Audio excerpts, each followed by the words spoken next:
At 14 minutes and 38 seconds, a wave of cannon minions clashed in the mid lane. With the cannon minions as our shield, we could systematically wear down the enemy's mid-tower. Gu Xing calmly orchestrated the plan. Hou Ye, could you position yourself near the F4 area? I'll place a ward to protect you. He placed a true sight ward over the wall into EDG's bird camp, discovering an enemy ward previously set up, and quickly dispatched it with his longbow. Easyhoon obediently followed Gu Xing's instructions, standing in the enemy's F4 camp to exert pressure on EDG's mid-tower from the flank. Meiko, noticing the thick fog of war covering the side, initially intended to rally his teammates to reclaim control. However, the cannon minions had already pushed inside EDG's mid-tower. Attempting to seize vision on the side was futile with only the support alone. Bringing in another teammate would leave the mid lane vulnerable, making it easy for the enemy to capitalize on the opportunity. Tian Ye attempted to place a ward in the camp, but it was ultimately in vain. Hou Ye swiftly dismantled it, seeing VG group up and advance towards the mid-tower. EDG was caught in a dilemma. They feared a sudden engage from Hou Ye on the flank while trying to defend. Reluctantly, they had to concede. Gu Xing's arrow obliterated EDG's mid-tower. We decided to establish vision in the lower half of the map. Xiao Duan marked vital areas beneath EDG, signaling to secure vision there, and suggested pushing the bottom tier 2 tower since Nar wouldn't be able to transform in the short term. Mouse's anger had barely subsided, and he was still in mini Nar form, making him appear rather vulnerable. Gu Xing had similar thoughts. Hou Ye, you go up to farm the lane, and Xiao Duan, you and Poo Poo should try to maintain control of the mid lane while being cautious of the lower side. Our vision in the upper half is sparse and lacking security. Despite having played 3 consecutive games, his strategy remained remarkably clear. I hold the lower half of the map. If Nar dares to show himself, he will meet his demise. Surprisingly, Mouse dared to emerge. Having played for EDG throughout the summer, he had never encountered this situation before. Initially, he was promised a position as a top laner, where playing Meiko would ensure victory. Now, with 4 underperforming teammates, it fell upon him to carry the game.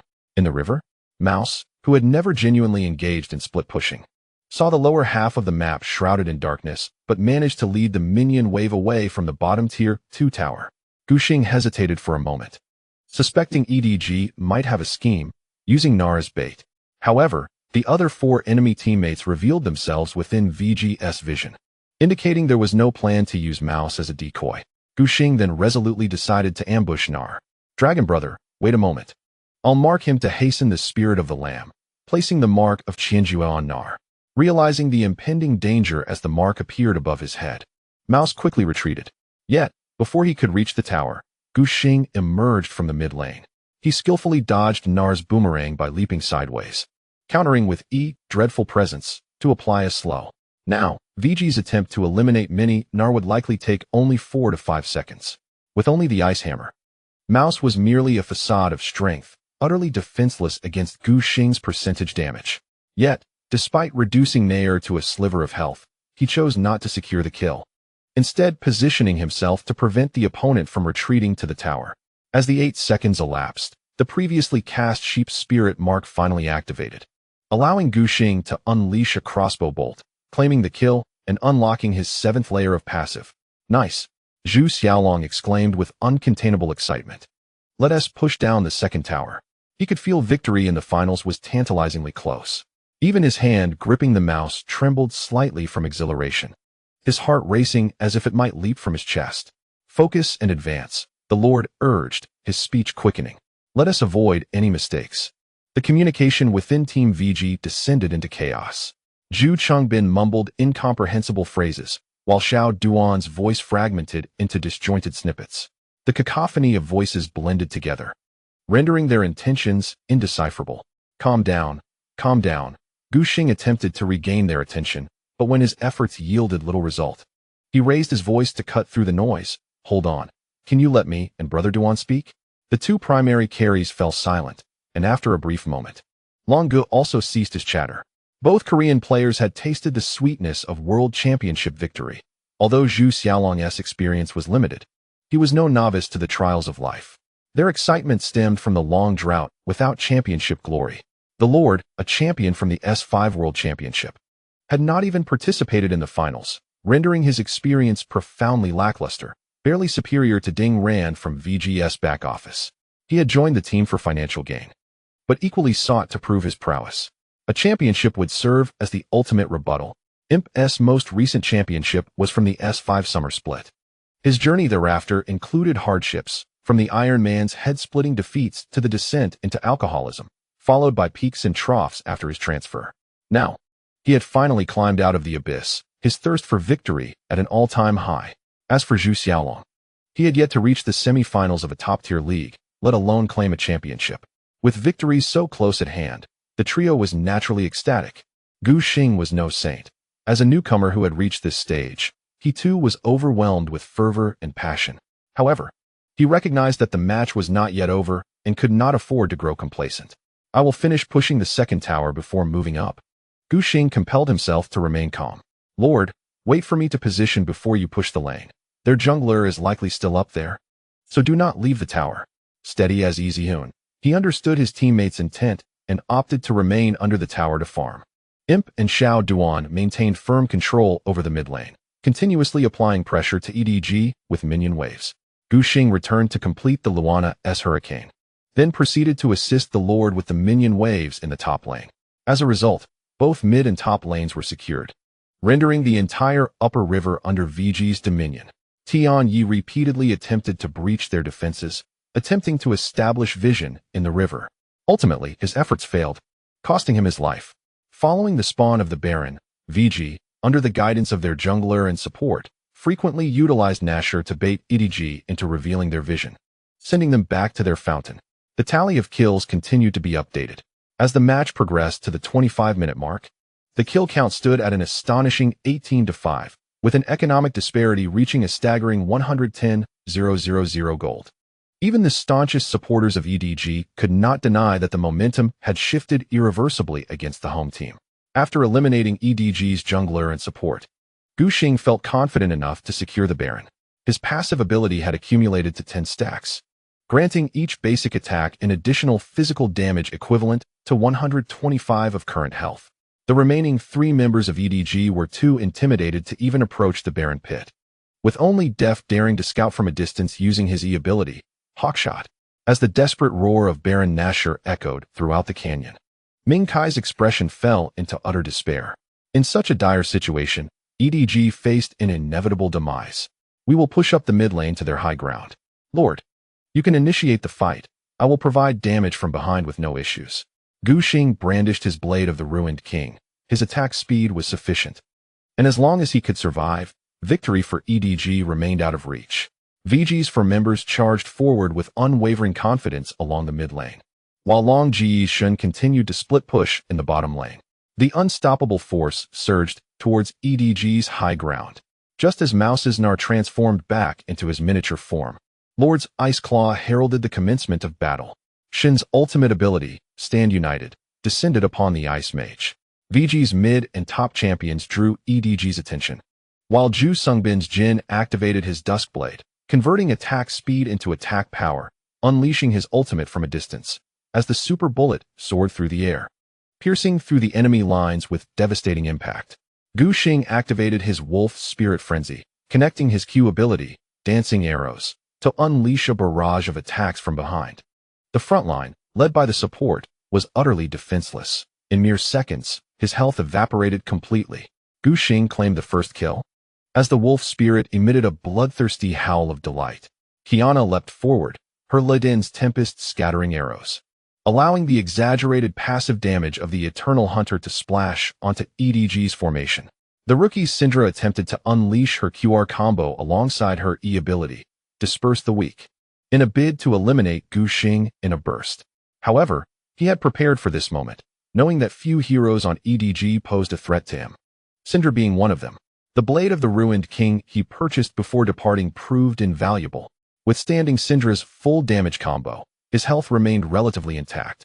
Meanwhile, the rest of EDG found themselves ensnared by VG's control chain, unable to assist the rookie in attacking Gu Xing. Only Death's Ash managed to launch a magical crystal arrow, but it was once again blocked by Xiao Duan, who countered with his R ability, Determined Will, to break free from control and followed up with a WQ combo, re-establishing the control chain. Miller's gaze remained fixed on the battlefield, missing not a single detail. Virtue's output was unparalleled, and Meiko's Thresh fell victim to the relentless arrows. Qiyana's Warpath passive had reached its maximum, providing a significant boost to her attack power. At the forefront of the battle, Lord encased himself with his R ability, Frozen Tomb, creating an area of slowing effects. Long Ji's Shun E flashed directly into the backline. Together, they delayed EDG's retreat, further prolonging the inevitable. Virtue strikes down Syndra once more, claiming a triple kill. As the exuberant cheers swell within the arena, the commentator's voice rises in excitement. Could a pinnacle be on the horizon? The remnants of EDG's Ashe and Nara find themselves ensnared by VG, making escape nearly impossible. Without hesitation, Gu Xing flashes forward, delivering 2 arrows that seal Ashe's fate. The wolf spirit devours the lives of 4 heroes, turning its crimson gaze toward Nara. Pentakill. Long Gu reminds his teammates over voice chat to hold back and allow Gu to secure the kill, fearing that someone might snatch the coveted pinnacle from their jungler. Imp, with one final arrow left unshot, halts his advance, opting to push the tower while relinquishing the kill to Gu Xing. Virtue dances through the chaos. 3 arrows striking down Nara. Pentakill. The cold, emotionless system announcement reverberates throughout the canyon. A team wipe. VG is poised to triumph over their adversaries. At the 27-minute mark, EDG's base crumbles into a dazzling display of fireworks. As a side note, let me address the pacing issues from yesterday's chapter release. I acknowledge that I failed to meet my own commitments. This is certainly my shortcoming. I overestimated my speed and ability to weave the narrative, resulting in the finals plot dragging on for an additional day. I fully admit this. As for the comments about plot padding, there is no need for such remarks. If I truly wished to pad the story, I could simply scour video platforms for highlights and replicate them, requiring little thought. Just a couple of viewings would suffice. And producing 10,000 words a day would be a trivial task. This book, as well as my previous one, contains very few instances of such replication. Besides a handful of notable moments, the operational strategies and actions are entirely my own design and composition. With a limited number of genuine readers, it would weigh heavily on my conscience to create lengthy chapters by extracting free highlight videos for readers to purchase. To mitigate the chance of further delays, I am instituting some penalties. Starting tomorrow, chapters will be uniformly released between 10 o'clock and 10:15 p.m. If a chapter is not released on time, I will distribute a 100 yuan red envelope in the group chat to compensate everyone. Those interested in seizing a red envelope and encouraging my writing may join the group, which is lively during matches. Once EDG skins are released, I will also hold a lottery in the group. My modest goal for May is to complete 270,000 words, averaging 9,000 per day. I will keep track of the chapter completions. If I fall short, I will issue a 1,000 yuan red envelope in the group. By the 52nd day, I aim to have updated 150,000 words, totaling 170,000 words. 158. Am I not merely providing a survival item? As Gu Xing advances to dismantle EDG's base, the roaring waves of sound from the audience crash against him, overwhelming the soundproof headphones and flooding his ears. He clicks the enemy nexus for the final time, allowing Qiyana to automatically detonate it, his body relaxing as he leans back in his chair. Meanwhile, Zhu Songbin removes his headphones even before the base explodes.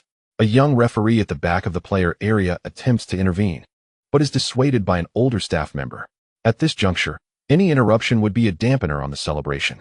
The young referee, adhering strictly to regulations, quietly noted down a remark in the post-match report, with subsequent fines to be issued by the official authorities. Gu Xing kept his hands on his headphones, too apprehensive to remove them. His team leader had previously warned him that the match had not officially concluded. Removing headphones or exiting the game would incur a penalty of 5,000 yuan. Given that Gu Xing earned only a meager salary each month, it was insufficient to cover several fines. He could not afford to work for free or pay to compete. When the EDG crystal shattered and the word victory appeared in the center of the monitor, he hastily removed his headphones. Zhu Chengbin was already embracing Xiao Duan in celebration. Catching a glimpse of his own jungler, Gu Xing was suddenly overwhelmed with excitement and leapt towards him like a mountain descending upon its peak. The portly imp wrapped his arms around Gu Xing's neck, exuberantly exclaiming, "Xiao Gu, you were magnificent." Hou Ye, equally stirred, adhered to the rules, and, like Gu Xing, waited for the base to explode before turning to celebrate with his teammates. However, the exuberant Zhu Chengbin leapt over him, directly tackling Gu Xing on his right. Easyhoon scanned the surroundings and noticed that Xiao Duan and Long Gu, who were typically close, were also embracing one another. In contrast, he found himself seemingly alone, which left him feeling a touch desolate. Gu Xing, pinned beneath the robust Zhu Chengbin, shifted his gaze to the solitary Hou Ye, who deftly maneuvered around Imp's considerable bulk to extend a hand towards his mid-laner. Easyhoon brightened at this gesture, firmly shaking his hand. "Nicole is quite hefty. Hurry and help me out." Gu Xing was unsure if it was the exhilaration of victory or the weight of Imp that made him feel breathless. But he quickly pushed Zhu Chengbin away. Without the soundproof headphones to muffle the noise, he could clearly hear the cacophony within the Guangzhou International Performing Arts Center. The dull thuds of glow sticks clashing served as a backdrop to the rustling of flags waved by VG supporters, ultimately drowned out by a tidal wave of deafening cheers. The spotlight flickered across the dome, finally focusing on the VG players' bench. Dry ice billowed upwards at the edge of the stage, while golden streamers cascaded from above, with a few landing atop Gu Xing's head. 3-0. The commentator, Hua, continued to shout jubilantly, "VG sweeps EDG to seize the 2016 LPL Summer Championship." Miller chimed in passionately, proclaiming, "A new king has emerged. The LPL Silver Dragon Cup will welcome its sixth owner, Vici Gaming."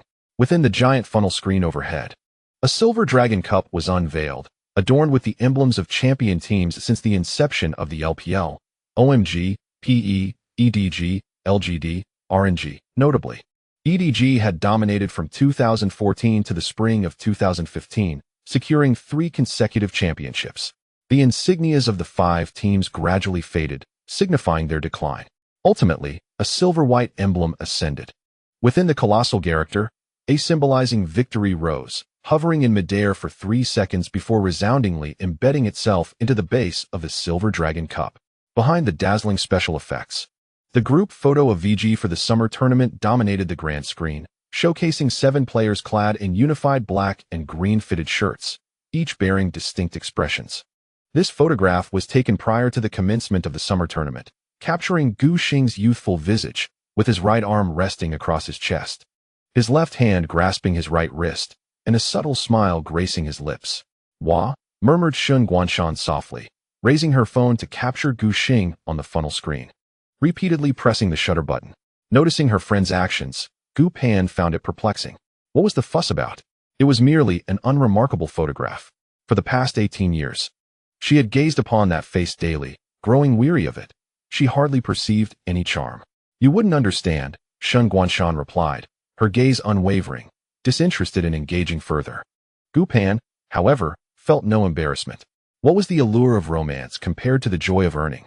This summer, her greatest delight, aside from receiving her acceptance letter from Peking University, was tallying her daily earnings. A glance at her balance before sleep filled her with a sense of accomplishment. Yet, she felt genuinely happy for Gu Xing and absent-mindedly tapped the now dimming glow stick, answering her parents' questions with a cheerful demeanor. "Yes, Gu Xing has won. The awards ceremony and interviews should commence shortly. We must wait a bit longer. Before it concludes, Gu Qi would hardly emerge. I'm not hungry. I can eat later," she replied to her mother, who inquired whether Gu Xing was famished. Gu Pan's smile vanished in an instant. "I'm not a worm in his stomach. How could I possibly know? Besides, he just clinched the championship. He's likely too elated to think about food." The colossal funnel screen above the stage continued to shift content.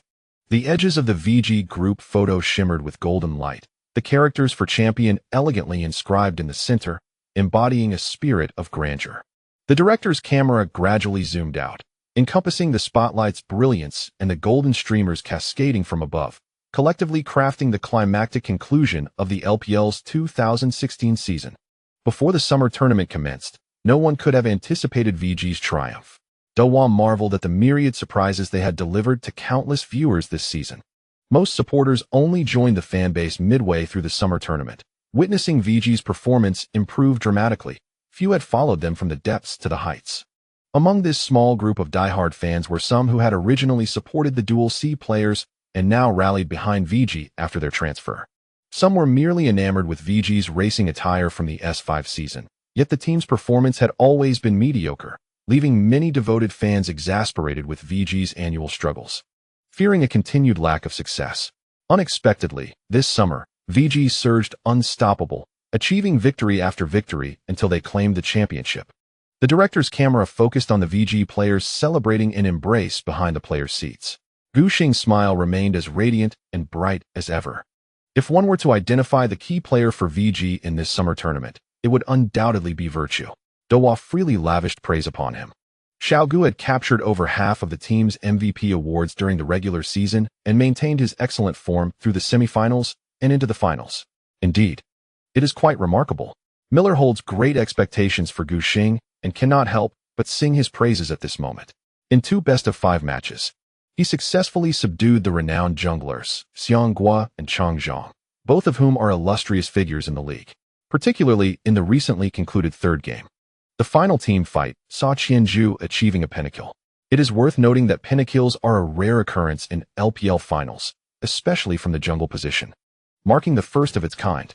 Gu Xing's memories of a jungler's pentakill are still rooted in the exploits of SKT's legendary player, Mountain. Although Chang Zhang and others have also managed to secure pentakills afterward, they remain infrequent, almost a rarity. The majority of pentakills in professional matches are typically orchestrated by the double carries, given their greater resource consumption and higher damage output from equipment. For a long time, the jungler has predominantly served as a ganking tool, making it exceedingly challenging to achieve consecutive kills with explosive damage. It was not until this year, with the rise of core jungle champions like Leona, Graves, and Qianzhu, that the frequency of pentakills for junglers began to increase. Gu Xing considers his inclusion among this milestone a moment worthy of celebration. While sharing laughter with his teammates, other members of the VG training department rushed onto the stage. The boss, Ding Jun, led the charge, his face almost etched with excitement, radiating pure joy. "Impressive work, my brothers," he encouraged, embracing each player in turn. Finally affectionately patting Gu Xing's head, brushing aside the 2 golden ribbons atop it. "Old Gu, you were truly fierce with that Qianzhu." Jack, filled with enthusiasm, was nearly bursting with the urge to envelop him in a grand embrace. "You made that Qianzhu look formidable," Gu Xing, with a hint of pride, boasted. "This is just my signature hero. I could effortlessly secure a pentakill with a mere flick of my fingers." Qianzhu is indeed one of his most proficient characters. The dual mechanics of the Eternal Hunters, which rely on operational prowess for high mobility and the ability to infinitely enhance damage through calculated marks, perfectly align with Gu Xing's style of play. Among professional players, his exceptional intellect allows him to precisely calculate the upcoming spirit marks, complemented by outstanding execution that maximizes Qianzhu's advantages. Since the finals commenced, Ding Ran, who had been enjoying an immersive viewing experience in the lounge, seemed to be ignited with passion, his voice elevated. "Brother Xing, I told you, you would undoubtedly win." He proudly donned the silver and white VG team flag, his slender frame resembling a bamboo pole, his face brimming with delight. "What, Changzhang? He has no match for you." He flashed a friendly smile at the world-class players, casting envious glances his way, and Gu Xing, with unabashed pride, sought out Hongmi for acknowledgement. "What do you think? Am I impressive?" Gazing at the spirited young man before him, felt a surge of pride as he patted Gu Xing's shoulder and replied in somewhat broken Chinese. "Thank you, Gu." His last league championship had been won as a player in the MVP zone, which means this is Hongmi's first league title as a coach. A moment of great significance. "Quickly go and shake hands with the opponents." Team leader Jin Wenhe reminded the players, "We have already delayed for quite some time, or it will disrupt the proceedings." In the aftermath of their inaugural championship victory, Gu Xingguang was preoccupied with celebration, only now realizing the gravity of the moment as he trailed behind his teammates, hastening towards the EDG players area across the stage. The camera followed their movement closely. The commentator did not forget the runners-up, noting that this was the 2nd consecutive time EDG had faltered in the finals. This year's league journey was exceptionally tumultuous, a stark contrast to the previous 2 years' success where they claimed 3 championships out of 4 tournaments. The EDG team, having returned with double second-place finishes this year, faced a disheartening defeat, their glory diminished. The broadcast captured the varied expressions of the EDG players. Ming Kai sat in silence, staring blankly at the monitor before him. In truth, when he and his two teammates in the mid and top lanes failed to catch Gu Xing, inadvertently sealing the fate of their bot lane duo.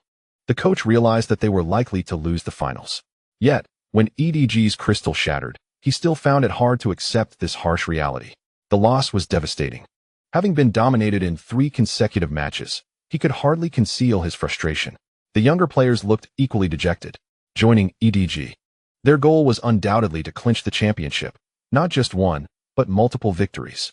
Scout's regular season performance had been smooth sailing, amassing an impressive record of 15 wins and 1 loss, leading him to believe that their only defeat to VG was merely a matter of the team not having adjusted properly. He was convinced that if they met VG again in the playoffs, EDG's championship pedigree would allow them to triumph over their rivals. But now, that dream lay shattered. The reality proved that no amount of pedigree could hold up against absolute hard power.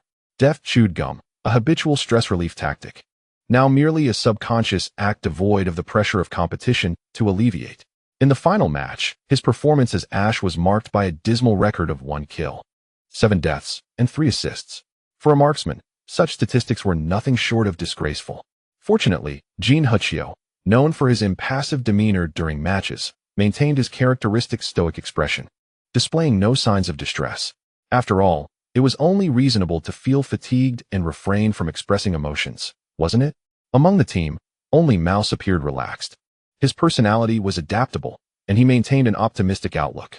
In Mouse's view, achieving 2nd place in his first year as a top laner was quite satisfactory. After all, playing top lane for EDG didn't necessarily mean he had to carry the team. If criticism was to be directed at anyone, it would not fall upon him. As for the EDG fans in the stands, their disappointment was palpable. Supporters had arrived with hopeful hearts, believing that their team could lift the Silver Dragon Cup in Guangzhou. Who would have thought that within a mere 3 hours, EDG would suffer a catastrophic defeat? Although the league journey had been fraught with challenges, Miller reassured the defeated, emphasizing that they still had opportunities to prove themselves. EDG would, like last year, represent the LPL region as the 2nd seed at the global finals this year, with hopes of advancing further. In the previous 2 years, EDG had reached the quarterfinals, a performance that had yet to meet audience expectations. In S4, as the spring and summer champions, ADC Nami's unfortunate performance led to a premature end to his career. In the quarterfinals, they faced RNG, enduring a grueling 5-game series that saw them overwhelmed by Uzi. In S5, as MSI champions, many optimistic LPL fans believed EDG could meet LGD in the S Championship finals, only to narrowly escape elimination against FNC with an unprecedented 4-0 defeat in the playoffs. The performance at the World Championship consistently falls short of that in the league, seemingly an unshakable curse hovering over EDG. Gu Xing strides confidently to the EDG players' area to shake hands with the opposing team, not forgetting to exchange pleasantries. "You've worked hard," he offers as a comforting remark, only to receive a light punch from Tian Ye on his chest, neither too heavy nor too light. Gu Xing is not well acquainted with Deft, but his former teammate Easyhoon seizes this perfect opportunity to tease Jin Hikyu. Ju Songbin, with a playful grin, embraces Deft as a gesture of goodwill. As he passes by the shy and awkward junior, Gu Xing approaches the coach, Meiko. He forces a smile, saying, "You played exceptionally well today, clearly impressed." Gu Xing acknowledges that he was outplayed, lacking both operational skills and strategic advantage. Even in the area he excels at, escaping, he found himself at a disadvantage in the final game. Meiko is genuinely impressed. "You did well too. Best of luck at the World Championship." Gu Xing responds warmly. He recalls Lu Qingsong mentioning that if the coach were to falter in the summer finals, he would treat everyone and distribute red envelopes. According to their agreement during a gathering with the 7 Wolves, the red envelope would be split 3-7, allowing Gu Xing to claim a significant portion for good fortune. Seeing Meiko feels akin to encountering a stack of cash. As they pass each other, the coach bows his head to untangle the keyboard cables and organize his peripherals, casting a final glance at Gu Xing's departing figure. The tall young man strides over the remnants of golden ribbons on the stage, preparing to lift the championship trophy he has long coveted. Meiko, clutching his keyboard and mouse, strives to appear hurried, deliberately avoiding the spectacle unfolding under the spotlight. Yet, this is merely self-deception. He has held the LPL championship trophy before, and the exquisite sensation of victory remains vividly etched in his memory. He can envision Gu Xing's triumphant expression as he lifts the trophy. And he silently resolves to make a remarkable comeback at this World Championship to restore his pride. At the center of the stage, Gu Xing stands beside the Silver Dragon Cup. It is his first time observing the trophy from such proximity. True to its name, the cup is adorned with silver dragon motifs, its surface electroplated in pure silver, featuring an intricate interplay of dragon scales and cloud patterns, with twin dragons on either side. Their eyes embellished with 4 sparkling diamonds. It captivates the eye, shining even more brilliantly under the stage lights. Shall we lift it together? Gu Xing asks Zhu Songbin, the only starter on the team with experience in securing an LPL championship. Yes, Imp replies, his eyes tinged with nostalgia. The trophy is quite heavy. One person cannot lift it alone. It's said to weigh 30 kilograms. Really? I don't believe it. Xiao Duan expresses skepticism as he prepares to lift it, only to find his forearms straining, utterly unable to budge it. He glances back at his teammates, feeling a wave of embarrassment, and attempts to redeem himself in the simplest of ways, gently caressing the side of the cup. I must say, this silver dragon is quite beautiful. Stop being dazed. Didn't Poo Poo say we should lift it together? At this moment, no one mocks Duan Diliang's futile attempts. Gu Xing steps forward, placing his palm on the massive silver dragon cup. The VG team members rally together, lifting it in unison, working as one to raise it above their heads. The muffled sound of the stage echoed from both sides, as dry ice smoke once again wafted upwards. Gu Xing looked up to behold the glimmering silver dragon cup, the spotlights crisscrossing the dome, illuminating the mist in a kaleidoscope of colors, evoking in him a surreal sense of dreaminess. In the next instant, the weighty trophy in his hands pulled him back to reality. He gazed towards the distant stands, imagining that they appeared dim and crowded compared to the dazzling stage. The glow sticks had ceased to function, and the banners of VG and EDG supporters flickered at the edges of the stands. Yet their light was ultimately limited and offered little assistance. However, when Gu Xing raised his eyes, he was astounded. The dim scene he had anticipated was nowhere to be found. Among the 17,000 spectators, many had pulled out their phones, the flashes of their cameras creating a continuous cascade of light, resembling twinkling stars that connected to form a radiant brilliance. Faced with the resplendent stars, Gu Xing was engulfed by the thunderous cheers of the audience, some even shouting his ID. Everything made his blood surge, a fervent warmth residing in his chest. With each vigorous heartbeat, this fervor coursed through his veins, invigorating his entire being with an endless supply of energy. Gu Xing was entranced. He glanced towards the VG family area. Although he could not see Shen Guanshan and his family, he could feel their presence amidst the roar. Gu Xing wished to convey to them that during the last holiday, he had finally found answers to the choices that had long troubled him regarding his future. He had discovered the significance of the competition. He was exhilarated by every brilliant move and wise decision he made, relishing each cheer bestowed by the audience, and steadfastly striving towards a clear goal until he could lift this championship trophy. The host, He Xia, swiftly ascended the stage, urging everyone to shout the champion's name. He raised the microphone towards the stands, where thousands roared the name of VG, their voices resounding like thunder. Ding Jun, who was discussing with manager Lu Wenjun how many bottles of champagne to open post-match, broke into a satisfied smile upon hearing the cheers. Once again, congratulations to VG for winning the 2016 LPL Summer Championship, He Xia announced with a steady tone, showcasing his adept hosting skills. Next, let us welcome Mr. Huang Lingdong, the general manager of League of Legends in China, to present the award to the VG team. A middle-aged man entered the frame, beaming warmly, extending his hand to shake hands with the VG players. He then received a lengthy rectangular prize plaque from a hostess and presented it to the players.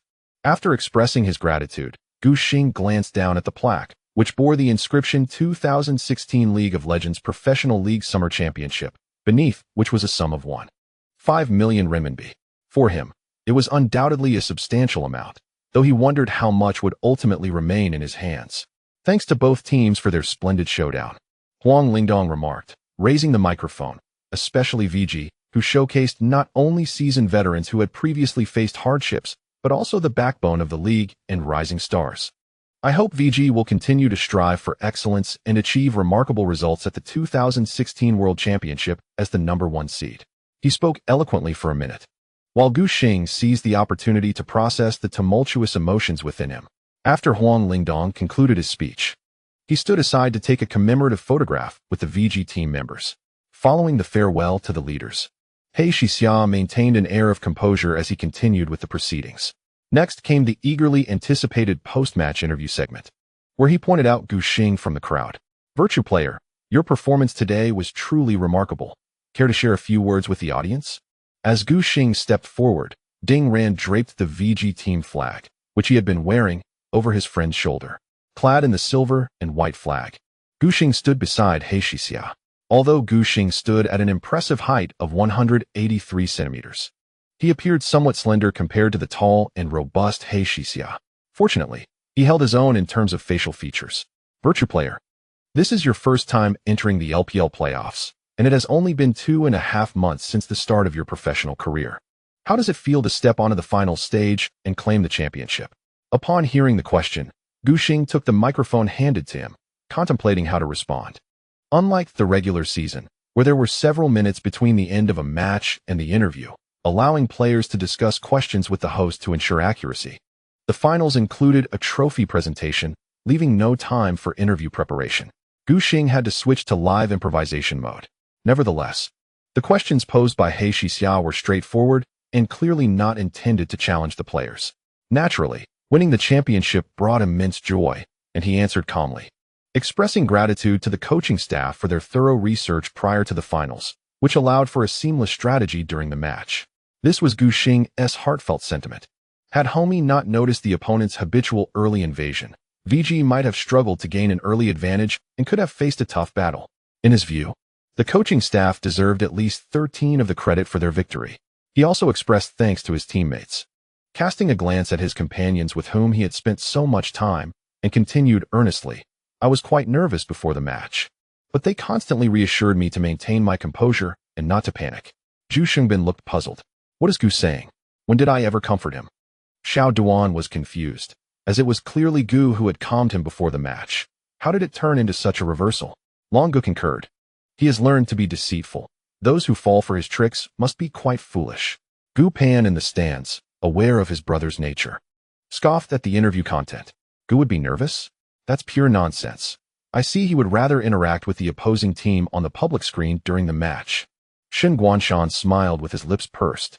The other spectators, unaware of Gu Xing's true character, believed that this young player, whose demeanor was as refreshing as spring, was speaking nothing but the truth and never deceived anyone. He Shixia was also taken in by his words.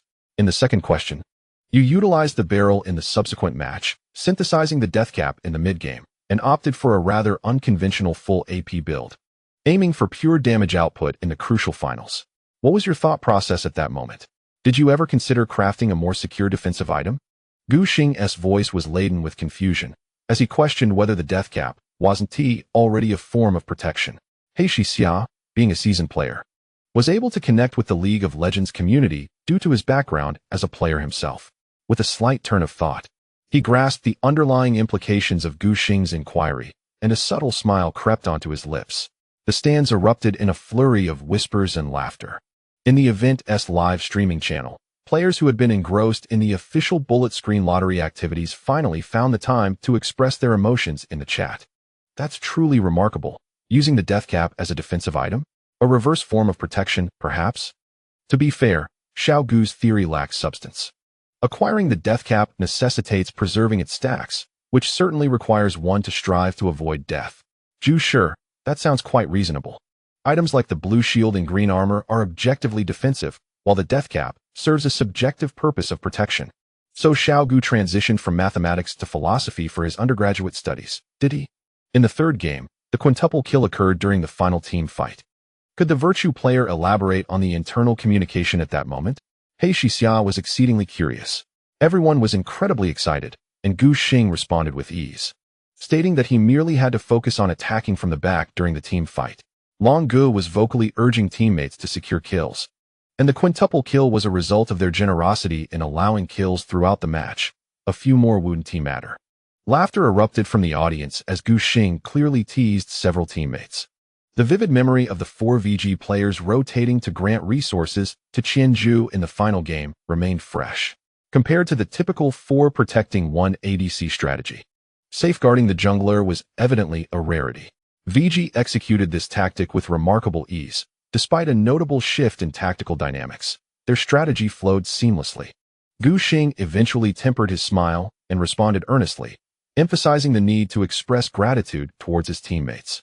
In the third match, they exerted considerable effort that was not reflected in the statistics to secure victory. If an FMVP trophy were to exist, it would be a testament to their collective endeavor. Currently, the LPL finals do not have a tradition of awarding an FMVP, although both MSI and the World Championship have established this accolade.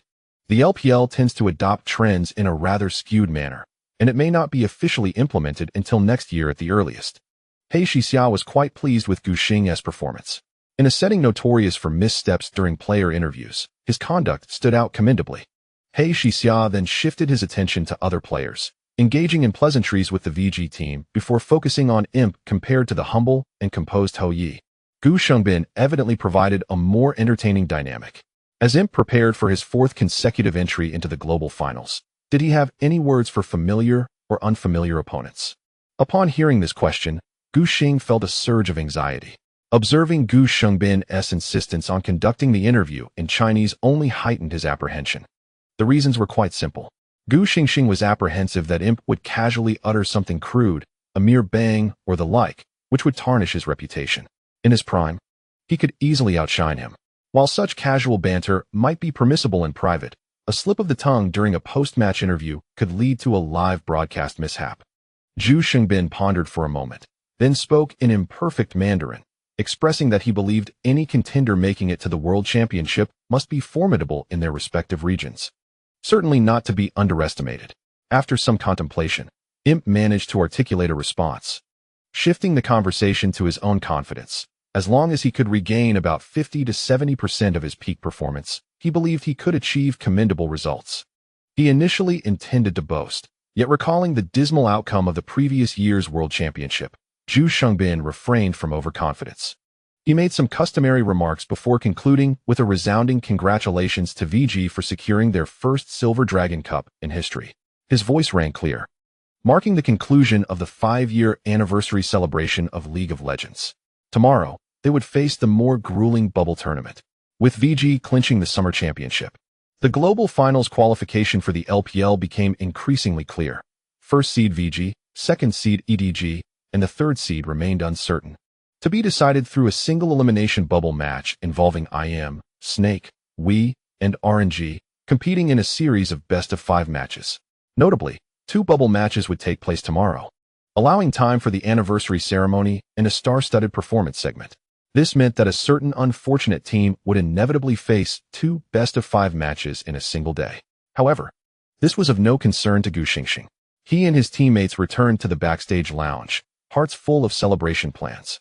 "Let us pop the champagne," Ding Jun exclaimed, behaving like an exuberant child as he sprayed the bubbly everywhere. Gu Xing dodged skillfully, but the collar of his short-sleeved jersey was inevitably doused in champagne. Thankfully, he had stowed away his peripherals, otherwise they would have been ruined by the deluge. "What is the plan for tonight?" Jin Wenhe's voice rose above the cheers of the players. "Shall we go out for a feast?" "Sounds good." Ding Jun was in high spirits, noting that many players had brought family members along, and even Hou Ye's parents had traveled from Korea specifically for the occasion. "Tonight, let us disperse and reunite with our families. Tomorrow evening, I'll find a nice restaurant where all the training department members and families in Guangzhou can join us for a celebratory banquet.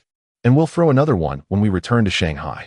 Ding Jun was quite generous, largely due to VG's exceptional performance in the summer season. Initially, he had only hoped to secure a ticket to the World Championship, but unexpectedly, they had seized the Summer Championship title along with the first seed qualification. For Ding Jun, the 2 years of substantial investment had finally borne fruit, filling him with elation. In contrast, the expense of treating others to a meal was a trifling matter that he hardly considered. He unscrewed a bottle of mineral water and gulped it down. Although the club was expected to share the $1.5 million prize money, this time was an exception. "I shall cover the taxes for you all," he declared with a grand gesture, his demeanor remarkably buoyant. The $1.5 million can be easily divided among the 7 competitors and the training department staff. This proclamation was met with enthusiastic applause from the members of the training department. After all, No one is inclined to argue over money. Gu Xing felt that this distribution of bonuses would yield him more cash than his entire salary for the summer, with the prospect of a substantial income ahead of him. He left the venue after the post-competition interviews, his steps light, as if he were treading on clouds of cotton candy. His parents had arranged to meet him just outside the security checkpoint at the venue, and Gu Xing quickened his pace. Before long, he spotted 4 familiar figures. He raised his arm in greeting. "Have you been waiting long?" "Thanks to you." The competition concluded rather swiftly, and it's barely dark now. Shen Guanshan pointed towards the horizon. The VG team made quick work of it. With the intermission and the banter, it took less than 3 hours. The summer twilight in Guangzhou stretches longer, and we can still catch a glimpse of the blood-red sunset. "All the flowers we've been waiting for have withered," Gu Pan remarked, her gaze fixated on his backpack, a glimmer of yearning in her eyes. "Did you get the signature of the black rhinoceros?" "Of course. They even suggested we take a photo together," Gu Xing boasted. "You can't just buy this kind of thing." Gu Pan insisted on seeing the signature and the photograph, and the siblings engaged in playful banter. Their parents stood nearby, wearing smiles of satisfaction, accustomed to such familial interactions. The harmonious atmosphere filled Shen Guanshan with comfort. She felt that being with the Gu family was far more pleasant than the coldness of her own. Observing Gu Xing, who was playfully tugging at Gu Pan's ponytail to reclaim his phone, Shen Guanshan contemplated how he, once the dazzling star of the stage, had gracefully descended to her side. Unchanged from before. Aside, on the 53rd day, I updated 600 words, totaling 3,027,000. Is it more fitting to draw EDG skins by set or individually? 159 code. Shall we indulge in local customs and find a Cantonese restaurant? Gu Xing finally retrieved his phone from Gu Pan by tickling her, discussing options with his parents and Shen Guanshan. "I'm open to anything," Shen Guanshan replied, not mincing her words. If it were anyone else, Gu Xing would have pondered for a moment to devise a compromise. However, since Shen Guanshan expressed her willingness so plainly, it was indeed genuine. "Are there any restaurants nearby?" their mother inquired. "Haven't you scouted any places during your time here in Guangzhou?" "What would I scout?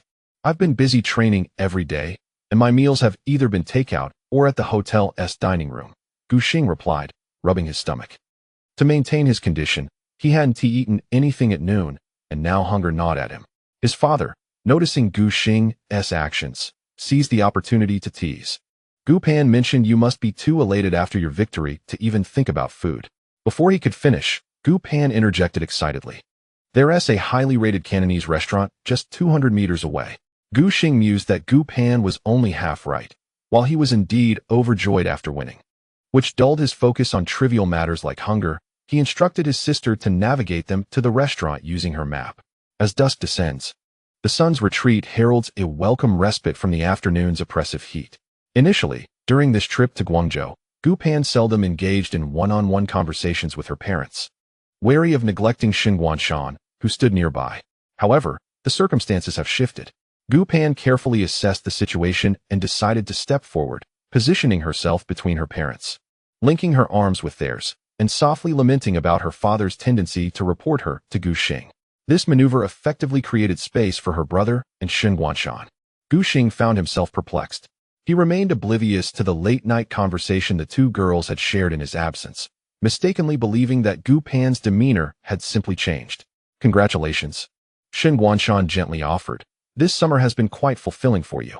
With a commendable performance in the college entrance examination, she was poised to enter a respectable university, and her part-time job had serendipitously led her to become an LPL champion. A pure win-win situation. After a moment of contemplation, Gu Xing felt that it was not entirely as perfect as it seemed. His words carried an implicit meaning. Even though Shen Guanshan was not particularly adept at socializing, she grasped the underlying sentiment but chose to remain silent. She recalled their previous encounter at Jinhai People's Park. She was reluctant to clarify everything while Gu Xing had yet to solidify his future choices, fearing it would only add to his burdens. As they settled at the restaurant and placed their orders, Gu Xing candidly expressed his thoughts to his family and friends. "I think I want to take a year off from school to try my hand at professional gaming for a season." His parents were not taken aback. During his last visit home, they had discussed this matter, and he had ultimately been granted the final say. His previous indecision stemmed from his recent completion of the regular season, lacking any substantial accolades. With his recent triumph in the league, however, The scales of decision were tipped in favor of this new path. Have you truly made up your mind? His father signaled for the freshly served crispy pigeon to be shared, then turned his gaze to Gu Xing, reiterating, once the bow is drawn, there is no turning back. Weighing the pros and cons, Gu Xing meticulously reconsidered his options before responding earnestly. I have thought it through. I will take a year off to pursue a professional career. In comparison to earlier, Gu Pan felt less resentment. If both siblings were to achieve similar successes, she might have felt compelled to compete. Now, however, she recognized the inherent gap and understood that her part-time earnings would not suffice to match Gu Xing's achievements in just a few years, unless she pursued an alternative route. When school starts, you should inquire at the Fudan Academic Affairs office, Gu Pan kindly reminded him, to fill out the leave of absence application and the departure checklist. Gu Xing glanced at her, bemused. You've never taken a leave of absence, so how are you so familiar with the process? Shun Guanshan visibly brightened. Savoring a piece of fragrant chicken, the sesame aroma delighting her palate, her lips involuntarily curling into a smile. This was their first experience with Cantonese cuisine, and both the dishes and flavors were refreshingly novel. Let us explore the city tomorrow, Gu Xing proposed to his parents, since he finally ventured out. Let us make the most of it. He recalled that since his parents had lost their jobs and opened a small shop, they had not traveled. Holidays had become peak business times, leaving little room for rest. All right, his father concurred, then inquired, is there nothing going on with your team? Tomorrow evening, the team will host a celebratory banquet, followed by a ceremonial send-off the day after. A rehearsal in the afternoon should suffice. And Gu Xing has organized the tasks for these 2 days, rendering it not overly hectic. Gu Pan swallowed the steamed chicken feet in her mouth and mused that since she and Guanshan would only be heading to Beijing on September 3rd, they could conveniently return to Jinhai for a couple of days to pack their belongings, leaving ample time for leisure in the meantime. This summer, she had been like a spinning top, darting about, with her driving lessons and tutoring commitments consuming the majority of her days. Finally able to unwind, Gu Pan eagerly began crafting a travel itinerary. After the meal, filled and satisfied, Gu Xing shared amusing anecdotes with friends and family, with the rather eccentric Zhu Xingbin naturally becoming the focal point of the conversation. By the way, how are you training after arriving in Guangzhou? Shun Guanshan inquired, curious to know if the officials had arranged computers and training facilities for them. Such a stroke of luck is far from reality. Gu Xing replied with a shake of his head. We have to head to an internet cafe. Currently, the LPL resembles a makeshift operation compared to established sports leagues. In total, 6 teams are participating in the finals and the play-ins in Guangzhou. The organizing body, Banana Plan, clearly lacks expertise, with their planning being woefully inadequate. The training facilities are manageable, as they can rent several hotel conference rooms to create adequate space. However, they are struggling to procure dozens of computers that meet the required specifications. Additionally, the network issues remain unresolved. The team managers of the 6 squads convened and decided to simply book an internet cafe near the hotel for training purposes. At this point, Gu Xing perked up. You need to be at least 18 to enter an internet cafe, and guess what? We have a minor on our team. His mother, who was nibbling on a spring roll, listened with keen interest. JLVE? Shin Guanshan deduced that the youngest on the VG roster was Yu Wenba. Indeed, it's Jack. Gu Xing exclaimed animatedly. He can't enter the cafe, so he's stuck at the hotel playing games on a laptop. In reality, there was an alternative solution, borrowing the IDs of other staff members from the training department to log in, allowing Jack to sneak in and play. However, this approach carried risks, and being reported would mean immediate expulsion. Fortunately, Yu Wenba was not inclined to take such risks. He preferred to lounge comfortably in the room, engaging in chaotic battles in Ionia on his laptop. As Gu Xing spoke, he silently congratulated himself for having turned of age before embarking on a professional career. Otherwise, arriving in Guangzhou only to find that maintaining normal training would be a Herculean task would have left him utterly flabbergasted. As he popped a piece of dessert into his mouth, the rich green tea flavor melted between his lips, the sweetness perfectly balanced, not overly cloying. His parents had stepped into the restroom, leaving the 2 girls to huddle together, whispering about the nuances of reporting to Peking University. Seizing a moment, Gu Xing glanced at his phone. Earlier, a flurry of red envelopes had erupted in the VG training department's group chat. Ding Jun was over the moon, thrilled that the 1.5 million yuan prize not only saw no deductions from the club, but that they even assisted with tax payments. Still unsatisfied, He had sent out numerous red envelopes, playing the role of a benevolent benefactor. Gu Xing had missed the chance to snatch one, but was met with a barrage of congratulatory messages from numerous friends, both within and outside the industry. Classmates from high school, including Lin Weixiong and Liu Qingsong, along with members of the Seven Wolves, as well as Korean players like DDY and Ruji, all successfully praised him. Even Dong Xiaosa, whom he hadn't seen in ages, sent a couple of flattering messages. Thanks to Gu Xing's remarkable social skills, he categorized his acquaintances in the esports circle into two groups, those he was particularly close with and those he regarded as decent acquaintances. To Gu Xing, they were all professional players. Given the small nature of the community, it was unnecessary to let relationships become too strained. With VG's powerful ascent this summer, his popularity soared. It was evident to discerning eyes that Gu Xing's future was limitless, shining brightly ahead. After all, a few compliments cost nothing. Familiarizing himself with LPL professional players might prove advantageous in the future. Responding to messages consumed a considerable amount of time. By the time his parents returned from the restroom, he had finished going through all the information and stepped out to settle the bill. Shen Guanshan wanted to check the expenses, but felt hesitant to speak up, watching eagerly as Gu Xing tucked the receipt into his pocket. Have you found a place to stay tonight? Gu Xing inquired, tilting his head. His father gestured vaguely towards the direction. I checked before I came. The hotels around here are quite affordable, so I found a place that meets various conditions. The Guangzhou International Performing Arts Center is located in Luogang, a purely suburban area, where accommodation prices are generally low. Gu Xing felt reassured. He was staying at a hotel arranged by the LPL, which was a bit closer to the city center. Initially, he considered booking 2 extra rooms for the 4 of them, but they all protested that the prices were too high, so he ultimately abandoned the idea. Before leaving, Shen Guanshan waved his phone at him. Gu Xing understood, waved goodbye, and hopped into a taxi heading to their accommodation. On the way, he checked the esports forum to see how netizens were praising him. The finals had just concluded, and the forum was buzzing with activity, with posts refreshing at an astonishing speed. Wasn't it a clean sweep of 3-0? Where's Zhu Zai? Come out and save us.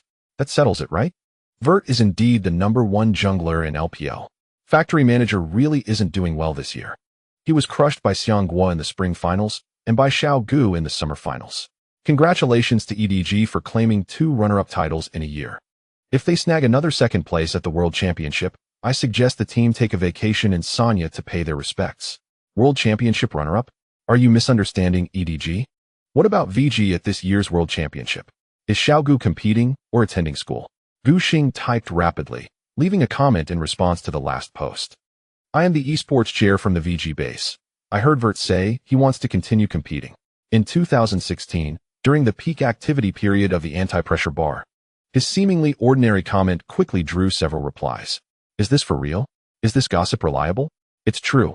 I'm Vert's mouse and heard him say he wants to punch Xiao Huaxing and kick Beigi at the World Championship.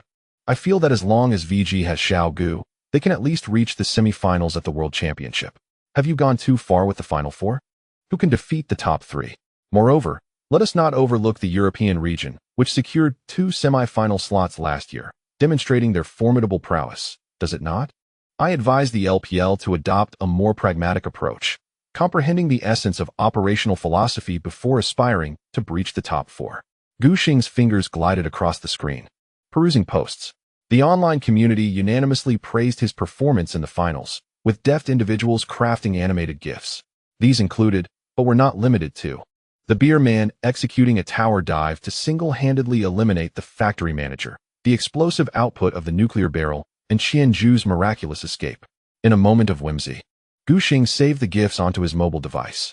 It must be said that receiving accolades from unfamiliar netizens always imbues him with a delightful sense of satisfaction. Upon returning to his hotel room, his roommate Ding Ran had yet to arrive. Judging by the content of social media, he likely accompanied Ding Jun to indulge in sumptuous dining. Gu Xing took a shower and donned a fresh set of clothes. He adjusted the air conditioning to prevent the room from becoming overly warm. Just as he finished drying his hair with a hairdryer, he received a QQ call. Hello? Gu Xing reclined on his back on the bed, speaking casually. The hotel's mattress was excessively soft, which he found disconcerting, making restful sleep elusive over the past few days. Thankfully, with the finals concluded, the weight on Gu Xing's shoulders had lifted, allowing him to relax, even contemplating a rejuvenating slumber. I conferred with Gu Pan and the elders, and we plan to enjoy dim sum tomorrow morning before exploring the vicinity of the Guangzhou Tower. Shen Guanshan spoke softly, as if wary of disturbing anyone. Gu Xing could hear the sounds of Summoner's Rift emanating from her end, likely indicating Gu Pan was engrossed in a game. Before he could respond, Shen Guanshan abruptly shifted the topic. How much did dinner cost tonight? Even with Gu Xing's adeptness at adapting, he was momentarily taken aback by the girl's peculiar thought process. Huh. Upon hearing his surprised reaction, Shen Guanshan, just out of the shower, instinctively tousled her fluffy hair and explained her reasoning. I wish to transfer the money. Gu Xing understood that Shen Guanshan did not intend to benefit at another's expense. He turned to sit up, rummaging through his clothing for the sports pants worn earlier that evening, and discovered the bill in the pocket. How much do you intend to transfer? He casually inquired. 20. Shen Guanshan replied with conviction. There were 5 of us. That doesn't add up, Gu Xing elucidated. I consumed 2 extra dim sums, while Gu Pan nearly devoured the entire portion of steamed chicken feet by herself. You hardly ate even 15. Wouldn't tea transferring 20 for the meal be a loss? At this juncture, it was Shen Guanshan who fell silent. When it came to such mundane matters, her mind often faltered, leaving her momentarily speechless. After a brief pause, she hesitantly asked, so what should we do? Here's a suggestion, Gu Xing gently guided. You could still transfer 20 to me, and when we return to Zhenhai, I shall treat you to 2 skewers of grilled squid, thus balancing our accounts. Shen Guanshan contemplated Gu Xing's resolution, finding it exceedingly reasonable. Agreeing to this arrangement would mean future opportunities for the two to spend time alone together, which she found quite appealing. However, she curiously inquired, how much does a skewer of grilled squid cost? Can it be exchanged for a few cups of yogurt? Little did she realize that this was a deliberate attempt by the other to keep the conversation flowing. The mention of yogurt had become a tacit signal between them. Gu Xing did not broach the subject directly. Instead, he began with a mention of grilled squid, anticipating that Shen Guanshan would inquire further. Although he had never experienced romance himself, he had gleaned numerous universal skills from his myriad social encounters. Gu Xing firmly believed that all forms of affection in this world require mutual engagement. A one-sided pursuit is invariably tedious. This principle holds true for friendship and familial bonds. And love, particularly long-distance love, is no exception. With limited opportunities for face-to-face interaction, video calls become essential. If one party only seeks to receive or solely wishes to give, the relationship is unlikely to endure. Gu Xing sensed that Shen Guanshan harbored feelings for him. However, the crux of the issue lay in her clumsiness in communication. It is no exaggeration to say that she was a conversation killer. A glance through their chat history reveals an astonishing frequency of her use of "oh" and "aha." This was a result of her conscious efforts to accommodate him. With strangers, she simply could not sustain a conversation. In contemplating a long-distance romance, Gu Xing feared that the initial excitement would inevitably wane, leading to a state of quiet monotony. He recalled Ding Ran, his roommate, who often spent his idle time at the hotel watching movies. Ding Ran had a particular fondness for Liu Yifei, and, in a display of support, would even watch the romantic films in which she starred. In one film, the male lead expresses disdain for the female lead by saying, "Do you know how much I loathe you for being as unyielding as a rock?" After watching the movie, Ding Ran was left in a daze. And when Gu Xing inquired, he would repetitively utter that very line. Now, Gu Xing found himself concerned that his long-distance relationship with Shen Guanshan might descend into a similar state. To avert such a dismal outcome, he resolved to take proactive steps. Borrowing a phrase from the factory director, Gu Xing had not yet confessed his feelings, but was already contemplating the challenges of a long-distance relationship. The positive feedback from Shen Guanshan filled him with joy. Their light-hearted banter lasted for 10 minutes. Had it not been for Ding Ran's return to the room, they could have conversed for hours. After hanging up the phone, Gu Xing hummed a cheerful tune. No one could have guessed that this was their secret signal. Ding Ran, with a bottle of cola in hand and still savoring the evening's feast, curiously asked Gu Xing if he was recalling something joyful. It can only be said that those who understand will understand, and those who do not cannot be helped. Gu Xing lay on his bed, becoming a riddle master. Ding Ran climbed up and playfully punched him, sensing the answer in his heart. The next day, Gu Xing spent time with his family and Shen Guanshan before heading to the restaurant for the celebration banquet later, following the address provided in their group chat. Ding Jun had indeed spared no expense. The restaurant's decor and ambience suggested a costlier outing than their previous dining experiences in the city. Upon seeing Gu Xing, Ding Jun greeted him warmly, noticing he was alone, and asked, "Where are your family members?"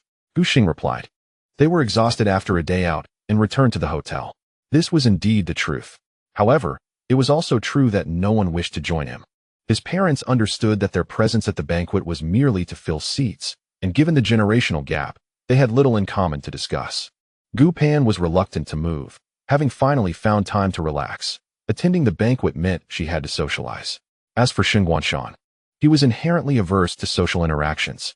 Sitting alongside a table of unfamiliar faces was nothing short of torment. Furthermore, the ambiguity of their relationship made it awkward for Gu Xing to bring her along.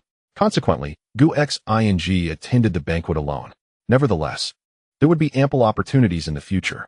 Ding Jun patted him on the shoulder, inviting him to join his table. Gu Xing sensed a hidden meaning in his boss's words. Before he could ponder further, Jack's voice diverted his attention. "Old Gu, hurry over here. This bowl of Buddha jumps over the wall is all yours." Yu Wenba's words were music to Gu Xing's ears, prompting him to swiftly move closer. The dish contained seafood, which Jack, being allergic to marine delicacies, could not partake in. Once all members of the training department and several family members were seated, Ding Jun raised his glass filled with cola and cleared his throat. "Allow me to say a few words." The room fell silent. Ding Jun surveyed the attendees. "We gather here today to celebrate our remarkable achievements in the summer tournament, securing both the championship and the top seed in our region. To be honest, I never dreamed that our team, which has only been in formation for half a year, would flourish so splendidly this summer. Let us toast to Manager Liu and Captain Jean for their contributions this season, to Coach Hou Ye for his diligent efforts, and to Long Gu for his unwavering stability as we strive to prove ourselves in this foreign land." Ding Jun acknowledged each member of the training department before finally turning his gaze to Gu Xing. "I must sincerely extend my gratitude to Xiao Gu. His genuine vision has been instrumental. Without him, VG would not have achieved such glorious successes in the summer tournament." Gu Xing beamed with delight, wishing he could perform an international backflip. "Can you believe that as a part-time worker this summer, I merely intended to earn some pocket money, and now I find myself as an LPL champion?" Ding Jun expressed his hopes for everyone to fulfill their aspirations at the World Championship in October, eagerly stating, "I will be there in person to cheer for each of you." The clinking of glasses resonated crisply within the enclosed room. Once Ding Jun concluded his speech, the atmosphere ignited with enthusiasm. Hou Ye leaned in to whisper to Gu Xing, "What are your plans? Aren't you going to the World Championship?" Gu Xing had forgotten to inform his teammates, and EY was still under the impression that he intended to forego this remarkable opportunity for fame. "You absolutely must come." Zhu Shengbin murmured insistently, "Xiao Gu, how could I manage without you? I've made my decision. I'm preparing to take a leave of absence to compete in the World Championship," Gu Xing replied, turning back to his boss. Ding Jun's face lit up with joy. He had initially hoped to persuade Gu Xing during the celebratory banquet, and if that failed, to appeal to him on their journey back to the base, using both reason and incentives to keep him on the team. To his surprise, Gu Xing had already come to a conclusion. "This is wonderful." Ding Jun felt as if he had consumed Felix Felicis from Harry Potter, brimming with good fortune. "Once the banquet concludes, let us discuss this in detail." Several teammates erupted with joy. Gu Xing was now universally acknowledged as the team's cornerstone. Without him, their prospects for the World Championship would indeed be uncertain. World 6 also displayed a gleeful grin, revealing his small fangs. As Gu Xing's substitute, it would be unrealistic for him to not desire the opportunity to compete. If Gu Xing chose to pursue his studies, he could ascend to become VG's jungler, a seemingly perfect opportunity. However, World 6 is acutely aware of his shortcomings. Stepping onto the stage, he is mercilessly beaten by the world's elite, and the audience will not hesitate to scrutinize him. Thousands of netizens will inevitably compare him to Gu Xing, casting him into an endless abyss. The world is not naive.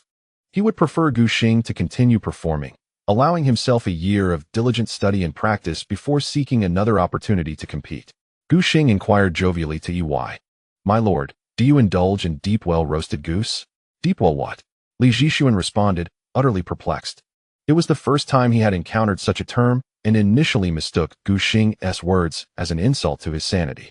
Roasted goose, goose, goose. Jack animatedly exclaimed, flapping his arms at his sides as if preparing to take flight. Koreans typically do not partake in such delicacies. Nevertheless, seeing several teammates relishing the dish stoked his curiosity, and he couldn't resist trying a piece. Soon, he found it impossible to stop. Gu Xing, on the other hand, welcomed everything on the table, sampling each dish with fervor, practically wishing to grab 10 pieces in a second. Consequently, just as the last dish was served, IP was nearly full, and with no one paying him any attention, he simply lowered his head to play with his phone. Gu Xing ladled some Buddha jumps over the wall into his mouth, savoring the rich, yet not overly greasy broth, and then tasted a piece of soft and tender sea cucumber, his expression radiating satisfaction. Poo-poo, what are you looking at? Noticing Gu Xing's intense focus, he casually inquired. The bubbling tournament, IP replied, his eyes glued to the screen. Sure, this is crucial. Gu Xing leaned closer to see. The Korean League's bubbling tournament commenced slightly earlier than the LPL. It officially kicked off the day before yesterday, with the Tigers securing the summer championship. They qualified as the second seed in the region due to their year-round points. The remaining teams, GIR, F, Samsung, and T, engaged in fierce battles. This afternoon, the bubbling tournament reached its final round, with Samsung facing T. The newly formed G team had a promising start in the Summer League, managing to hold their ground against T and RX in the initial weeks. However, as the season progressed, their performance became increasingly mediocre. They finished the playoffs in 4th place, suffering a humiliating 3-0 sweep by T. T should prevail, right? Xiao Duan speculated reasonably. After all, T is the team known for their remarkable comeback victories. Zhu Xiaolong leaned in to concur, recalling how they fiercely contested against RX in the summer finals. Had it not been for EB snatching the Baron with a mere 2 health points, the championship might have belonged to T. Based on their summer performances, T undoubtedly ranks among the world's top teams. Especially with the old captain and top laner DY in exceptional form, they embody the pinnacle of global standards. Gu Xing shared this sentiment. Yet, IP held a differing view. Do you understand the power of the hammer? We must believe in G. Samsung is the pride of Korea. The bubbling tournament had progressed to its 4th match. Previously, T led with a score of 2-1, just a step away from the World Championship. Aside from Gu Xing and Hou Ye, all members of the VG training department believed T was destined to win. Yet, at a critical moment, T faltered unexpectedly.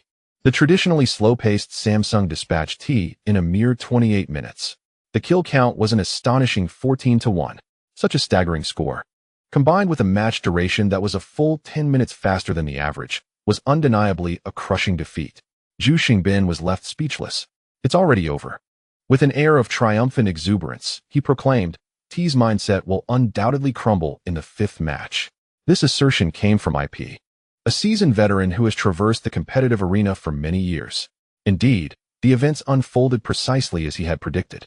T seemed to be haunted by the echo of their previous summer finals, where they suffered a harrowing defeat against RX in the 5th game. The jungler appeared utterly disoriented, completely out of form, and was thoroughly outplayed by Master and in their matchup. After a grueling 34 minutes, G clinched victory in the 5th game of the qualification tournament, successfully advancing to the global finals. Redmi beamed with joy, quickly dialing up his former superior, Edgar, to extend his congratulations. Meanwhile, Jack erupted into a flurry of exclamations. What on earth is happening? Gu Xing, leisurely savoring the broth of Buddha jumps over the wall, inquired with a hint of sarcasm. Jack, are you on a village internet connection? We all know T has been turned around. What T? You all should check the LPL qualification matches. They are leagues above L. Yu Wenba's voice brimmed with disbelief. What does it mean to be a hexagonal jungler? Gu Xing retrieved his phone, pondering that Yu Wenba was still too naive, lacking exposure to the tumultuous tides of competition. Can't you maintain your composure like I do? Upon opening the Douyu esports livestream, he realized how limited his perspective had been. The format had encountered significant issues due to LPL's schedule, which required 2 qualification matches to be played today. The matches commenced as early as noon. At first glance, the banana plan and the LPL's intentions seemed reasonable. Each BO5 was slated to be fully played, with an hour allotted per game. Ample time, one might think. In total, with 10 games, everything could be wrapped up by 10 in the evening. A perfect plan. However, dreams can be beautiful while reality proves to be harsh. The officials had failed to grasp a crucial point from the beginning. There exists a disparity between the BO5 qualification matches of LPL and LCK. The Korean League can indeed complete a full BO5 in a mere 5 hours. The current LPL, however, is not capable of such a feat, primarily due to interruptions. The Banana Plan's inaugural undertaking of the LPL was marred by subpar equipment management, which can only be described as abysmal. Problems arose frequently, forcing players to halt their matches. Issues that once plagued the Rainbow Bridge venue resurfaced, and now, as they organized an event in Guangzhou to accommodate thousands of spectators for their 5th anniversary, the Banana Plan's execution revealed numerous shortcomings. At 12:20 p.m., the band pick phase commenced. Nearly 8 hours later, the first game of the second BO5 had yet to conclude. Zhu Xiaolong gasped in disbelief, expressing relief that they had avoided any mishaps yesterday, or else it would have severely affected their mentality. VG had experienced few interruptions during this summer season, with only a minor headset issue during the regular season against GT, which delayed the match by a mere 15 minutes. The previous day's finals went smoothly without any complications.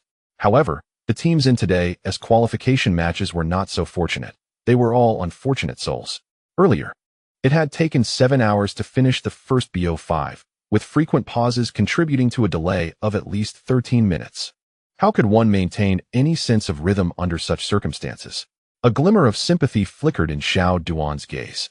In the realm of basketball, when a player is in a state of fervent performance, opposing coaches may deliberately call for a timeout to disrupt the rhythm and stall the game, allowing the player's momentum to wane before resuming play.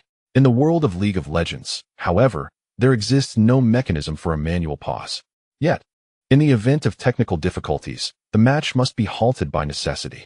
The sensation of an impending offensive surge being abruptly interrupted by a sudden game stoppage is undeniably maddening.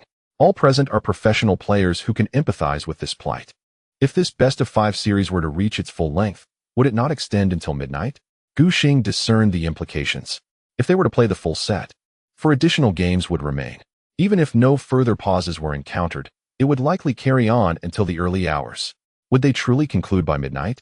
Zhu Xingbin, witnessing SSG secure the final LCK World Championship slot, was joyfully savoring a roast pig, speaking in garbled excitement. So blue. Meanwhile, the VG players had nearly finished their meal and decided to congregate on the sofa to watch the match. Gu Xing glanced at the results. In the first game, Snake had triumphed over IM with a score of 32. He was quite curious about how Snake managed to secure that victory. To be fair, IM's style is particularly effective against Snake, employing a unique Iron Turtle strategy that remains defensive in the early game. They weather the storm, allowing their opponents to exert their strength until the landing phase concludes, at which point Snake begins to falter. There's no need to worry. The Snake players will inevitably falter on their own. As the mid to late game unfolds, IM can execute a comeback through their well-coordinated team fights.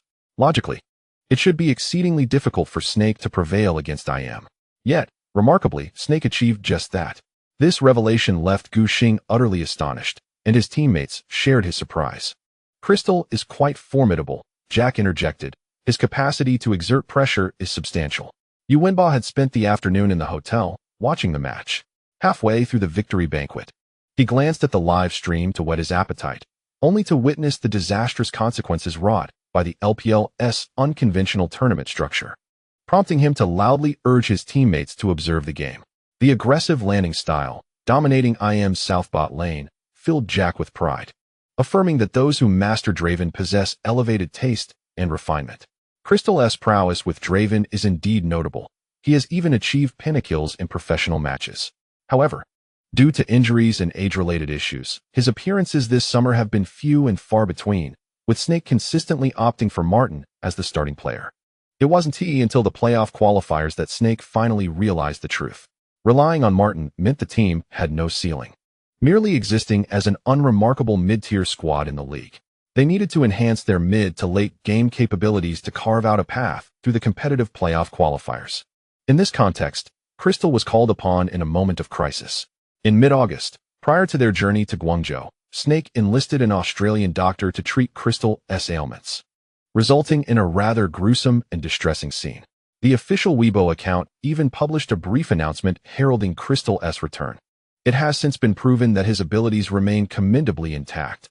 In the first best-of-5 of the playoff qualifiers, he displayed exceptional form, helping Snake to advance through a grueling 5-game battle with a pivotal 4-kill performance at the Dragon Pit. However, how long can he maintain this level of performance? Gu Xing felt an unsettling sense of apprehension. Engaging in 2 consecutive best-of-5 matches at such an intense level, could Crystal's stamina endure? The energy expended in professional competition is a realm entirely distinct from that of casual ranked games.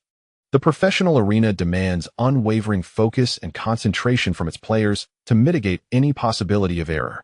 Each competitor is a prodigy, having emerged from the ranks of the highest echelon in the game. After enduring rigorous professional training, they are remarkably adept. Observing the players from a first-person perspective reveals that League of Legends is akin to a harrowing experience. In the obscured corners shrouded by the fog of war, one might discover several formidable opponents lying in wait. Often, when conflict erupts, the entire team converges in an instant. In such high-stakes confrontations, even the slightest misstep could transform one into the adversary's vulnerable target. The toll of 2 consecutive best-of-5s on the player's stamina is indeed substantial. Even a normally fit player, engaged in ranked matches without a moment's pause from afternoon until night, would feel utterly drained. Moreover, professional players, who often remain sedentary for prolonged periods, generally possess health conditions that fall below the human average. Gu Xing's premonition proved accurate. By the time the victory banquet concluded, it was already 10:20 p.m. A full 10 hours had elapsed since the commencement of the promotion tournament. As ill fate would have it, yet another technical glitch occurred, causing yet another interruption in the match. The 10 players from the Snake team and we were left to sit idly at their stations. As Gu Xing followed his teammates out of the dining area, he observed the vacant expressions and dazed gazes of the Snake members on their phones. Crystal incessantly rubbed his wrists, attempting to alleviate the discomfort he felt. After a long wait, as the match finally resumed, another notification from the higher-ups arrived. For safety reasons, given the late hour, it was imperative to swiftly evacuate the 17,000 spectators present. Once the audience had exited, the venue would reopen for the continuation of the promotion tournament. At this juncture, it was impossible to reschedule the match for the following day. Both teams had no choice but to press on. We, relatively speaking, fared better, having played 1 less best-of-5, thus maintaining a semblance of mental fortitude. However, the Snake team was truly in a dire situation. Jean Wenhe sighed deeply, estimating that the Snake players were nearing exhaustion. The Snake base was located on Lingshi Road, neighbors to both IM and EDG. The VG faction from Hope Mountain was not particularly familiar with them. Nevertheless, this did not deter Gu Xing and his companions from advocating for the Snake team, as no team wished to find themselves in the position of being the second Snake. Upon returning to the hotel after conversing with Shun Guanshan and taking a shower, Gu Xing was dismayed to discover that the match had yet to conclude. The 2 teams, evenly matched, had fought tooth and nail to the 5th game. It was now the early hours of the morning, and the Snake players appeared to be in a stupor. It seemed that had they been offered a pillow, they would have promptly succumbed to slumber at their desks. During this period, his roommate Ding Ran, who had been following VG, had acquired considerable knowledge of the industry and was now filled with concern. Brother Xing, do you think they haven tea eaten? The VG players, in order to maintain their focus and reaction speed during afternoon matches, typically refrained from consuming substantial meals at lunch, opting instead for light snacks to avoid low blood sugar. Surviving a single best-of-5 was manageable, but the Snake team had engaged in 2 consecutive matches, compounded by the delays caused by pauses and the evacuation of the venue, resulting in significant lost time. A day spent without sustenance, compounded by the rigors of intense competition, is undeniably taxing on the body. Gu Xing's tone was tinged with melancholy. It is highly probable that no competitor would willingly allow extraneous factors to impede their performance, lest they later reflect on their choices with regret. He had never participated in a bubble tournament, yet he could easily fathom the challenges it presents. Among 4 competing teams, only the ultimate victor would secure a place in the global finals, a veritable meat grinder, where no one can guarantee survival once a team is cast into its depths. Within the vast expanse of esports forums, only those teams that reach the World Championships garner recognition for their prowess, stepping into the spotlight of global gamers. The audience is drawn to strength, an undeniable truth. Once, Gu Xing too harbored such sentiments as a mere spectator. However, upon embarking on his professional journey. He witnessed the stark brutality of competition firsthand. Numerous teams, such as those from Jiangxi Easy Internet Cafe and hundreds of others in the National Hero City Championship, alongside several LSBL teams like the formidable Tian Ye, find most of their players regarded as elite within the vast player community. Yet, they toil day in and day out in secondary leagues and even lower-tier competitions, striving for a chance to ascend to the LPL. In the LPL, only 3 teams each year earn the opportunity to compete on the world stage. The path to glory is paved with the sacrifices of countless players, many of whom labor their entire careers for but a solitary chance to breach the global finals. Having reached this stage of the bubble tournament, no one is inclined to relinquish their aspirations easily. A failure here signifies the dissolution of an entire year's dedication. Gu Xing gazed at the crystal beneath the camera, acutely aware that for the aging veterans, this bubble tournament might represent a singular opportunity in their lifetimes. In contrast, players like Sheng Chong and Soph, still in their youth, possess boundless potential ahead of them. In the stillness of the night, Gu Xing and Ding Ran found themselves idly lying in bed, watching the pivotal match that would determine the fates of 10 players. The Snake team faltered in their final moments, their panic evident from the onset of the draft phase. Head coach Zhu Kai presented a disorganized lineup, with both Cassidy and Sivir, the late-game dual carries, selected simultaneously. It was apparent that he was overwhelmed after 10 consecutive matches. The Snake team struggled to grasp the intricacies of the late game, opting for a sluggish lineup that led to an expectedly disastrous outcome against Hou Ye.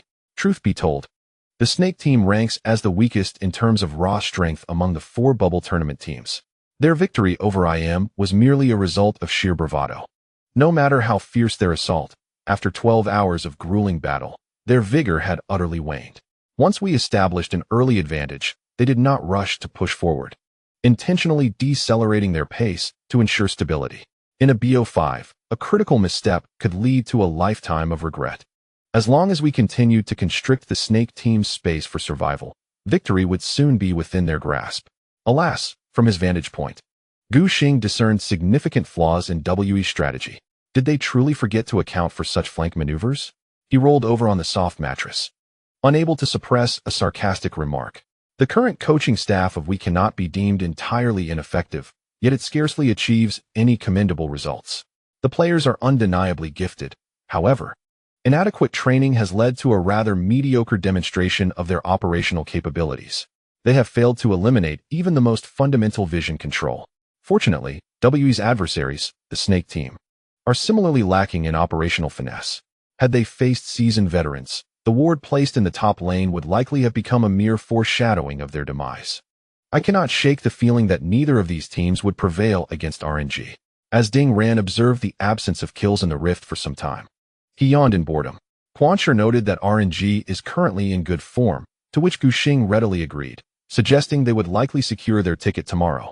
Despite suffering a defeat to Hou Ye in the final match of the regular season, RNG, after a period of adjustment, has been formidable, crushing all in their path before the semifinals, only to ultimately fall to VG. Now, RNG stands poised in the final round of the play-ins, awaiting their next challenge with considerable advantage. In the stillness of the deep night, Ziyuan strained his hoarse vocal cords, diligently narrating the unfolding situation. Relayed through his earpiece to Gu Xing, we ambushed in the jungle, successfully eliminating Jizu, and prepared to pressure the Snake team into a team fight at the Barren Pit. Due to a significant early disadvantage, Snake's carries, Cassidy and Sivir, were unable to develop. Engaging in a team fight would surely lead to their demise. Ultimately, Snake decided to forfeit the Baron and defend their high ground. Alas, Gu Xing pulled the blanket over himself and comfortably lay in bed. Even with the Baron buff, it was highly unlikely that Sivir, known for her exceptional wave-clear capabilities, could swiftly handle the minions. After 2 full best-of-5 matches, the outcome was settled. The super minions surged onto Snake's high ground, instilling despair in all hearts. After a grueling 10 games, Snake succumbed to Wu's steady rhythm. Ziyuan's voice was hoarse. At the moment the crystal shattered, the broadcast camera focused on the Snake players' bench. The 5 players, drained of energy, struggled to rise and await Wu's handshake. They exchanged silent glances, their expressions laden with bitterness. Yet, Gu Xing sensed a hint of confusion in Soph's large, expressive eyes. For Snake, although 2016 was filled with regrets, the arrival of the young talent sophomore offered them a glimmer of hope for the next year. In the empty arena, Ziyuan's commentary echoed. However, not everyone would live to see the next year. Following the handshake segment, the crystal lay feebly against the table, the wrist swollen and unable to lift. Beside him, the support player Jizhu rubbed his temples, the team's shot caller suffering from a splitting headache. Gu Xing had a decent rapport with Jizhu, often exchanging a few words when they met. After all, having emerged from the illustrious royal Never Give Up, he found it easier to connect with him through their mutual acquaintance, Dong Xiaosa. At this moment, witnessing Jizhu's pained expression resonated with Gu Xing. With victory secured, Min Ziyuan quickly changed his tone, apologizing, stating that this afternoon, we would face RNG. He exhaled deeply, allowing his nearly strained voice a moment of respite. Thankfully, he would not be required to commentate in the final play-in match. Otherwise, after these 2 days, Ziyuan will likely come to terms with the fact that life is a dream, and each must shine in their own way. The Wii players trudged heavily toward the backstage area. Upon returning to the hotel, they would only be able to rest for 5 or 6 hours before rising to continue their arduous battle. Indeed, it was a disheartening situation, as Ding Ran lamented. Pondering whether the Snake team would be utterly exhausted after 10 consecutive matches, Gu Xing switched off the lamp on his side. The grim reality of the arduous BO10 format, solidifying his resolve to prioritize his health. He was uncertain if he would ever encounter such an absurd competition format again in the future. Gu Xing had no desire for his professional career to come to an abrupt end. The next morning, he awoke at noon. The midday sun filtered through the curtain seams, gently rousing him from slumber. Opening the VG training department group chat, he discovered there was still an hour remaining until the scheduled rehearsal assembly. He took his time getting out of bed, opting instead to browse the esports forum. After a night had passed, public opinion had fully fermented. The overwhelming majority of viewers had left the venue without knowing the outcome of the second BO5. It was only upon seeing the match report that they realized we had advanced to the next round. Infuriated netizens unleashed their wrath upon the LPL officials in the forums. The anti-pressure forum was notorious for its unrestrained vitriol, and a furious audience unleashed their fury with unparalleled intensity. Gu Xing noticed a petition post advocating for the family members of the schedule creators to be brought on stage for a BO10 to enlighten the audience. One commenter quipped that the schedule creators' household registration booklet consisted of only a single page, rendering it impossible to assemble 10 players for a game. Additionally, some individuals expressed their anger through a combination of sarcastic and scathing remarks. Oh, is there really such a format? From noon until dawn, LPL truly is a genius. If you don't understand, don't criticize. LPL's late-night games are aimed at expanding overseas markets, catering to North American and European audiences. Your perspective is too narrow. Moreover, there's the issue that the last BO5 didn't conclude before the venue dispersed. What about the tickets for over 10,000 spectators? Will they be refunded? Over 10,000 spectators, if they were to refund all the tickets, it would amount to several million, surpassing the championship prize that VG received. ISNT LPL incurring a substantial loss. Initially, LPL aimed to fill the prime weekend time slot for matches, thereby reducing venue rental fees. But it backfired. The refund costs exceeded the venue rental expenses. It's akin to an elderly lady amusing herself under the covers. There were also fans of the Snake team crying foul, arguing that if the bubble tournament had been spread over 3 days, perhaps Snake could have triumphed over Wii.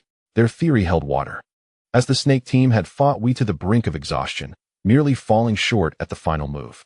Numerous casual bystanders echoed sentiments of unfairness and called for a rematch in the comments below the post. However, it was water under the bridge. The matches had concluded. It was not like Echo could initiate a true time reversal. Gu Xing put away his phone and, while waiting for his roommate to finish washing up, took the opportunity to exercise in bed. Just as Ding Ran emerged from the bathroom after washing his face, he was taken aback to see Gu Xing performing sit-ups. Li Zai Ganshimo? He asked in astonishment. It is evident that Gu Xing possesses a commendable physical fitness at this moment. His breathing is steady and his complexion remains unflushed. After all, he is still youthful, having often engaged in running during evening study sessions back in school. Having been at VG for merely 2 months, his physique has yet to reach a state of deterioration, remaining healthier than the majority of professional players, though not comparable to the likes of a seasoned veteran like Ming. Ding Ran plopped down beside him, assisting in pressing down his legs to ensure his sit-up posture remained correct. By the way, if you were to drop out and pursue a professional career, wouldn't that mean we could no longer be roommates? Gu Xing nudged his right elbow against his left knee and reclined back, offering words of comfort to his good friend. Old Ding, you must acclimate to living independently. Father cannot always be by your side, and there will come a day when he must depart. Before he could finish his thought, Ding Ran interrupted him with a playful punch. After completing his workout, Gu Xing felt revitalized as he attended to his personal hygiene, donning his team uniform before heading out to satisfy his hunger. In the hotel restaurant, they unexpectedly encountered Soft. Hey, Ding Ran whispered curiously to Gu Xing. Why do I feel like he is not particularly upset? The Vietnamese jungler's complexion had lightened significantly since his arrival in the LPL, likely due to prolonged training at the base. He devoured his hamburger with fervor, washing it down with a gulp of cola, his manner of eating quite enticing. His expression certainly did not convey despair. It's possible he is just putting on a brave face, Gu Xing reasoned, recalling the scene from No Country for Old Men, where Lu Ring eats roast duck. Isn't there a parallel between that and Soft devouring his hamburger? Ding Ran disagreed, pointing out that while Lu Ring cried as she ate, Soft appeared quite cheerful, even ordering an extra serving of fries. Gu Xing remained noncommittal. Initially, he had intended to join Soft in indulging in a hamburger, but recalling his commitment to a healthier lifestyle from the previous night, he ultimately opted for a modest bowl of rice accompanied by one meat and one vegetable dish. Gu Xing wished to deliberately avoid Soft, believing that after his recent loss in the bubble match, the best remedy would be to allow him solitude. However, upon spotting the two, Soft waved cheerfully, beckoning them to sit beside him. With no recourse, Gu Xing and Ding Ran complied, carrying their trays to sit across from Soft. Congratulations, he exclaimed, his Chinese still in its infancy. Thus he resorted to simple English for communication. Soft had performed well academically in school, and his vocabulary was commendable. He had yet to congratulate Soft on his recent victory. Doing so now would not be too late. His chubby face radiated joy. Ding Ran shot a knowing glance at his friend. Gu Xing deciphered Ding Ran's implication.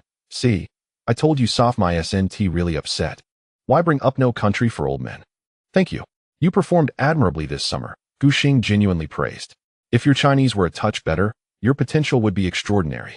From a newcomer's perspective, Soft had already shone brightly in this summer tournament. However, two hindrances stood in his way. Firstly, his style was rather monotonous, overly reliant on counter-jungling, and when his early game did not flourish, he seemed at a loss for how to proceed. Secondly, there was a lack of effective communication within the team. Gu Xing had observed the Snake team's matches the previous night, and it appeared that Soft was largely detached from the team's overall strategy. Similar to the ranked matches, the microphone remained silent as he immersed himself in single-player gaming. However, he had indeed mastered the essence of the Snake team, occasionally surprising everyone with a sudden act of generosity. Remarkably, he managed to advance to the second round of the bubble tournament, a testament to the heights of Soft's potential. Ding Ran interjected, stating that this loss was largely attributed to the format of the competition, suggesting they would fight again next year. Soft nodded repeatedly, his expression relaxed, asserting that it was merely the Dalmatia Cup, just a small tournament. He would not let the outcome weigh heavily on his mind. Gu Xing nearly choked, coughing a couple of times as tears threatened to spill. Ding Ran, wide-eyed in disbelief, whispered to her friend, "Did you hear that? He mentioned the Dalmatia Cup?" Gu Xing, equally astonished, could hardly trust his ears. Although his English was not particularly strong, he was certain he had not misheard Dalmatia Cup. "What did you say?" Gu Xing urged Soft to repeat himself, questioning if he had lost his senses due to lack of sleep. Yet, Soft was resolute in his response. "Yes, the Dalmatia Cup. That's what I translated." Soft's round face bore an expression of innocence as he worked in China. Gu Xing and Ding Ran exchanged glances. Both adept in emotional intelligence and interpersonal skills, yet found themselves at a loss for words. How could such a blunder occur? Gu Xing felt compelled to reveal the truth. The previous night featured two BO5 matches, which were the World Championship qualifiers, not the Dalmatia Cup. Soft evidently placed immense trust in the translation abilities of his team. "Impossible. Absolutely impossible," he exclaimed, shaking his head vigorously. "Why would I deceive you?" Ding Ran suggested. "Why not just ask managers Wu Wu?" Upon seeing the sincerity in their expressions, Soft's face fell. He was eager to return to his room upstairs for confirmation. Before leaving, he made sure to savor his meal, devouring the hamburgers and fries with great enthusiasm. Watching the Vietnamese jungler dash out of the restaurant, Ding Ran remained engulfed in shock. What a chaotic ensemble. Can the club really hire such a misguided translator? He muttered, I could do it better. This was a first for Gu Xing as well. Reality, it seemed, was more surreal than fiction. After hastily finishing lunch, Gu Xing headed to the lobby to regroup with his teammates. Everyone was in high spirits, as the regional expedition ceremony scheduled for the evening felt like a further accolade for VG. As the #1 seed, they were destined to be the center of attention. On the bus to the venue, Ding Ran shared the lunchtime revelations with other staff members from the training department. Distillation. Gu Xingbin laughed heartily.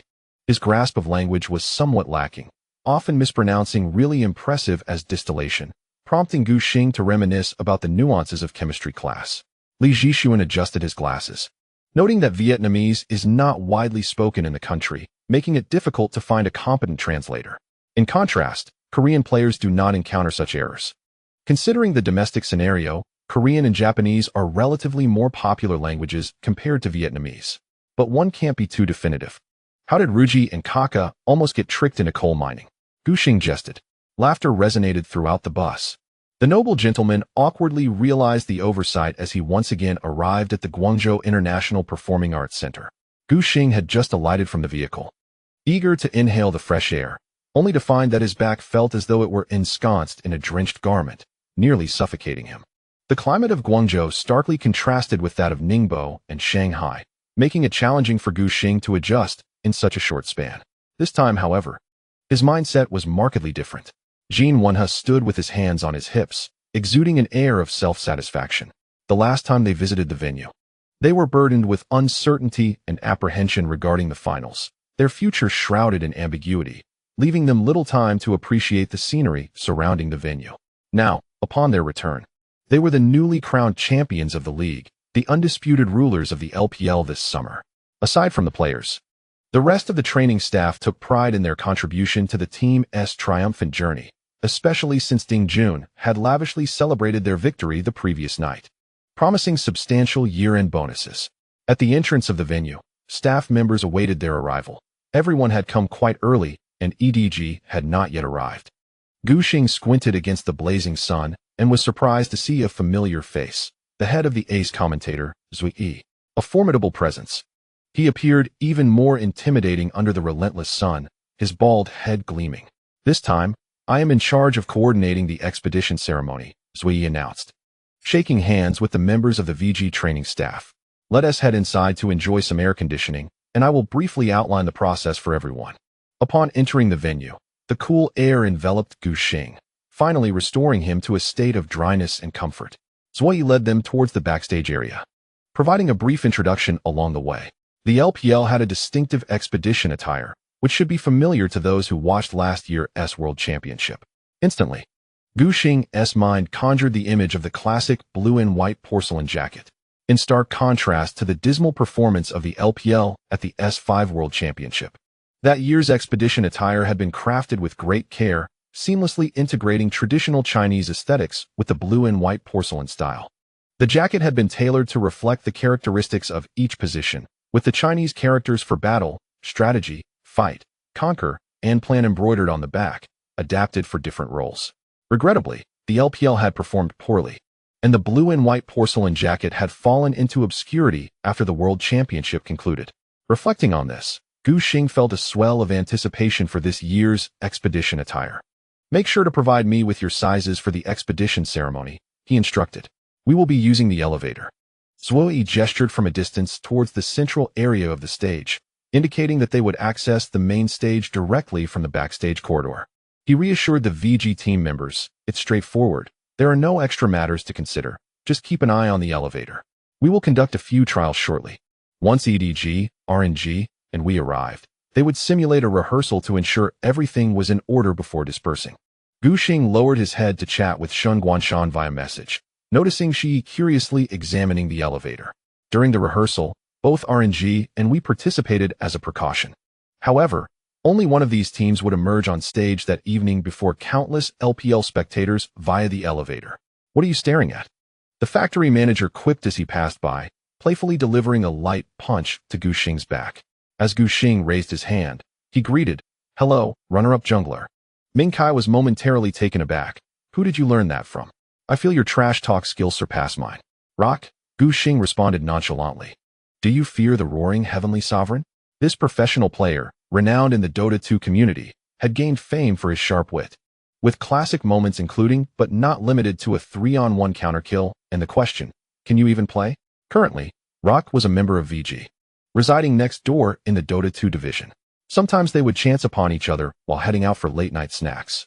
Gu Xing and he shared a rapport, though they were not particularly close, as their projects differed and conversational topics were indeed limited. The team manager found himself momentarily stunned by Gu Xing's reply, realizing he could not best him in banter, and thus switched the subject. "Who do you think will win today?" "Of course RNG. I feel it's at least a 70-30 split," Gu Xing replied, bringing over 2 chairs to settle in the corner of the corridor to watch the live broadcast on the television screen. The mental state of Wei was visibly poor. The previous day's BO5 against Snake Team had drained considerable energy, and Candy appeared bleary-eyed, his state reminiscent of McGrady. Gu Xing doubted that Wei, in such a condition, could triumph over RNG. "I feel the same," the manager nodded in agreement. "Yesterday, I am, Snake Team, and we seem to be on par, but RNG is a notch above." Their assessments proved accurate. In the opening match, RNG dispatched Wei in a mere 28 minutes and 22 seconds. The 6:15 version emphasized the team's landing capabilities. Uzi ruthlessly targeted his former teammate Zero, bulldozing his way through. In the second match, Wei still struggled to adjust, suffering another defeat after a fierce battle lasting 33 minutes. That's it, the manager lamented. "The losses are far too rapid." We had evidently revealed all their cards to Snake Team, and now, facing RNG, they had no tricks left to play.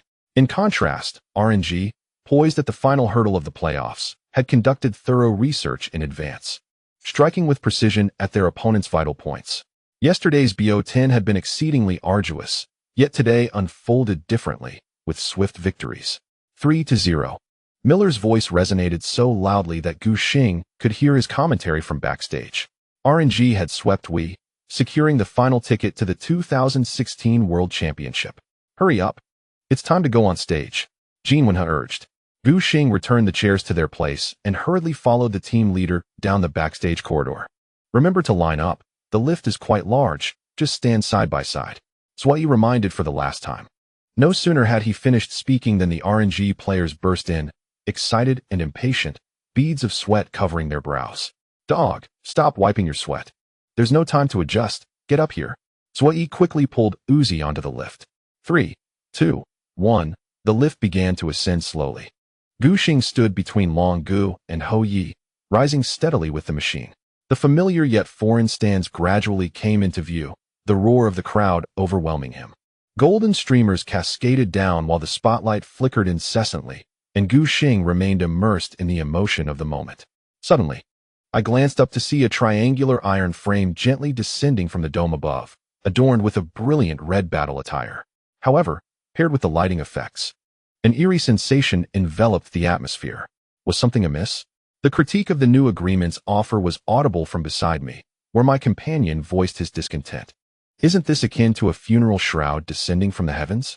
His distinctive quack-like voice was unmistakable, and indeed, the battle attire seemed rather peculiar. As the iron frame finally settled directly above the third team of competitors, a mere tilt of the head revealed the garment's design. Its base of vibrant red featured the emblem of the LPL Professional League on the left chest, while a golden dragon was embroidered on the right. The color scheme and style were excessively flamboyant. I felt that this year's outfit paled in comparison to last year's exquisite blue and white porcelain design. No worries, I reassured myself. Historically, when the battle attire was aesthetically pleasing, our performance faltered, and perhaps this year's less appealing garb would herald a better outcome. "Do not speak in such a manner," interjected Xiao Duan. Li Yuanhao rushed to the platform straight after the bubble match, breathless yet sporting his signature tactical goggles. "Surely, we must secure a spot in the top 4 this time. Achieving the semifinals would be a triumph." His boldness in seeking honors that none of the last year's 3 LPL teams had attained was audacious. The manager's vacant eyes widened suddenly, casting a disapproving glare at Li Yuanhao. What do you mean by merely reaching the semifinals as a success, young rascal? Who are you implying? I reached out, retrieving a battle outfit, confirming the size was suitable before donning it. Were I to mistakenly select the one belonging to Gu Xing, I feared I would transform into Gu Yuanyuan upon wearing it. The awkwardness was palpable for Hou Ye and Xianghua, both of whom had little flesh to spare. The battle attire, already oversized and baggy, only accentuated their lanky frames, making them appear as though a gust of wind could easily topple them. The host's resonant voice reverberated through every corner of the venue. Ladies and gentlemen in attendance, let us once again bellow the names of the three teams representing the LPL region at the 2016 World Championship. First seed, Vici Gaming. As the dry ice clouds billowed at the stage's edge, thunderous applause erupted from the audience. Having just claimed the championship title in the Summer League, Vici's popularity surged to new heights. Observing Sheng Guanshan incessantly snapping photos with his phone, I couldn't help but feel exasperated. You intend to capture this? The battle attire is horrendously ugly. I wouldn't wear it even if it were gifted to me. Yet, a thought crossed my mind, and I too retrieved my phone. In my eyes, this ensemble was indeed grotesque, and it could serve as a humorous anecdote in my history with Gu Xing. Resolutely, I began to snap photos. Amidst the host's fervent exhortations, the players from EDG and RNG were also met with thunderous cheers from the thousands present. As the ceremony drew to a close, the host delivered a final remark. After a year of preparation, the LPL stands ready to shine brilliantly at the upcoming World Championship, determined to achieve significant breakthroughs. Tian Ye muttered under his breath, "What official loans are we discussing? What if we do not achieve breakthroughs? We will be subjected to further ridicule." Guided by the staff, I followed closely behind my teammates as we departed the stage. At the entrance of the backstage corridor, Jin Wenhe discussed the subsequent arrangements with them. It was now August 28th, and our branch's holiday would last until September 7th, providing us with a span of 10 days. He spoke rapidly, reminding them not to forget to hand over their identification documents, as it was crucial to expedite the process of obtaining exit permits. This year's World Championship would be held in the United States, necessitating a great deal of preparation for supplies to cross the ocean. Gu Xing was eager to embrace the impending holiday, readily agreeing and hastily packing his bag, eager to depart. Everyone planned to return to their hometowns for rest, rendering a trip to the city unnecessary. Thus the Alliance branch was dissolved on the spot. Before departing, Boss Ding Jun called out to him, "Xiao Gu, are you heading straight back to Shanghai?" "No, my parents finally have the chance to come out, so we plan to travel and unwind," Gu Xing explained briefly. "Enjoy yourself thoroughly," Ding Jun replied after a moment of contemplation. "When you return, I will contact you via WeChat." Gu Xing was puzzled by his boss's cryptic intentions. He simply waved farewell to his teammates in the training department. Long Gu was still chattering about bringing local specialties for his teammates upon returning from the break. "You won't be bringing Changsha stinky tofu, will you?" Manager Lu Wenjun teased. "Compared to that, I still prefer the specialties from Jack's hometown. I've heard much about them since childhood." Yu Wenba laughed heartily. "Huanggong's secret exam papers? If you need any, I can bring a couple back for you." Gu Xing chose to ignore them and hurried outside to reunite with his family. Upon seeing him, Gu Pan's face lit up with joy.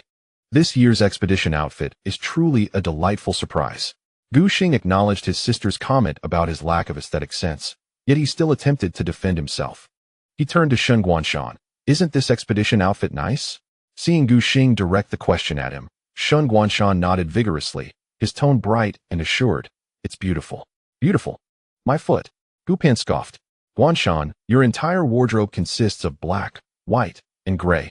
Who are you to comment on aesthetics?" Sheng Guanshan felt displeased at his friend's remark, but found himself at a loss for a rebuttal. His wardrobe was notoriously simplistic, filled with a plethora of athletic shirts and long pants in monotonous tones, indicating that he had not devoted much thought to his appearance. Gu Xing stepped in to diffuse the tension, promptly shifting the topic. "Did you not say you were going to give me a gift? Have you decided what it will be?" This tactic of diversion proved remarkably effective, particularly in dealing with Gu Pan. "I haven't yet," Gu Pan admitted, uncertain about her choice of gift. She had initially contemplated gifting a laptop and a new phone, as that would be the simplest option. However, considering Gu Xing's decision to take a break from school to pursue a professional career, he would likely not require a laptop for his long-term stay at the training base. Now, she found herself in a quandary. Opting for a less expensive gift felt awkward, while selecting something extravagant was beyond her financial means. Take your time to think it over. Just don't forget. Gu Xing waved his hand dismissively and sought out his parents to discuss their upcoming travel plans. In the days that followed, he completely relaxed, accompanying his family and friends on excursions throughout Guangzhou's numerous attractions.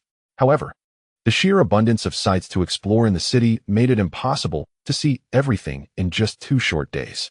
By the afternoon of the 30th, as the school reporting day approached, the 5 finally set forth back to Ningbo. Upon boarding the plane, Gu Xing seized a moment of leisure to peruse his phone, eager to discover what transpired during his 2-day absence. The forum users were still fervently discussing the expedition ceremony. They had captured images from various angles, rendering the scene of the expedition as if it were a grand assembly in the underworld. Out of sheer curiosity, Gu Xing saved numerous humorous images to his collection. Moreover, the preliminary matches of the 5 major regions had concluded. Nevertheless, most domestic netizens were primarily concerned with the China-Korea region, showing little interest in the majority of Western teams. The teams they were most familiar with were likely G2 and FNC, the former being notable for its plethora of memes. During the mid-season invitational group stage held in Shanghai this past May, G2 suffered an embarrassing record of 2 wins and 8 losses, managing to secure only 1 more victory than the Turkish wildcard team, SUP, and earning the nickname G28 globally. With their solitary effort, they nearly obliterated the fleeting glory that the European region had managed to reconstruct the previous year. Moreover, the name G2 in Chinese phonetics feels rather peculiar, making it hard for domestic audiences to forget. It's akin to an LPL player adopting a username like PP God, which would undoubtedly leave a lasting impression on Western netizens. After their dismal performance at the mid-season invitational, G2 returned to Europe and began to dominate the league once more, easily clinching the championship in the playoffs with 2 3-1 victories, thereby entering the World Championship as the top seed. Conversely, the once mighty FNC has experienced a rapid decline. After the departure of last year's top laner, Hou Ye, they recruited the scandal-ridden Spirit, who had struggled in the LPL. The outcome proved disastrous. Last year's World Championship semifinalists could not even secure a place in the European region's top for this time around. Spirit was utterly outmatched in the playoffs, being thoroughly overwhelmed by H2K's Polish jungler, Jankos. In 3 matches, Jankos achieved a staggering kill-death ratio of 19. The disparity in jungling was evident. Ultimately, the European teams advancing to the World Championship were G2, H2K, and Splice, affectionately dubbed the European Snake. Gu Xing scanned the list in the forum and noted that there were not many stars among them. However, there was one renowned mid laner whom nearly 8 out of 10 players worldwide were familiar with, Ryu from H2K, the victim of the infamous Double Z battle. Gu Xing was quite eager to see H2K draw SKT in the same group this year, allowing the 2 mid laners to clash once more in a thrilling showdown. With no matches on the horizon, the forum buzzed with discussions of the World Championship scenario. Numerous posts were being shared, primarily targeting the Korean Inven and Western Reddit forums. Netizens extracted intriguing threads from these sources, translating them with a touch of finesse before reposting them in the pressure relief section, seeking amusement and experience points in the process. Among the threads, Gu Xing came across a post from a Western forum evaluating the LPL representative teams. I know EDG, Clear Love is the FMVP of S5 MSI. I know RNG, they have Looper, Mata, and Uzi, but what on earth is VG? The duo of Imp and Easyhoon has gained a modicum of fame, both having been former global champions. My recollections of Imp include the moment last year when he, as Callista, recklessly leaped onto the head of a Malphite only to be swiftly crushed, as well as the vivid image of him being obliterated by the Arctic Line King during the S3 season.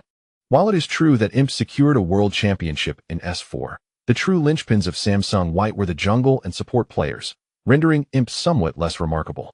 Similarly, Easyhoon, despite his S5 championship, has undeniably displayed commendable skill, yet his presence has been notably lackluster during the match against OG.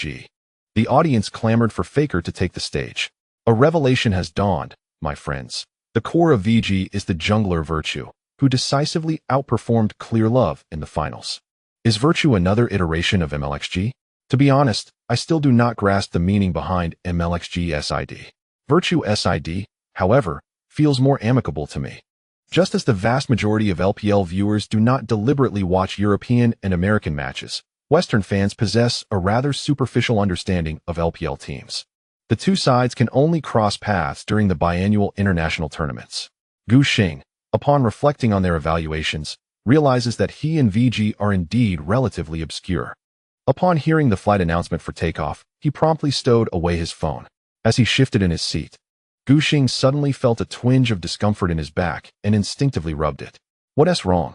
inquired his neighbor, Shun Guanshan, with curiosity. "It's nothing," Gu Xing reassured her. "Once we arrive in Guangzhou, the training will be at an internet cafe, and the chairs are rather uncomfortable. After prolonged sitting, my back muscles tend to tighten." It was not merely the training venue.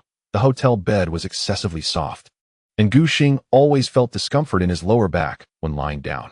The intensity of training prior to the finals was considerable, leaving him little time for rest and adjustment. With the past couple of days spent sightseeing and shopping, it was not surprising that his back felt a bit off. Understanding this, Shun Guanshan nodded knowingly. She possessed an excellent memory, particularly regarding matters related to Gu Xing, recalling details with remarkable clarity. Earlier in their conversation, Gu Xing had mentioned that the gaming chairs at their base were of little use, and the conditions at the internet cafe were certainly inferior to VG's training facility. With this thought, a plan began to form in her mind. The flight from Guangzhou to Ningbo took almost 3 hours, followed by a taxi ride that brought them back to Zhenhai just as evening approached. Seeing the time, Gu Xing realized there was no opportunity to return home and prepare a meal, so they decided to find a restaurant nearby. "How about beef noodles?" his mother casually suggested, pointing to a shop on the street. No, Gu Xing quickly declined. "I absolutely refuse to eat beef noodles." In the League of Legends esports scene, associations with beef noodles are often fraught with misfortune. Gu Xing had once been skeptical of such superstitions, but since embarking on his professional career, he had leaned towards believing that it is better to err on the side of caution. If the beef noodles truly carried a curse akin to that of Nami, it could spell trouble. Ultimately, the 5 of them opted to dine at a dumpling restaurant. While ordering, Gu Xing's mother hurried home to prepare hot water for a shower before rejoining them. The Gu family used an old-fashioned water heater, which took a long time to heat up. If not preheated, one would have to wait an eternity. After satisfying their hunger, Gu Xing returned to the Gushi community. The parents, unable to afford a moment's rest, swiftly transitioned from their leisurely holiday state back to the hustle of reopening their small shop. Before departing, they delivered all the packages stored in the shop to the residences of the respective owners, ensuring that the closure would not disrupt others' daily lives. Nevertheless, an unsettling feeling lingered within them. After years without proper respite, the abrupt week-long break felt alien, and thoughts of returning to their previous hectic routine constantly occupied their minds. Gu Pan, with a heavy heart, mused that once she earned enough, her parents could retire and enjoy life, perhaps travel. Surely, they shouldn't have to rise early and toil away at the shop every day. "What do you mean, just running a small shop? Your mother and I managed to raise you and Gu Xing through this very establishment," her father countered, pulling a bag of rice from the bottom shelf to take home. As their supply had run out, it would be unwise for Gu Fu to carry rice home after closing the shop at 9 o'clock, as the dark stairwell could easily lead to accidents. Gu Xing took the bag from him, while the 2 girls, unable to assist, forged ahead to clear the path. "I have a plan," Shun Guanshan whispered to Gu Pan, revealing her idea. "How about buying a chair as a gift?" Gu Pan repeated incredulously. She found the notion utterly absurd, believing only someone with Shun Guanshan's eccentric mindset could conceive such an idea. "Not just any chair," Shun Guanshan said, linking her arm with Gu Pan's. "A more expensive one. It would be beneficial for his posture, given how long he sits." Gu Pan considered this perspective, finding a hint of validity in it. Yet, she furrowed her brow, questioning how expensive a chair could truly be. It paled in comparison to the cost of a laptop. Surely, they needed to include something else. Shun Guanshan handed over her phone, displaying a shopping website. Gu Pan glanced at the screen. "How much?" Her voice sharpened in disbelief. "Is this a robbery?" Behind them, Gu Xing, one hand clutching the rice and the other scrolling through a group chat, looked up in confusion at her exclamation. Shun Guanshan turned back with an apologetic smile, indicating to Gu Xing that she was merely jesting with Gu Pan. Just as she turned away, Gu Pan's urgent voice rang out again. 10,000 for a chair? Is it made of gold?" she exclaimed, feeling quite indignant. Gu Pan believed the seller was blatantly extorting money, and she felt guilty for even considering gifting such an exorbitantly priced chair. A decent ergonomic chair typically costs around this price, Shen Guanshan quietly explained to her friend, citing the favorable reviews. Gu Pan examined the feedback, noting the overwhelming positive responses, with many buyers asserting that aside from its high price, the chair had no flaws. He'll still be playing professionally next year. And he spends more time in a chair than lying in bed, Shen Guanshan added. This did sound somewhat reasonable. However, Gu Pan remained hesitant. Unlike Shen Guanshan, who prioritized suitability over cost, Gu Pan had been raised with a sense of thriftiness, always seeking value for money. She felt that anyone who purchased a chair for 10,000 was a fool. Struggling for words, Shen Guanshan insisted, "You just said we should buy a cheaper chair. But now that we have a larger budget for the chair, we can skip worrying about additional gifts." With a glance filled with suspicion, Gu Pan turned to her friend. "What has suddenly piqued your interest in gift-giving?" She sensed something amiss. It was decidedly uncharacteristic of Shen Guanshan. After a moment of contemplation, Shen Guanshan shared with her the discomfort Gu Xing felt from sitting on the plane.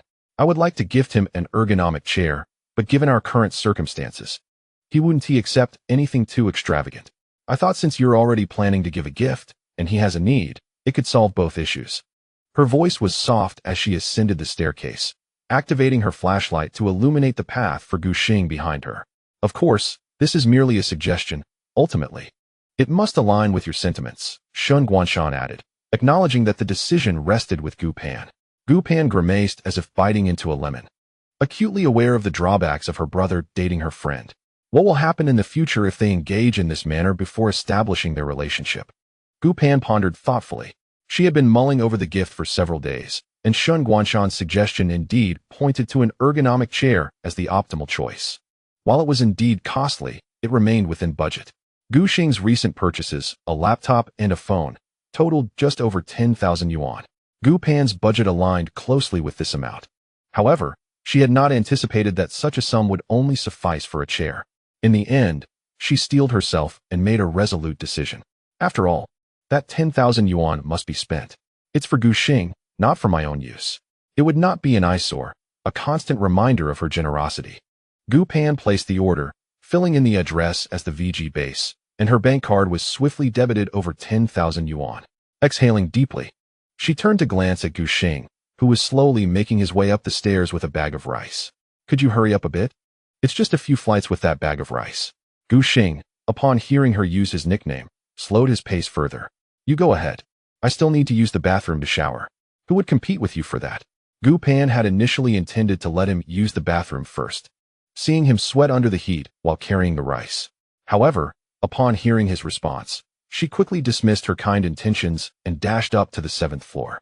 The soft click of the security door closing echoed, leaving only the two of them in the hallway. Gu Xing thought he had finally managed to send Gu Pan away and turned to Shen Guanshan, asking formally, "Do you have time tomorrow afternoon?" Sensing an undercurrent of tension, Shen Guanshan felt her palms grow clammy. "Yes, I do," she replied. "How about we take a stroll in the People's Park?" Gu Xing invited, adding, "Just the two of us, no Gu Pan." Shen Guanshan felt a twinge of being underestimated. How could she possibly bring Gu Pan along on such an outing? Nevertheless, her spirits lifted, and she eagerly nodded in agreement. Upon returning home, she leaned against the security door, attempting to calm her racing heart with deep breaths, though unfortunately, her efforts proved futile. Shen Guanshan felt her heart pounding more vigorously than before, while the plush pink starfish on the sofa seemed to grin foolishly, mocking her anxiety. Across the hallway, Gu Xing found himself wide awake that night, tossing and turning in bed, much to Gu Pan's irritation in the adjoining room. When she inquired about his restlessness, he feigned an excuse, claiming he had gone to bed too early and had yet to adjust his biological clock. In a bid to pass the time, I found myself idly scrolling through my phone, yearning for sleep to envelop me sooner rather than later. However, after perusing a couple of amusing anecdotes, an unsettling feeling lingered in my heart. Since the conclusion of the finals, Gu Xing had been diligently preparing, yet felt an undeniable sense of inadequacy. He deemed it essential to seek external assistance, particularly in mastering the art of romantic confessions. His first thought was to consult his teammates. However, Hou Ye and Imp, being South Koreans, had perspectives that may not be entirely applicable. As for Xiao Duan, Jack, and the three eternally single members of the world, it seemed more prudent for Gu Xing to rely on his own reflections. Thus, Gu emerged as the most promising candidate. Gu Xing recalled that before embarking on his professional career, Gu had a girlfriend back in his hometown, and their long-distance relationship had flourished over the years, characterized by their nightly video dinners. Gu Xing sent Gu a message, but waited in vain for a response. While browsing through his social media, he discovered that Zhu Xiaolong was returning to Changsha that night after spending time with his partner in Guangzhou, making a reply unlikely. Scanning through his WeChat contacts for a reliable source, Gu Xing's eyes suddenly lit up upon finding a suitable individual, Clear Love. He sent a friendly query in the form of a question mark. Within seconds, Ming Kai responded with the same, followed by, "What brings the champion jungler to me?" After a moment's contemplation, Gu Xing inquired, "Ming Kai, do you have any advice on dating?" Clear Love retorted, "What do you mean, you little brat? Is it a slow night, and you're here to poke at my wounds?" The factory manager had a knack for crafting memes. Years ago, he had been deceived in an online romance, leading to a self-revelation on a forum that occasionally resurfaces, mistaking Gu Xing's inquiry for mischief. Ming Kai was quick to clarify, "I mean no offense. I am genuinely seeking your insight, as I assumed you might possess considerable experience." Realizing Gu Xing was not fishing for trouble, Clear Love offered a few pointers. First, avoid dating within the esports circle. You cannot control various aspects, he advised. To which Gu Xing wholeheartedly agreed. There were indeed examples within the team. When Imp first joined VG, he had taken a liking to a female streamer named Jing Tian Xiaoro, who was also admired by a child prodigy. Yet, Jing Tian favored Meiko, while Tian Ye remained indifferent. Consequently, Zhu Qingbin spent a fortune on gifts without receiving a definitive response. It was only due to Imp's recent focus on rehabilitation that their contact had gradually faded. In contrast, Long Ji's girlfriend had distanced herself from the esports realm, planning to marry upon retirement, a relationship marked by stability. Second, never let a romantic relationship impede your training. It parallels other professions where work must remain unaffected. If you lack discipline, it's best to refrain from dating. My homeboy Scout understands this well. He refrains from dating while pursuing his career. Clear Love continued to elaborate, sharing a wealth of knowledge. Gu Xing absorbed the insights with humility, preparing to apply them in the future. However, the following day at noon, an unexpected development transpired. Boss Ding Jun drove to Zhonghai, and although Gu Xing had received a call in advance to greet him, he remained unaware of Ding Jun's intentions. Ascending the stairs, Ding Jun grasped his briefcase. He had recently learned of other commitments that required his attention at the beginning of next month, making it impossible for him to accompany them to the United States. He would likely arrive later than anticipated. His purpose for coming was specifically to address the contractual issues. He retrieved 2 gift boxes from the trunk of the car, aware that the Gu family operated a small shop selling tobacco and alcohol through legitimate channels. He thought it more prudent to bring some fruit instead. "What issues do we have with the contract?" Gu Xing inquired, perplexed by the situation. "We are signed until the transfer period at the year's end, right?" Upon hearing that the VG owner had arrived, Gu Xing's parents sensed the gravity of the matter and quickly asked Gu Pan to assist at the shop while they sat with Gu Xing on the sofa. The contract was signed through late November, but it stipulated that the salary payments would only extend until the summer competition, excluding the World Championship. Ding Jun extracted the paper contract from his briefcase, confirming that the total salary amounted to 57,000, with a signing fee of 20,000, bringing the total income to 770,000, correct? Gu Xing nodded, adding that there was also a portion of income from live streaming. Although the figure was stated as 770,000, when combined with streaming earnings, the net income over 3 months could exceed 100,000 after taxes. With nearly 3 months remaining until the transfer period, Ding Jun emphasized, "Since you, young Gu, have chosen to continue your professional career, we must clarify this portion of your salary. It would be unacceptable for you to work for free during the World Championship. The contract had already been registered with the league, and renewing it during this period would be a violation." Ding Jun presented another stack of A4 papers, suggesting that an agreement could be signed, allowing for upward adjustments in salary without issues. He had drafted a preliminary offer for Gu Xing to review. As Gu Xing perused the document, he noticed that this agreement was considerably slimmer than the original contract, containing minimal content primarily focused on salary. He was struck by the final offer, 1 million RMB.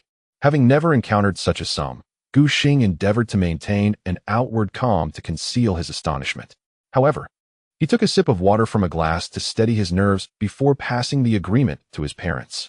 Their outward demeanor was equally composed, yet the frequent exchanges of glances between them and the way their hands clenched the edges of their clothing beneath the coffee table betrayed their inner astonishment. "This is the pre-tax income, with some deductions to be made," Ding Jun stated candidly. "In terms of pricing, this is on par with the top tier of domestic players." To draw a comparison, he noted that Wei Shun had signed a contract last year with an annual salary of 3 million. With only 2 players in the country earning more than that, Ming Kai and Uzi, Ding Jun did not need to name them for Gu Xing to know who they were. In terms of popularity and performance, they were among the elite in the domestic scene. Gu Xing's pre-tax income of 1 million over 3 months, if calculated annually, would be comparable to Gao Dui. He had mentioned during a break after the regular season that his contract for the following year might only reach a pre-tax figure of 1 million. Gu Xing's father hesitated to speak further.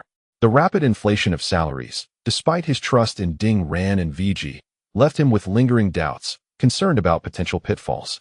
"Uncle, this is how the esports industry operates," Ding Jun sincerely explained. "Sometimes, a single match can elevate a professional player's market value tenfold."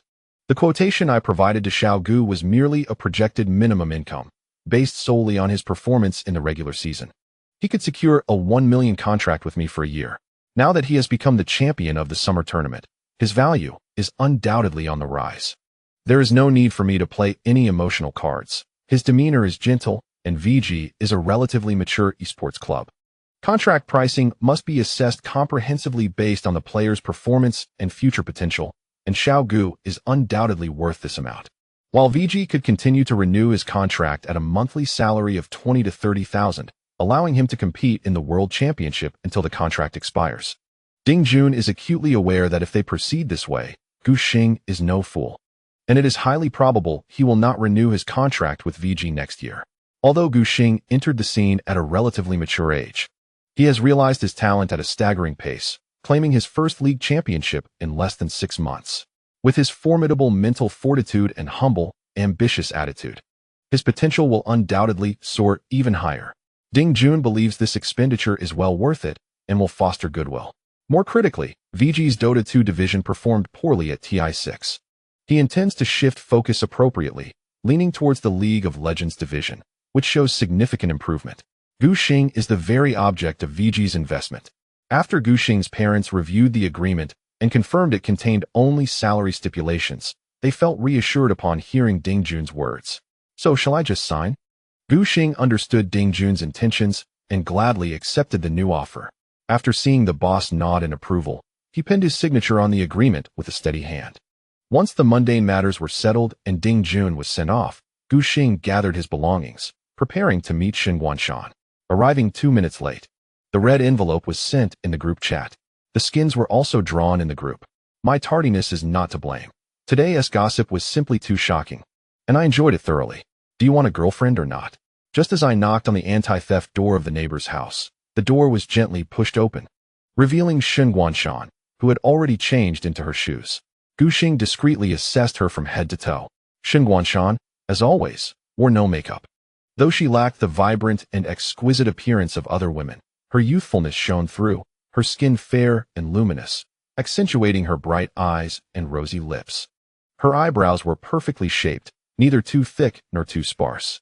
Her features were dignified and clear, vibrant and alive. To Gu Xing, even without makeup, she was remarkably beautiful. Her attire remained simple, a white short-sleeved shirt paired with black sports pants, the loose fabric concealing most of her figure and revealing only her slender, fair forearms.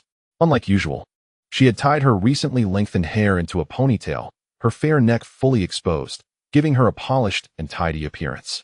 "Good afternoon." Shen Guanshan's tone was cheerful, her bright eyes radiating joy. Gu Xing swallowed hard, his gaze averted, unable to meet hers, fearing that his heart might be pierced by the pink starfish of affection. Shen Guanshan had been watching him intently. Gu Xing, with his slender build and upright stature reminiscent of a young pine, exuded youthful vigor. Noticing the subtle movements of the other party, Shen Guanshan's gaze leveled, allowing her to clearly observe the Adam's apple rolling like a quail egg. A bizarre descriptor suddenly emerged in her mind, out of place. She hastily redirected her attention. "Let us go," Shun Guanshan said as she turned to lock the door. The weather was splendid, perfectly suited for a stroll. As they descended the stairs, Gu Xing pondered briefly before revealing that the VG boss had come to Xinhai to discuss a salary increase. He felt there was no need to conceal this matter. Ding Jun had neither insisted on a confidentiality agreement nor cautioned against discussing it. While Gu Xing certainly wouldn't shout about his earnings from the rooftops, it was entirely normal to share such news with close acquaintances. 1 million? Shen Guanshan exclaimed, genuinely thrilled for him. How impressive! Gu Xing had not anticipated receiving such a substantial salary in the first season of his professional career. It still felt surreal. He had initially entered the competitive scene merely to earn some pocket money and to test his skills against stronger opponents. Yet, now he was on the verge of securing his first million? Shen Guanshan, brimming with enthusiasm, inquired, "What do you plan to do with your earnings?" Gu Xing replied without hesitation, "Buy a house." He had indeed grown weary of that cramped space, where he could barely stretch his legs while sleeping, and the only bookshelf was shared with Gu Pan. The tiny bathroom made even turning around a challenge, lacking any separation between wet and dry areas, resulting in water splattering everywhere during showers.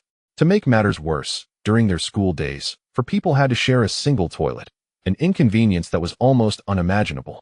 Gu Xing had long since planned to purchase a house once he earned enough. As Shen Guanshan descended the stairs, she cast her gaze downward at her toes. Naturally, she hoped that the Gu family could improve their living conditions. To her, Gu Xing, Gu Pan, and their parents were all wonderful people. Over the years, with her own parents often absent, she had received considerable support from the Gu family.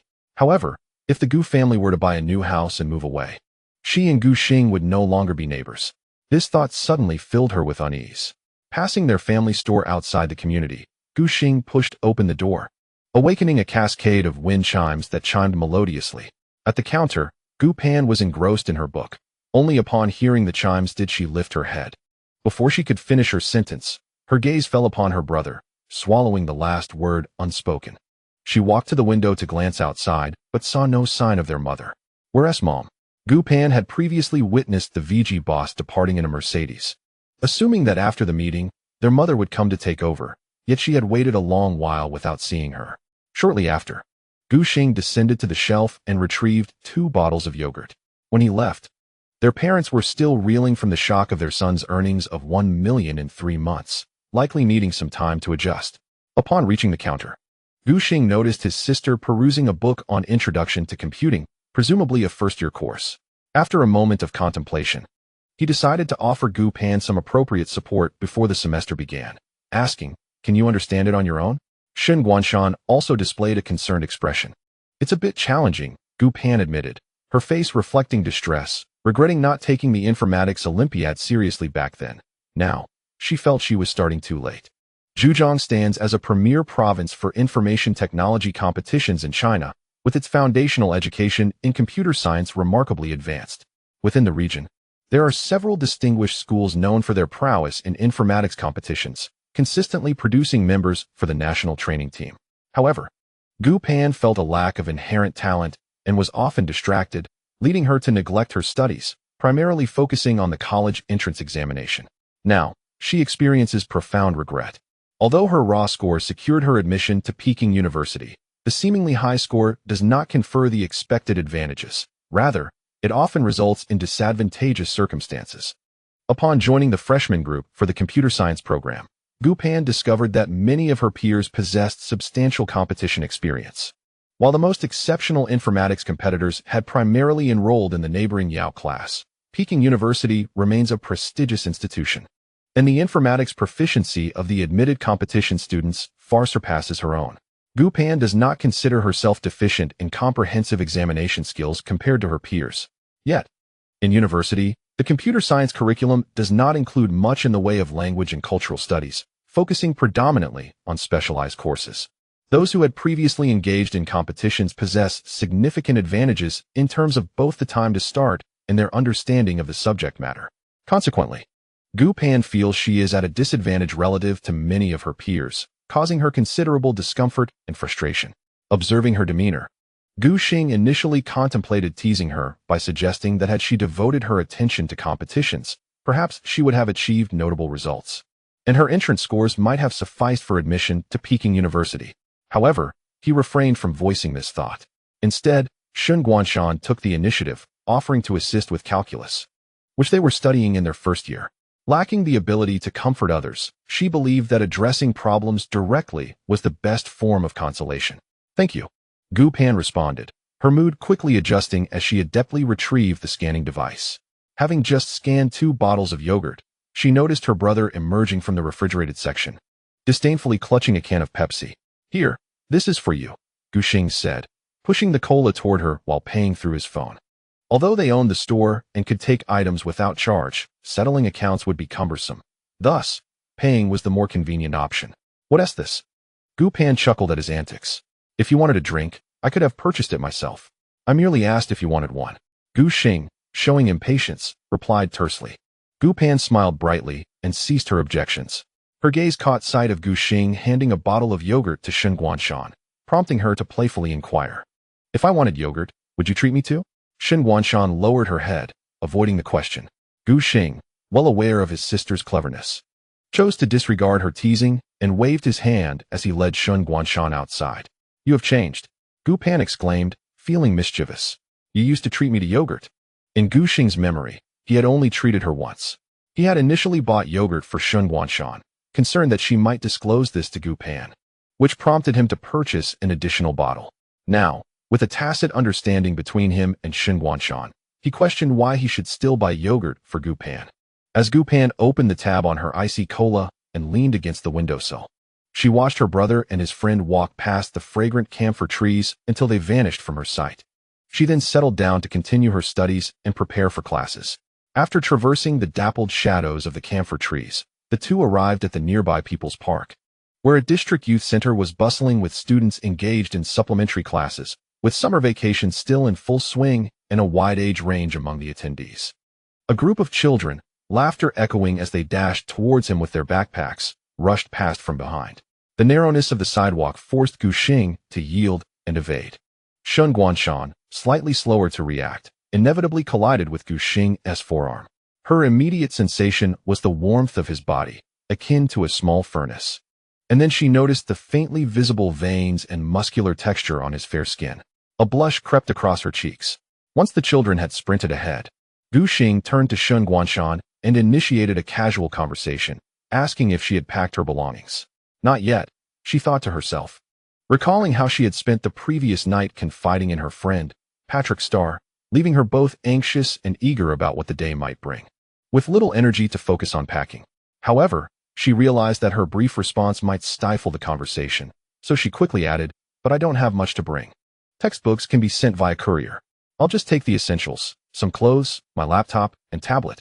My mother is worried and plans to accompany Gu Pan for registration." Gu Xing kindly advised, "If you encounter any difficulties, don't hesitate to speak up." After acknowledging his words, a silence enveloped them once more as they strolled along the stone path towards the park's lake, taking measured steps along the shore. Gu Xing, typically confident, now found himself restless, uncertain whether his preparations would bear fruit, and he resolved to gather his thoughts for a moment longer. Shun Guanshan shared similar sentiments. Perhaps due to the heat and her agitation, a thin sheen of sweat appeared on her smooth forehead. Children nearby picked up stones to skip across the water, each pebble quickly bouncing towards the lake's center. Gu Xing came to a halt. The ripples on the lake's surface stirred echoes in his heart. He reflected on the moments shared with Shun Guanshan, realizing he was particularly drawn to the light and confidence that sparkled in her eyes when she was passionately engrossed in a task, a stark contrast to her usual reserved demeanor. He also cherished her brave yet clumsy attempts to express herself. Watching the diminishing ripples on the lake, Shun Guanshan paused to gaze at him. The boy stood tall, like a verdant pine rooted by the lakeside, seamlessly blending with the surrounding trees. Years prior, Gu Xing had gifted her a piece of damori chocolate, a small gesture intended to soothe her overwhelming sorrow in the aftermath of losing a loved one. Yet, this seemingly trivial kindness took root in her lonely, barren heart, nurtured through countless days and nights, blossoming into a lush green pine. For the most part, she remained an unremarkable figure in the social sphere of her school, often mentioned only in discussions related to mathematics. Others deemed her intelligent but socially anxious. In all other scenarios, Shun Guanshan faded into the background, watching Gu Xing engage in lively conversations with classmates and teachers. During her time in the training camp, it marked her first prolonged absence from Gu Xing. Upon receiving her acceptance letter from Peking University, she understood that maintaining their neighborly and friendly bond would mean seeing him less and less. She held a strong confidence in her memory. That piece of chocolate would forever remain etched in her mind. Yet she feared that Gu Xing had long forgotten the warmth and kindness he had once imparted so casually. Shun Guanshan had someone procure numerous blocks of damori chocolate, which she presented to Gu Xing on the day she returned to Jinhai after her training. To her dismay, he exhibited no reaction upon receiving the chocolates. Shun Guanshan contemplated letting it go, but she could not quell the lingering feelings within her heart. Fortunately, circumstances took an unexpected turn, and Gu Xing began to comprehend the significance of the damori chocolates. Shun Guanshan vividly recalled her emotions that day when Gu Xing handed her the yogurt. Initially, there was a mix of panic and joy, but soon the torment and bitterness in her heart dissipated entirely. She was certain of her affections for Gu Xing. She could no longer bear to wait. In unison, they spoke. Gu Xing turned to gaze at Shun Guanshan. Her eyes were clear and bright, so much so that it was difficult to discern whether they reflected the lake's surface. Yet Gu Xing was certain he existed within her gaze. The final warm breeze of late summer, laden with heat, brushed past them. Shun Guanshan, who seldom tied her hair back, let a few strands fall delicately against her cheeks. She playfully tucked her dark hair behind her ear. The warm wind dispersed the light sweat that had formed on her forehead, yet it penetrated deep into her heart, enveloping her in warmth that radiated through her body, coursing through her veins. Empowered by this gentle breeze, Shun Guanshan boldly took the initiative to speak. "Do you want a girlfriend?" Her words were clear and distinct. Gu Xing was taken aback, caught off guard by her unexpected advance. Before he could respond, Shun Guanshan added, "I believe I would be quite suitable." Her heart raced, eagerly anticipating his reply. Gu Xing felt as though he had been struck by a wave of pink euphoria. He inhaled deeply, suppressing his excitement, and quickly responded, fearful she might retract her statement. "I think you could use a boyfriend." Upon hearing this, Shun Guanshan's face lit up with a radiant smile, more dazzling than the summer sun in Jinhai. Gu Xing paid for the food and received 2 skewers of grilled squid from the vendor, hurrying back to Shun Guanshan's side. She took 1 skewer but found herself at a loss as to how to begin. After a moment's hesitation, she clumsily took a bite, inadvertently smearing her lips with fiery chili powder. Unable to suppress a chuckle, Gu Xing offered her a napkin to clean her face. "I told you we should go to Zhuangyuan Lu. We have plenty of time." He had initially intended to find a nice restaurant in the city center to celebrate their burgeoning relationship. However, Shun Guanshan insisted on having squid first, and then dining at Mingmen Claypot near People's Park. "But the Claypot is quite good," Shun Guanshan argued persuasively. "The last time we visited the park, we dined at that very establishment. It holds a different significance." She deftly steered the conversation, praising the grilled squid. "It's truly delicious. You had quite an eye for good food when you were a child."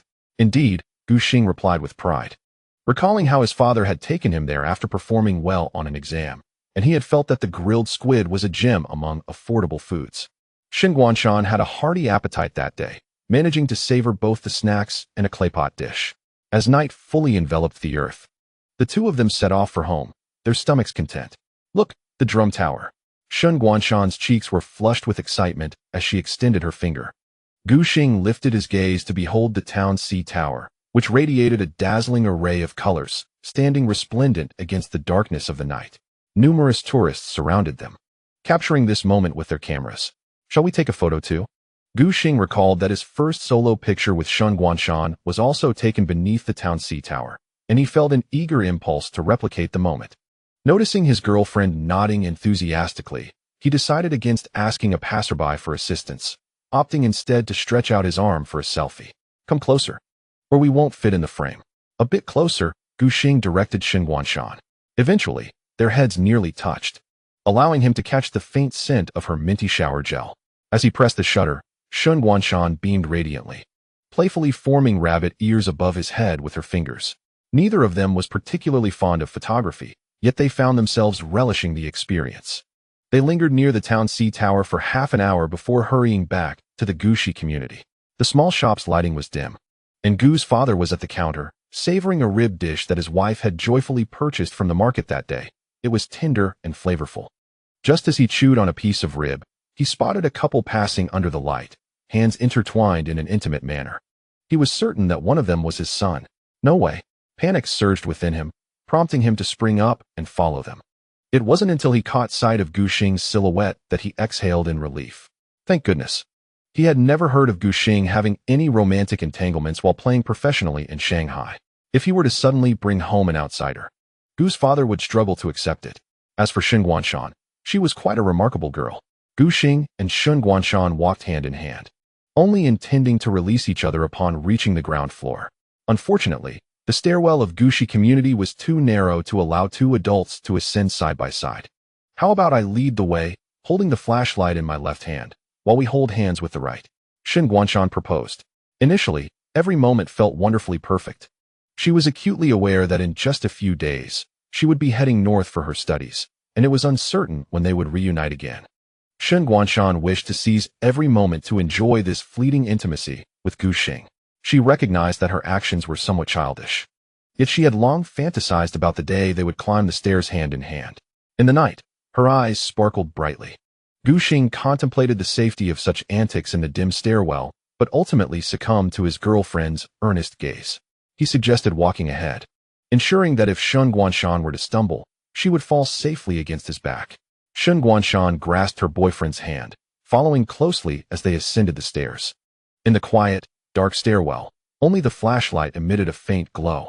It was reminiscent of countless lonely nights when Shun Guanshan would recall the warmth and kindness Gu Xing had shown her years ago. On September 2nd, at Ningbo Lisha International Airport, Gu's father advised his wife, "When you take the kids, make sure to stay in a decent place. The capital hotel is pricey, but don't hold back." I know. Gu's mother waved her hand dismissively. "I understand the priorities. This is a once-in-a-lifetime opportunity, so it's worth spending for peace of mind." She endeavored to be frugal with family expenditures, yet when venturing outside, she would not hesitate to spend on what was necessary. Gu Pan trailed behind with her suitcase, while Gu Xing affectionately called out to her, his tone tinged with sweetness. "Ugh, can you please speak properly?" Gu Pan replied, her tone laced with disdain. Gu Xing then spoke earnestly, "Please take care of Guanshan while you're out. She struggles with social interactions and is unfamiliar with the surroundings at the academy." "I understand." Gu Pan interlocked her arm with Shun Guanshan's. "Would I neglect her just because you said so? By the way, I'll bring you a gift for the new year." Gu Xing intended to bribe his younger sister. No, I'm begging you, just don't send me gifts, all right?" Gu Pan thought of that chair costing over 10,000, her heart bleeding at the thought, each digit mocking her for being such a fool. "I'm just an ordinary person, working hard to earn that little money, and I can't even afford to return your gift. Also, when you return to the base today, you'll see the gift I prepared. I'm quite looking forward to it," Gu Xing said, patting Gu Pan on the head. "When you get there, don't feel too overwhelmed. Sometimes you must accept your own ordinariness in certain aspects." He spoke from experience, having been outmatched by Shun Guanshan during competitions, and even having encountered formidable opponents at the national championships. He realized he lacked natural talent for competitions. Initially resistant, he later grew accustomed to it, and found it less distressing. However, he worried about Gu Pan's mental state, as she had not encountered such exceptional competitors before. Being a top performer in her province, she had grown accustomed to being the best in her town, and it was easy for her to set unrealistically high expectations for herself. Gu Pan nodded earnestly, "I've got it." As they prepared to board, Shun Guanshan slipped her arm from Gu Pan's grasp and stepped forward to embrace Gu Xing warmly. "Ugh, Gu Pan, don't look." Gu Pan averted her gaze. Their parents witnessed the scene and turned to converse with their daughter to alleviate the awkwardness. They had known about their son and the girl next door confirming their relationship since that very night, but had yet to fully accept the shift from close friends to romantic partners. Shun Guanshan rested her head against her boyfriend's collarbone, relishing the fresh scent of laundry detergent that enveloped her. Gu Xing felt a tickle from her chin against his collarbone and wrapped his arms gently around her back. Through the thin fabric of his short sleeves, he could discern the elegant contours of her shoulder blades. Being inexperienced, Gu Xing found his hands instinctively resting lower, wrapping around Shun Guanshan's waist. And for the first time, he realized how slender her waist was compared to the loose sportswear she typically wore. This time, it was Shun Guanshan who exclaimed in delight. She stepped back, exclaiming, "Cheer for you at the World Championship. I'll be watching you on the computer. Remember, don't force yourself to do what you don't want to." Gu Xing cautioned, knowing her personality. If she tried to engage in social maneuvers at university, it might drive her to madness and cause her distress. Seeing his girlfriend nod in agreement, he handed her the suitcase. Reluctantly, Shen Guanshan gazed longingly at Gu Xing before waving goodbye as she departed. As his mother guided two young girls through the ticketing gate, Gu Xing and his father awaited the safe departure of their flight before making their way to the train station. Although the club had not officially closed for the break, he needed to visit Fudan University to process his leave of absence. During this period, Gu Xing had diligently inquired within the freshman group about the procedures and considerations regarding his withdrawal, ensuring he was well prepared for the task ahead. Entering the Fudan University HD campus, Gu Xing was filled with a myriad of emotions. His previous visit had been for a winter camp, where he had signed a contract for a lowered admission threshold. At that time, he could never have imagined that his next visit would be for the purpose of applying for a leave of absence. Freshmen of similar age could be seen throughout the campus, dragging their suitcases and stepping through the university gates with their parents, ready to embrace a new chapter in their lives. However, he would inevitably return. This experience of absence in his life would need to be compensated for in due course. With a fleeting glance at his surroundings, Gu Xing quickened his pace towards the academic affairs office. The Fudan campus is expansive, with the main campus located on HD Road in Yangpu District. Among its most renowned structures is undoubtedly Guanghua Tower, reputed to be the tallest building among domestic universities. He had also heard from older alumni that another notable aspect of Guanghua Tower was its alarmingly high rate of incidents. Nevertheless, on this occasion, Gu Xing was headed to the Academic Affairs Management Office located in the comprehensive building, leaving him no time to admire the architectural splendor of Guanghua Tower. The staff member responsible for academic affairs management was accustomed to students like Gu Xing seeking a leave of absence for various reasons, studying abroad, military service, health issues, or overwhelming stress and anxiety. However, the reason provided by this particular student seemed rather far-fetched, prompting her to scrutinize it twice before allowing Gu Xing to seek a signature from the department head. After making 2 rounds, Gu Xing finally completed all the necessary formalities and received a stamped notice of approval for his leave of absence.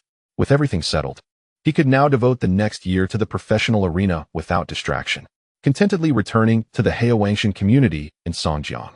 Gu Xing had just arrived at the entrance when he received a delivery call.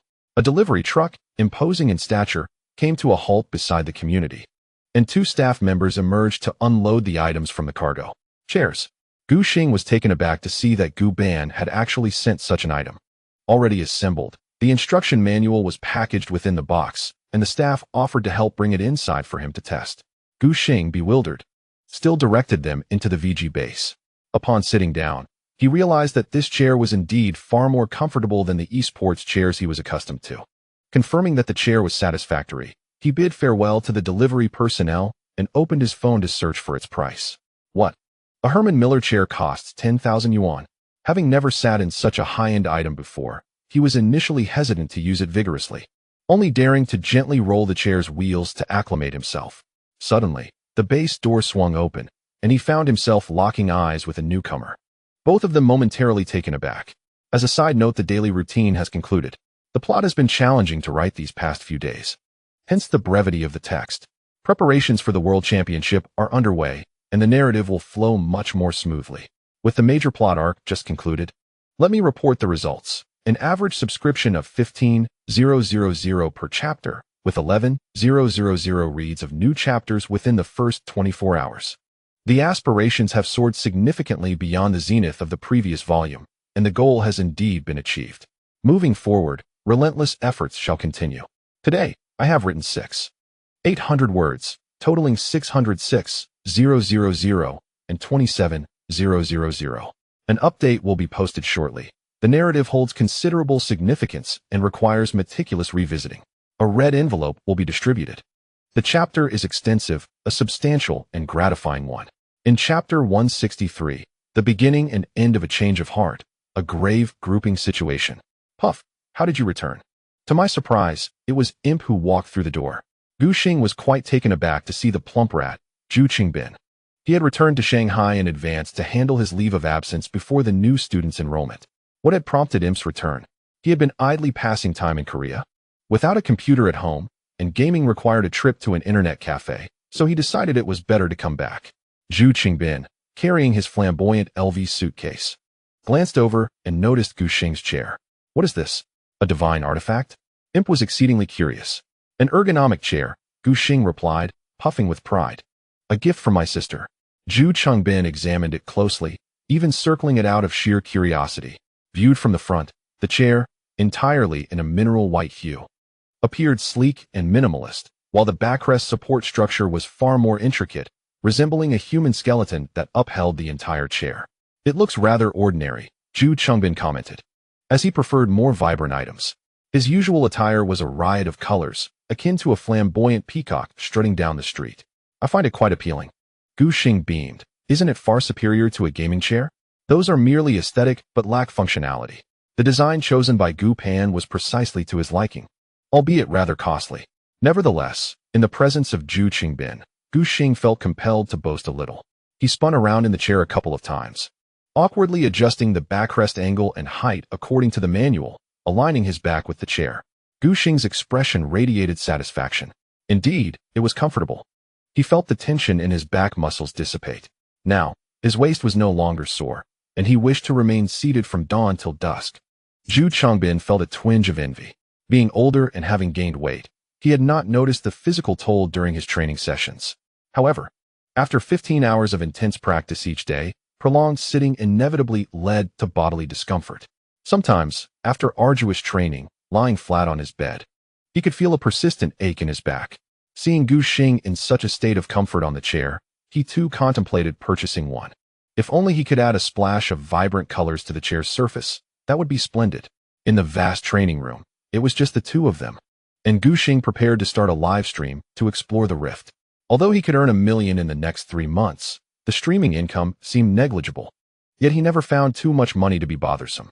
Furthermore, engaging with the audience and witnessing their antics could be quite entertaining at times. As Gu Xing initiated the live stream, a flurry of viewers instantly flooded in. Another stream? What a delightful surprise. How about the World Championship? Can Xiao Gu give a definitive answer? He must pursue a professional career. How could VG survive without you? Breaking news. Today marks the registration of new students at Fudan. Does Virtue's live stream imply everything? The comments mainly focused on Gu Xing's future plans. After all, up to this point, there has been no clear public statement from him or VG regarding the situation. In the esports forum, some netizens have even speculated that the summer finals might be the last battle of Gu Xing's professional career. He briefly explained that he would indeed participate in the World Championship, and that he had decided to continue his professional career next year, having completed the necessary paperwork for a leave of absence this afternoon. Upon hearing this, the chat momentarily froze, then erupted with messages. Oh no. I received my admission notice from Fudan University's Department of Mathematics during the summer vacation, and I wanted to offline ambush Virtue, but Gu is too cunning. He's not even showing up to register. A leave of absence certainly works. Earning money from professional play and returning to studies later is a win-win situation, isn't it? Not just a win-win, it's utterly victorious. Although the camera quality is quite poor, I noticed that Gu's chair looks different now. Gu Xing caught sight of the last message. The camera quality? There was nothing he could do. The base had not yet resumed activities, and the staff had not arrived. So he would have to endure for another couple of days. The most knowledgeable about live streaming, Jack, was still in Huanggang and had not returned. Gu Xing checked the live streaming software and found no issues. Perhaps it was just that he hadn't streamed in a while. A quick wipe of the camera would suffice. He repeated the comments to himself, scoffing at the notion that a simple wipe would clear things up. He grabbed a couple of tissues, carelessly swiping them across the camera while arguing back. Can you see it clearly now? No, right? The voice abruptly cut off. Using the OBS recording software, he could see that the clarity of the camera was indeed several magnitudes better than before. Well, that settles it.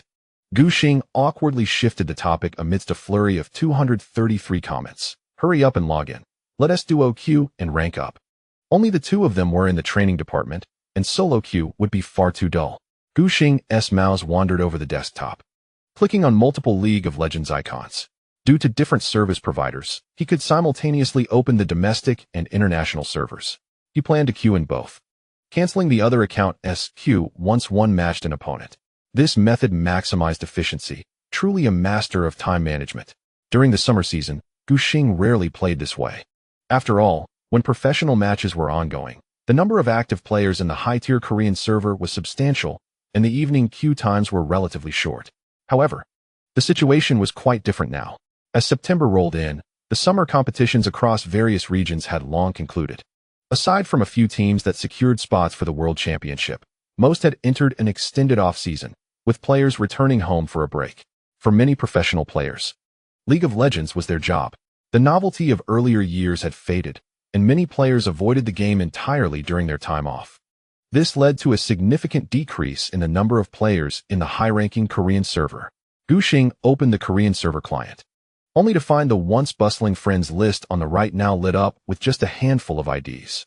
His and Zhu Chungbin's scores were ridiculously high, making it difficult for them to find opponents even in solo queue, let alone duo queue. If he only opened the Korean server, Gu Xing felt he might only manage 1 or 2 games all night, thus prolonging his streaming hours with little pretense. However, he had not yet become jaded. Nowadays, he was meticulous, striving to enhance the viewer's streaming experience. While waiting in line, the child deity of gaming engaged in a conversation about crosstalk with Chungbin, enlivening the atmosphere of the livestream. Thanks to remarkable league performances and impressive program effects, the popularity and viewership of Gu Xing's livestream room have been steadily increasing. Panda Live, a platform established by Wang Xikong, is still in its nascent stages but has attracted numerous streamers through substantial financial investment, generating a commendable level of popularity. Among them, the IG Club, which is also under his banner, naturally joined Panda Live. The child deity of gaming is currently broadcasting. As one of IG's twin stars, he possesses a decent flow of viewers. Although the chat is filled with a barrage of mockery directed at Kid, comments such as "Kid is truly diligent.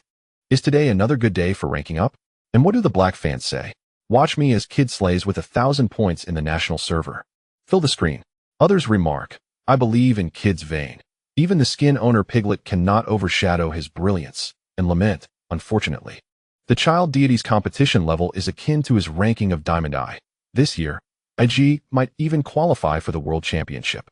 The chubby child deity, seated in his chair, glanced at the live stream and noticed Gu Xing's ID lighting up in his friend list, quickly entering the queue. Kid's face brightened up, and he immediately began chattering with the chat. "I'm quite familiar with Xiao Gu and Jack. Let us see if I can queue with him." As he hovered the mouse over Gu Xing's ID, he exclaimed upon seeing the opponent's rank, "He Diamond Eye. We can't queue together, brothers." Gu Xing had not participated in ranked matches on his account for quite some time, and the inactivity mechanism had caused his points to plummet. Landing him back at Diamond Eye, Kid didn't think much of it. He merely stated an objective fact. However, the rhythm of the live stream shifted instantly, with a flood of question marks inundating the chat. "Oh, I truly wasn't mocking Xiao Gu," Kid protested. "What else with you all?" To prove his innocence, he sought out Gu Xing for a casual chat. His fingers raced across the keyboard as he inquired if Gu Xing had any free time recently, mentioning that he had discovered a particularly delightful restaurant near the Bund and proposed a meal together. Upon receiving a positive response from Gu Xing, the child deity beamed with pride to his audience, saying, "See, this is the network of a streamer." It was only then that he realized Gu Xing was already queued with someone else, so they agreed to play together another time. Just as the system notified him that he had matched with 9 other players, the child deity of gaming cracked his knuckles, setting a modest goal for himself to reach the top 50 in Ionia. Kid's ranking points have always been commendable. Since he first engaged with this game, he has consistently achieved the status of 1,000-point king in the national server each year. Although the IG team may not qualify for the World Championship, nor even have a spot in the bubbling competition, it does not deter him from showcasing his talent in ranked matches. During this off-season, he intends to remind the players of the national server of the fear once instilled by Kid's dominance. As he prepared to wreak havoc in the Rift, the child deity of gaming pondered seriously and ultimately decided to ban Nidalee. As the moment to select a hero had not yet arrived for Kid, he switched out to observe the barrage of comments, curious about any prevailing trends. To his astonishment, the audience was clamoring that Gu Xing was on the opposing team. Could it be true? The child, Yu Shun, felt a rush of panic wash over him, his expression visibly distressed. "This cannot be happening. In the majority of elite matches within the national server, it is not uncommon to encounter a mix of top-tier players, with a few high-ranking diamond or master players sprinkled in. Theoretically, the probability of him clashing with Gu Xing was indeed significant, given that Gu Xing was affiliated with Douyu. The rival platform, Easyhoon could not overtly watch his stream and had to discreetly glance at his phone.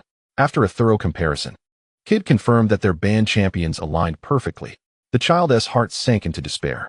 More critically, both he and Gu Xing played as junglers. Kid held a strong confidence in his ranking prowess, yet Gu Xing was an undeniable prodigy. He had reached the pinnacle of the national server and had spent 2 months among the top 5 in the Korean server, showcasing his undeniable skill. Easyhoon felt that facing Gu Xing directly, whether in competition or ranked matches, would yield little advantage. Perhaps a positional swap was in order? Kid hastily communicated with his teammates, when suddenly a bright idea struck him. We have a dedicated jungler here, perfectly suited to face off against Xiaogu. However, he quickly realized another dilemma. Where would he position himself? Back to his roots as an ADC? Easyhoon had just observed that Gu Xing was duo queuing with Imp. He was well aware of Ju Songbin's prowess, especially considering he hadn't played ADC in 6 months. While his counterpart had just secured a championship and was in prime form, an outright collision would likely not end favorably for him. Fortunately, Easyhoon prided himself on being a jack-of-all-trades in ranked play, proficient in numerous roles, unafraid of evading the VG jungler and ADC. Ultimately, Kid resolved to take on the mid-lane role. Meanwhile, Gu Xing on Douyu received alerts from his viewers, informing him that Easyhoon was on the opposing side. Nevertheless, he remained unfazed, comfortably reclining in his chair while reading the multitude of comments urging him to play Lee Sin, which he promptly locked in without hesitation. What shall I play? Ju Songbin scrolled through his vast pool of champions, momentarily at a loss. Anything goes, he replied nonchalantly while drinking water, dismissing the notion that this rank was something to be taken lightly. A bunch of amateurs, he remarked, with an air of entitlement. I could easily carry them with one hand. He selected Vayne, intending to showcase his skills to his viewers. Are you really that impressive? Gu Xing attempted to provoke. Knowing that the other had a skin, TCH, Imp immediately took the bait, boasting, when I secured a pinnacle with Vayne at the World Championship. Piglet was nearly out of a job. He and Piglet shared a complex history, having been rivals during their time in Ojian, each viewing the other with disdain. The first player Ju Songbin had ever made cry in a major tournament was indeed Piglet. Their overall records were closely contested, with each having their victories and defeats. However, Imp considered himself superior to Piglet, particularly with his signature champion Vayne, and saw little merit in praising Piglet's abilities. After Gu Xing orchestrated a successful team fight, he withdrew, content to let his accomplishments speak for themselves. The opposing jungler had chosen Rek'Sai, a champion known to counter Lee Sin. He remained indifferent, showing no concern whatsoever. Currently, the national server has been updated to version 617, and Gu Xing had perused the patch notes while in the ranked queue. Rek'Sai had been nerfed. The excavator, who had dominated the entire summer season, faced a significant increase in the cooldown for E-Tunnel in the early game. While our Void Rush saw an alarming 30-second increase in cooldown across all levels. It was evident that the designers aimed to curtail Rek'Sai's proud gank success rate and support speed. Gu Xing, however, felt no trepidation. He was convinced of his impending victory. As he entered the loading screen, he noticed the ID of the opposing Rek'Sai, Dragon Ball Cuz. He had heard of him, though they were not well acquainted. Before turning professional, while fervently climbing ranks in Ionia, he had glimpsed this nickname on the national server leaderboard.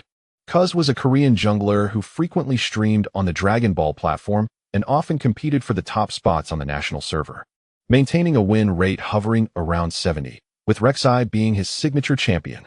However, the competitiveness of the national server at that time was overwhelming.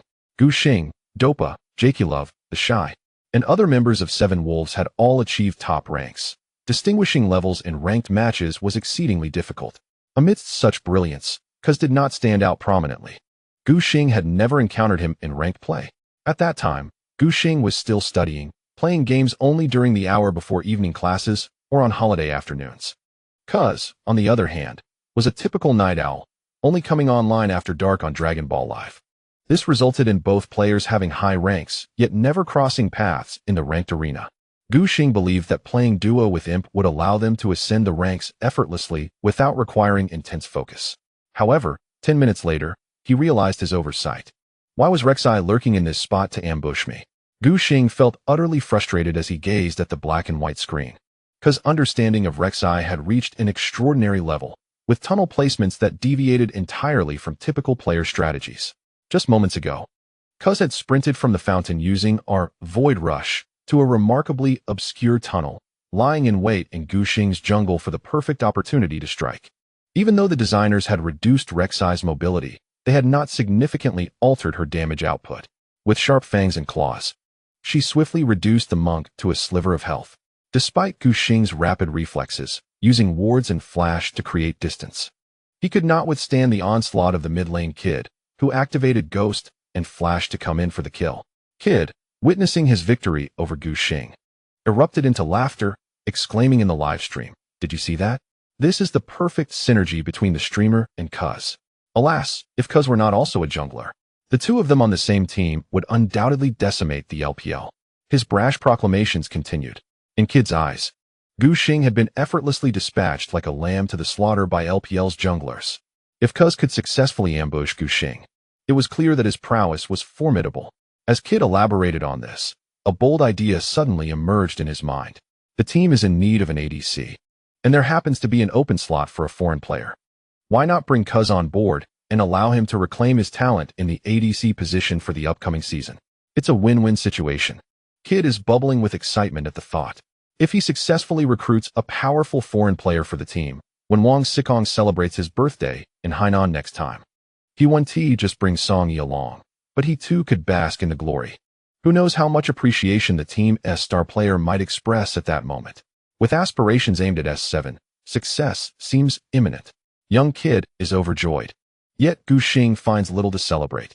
He finally witnesses Cuz's prowess in ranked matches, which truly lives up to its terrifying reputation. His ability to control the pace of the game is remarkably formidable. Once he gains an advantage, he snowballs effectively, capturing opponents and managing resources with finesse. What is going on, Gu? Imp exclaims, urging caution. Gu is thriving in the bottom lane, but upon pressing the tab key to check the stats, he realizes his teammates in the jungle are struggling. The live chat is filled with jests at Gu's expense. Viewers are accustomed to watching Gu dominate the battlefield, but it's rare to see him falter. Don't shout. Don't shout. Gu's face flushes with embarrassment as he defends himself, claiming he was merely careless earlier, asserting that he will remain undefeated and achieve godlike status from here on out. With a poor start, Gu knows he must quickly amass gold to carry the game. He sets his sights on the bottom lane, ready to snatch a couple of kills. It becomes evident that in this ranked match, only Cuz and Young Kid are formidable opponents, while the other three are merely average high-ranked players. Gu identifies an opportunity, successfully securing several kills in the bottom lane, compensating for his earlier losses in both gold and experience. He focuses intently, displaying a level of seriousness and rigor comparable to his usual competitive demeanor. Nevertheless, Cuz capitalizes on his early advantage, skillfully assisting his team in pushing down towers. The pivotal moment occurs during a team fight at the Baron Pit at the 24-minute mark. After eliminating Gu's mid laner, Cuz signals for his teammates to focus on Baron. With Baron's health at 2800, Gu arrives just in time. Cuz motions for his teammates to halt their attacks, suggesting they first deal with the Lee Sin. However, before he can act, Gu charges in. With a swift move, he kicks Rek'Sai from behind the wall, utilizing Echo to gain vision and reposition himself. Then unleashes our Dragon Tail to knock 3 opponents into the air within the confined space of the Baron Pit. Impressive, Gu. Imp exclaims, his spirits lifted, his voice echoing in the empty training room. With divine light enveloping him, Vayne, adorned in celestial attire, raises her crossbow, unleashing a barrage of shots at the enemies in the pit.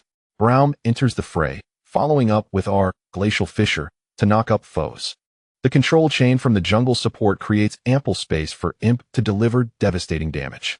Gu, having developed exceptionally, finds that Vayne's percentage-based true damage is overwhelming for any opponent in the mid to late game. In a remarkable 4v5 team fight, they manage to wipe out the enemy team, while the duo from VG emerges unscathed. How about that? After a subdued game, Gu finally exhales with relief, feeling triumphant. Am I not impressive? Incredible. Absolutely splendid, Gu. Zhu Qingbin, with a remarkable 4 kills, was positively beaming. That kick was impeccable. The screen was flooded with messages exclaiming 666. And Gu Xing chuckled, for this was the allure of the blind monk. His mere kick in the mid to late game could indeed save the world. After annihilating their opponents, the duo seized the opportunity to claim the Baron, instantly turning the tide of the match. Kid could no longer find joy in the game. He regarded ranked matches with utmost seriousness, being a true slave to the ranks. Now, witnessing the victory slipping from his grasp, his expression shifted from pale to flushed with frustration. The young player, in a daze, exerted every effort to claim Vane's head amidst the fray. Unfortunately, Gu Xing's protection was impeccable. His ultimate ability, Dragon's Tail, was entirely devoted to countering the opponent's advances, allowing Zhu Qingbin to unleash his damage freely, dispatching foes with his silver arrows. As the match reached 34 minutes and 40 seconds, the blind monk delivered his final auto attack, successfully toppling the enemy's base. Gu Xing leaned back in his newly acquired ergonomic chair, exclaiming with a grin, "I told you I would go deathless and achieve godlike status in this match. I, Virtue, always deliver on my promises." The match concluded with his impressive score of 936. After being ambushed and defeated by Cuz in the jungle, he flawlessly achieved an 8-kill streak. Gu Xing, however, remained humble. The opposing Rek'Sai was indeed formidable, and he planned to learn from him in his streaming room later, feeling that his understanding was quite advanced. Although he had underestimated early on, he could not deny that Cuz's excavator had caused him significant trouble. Gu Xing had no intention of indulging in Dory's dark chocolate to initiate a virtual match. With only 3 pieces remaining, he had to conserve them. Cuz demonstrated exceptional mastery of a single hero, not warranting the expenditure of a chocolate piece. He believed that watching a few more replays would suffice for him to grasp the nuances. Beside him, Zhu Qingbin was in high spirits. Like himself, the young player had taken a liking to a female streamer named Jing Tian Yakiniku. From a certain perspective, they were rivals. Zhu Qingbin delighted in having snatched rank points from Kid, feeling elated. "Wait, let us go out for barbecue," he earnestly invited Gu Xing. "It's on me." Gu Xing pondered for a moment. In the vast base, it was just the two of them, and there was indeed little to occupy their time. It would be better to accompany him for a meal. "Let us split the bill," Gu Xing replied, as usual, not wanting to impose. "I'm not in dire need of money, but let's agree not to go anywhere too expensive." Given Zhu Qingbin's spending habits, he could hardly keep up. "Rest assured, the prices are very reasonable." Imp chimed in, his speech peppered with amusing phrases learned from who knows where. After streaming for 2 hours, Gu Xing noticed it was nearing 9 in the evening, prompting him and Imp to head to a Korean barbecue restaurant near Songjiang University town, chosen by Zhu Qingbin. The venue was authentically Korean, run by a proprietor from Seoul, and even offered Korean Coca-Cola, priced several times higher than its domestic counterparts. Gu Xing was curious about what warranted such a steep price for a product adorned with Korean characters. Unable to resist Imp's encouragement, he purchased one to taste. "Can you discern any difference?" Zhu Qingbin asked, flipping the pork belly with tongs. "I don't perceive any distinction," Gu Xing replied. Gu Xing took a sip of the beverage, and, drawing upon his years of experience with Coca-Cola, detected a subtle difference. The carbonation from the Korean version was more pronounced. Yet it lacked the sweetness of the domestic variant, to which he remained accustomed. The can was 10 yuan more expensive, and Gu Xing could not discern any superior flavor. He suggested trying the grilled meat wrapped with leafy greens and slices of garlic for an enhanced taste. Zhu Qingbin deftly cut the pork belly into strips the width of a finger. Gu Xing assisted in tending to the food on the grill, stealing moments to savor the succulent meat. The greens and garlic slices perfectly balanced the richness of the grilled pork, and the subsequent mingling of the savory fat and the firm texture of the lean meat spread delightfully across his palate. Indeed, the culinary culture of Korea may appear sparse, yet Gu Xing acknowledged the merits of grilled meat and fried chicken. While Zhu Qingbin excused himself to the restroom, Gu Xing, in a moment of whimsy, took a photograph and sent it to Chun Guanshan, who resided far away in the capital. In response, he received a barrage of roasted duck photos, a playful counterattack. When Imp returned to his seat, he noticed his companion subtly smirking, his gaze fixed on the phone screen, fingers rapidly tapping away. "Are you in a relationship?" Zhu Qingbin's keen perception unraveled the truth in an instant. "You can see that?"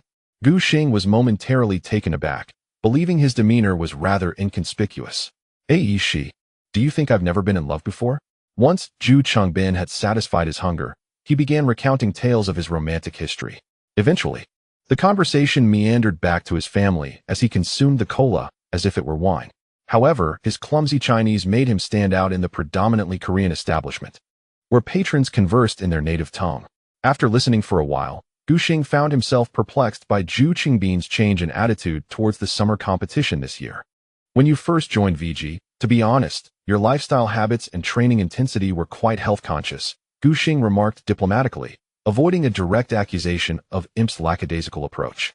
"That time when Hou Ye took you out for drinks, you returned a changed man. What happened?" This question had troubled Gu Xing for over a month.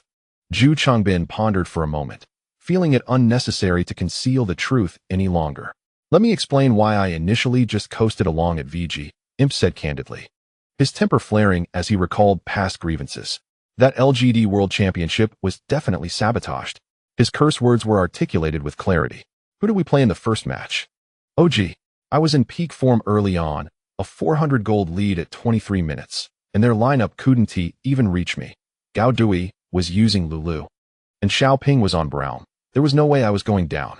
Yet, the jungler chose Vi, and in a 43-minute match, the entire team accumulated just 10 kills, while he ended with 0 kills, 6 deaths, and 1 assist. Tell me, is this the kind of performance a normal player should deliver?" Zhu Changbin's frustration was palpable, nearly boiling over into a state of gritted teeth.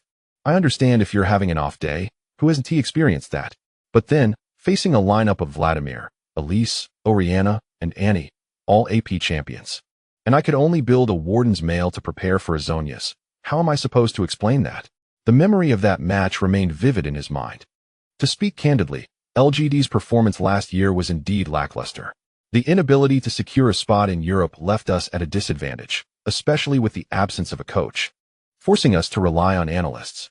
Fresh from a championship, we were admittedly overconfident, and the significant changes in the meta did not favor our team. Gu Xingbin, clutching a can of cola, remained composed. Yet if the players had not stirred up trouble, LGD would not have descended into such disarray. Imp's obsession runs deep. After the first match, I sensed something amiss.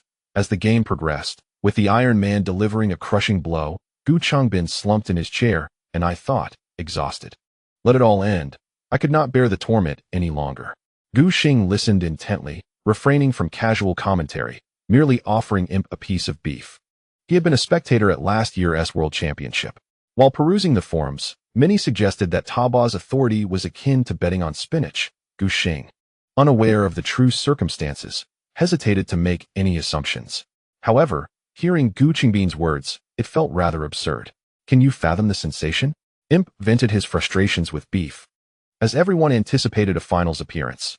Yet the final outcome was merely a top 16 finish. Reflecting on it, he could only laugh at his own misfortune. My state during S5 was exceptionally strong. In terms of skill, I was confident against anyone. Yet, the World Championship turned into a debacle. Upon returning, I spent 3 consecutive months in bars, drinking daily. Gu Changbin shrugged, aligning with your perspective. "Let us just give up. After all, I hardly needed to train. And competing against this bunch of mediocre ADCs in the LPL was no challenge." This is indeed true. After 3 months of heavy drinking, Imp returned to find himself in a similar state of decline as Hiragana Aya, yet he could still dominate many teams' bottom lanes. What happened next? Gu Xing was keenly interested in the subsequent changes. Gu Qingbin's emotions had slightly calmed. That day, after losing to OMG in the regular season, I quarreled with Hou Ye. He persistently urged me to return to the rigorous training regimen of S4, but I was unwilling. It was simply too exhausting. The first half of 2016 could only be described as a state of despondency for me, to the point where it became a habit. The arguments escalated. You all heard it in the training room when Hou Ye dragged me to the bar to accompany him in drinking. Imp recalled earlier scenes, reminding me that this is a team game, and one cannot hinder the team's progress. In retrospect, I must have disappointed Hou Ye. He even described my actions as dragging the team down. Imp's approach to training was superior to that of the average ADC in the LPL, yet it could hardly be deemed elite. In other words, it fell short of matching VG's unparalleled strength and achievements at that time. Thus, witnessing Imp's lackadaisical attitude, Hou Ye grew increasingly dissatisfied. He stated that from the coaching staff to the players, all members of the training department were different from LGD's World Championship lineup. What fault was it of theirs to lose because of my negligence? Gu Xing wore a bitter smile, remarking that since there were troubles within the S5 team, should I then resort to a similar method to vex my new teammates? It was unreasonable. Moreover, why should I let the mistakes of others punish myself? Gu Xing grasped the sentiment. So this is how you changed your mind? Of course not, Gu Changbin replied defiantly. I am quite stubborn, you know. As the evening wore on, Imp reminisced about his former teammates, particularly recalling Gu Xing. He expressed his belief that with Hou Ye and Xing in RNG, they stood a significant chance of achieving the goal they had missed last year of reaching the World Championship. Even your good friends Deft and Pawn might have the opportunity to redeem themselves at the S6 World Championship for the disgrace they endured the previous year. And you? Do you intend to wallow in mediocrity indefinitely? Imp lowered his gaze, fiddling with his chopsticks. Before coming to China, he had been so resolute in his desire to demonstrate to everyone that Gu Changbin could indeed make a name for himself at the World Championship, even on his own with LGD. By the end of 2014, Samsung White had officially disbanded. Gu Xing ventured to LGD alone, eschewing the comfort of his former teammates, driven by an unwavering confidence in his own carry potential, so much so that one could hardly call it anything other than arrogance. At that time, no one could have foreseen that a year later he would spiral into despair and alcoholism. Suddenly, Imp raised his head. A fierce expression of anger and indignation etched upon his face. That irreverent Redmi, who knows not from whom he learned such disparaging banter, had the audacity to mock him after a few drinks, suggesting that if he continued to languish until retirement, the only memories people would retain of him would be the humiliating 16th place finishes at the S3 and S5 World Championships. Gu Xing nearly choked on his drink. It was evident that Redmi, having worked alongside Imp for 4 years, knew precisely how to strike at Gu Xingbin's vulnerabilities. For someone so exceedingly proud, tearing open old wounds would undoubtedly cause immense suffering. Gu Xing was adamant that he did not want the final impression he left on a global audience to be of a mere 16th place finish and the image of his Callista being shattered by a blow from Malphite. Redmi suggested that this year VG might present an excellent opportunity. While he could not guarantee they would reach the end, he assured that they would certainly perform better than the LGD of S5. Gu Xing sincerely acknowledged that he was indeed moved. Gu Xing took a deep breath and finally spoke. I feel that if Redmi were to step down from coaching, he would excel in a role as a psychological counselor. Gu Changbin smiled. He had always been adept at helping players overcome mental barriers. Gu Xing believed that their coach's conversation with Gu Changbin had reached a poignant conclusion, an inspiring tale of a youth who had hit rock bottom but was now rekindling his faith and striving to ascend. However, Imp's next comment thrust him back into the stark realities of life, reminding him that he was quite short on funds. What? Gu Xing was taken aback by the sudden shift. Hadn't he previously shared the circumstances of his family? His parents were divorced, and his grandmother raised him. He felt obligated to provide for her, and with 2 older brothers to support, Gu Changbin sighed, acknowledging that his annual expenses were considerable, especially since he had a penchant for extravagance. His summer wardrobe alone could cost 5 figures in RMB. He frequently indulged in nights out at bars, which also added to his expenses. Even tipping female streamers was an indulgence. Despite earning several million a year, his spending habits meant that his savings were likely minimal. With his professional career nearing its conclusion, he candidly confessed that should he continue to falter, his next contract would undoubtedly be less substantial. I need money, Gu Xing admitted, and I have every reason to perform well. Fortunately, with VG's wealthy owner, if he excelled at this world championship, he believed the owner would be inclined to offer him an extended contract for another year or 2. Imp has always been forthright in his speech. As he reaches the 5th year of his career, it would be unrealistic to claim that he still harbors a deep affection for the game. For him, it serves as a reliable source of material sustenance and a vessel for his vengeful aspirations. Gu Xing placed a comforting hand on Imp's shoulder, feeling a whirlwind of emotions within. Before Gu Xing could utter a word, the Korean at the adjacent table seemed quite displeased with their continued conversation in Chinese. Raising his voice, he began to shout at the 2. Gu Xing, unable to comprehend, sought assistance from Gu Xing. What is he saying? Ignoring his jungler, Imp stood up abruptly, retorting, what are you barking about? Before Gu Xing could process the situation, he witnessed the 2 engaging in a brawl. He and other patrons hurried to break it up. What? The fight shattered the glasses? When Lu Wenjun arrived at the police station, he found Gu Xing helplessly seated, clutching the broken leg of his glasses, a faint trace of blood marring his face. Gu Xing, on the other hand, emerged unscathed, having not participated in the altercation at all. Completely unaware of the Korean language, he had no idea what had sparked this one-on-one man duel. As long as everyone was safe, Lu Wenjun felt a wave of relief wash over him upon receiving a call from Gu Xing, allowing him to proceed with the necessary paperwork to retrieve them. The incident was minor. The police station conducted their routine procedures and permitted him to leave. Gu Xing, with a woeful expression, lamented, "What about my glasses? They cost 8,000 yuan. That's enough to start an online romance." Gu Xing continued to elaborate on the pros and cons, advising him to avoid resorting to violence when words could suffice. If you get into a fight and break your arm, don't say that this world championship could end your career. Is it worth it? Gu Xing had his reasons. "I simply disdain such individuals. If they have the capability, they should return to Korea." Gu Xing fell silent, suddenly realizing something amiss. Gu Xing is Korean, isn't he? Gu Xing's mind spun in confusion. What went awry? In the end, Gu Xing did not receive any compensation from the other party and had to spend another 8,000 yuan to acquire a new pair of glasses. By the time they arrived, it was already September 7th. The VG training department resumed after the holiday, with everyone present and ready to dive into training.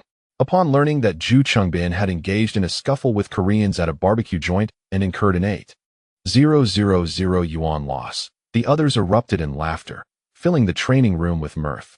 "You truly are something, imp. If only you had informed Brother Xing. At least you could have had some backup." "Don't even mention it," Imp thought, filled with regret over his impulsive nature. In retrospect, he could have approached the situation in a myriad of better ways, yet he had chosen the most disastrous one. His physique was short and stout, lacking the robust build needed. Years of sedentary habits, drinking, and smoking had rendered his chances in a fistfight nearly non-existent. Ultimately, he lost the brawl and sacrificed his glasses in the process. Hou Ye struggled to suppress his laughter. Gu Xing, infuriated, leapt up to pound his knee. "Look at you. You skinny monkey. I can't defeat that Korean, yet I can't handle you." The two became embroiled in playful chaos, prompting Gu Xing to swiftly assist in removing their glasses. He certainly does not wish to undergo another 8,000. It was not until the arrival of Redmi that VG's dual carry phase came to an end.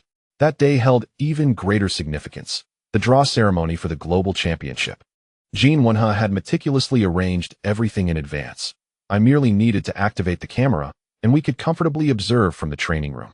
Upon our return, I would edit the footage and upload it to the official social media account. This has become a customary event for participating teams throughout the years. Whenever the groupings are announced, there are always a few jesters who reveal their true colors, providing an absurdly entertaining spectacle. At 9 in the evening, the projector screen illuminated with the emblem of Riot Games. Gu Xing adjusted the recline of his chair, settling into a relaxed posture. The live broadcast commentary commenced. After a full year of competition, the teams for the global championship from the 5 major regions, along with the wildcard entrants, were finally unveiled. Let us take a moment to familiarize ourselves with them.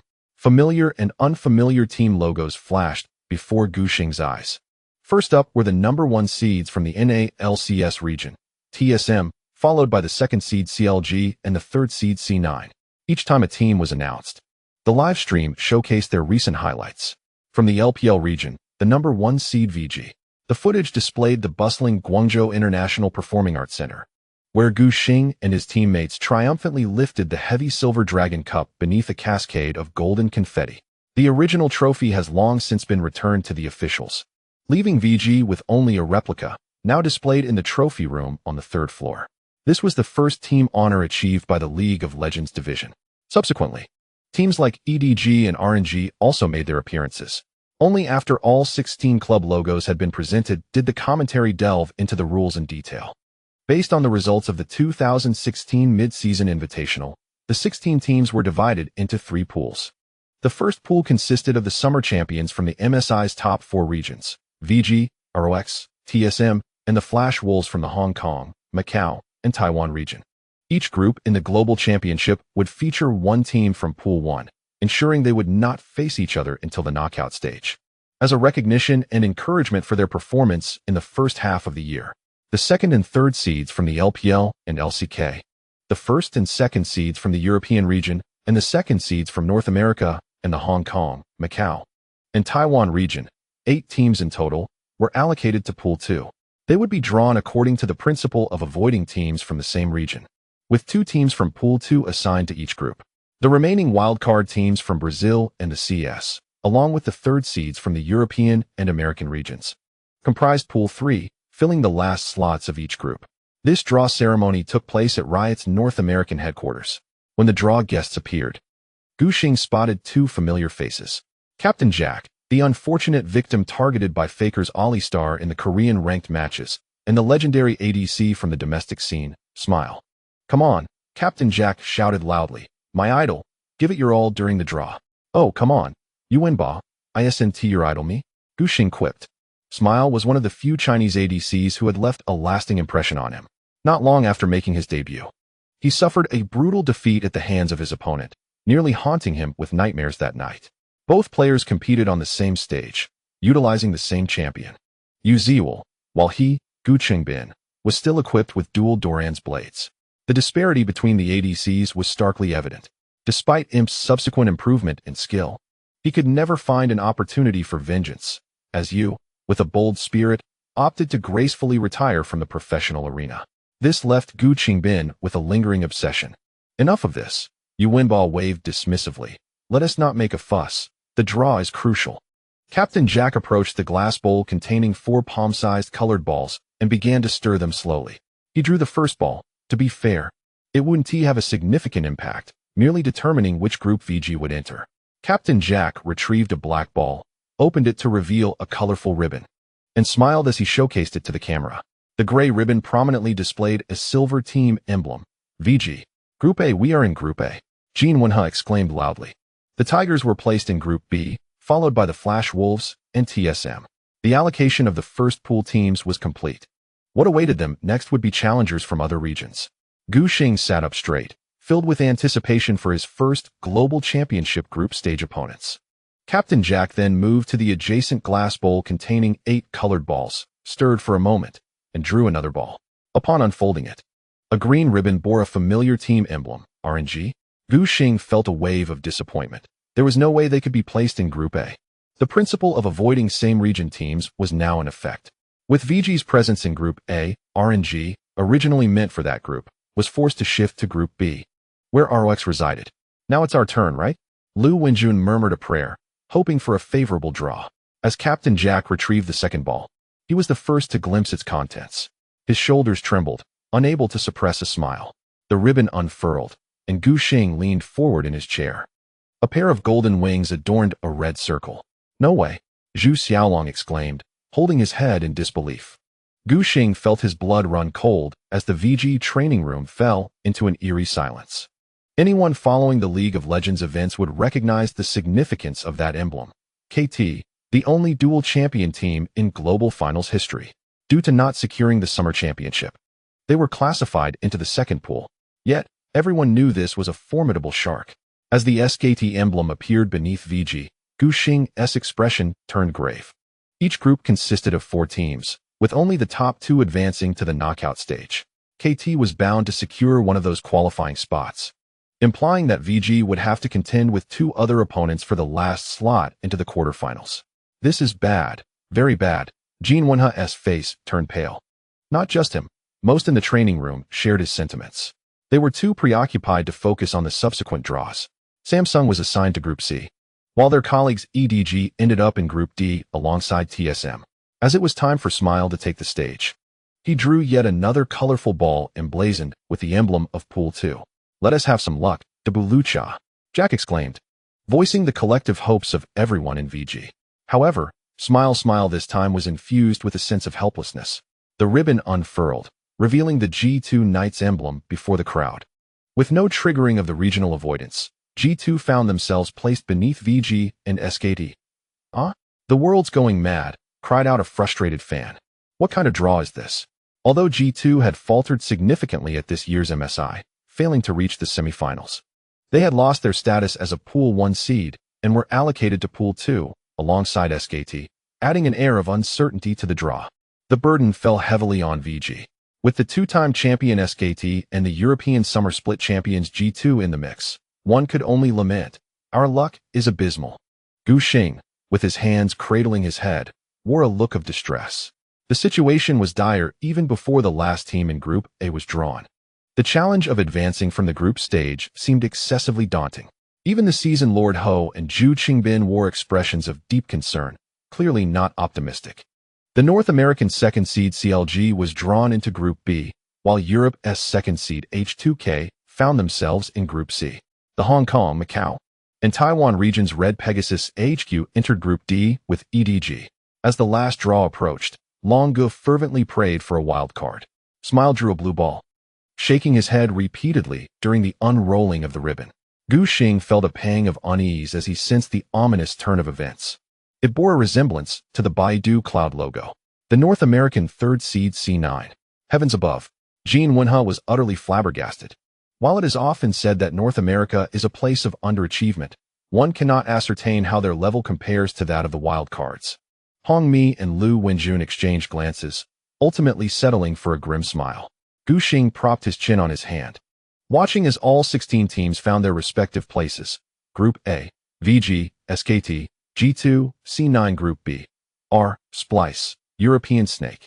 Group C, FW, SSG, H2K, ANX, CS Wildcard. Group D, TSM, EDG, HQ, INTZ, Brazilian Wildcard. The confirmation of the group dynamics was bound to stir a tremendous uproar across various social media platforms. Side note, the process took longer than expected, primarily due to the critical nature of the groupings, which took considerable time to confirm without any bugs. Knight's backstab was indeed remarkable. He must not be hiding his prowess. He is likely using his right hand to control the mouse, right? On the following day, as Gu Xing awoke and perused the news, he discovered that the online discourse had completely escalated. The number of hot posts in the stress relief forum had surged dramatically. Is this grouping for VG absolutely appalling? Being grouped with SKT, G2, and C9, who knows if we can even advance? Will we once again witness a Pool 1 seed in the round of 16? It's unfair, a redraw is necessary. The current grouping results have elicited a predominantly pessimistic response from domestic netizens. Gu Xing, perusing the materials on his bedside table, felt an overwhelming sense of pressure. Following the draw ceremony last night, VG promptly gathered intelligence on the three teams within their group, distributing it among the members of the training department. Like many spectators, LPL professional players, having endured last year's disappointing performance, now harbor low expectations for their team's results. Securing a spot in the top 8 would be deemed satisfactory, allowing them to evade excessive public criticism. Reaching the semifinals would be considered a success. However, VG faces the daunting challenge of merely advancing to the top 8. Group A, without question, is regarded as the proverbial group of death in this year's World Championship. VG's prospects for advancing appear precarious. Within the group, they contend not only with the dual World Championship title holders, but also with this year's MSI champion, SKT, alongside the formidable European titans, C9 and G2. While it is often said that the West has its advantages, the current state of LPL is not vastly superior. Last year's World Championship saw European teams such as OG and FNC reach the semifinals, significantly outshining the performance of LPL teams. Despite G2's lackluster results in this year's MSI, they still carry the weight of being the dual champions of the European Spring and Summer Leagues, a fact that LPL audiences cannot easily dismiss. As for C9, although they are the third seed from North America, they actually finished as the runner-up in the summer split, having only succumbed to the prestigious TSM. In the spring, C9 was merely a fringe playoff team, struggling to qualify for the World Championship. However, during the mid-season transfer window, they acquired a heavyweight player, Impact, the top laner who triumphed at the S3 World Championship. The prowess of this premier Korean mercenary has proven formidable, akin to a nuclear bomb in a fishing pond, propelling C9 from the brink of elimination to the runner-up position almost instantaneously. With Impact, Jensen, and Sneaky, C9's strength cannot be underestimated. Most critically, VG currently possesses only superficial information about their opponents, such as commonly used champions, average damage output, and KDA ratios. The utility of this data is rather limited. While it may suffice for enthusiasts and commentators to quickly grasp the general characteristics of a team, Gu Xing, having transitioned into the professional arena, recognizes that these superficial statistics provide little substantive assistance in actual matchups. For instance, while global enthusiasts are well aware of Peanut's exceptional prowess with Elise, leading in both win rate and kill-death ratio within the Korean League, professional teams must discern the specific strengths that make Peanut's Elise so formidable. In what manner does the young Peanut prefer to traverse the paths ensnared by spiders? What routes does it habitually employ to navigate the jungle during the early stages? Is its approach to team battles characterized by an aggressive infiltration or a cautious preservation of the backline? Numerous subtle details within the competitive arena elude superficial data representation. The coaching staff and players must meticulously analyze extensive footage to derive insights and summarize strategies. The challenge lies in the fact that VG remains unfamiliar with the other three teams in the same group. One need not mention the European and American squads. Due to geographical constraints and time zone differences, Asian teams rarely schedule matches with them. As for SKT, they manage to engage in 2 to 3 days of practice matches only through the connections established by Gu Xing. Once the Tigers secured the championship of the summer season, and SKT qualified for the World Championship based on their annual points, they, under the guidance of Koma, embarked on a trip to Jeju Island, severing their training match ties with VG. Furthermore, as per convention, teams in the same group refrain from scheduling matches before the group stage concludes to avoid revealing strategic tactics. Thus, VG has scant access to their opponent's practice match data, relying solely on the clues unveiled during their matches. The sample size is exceedingly limited. A standard team typically only plays around 40 official matches throughout the summer season, spanning 7 patches, with tactical styles undergoing radical transformations with each update. Earlier matches hold little reference value. The remaining matches of research significance are few and far between. Identifying tactical vulnerabilities in the opponent's strategy is akin to scaling a monumental peak. Gu Xing sighed deeply, rising from his bed to wash up, momentarily setting aside these troubling thoughts. Elevating their hard power remains the utmost priority. While brushing his teeth, he casually browsed a forum, encountering several amusing comments, merely for amusement. Smile truly is a villain. Witnessing WE's absence from the World Championship, he began manipulating the draw. Haha, such is the state of affairs. Laughing out loud. If Dalachua truly wished to stir trouble, he would relish EDG's early demise. Would he bestow such a top-tier draw upon Clear Love? A favorable draw. Why is it considered good? If EDG secures first in their group, they might draw the second from another group, potentially leading to an LPL showdown, securing a spot in the top 4. It's not personal, but why does Smile draw with his right hand? Can't his left hand suffice? Case closed. Apart from G2 in Group A, there are familiar faces from SKT. VG's Hou Ye and C9's Impact are former SKT players. Group A. Also known as my grievances with SKT over the years, I must admit, I am somewhat eager for a face-off between Hou Ye and Faker on stage. After washing his face, Gu Xing applied toner recommended by the LPL makeup team onto his skin. During this time, he received a video call from Shun Guanshan. Good afternoon. Have you eaten yet? Gu Xing inquired as he made his way downstairs to the training room. Yes, replied Shun Guanshan, striding briskly through the campus with a canvas backpack. I'm headed to the 5th cafeteria with Pampan for some chicken leg rice. I've heard quite a bit about it. She tilted her phone to show Gu Xing a glimpse of Gu Pan. You two can be all lovey-dovey. Just don't drag me into it. Gu Pan waved her hand dismissively, clearly unimpressed. With a smile, Shun Guanshan returned the focus to the screen, softly reporting to Gu Xing the afternoon schedule. I have a class at 4 o'clock, and for now, I'm heading to the library with Gu Pan for some self-study. Having been at Peking University for nearly a week, she has adapted remarkably well. During the day, apart from attending classes, Shun Guanshan spends her time in the library and study rooms, dedicating a couple of hours to study after dinner, followed by a jog at the May 4th playground to maintain her fitness, before finally returning to her dormitory for rest. For her, a place devoid of social interaction feels like paradise. Currently, Shun Guanshan can hardly recognize her classmates' faces. Among her peers in the mathematics department, she only recalls her roommate, those from the training team, and former classmates from her hometown, remaining essentially invisible to others. Gu Xing is accustomed to his girlfriend's personality, merely reminding her as usual to take care of her eyes and rest when feeling fatigued. He takes a cup of milk from the base caretaker and gulps it down. Shen Guanshan watches the video on her phone featuring Gu Xing in a white sports shirt, her gaze involuntarily fixating on the movement of his Adam's apple, unconsciously touching her fair earlobe. Attempting to divert her gaze, she contemplates for a moment but fails to feign indifference, stealing a few more glances.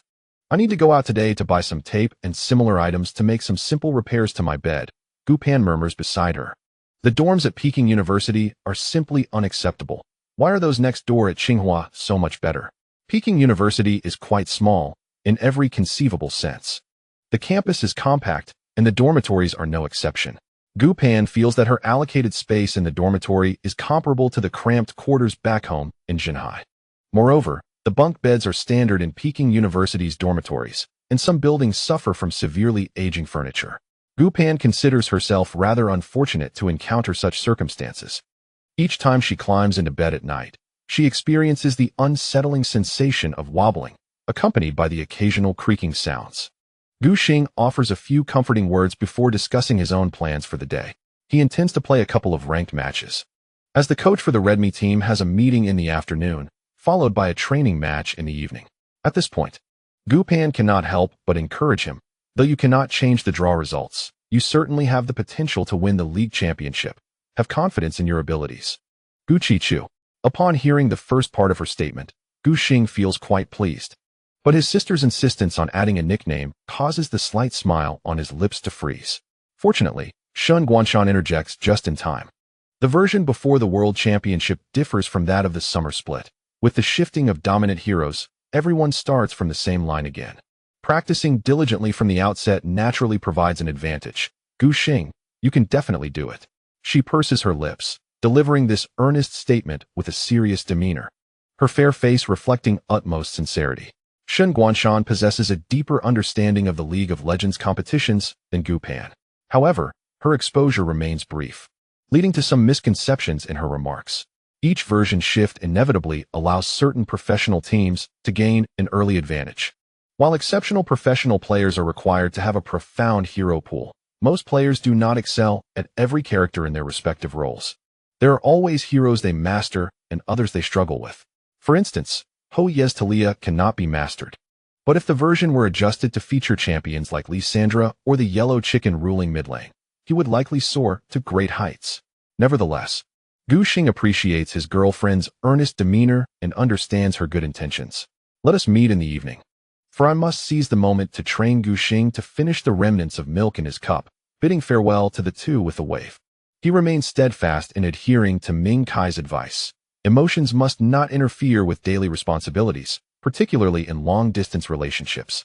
Fortunately, Shen Guanshan is not one to be consumed by romance, as he is quite occupied with the vast sea of literature.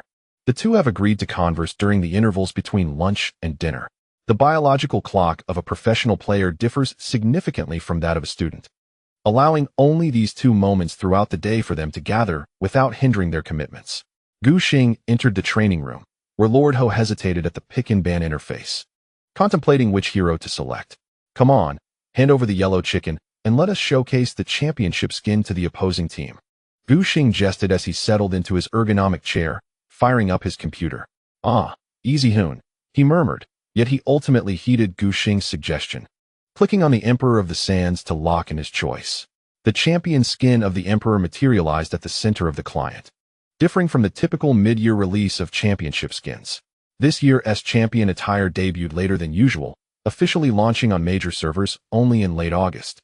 Due to the public outcry surrounding the previous iteration of the championship skin, which had not even reached the test server, the initial version featured only 5 skins, omitting Easyhoon. In the early years of champion skin design by Riot, it was customary to represent the quintet of starters, and seldom did a championship team allow substitutes to take the stage. Thus, when they initially crafted the S5 World Championship skins, Easyhoon was not considered, as they focused solely on the heroes of the 5 starting members. Upon release on the test server, player dissatisfaction surged. Given that the quality of Riot's initial skins was already mediocre, the omission of a key player was deemed unacceptable. Thousands of players left messages demanding a redesign of the championship skins to include Easyhoon's representative character. Reluctantly, Riot revisited player feedback. creating the first substitute champion skin in League of Legends history, asserting that future championship teams would equally recognize their substitute players. The current champion skin represents the second version made available for public sale. The designers evidently labored diligently to avoid offending players. The overall color scheme for the S5 SKT champion skin is a harmonious blend of blue and white, mirroring the Team S uniforms at the time. Moreover, adjustments and optimizations were made to the hero S details and overall formation. Today, one can glean subtle meanings from Lord Hou's choice of the Emperor of the Sands champion appearance. The ruler from the Shurima Desert, staff in hand, lurks in the shadows behind Rise, turned away from the viewer, reflecting the interplay of light and shadow in the illustrious history of SKT in 2015. Gu Xing, enviously admiring, dreams of one day possessing a skin of his own in League of Legends. When the yellow chicken skin was first released, he meticulously examined it within the client of the national server.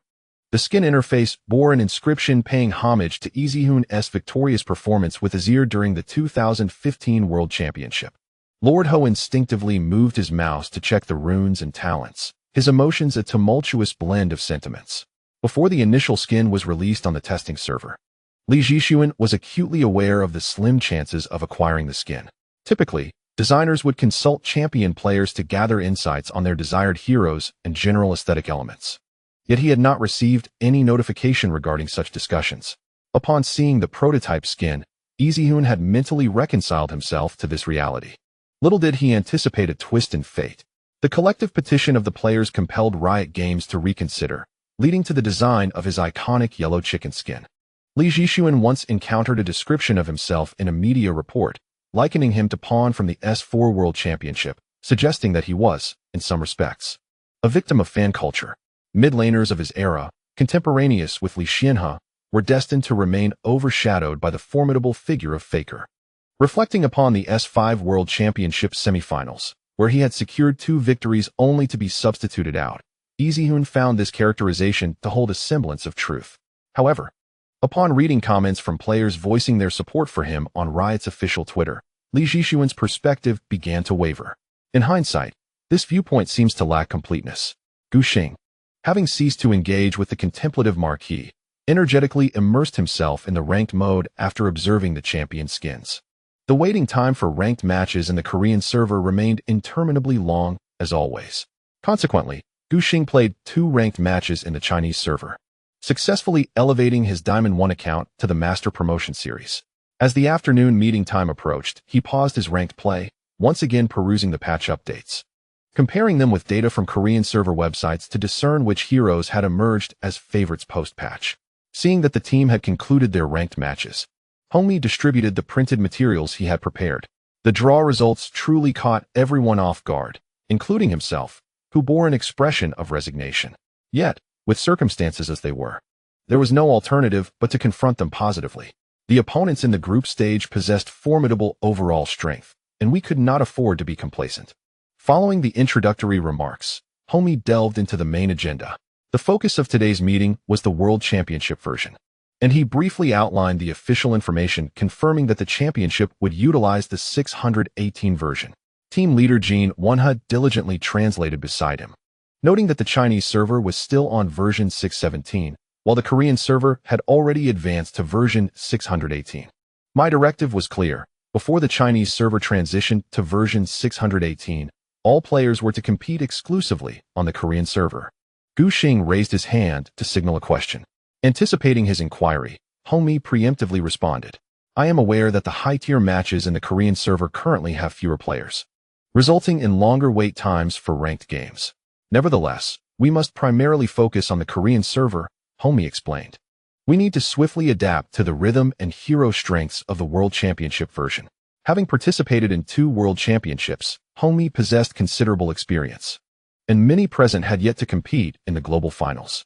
It was imperative to emphasize that this experience was entirely distinct from the regular season.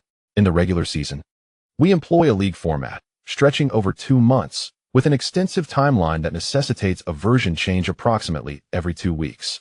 Teams and players must swiftly adapt. Yet it is unnecessary to delve deeply into the patch content, for by the time one comprehends it, another version will have emerged. The World Championship, on the other hand, embodies a classic cup format, lasting a month and featuring 16 of the world's elite teams, all focused on a singular version for study and analysis. The team that can swiftly and accurately discern the nuances of the version will ultimately prevail. Redmi expounded, stating succinctly that the World Championship resembles a playoff scenario where intensity escalates dramatically and the circumstances grow increasingly intricate. This format rigorously tests the coaching staff's acumen and the players' overall prowess. Coaches must quickly identify the focal points of the version and applicable strategies, while players must acclimate to the shifting rhythm and the more demanding hero pool requirements. Simultaneously queuing in both the domestic and Korean servers can yield numerous practice opportunities. Yet many may prove futile or even counterproductive. He candidly expressed that the two servers operate on different versions, and the disparities in hero selection and version tempo are particularly pronounced in high-stakes matches. Gu Xing could not help but internally scoff at Redmi's assertion regarding his understanding of the World Championship, pondering whether Redmi truly comprehended the nuances of the domestic server. Ever since the prominent players from the Ionian Seven Wolves vanished, the Electric One's high-stakes matches have increasingly become the domain of specialists. Professional players from the group have transitioned to the Korean server, leaving behind their devoted followers, who excel with champions like Lee Sin and Thresh. What defines a specialist? As long as a hero remains unchanged and is not banned by the opposing team, players are emboldened to lock them in. The impact of version changes on specialists cannot be deemed insignificant, yet can be regarded as minimal. Nevertheless, Gu Xing only indulged in a few quiet grievances in his mind. After all, Redmi possesses a deeper understanding of the World Championship, while he considers himself a mere novice. Deferring to the coach's insight is undoubtedly prudent. Redmi commenced by outlining the key modifications from the last three versions, gesturing for the players to grasp the materials just distributed, upon which I and the team leader had highlighted points of particular importance. In the top lane, joyous news awaited Dragon Brother, as the captain had suffered significant nerfs. Before the words left his mouth, Zhu Xiaolong beamed with delight. According to IMP's assessment, their top lane captain performed as poorly as a novice. The portly general, dubbed the Earthfire Pirate King, is akin to a foolishly naive benefactor. The crux of the matter is that mastering this champion is no trivial endeavor. It demands considerable dedication to enhance proficiency. With the captain's recent weakening, Zhu Xiaolong was eager to pop open the champagne. Basic health points have decreased by 40. The mana cost of his orange ability has risen, the cooldown of his ultimate has lengthened in the early game, and his damage has been curtailed. The designer's adjustments are profoundly impactful, making it exceedingly difficult for the captain to see playtime in this World Championship. However, Redmi's next remark abruptly extinguished Zhu Xiaolong's smile. Shin too had been nerfed, with a reduction in his passive shield value, and the percentage damage of his Q ability diminished by 1. Redmi assessed that this would severely diminish Shin's combat effectiveness against champions like Gnar, significantly increasing the difficulty of securing lane control. It is well known that Shun's powerful support hinges upon his lane dominance. Without the initiative in managing minion waves, forced assistance becomes challenging and could even result in unfavorable outcomes. During the formidable early to mid-game phase, the opportunities to gain an advantage over Shun are few and far between. With his mobility and taunt, coupled with percentage damage and shields, Twilight Eye possesses a remarkably powerful mechanism, including the W ability, which creates a sword array capable of blocking basic attacks. His dominance in the top lane affords him ample space to unleash his ultimate and support his teammates. However, following the patch update, Shin's roaming and support capabilities have been indirectly weakened. Naturally, Longbow is displeased to see his favored champion suffer such nerfs. Yet, upon reflection, there is a silver lining. After the teleportation cooldown was extended to 45 seconds, Shun continued to reign supreme over the top lane food chain. The nerfs were, therefore, somewhat expected. I believe that champions like Gangplank and Shun, who possess long-range support abilities, being weakened will lead to a stifling environment in the top lane. Hou Ye, prior to retirement, was a top lane player with profound insights into this role, even mentoring several players with similar styles. As the top lane struggles to provide support and the teleportation assistance function has been diminished, the emphasis on lane dominance will intensify. He articulated his understanding. The victor of the lane will secure an early advantage, rather than relying on the previous playstyle of roaming and collaboration. Zhu Xiaolong wholeheartedly endorsed his head coach's perspective. Moreover, The champions in the side lanes are set to undergo a significant reshuffle, with notable enhancements to Jace. The mana cost of his hammer form E ability has been reduced, which may seem trivial since it is not a primary skill. But the enhancement of our Mercury Hammer, converting ability power into combat effectiveness, represents a substantial increase in strength. Hou Ye turned to Longbow and remarked that while he can play Jace, his proficiency is evidently lacking, urging him to practice diligently to avoid wasting a banned slot on this matter. Additionally, there is Rumble, whose 1v1 lane strength is not to be underestimated. He must not neglect practice to maintain his skills in ranked games. Zhu Xiaolong nodded in agreement. Only then did Hou Ye shift his attention to Gu Xing. The Blind Monk has received another round of enhancements in version 6.18, with W, Iron Shirt, now granting an additional 5 lifesteal and spell vamp at all levels. Gu Xing understood the implications of this. As the summer season draws to a close, Lee Sin's shield, Golden Bell Shield, has been bolstered.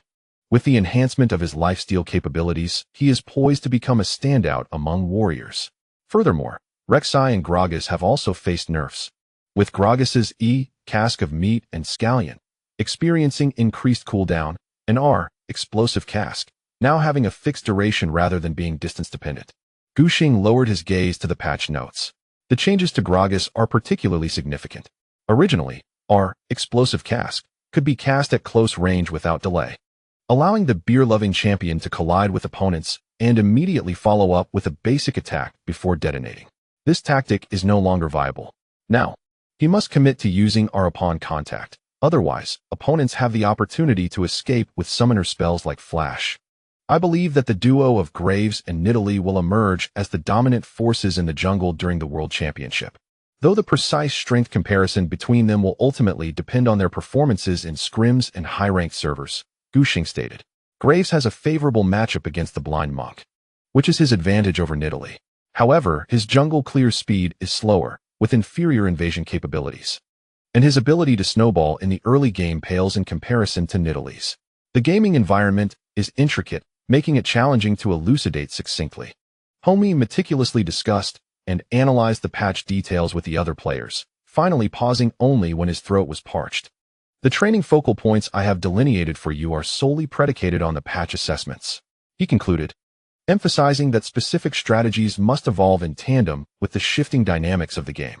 Do not linger. It is imperative that we act swiftly, for time is of the essence. Hou Ye motivated his team to intensify their training. Aside today, my commitments have limited the update to a mere 600 words, totaling 79. 527 words. 165. Setting sail, we embark on the World Championship. Gu Xing has been exerting himself tremendously in training, laboring diligently from noon until the early hours of 4 or 5 in the morning, seizing every moment to enhance his skills. Following Hou Ye's guidance, he has exclusively been playing on the Korean server. The lengthy queue times allowed him to engage in other pursuits during the wait. He browsed ranking data websites to discover any emerging heroes and innovative build strategies. He also practiced the jungle techniques of various powerful heroes on the domestic server. The enhancement of Lee Sin is glaringly evident. Even the most discerning can recognize that he is poised to dominate the jungle in this year's World Championship. And Gu Xing must practice diligently. Given Lee Sin's remarkable agility and impeccable mechanics, the routes for rapid jungle clearing are manifold. Optimizing each route is crucial. For instance, when utilizing the sonic wave during jungle clearing, if the monsters remain alive after the initial cast, should he execute the kick to swiftly eliminate them or conserve the skill's mobility to hasten to the next camp? The difference between these two approaches may only amount to a few seconds. Yet, in the competitive arena, those fleeting seconds could yield significant consequences. Initially, Gu Xing accompanied Longbow in solo matches to bolster their top laner's strength. What began as a lighthearted endeavor turned into a surprising challenge. What is happening, Gu? Zhu Xiaolong gazed incredulously at the monochrome screen, unable to fathom the scene before him. Aren't you solely a jungler? Meanwhile, the onlooker Zhu Changbin erupted in laughter, mockingly exclaiming, Huh, Zhu Xiaolong, you truly are pathetic. Getting bested in a solo by a jungler? Gu Xing maintained an innocent demeanor. I never claimed to be just a jungler. His domestic ID was merely a ruse to secure a position, a smokescreen to confound others. While Gu Xing seldom played online, it did not imply he lacked the capability. As a top-tier player, He could carve out a name for himself in the professional sphere through sheer talent and perseverance, even without relying on the Damori black chocolate. After engaging in 5 solo matches against Gu Xing triumphed in 3, gaining a slight advantage. He deemed it normal and felt no pride in the outcome. Recognizing that solo play was not a true reflection of their capabilities in a legitimate lane matchup, he would undoubtedly fall short against Gu in that context. Gu, unconvinced, insisted, "Let us engage in a proper lane match, not just a solo. I will test my prowess with Jace. Can you select Lee Sin?" Gu Xing jested. "Absolutely not. Do you think you're a skilled player? Choosing Lee Sin to lane is not an option." Zhu Xiaolong shook his head vigorously. Nowadays, Lee Sin is predominantly played in the jungle, with only streamers like Pai Xiaoxiu often utilizing him in the mid lane. Suddenly, the world of gaming spoke up. "What? Do you look down upon the electric baton?" Even in competitive play, the blind monk managed to slay 34 opponents, and the opposing team was formidable. Dragon, unfazed, continued speaking earnestly to Gu Xing. "Young Gu, do you know how to play Rumble?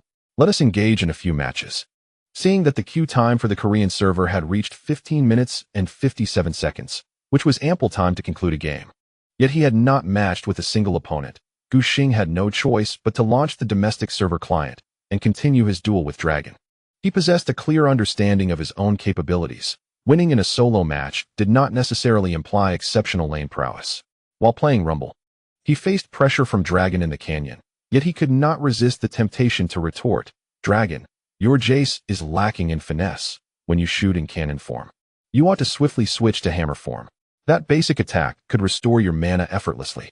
In the background, Hou Ye observed, occasionally offering suggestions for landing. Since his retirement, his skill had rapidly diminished, and he found himself unable to provide much assistance in terms of nuanced details. "Can you even comprehend this?" Ji Shungbin mocked his own coach. "I suspect I could dominate you even while smoking with one hand and gripping the mouse with the other." Hou Ye playfully delivered a light smack to his former colleague's head. "Have you practiced with Ezreal and Caitlyn yet? You can't just keep calling from here." He urged his teammates, "You too, Xiao Duan. Make sure to practice with soft supports like Karma." Prior to the World Championship version, the dynamics of the bot lane had undergone a transformation. At the forefront was Ashe. The designers appeared quite dissatisfied with her, implementing changes across 2 consecutive versions. First, they reduced the duration of her Q ability, Rangeress Focus, and subsequently diminished the damage of her R ability, Enchanted Crystal Arrow. They then increased the cooldown of her W ability, Volley, in the early game to diminish Ashe's lane dominance. In Hou Ye's analytical vision, Ashe's strength was undoubtedly insufficient. Coincidentally, Ezreal had just received a round of enhancements, with the passive ability Rising Spell Force providing an increased attack speed bonus, significantly enhancing his combat capabilities. In this version, which emphasizes landing, which bot lane duo would possess the highest strength?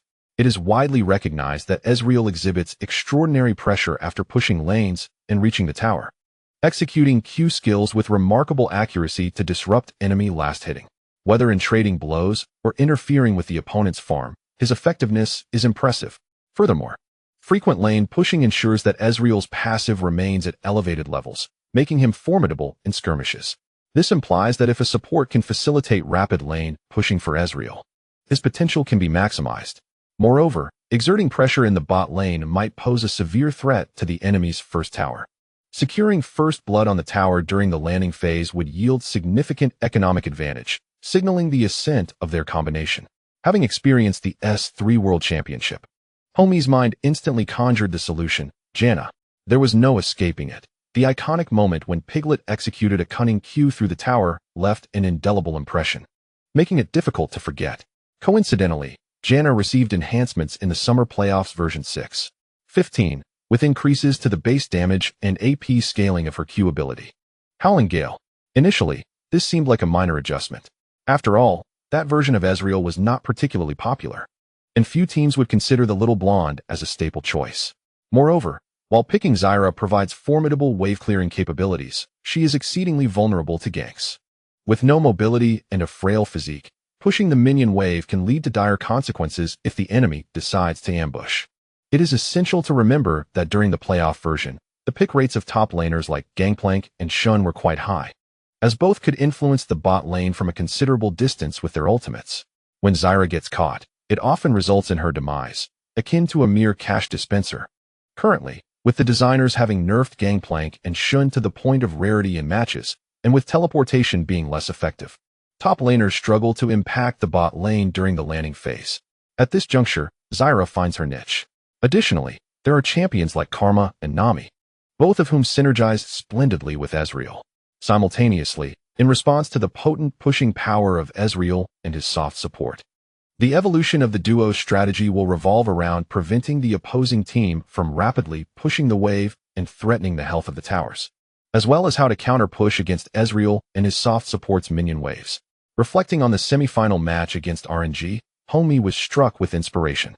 Uzi had previously utilized Caitlyn in an attempt to counter-push the bot lane wave against VG, securing an early first blood tower.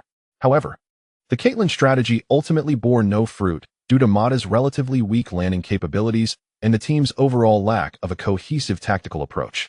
Yet, this does not imply that Caitlyn lacks strength. Hou Ye astutely sensed the changing ecology of the bot lane, which led him to devise a suitable champion training plan for Imp and Xiao Duan. Rest assured, Hou Ye, I have no concerns. Duan Deliang, who typically lacked confidence, felt assured in his landing skills, believing he could hold his own against any competitor. The relentless practice had made time fly by like a fleeting shadow. On the eve of their departure to America, Gu Xing was still grinding for points on the Korean server, thanks to his diligent efforts over the past weeks.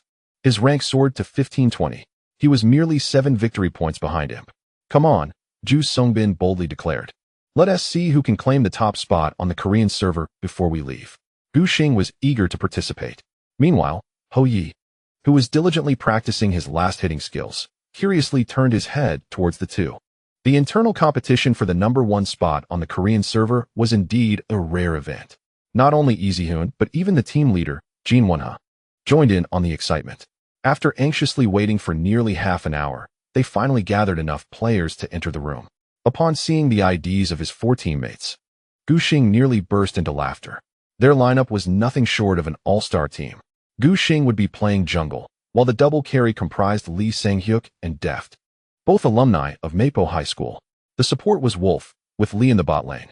The only unfamiliar face was the top laner, IDD as Hanlabong. Judging by his rapid Korean typing speed, he was likely a seasoned local from Seoul. Nevertheless, Gu Xing felt that with their jungle, bot lane, and support trio, they could form a formidable professional team. Who was this teammate? He gestured for Hou Ye, seated in the middle, to gather some intel. Lee Ji-hoon obediently craned his neck to catch a glimpse of Ju Songbin's monitor. In the top lane, we have the Shy, with Kuro in the mid lane, and the support role filled by Gorilla alongside Clid as the jungler. The discerning lord quickly recognizes them. In the realm of high-ranking Korean players, these names are quite familiar. As they encounter each other repeatedly, it becomes inevitable to correlate the IDs with the players behind them.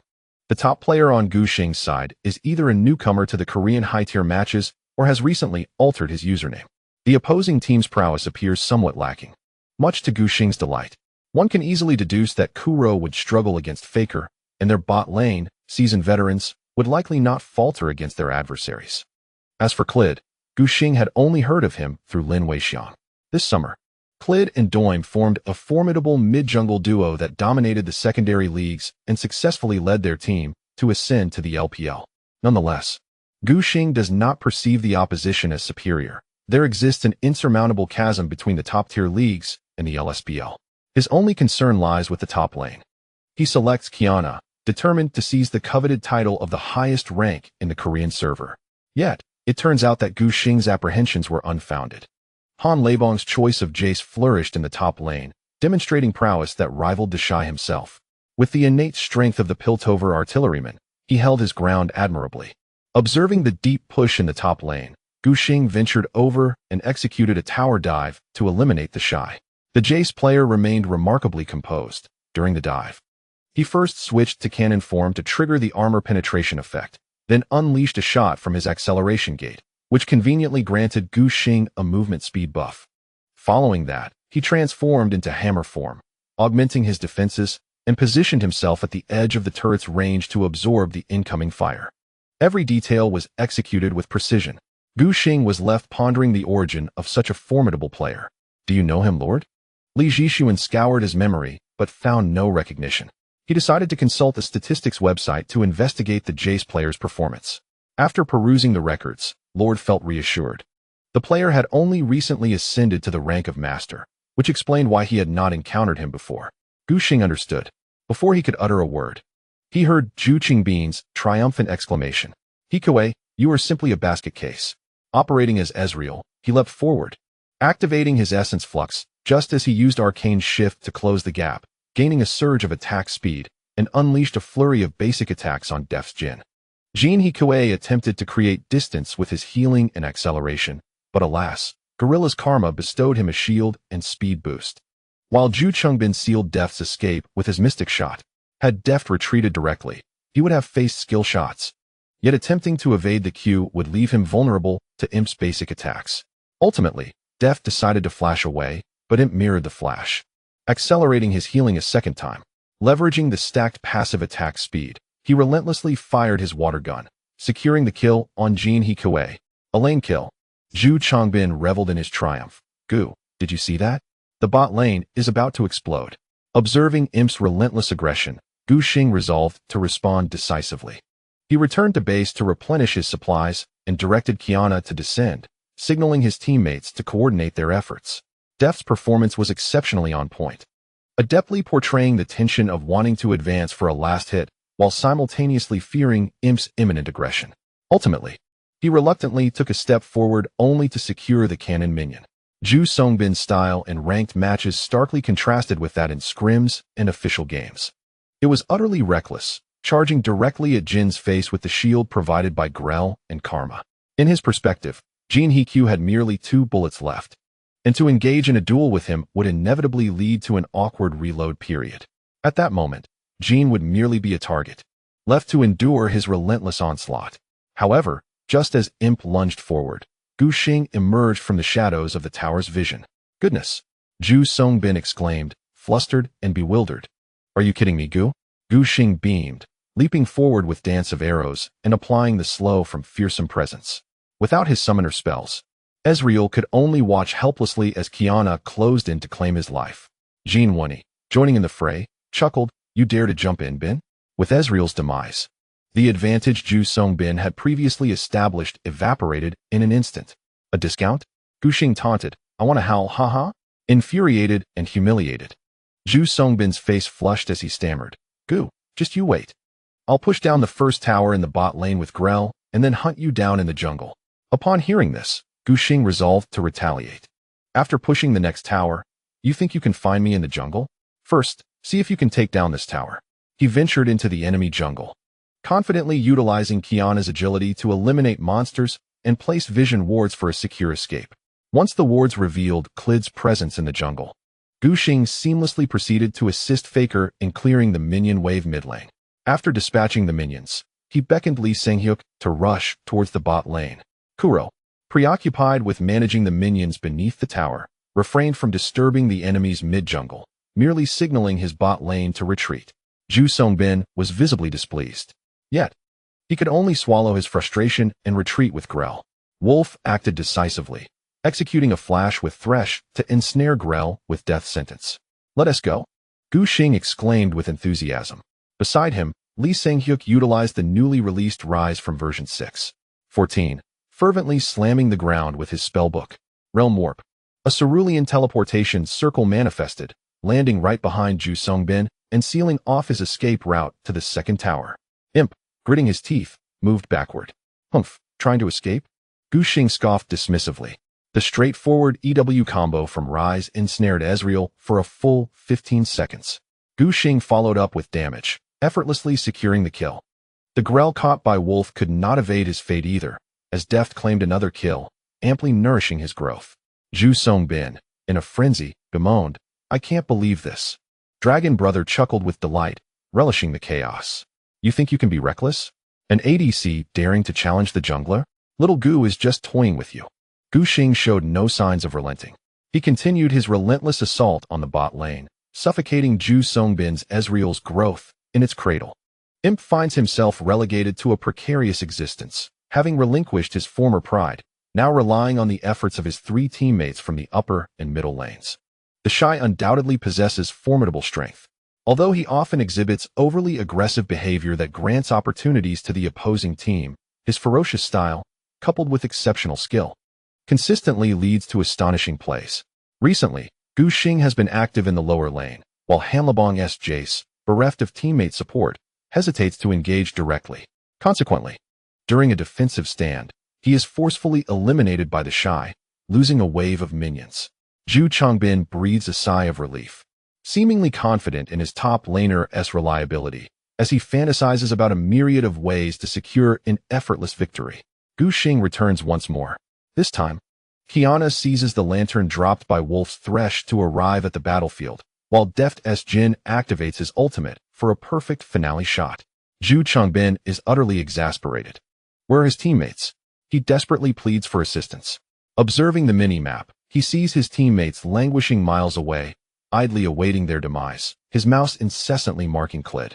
Is this Li Jagon a demon? Zhu Qingbin vents his frustration, questioning whether anyone could take action. Enraged, Imp, feeling quite dissatisfied, resorts to a friendly exchange through keyboard pounding. Clid finds himself thoroughly manipulated by Gu Xing, and at this moment, witnessing the vocalization from the bot lane. He expresses his discontent, retorting during jungle farming. If it weren't for you feeding 2 kills in the bot lane, would I be losing to Qiyana in the jungle?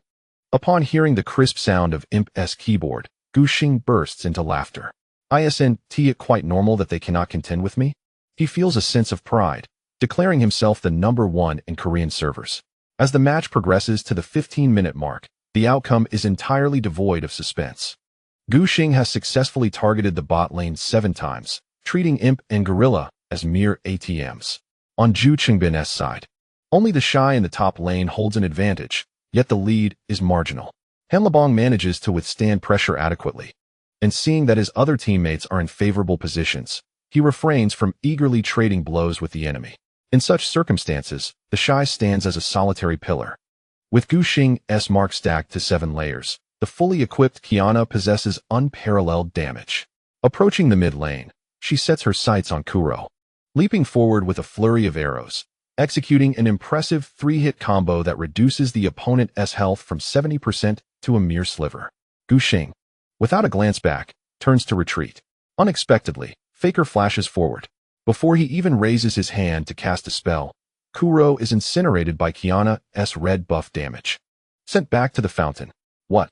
Gu Xing is left dumbfounded by Li Sanghyok's sudden forward flash, marking multiple question marks beneath Rise's feet. The VG training room erupts into chaos. Jin Wonha is rendered speechless as Faker showcases his flash execution here. Li Sanghyok himself feels quite embarrassed, silently returning to base. Observing his substantial advantage, Gu Xing considers the Korean server's top rank securely within his grasp and leisurely engages in banter within the chat channel. He casually typed in simple English, "Faker, your flash was truly outrageous. It felt like a master." Before Faker could respond, Gu Xing added, "I almost forgot. You are indeed a master now." Hide on Bush replied with a question mark. Li Sanghyok, along with his teammates, had recently returned from a holiday in Jeju Island, having spent a few days there before heading back to the Seoul base. The dormancy mechanism had caused his rank to drop to 77 points in the Korean server, and he had only recently climbed back to around 300 points. It was unlikely he would regain his champion status before flying to the United States. Despite the early disadvantage in the bottom lane, Deft managed to take a game off Imp, and he was in high spirits, even supporting Gu Xing in the chat channel. Even my grandmother wouldn't have used that flash. As a teammate, Wolf showed no mercy, stating, "It's quite understandable that a master-level player might not perform at their best. This is simply his skill level."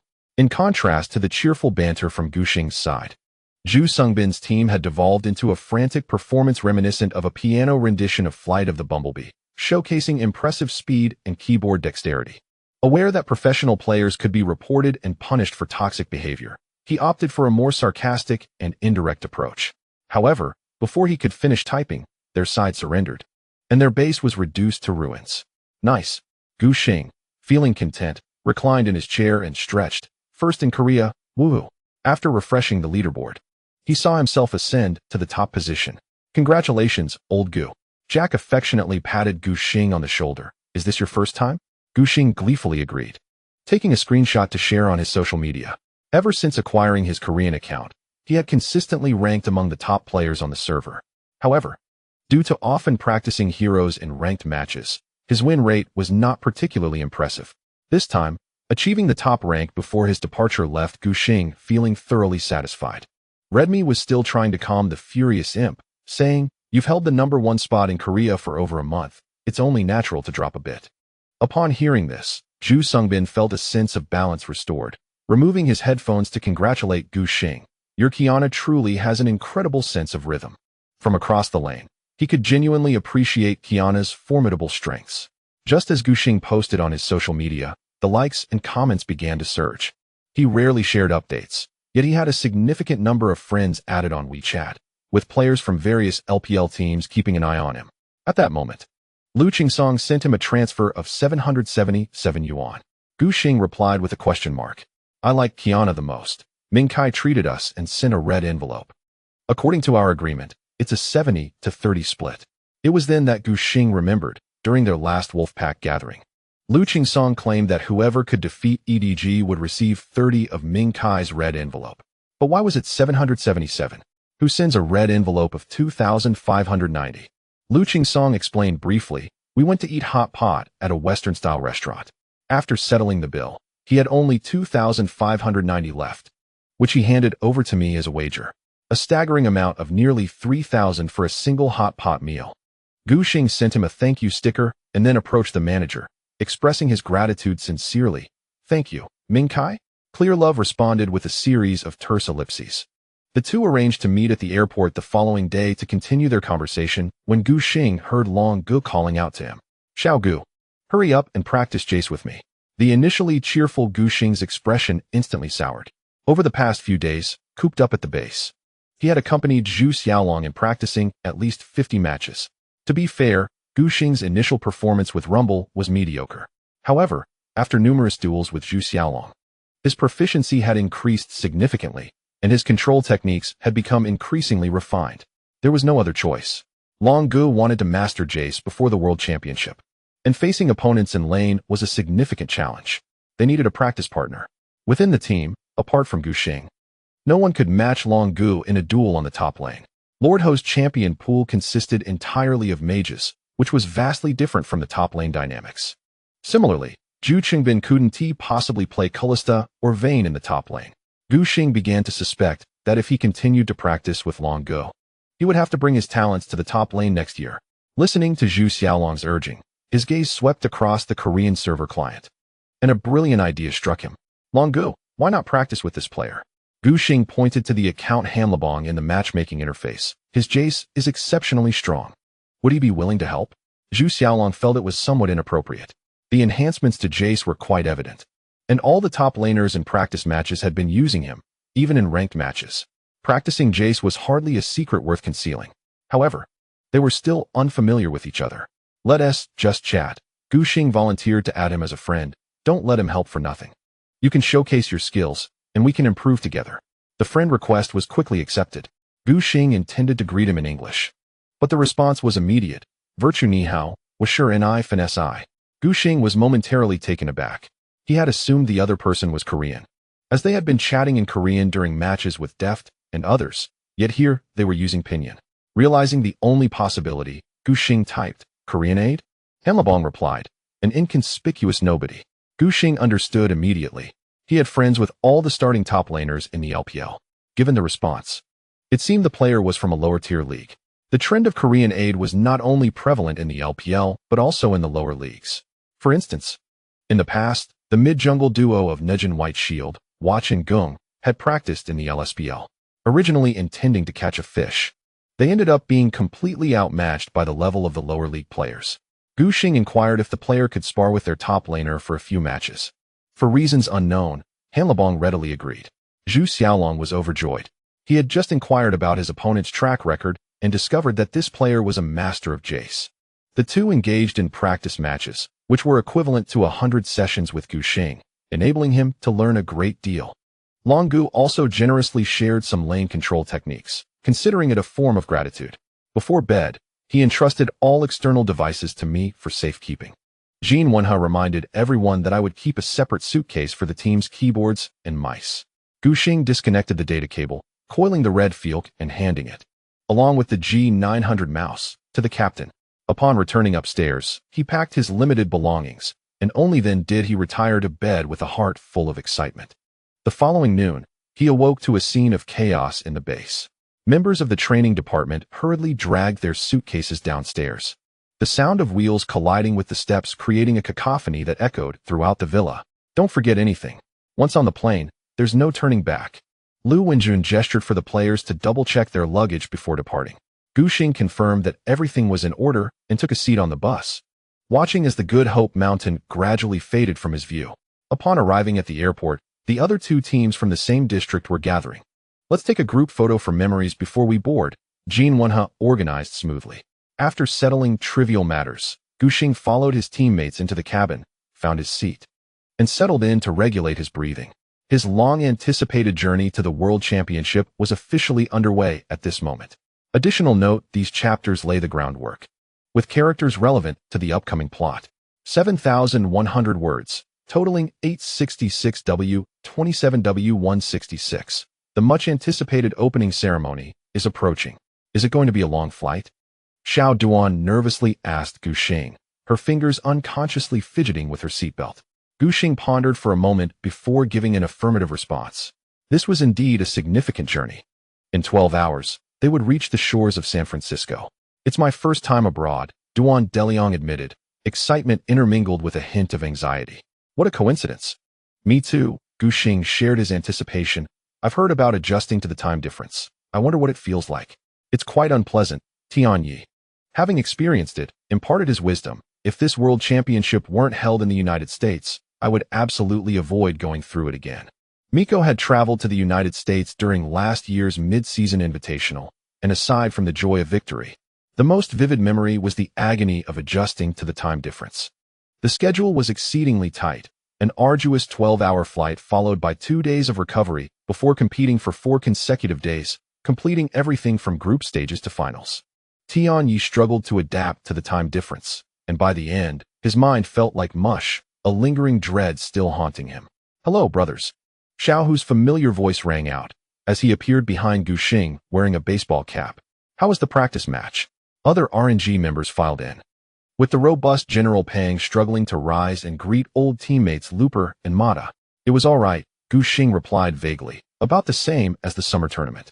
Due to VG's previous presence in the Shanghai market, the teams for the match were primarily drawn from the LPL and LCK leagues, with the occasional appearance of the Flash Wolves from Hong Kong, Macau, and Taiwan to add to the excitement. Only SKT from the same group did not engage in any practice matches, while the other teams frequently arranged scrimmages. Gu Xing felt that the alterations in the World Championship version would not significantly impact VG, at least when using the strong teams from East Asia as a reference. That seemed to be the case.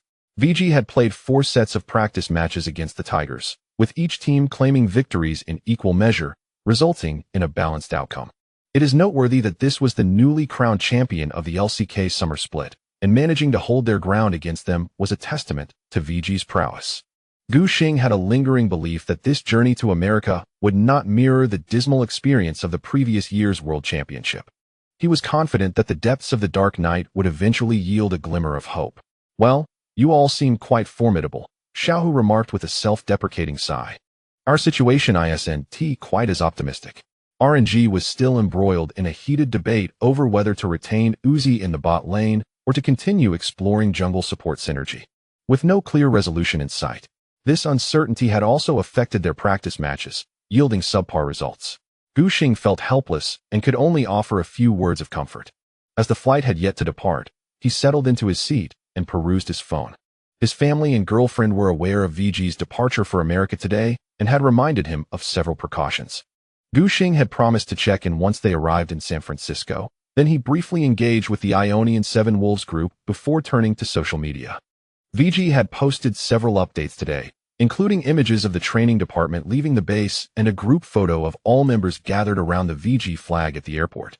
Additionally, there was a video clip of the players watching the draw ceremony. Gu Xing clicked to fast-forward the playback, primarily to observe himself and his teammates from a different perspective. It must be said that Zhu Xiaolong, known for his maturity and composure, displayed a rather dramatic expression of despair upon witnessing the group of death, which certainly added a touch of entertainment. Beneath the Weibo post, netizens had shared similar videos from other teams, including footage of SKT players reacting to the draw results. Gu Xing was intrigued and eager to see the two-time champion's response. At the beginning of the video, while the teams were being drawn from Pool 1, the SKT members maintained an air of calm. Only Wolf was seen inquiring of his teammates, with Chinese subtitles reading, "Which group would you prefer?" Bang responded without hesitation, "The group with the Flash Wolves," citing his reasons. After being double-killed by them in the MSI group stage, he felt a strong desire for revenge, believing that if they were to meet again, victory was imperative. The Flash Wolves had garnered much admiration from viewers, earning the title of Korea's antagonist due to their impressive win rate against Korean teams in BO1 group matches. Bang clearly exuded confidence in both his and the team's overall strength, determined to exact retribution. In contrast, Wolf murmured softly, "I would prefer to draw VG. With brother Easyhoon there, it's a pity LGD didn't team make it to the World Championship. Otherwise, I could have met brother Qinghwan." The year 2015 marked a pivotal turning point in his professional career. In the mid-season finals, Wolf battled fiercely against EDG across 5 grueling matches, succumbing 25 times. At that time, he was criticized by netizens as the Achilles heel of SKT. However, he dedicated himself to improvement, which ultimately led to his remarkable performance at the World Championship. Lee Ziwen fondly reminisces about the time when everyone strived toward a common goal, naturally cherishing memories of his former teammates from Season 5, such as Hou Ye and Marin. When Smile drew SKT into Group A, Wolf's rotund figure bounced with excitement. "Ji-sun-gu, here I come." He appeared utterly unconcerned about the disparity in strength among the top-seeded teams. After witnessing a comeback during this year's mid-season group stage, Lee Ziwen firmly believes that SKT is currently the strongest team in the world. Even though they were defeated by KT in a dramatic reverse sweep during the LCK Summer Semifinals, Wolf's confidence remained unshaken. "KT, you can't even qualify for the World Championship. You're merely a lesser sibling. The World Championship is merely a feast for LCK to share. Non-Korean regions are not even considered contenders for the title." Blank, with his innocent demeanor and bright eyes, stands out against his dark complexion. Ji-sun-gu and Chung-bin-gu are both respected veterans, while VG's dual carry players emerged in Season 2. In a country like Korea, where hierarchy is deeply ingrained, Hou Ye and Imp hold a higher status than Li Zhang. Although Ju Chengbin has garnered a reputation for his sharp tongue and is not particularly popular, the established rules must still be adhered to. Then there's the player Virtue, whose bright smile reveals impeccably white teeth, making one wish to befriend him, as he is known for his amiable nature.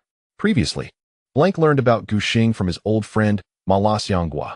Their direct confrontations in practice matches have been few, but Little Black has witnessed Gu Xing's prowess and holds him in high regard. Koma, with an air of calm, is equally unfazed by the draw of his group. In his view, it is the teams drawn with SKT who should feel apprehensive. It is said that Zhang and Virtue share a good rapport. Koma glanced at Li Zhang. Gu Xing, upon seeing Faker in the video, contemplated for a moment before commenting, "He's alright. After all, we haven't teamed in person.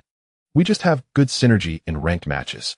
Wolf, still musing in disappointment, wondered if being grouped with VG meant he would not encounter EDG. He was eager for a rematch with EDG, not only to avenge the grievances of their previous mid-season defeat, but also to reclaim the pride lost in the group stage of the Season 5 World Championship, where SKT had triumphed over EDG twice. Yet, Wolf remained unsatisfied. "They beat us once in the finals. Simply returning the favor with 2 BO1s does not suffice." Lee Ziwen felt a simmering frustration. "At the very least, we must achieve a double victory in the group stage."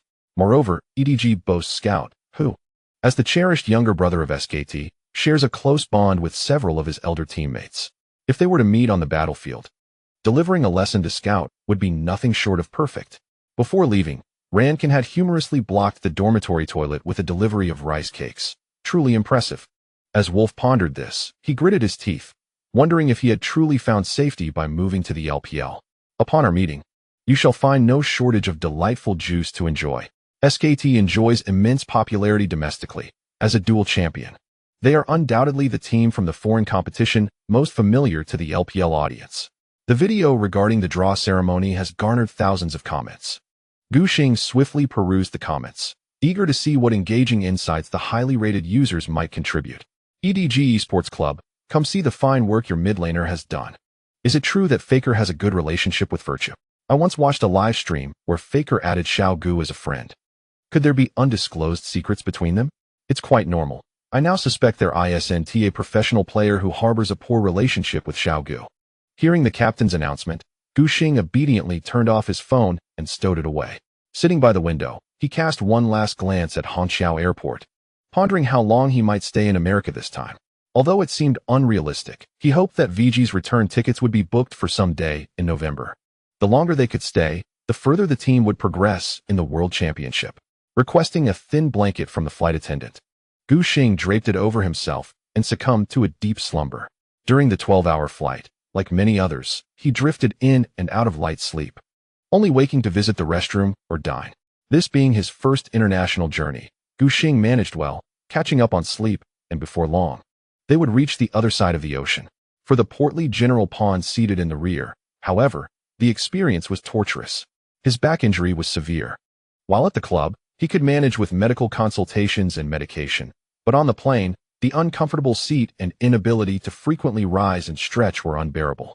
He managed to endure the first half of the flight, but as time wore on, Pond truly could not withstand it any longer, embodying the physical struggle of restless tossing and turning.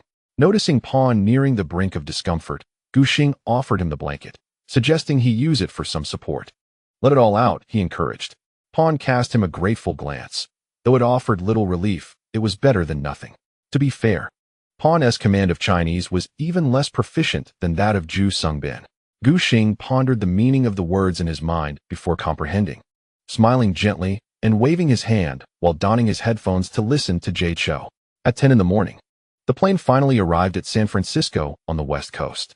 As they touched down, Gu Xing could see through the window the Golden Gate Bridge, a landmark that had been bombarded in films countless times. After a slight jolt, the aircraft officially landed. Passengers were permitted to unfasten their seatbelts and prepare to disembark. Gu Xing's first instinct was to stretch his limbs after the long flight. Once off the plane, Jin Wenhe reminded the team, "Stay close to me and don't wander off. This place is unfamiliar, and getting lost would be quite troublesome." Gu Xing, after a final stamp of his feet, followed closely behind the team leader as they exited the cabin. The sun shone brightly in San Francisco, and the thin clouds did little to obscure its radiant glow, casting warmth upon their faces. In mid-September, the local temperature hovered around 20 degrees, quite comfortable indeed. The VG training department collected their luggage and gathered together as a group. Let me introduce to you. This is Vincent from Riot Games China, who is responsible for liaising with Riot during our stay in the United States, as well as arranging interviews. He appears to be in his mid-20s, radiating vitality and energy in every movement. Hello everyone. I apologize for not having the opportunity to greet you all before boarding. He extended his hand to shake hands with the members of the VG training department, stating that if you have any questions or needs during our time in the U.S., feel free to reach out to me or team leader Jean.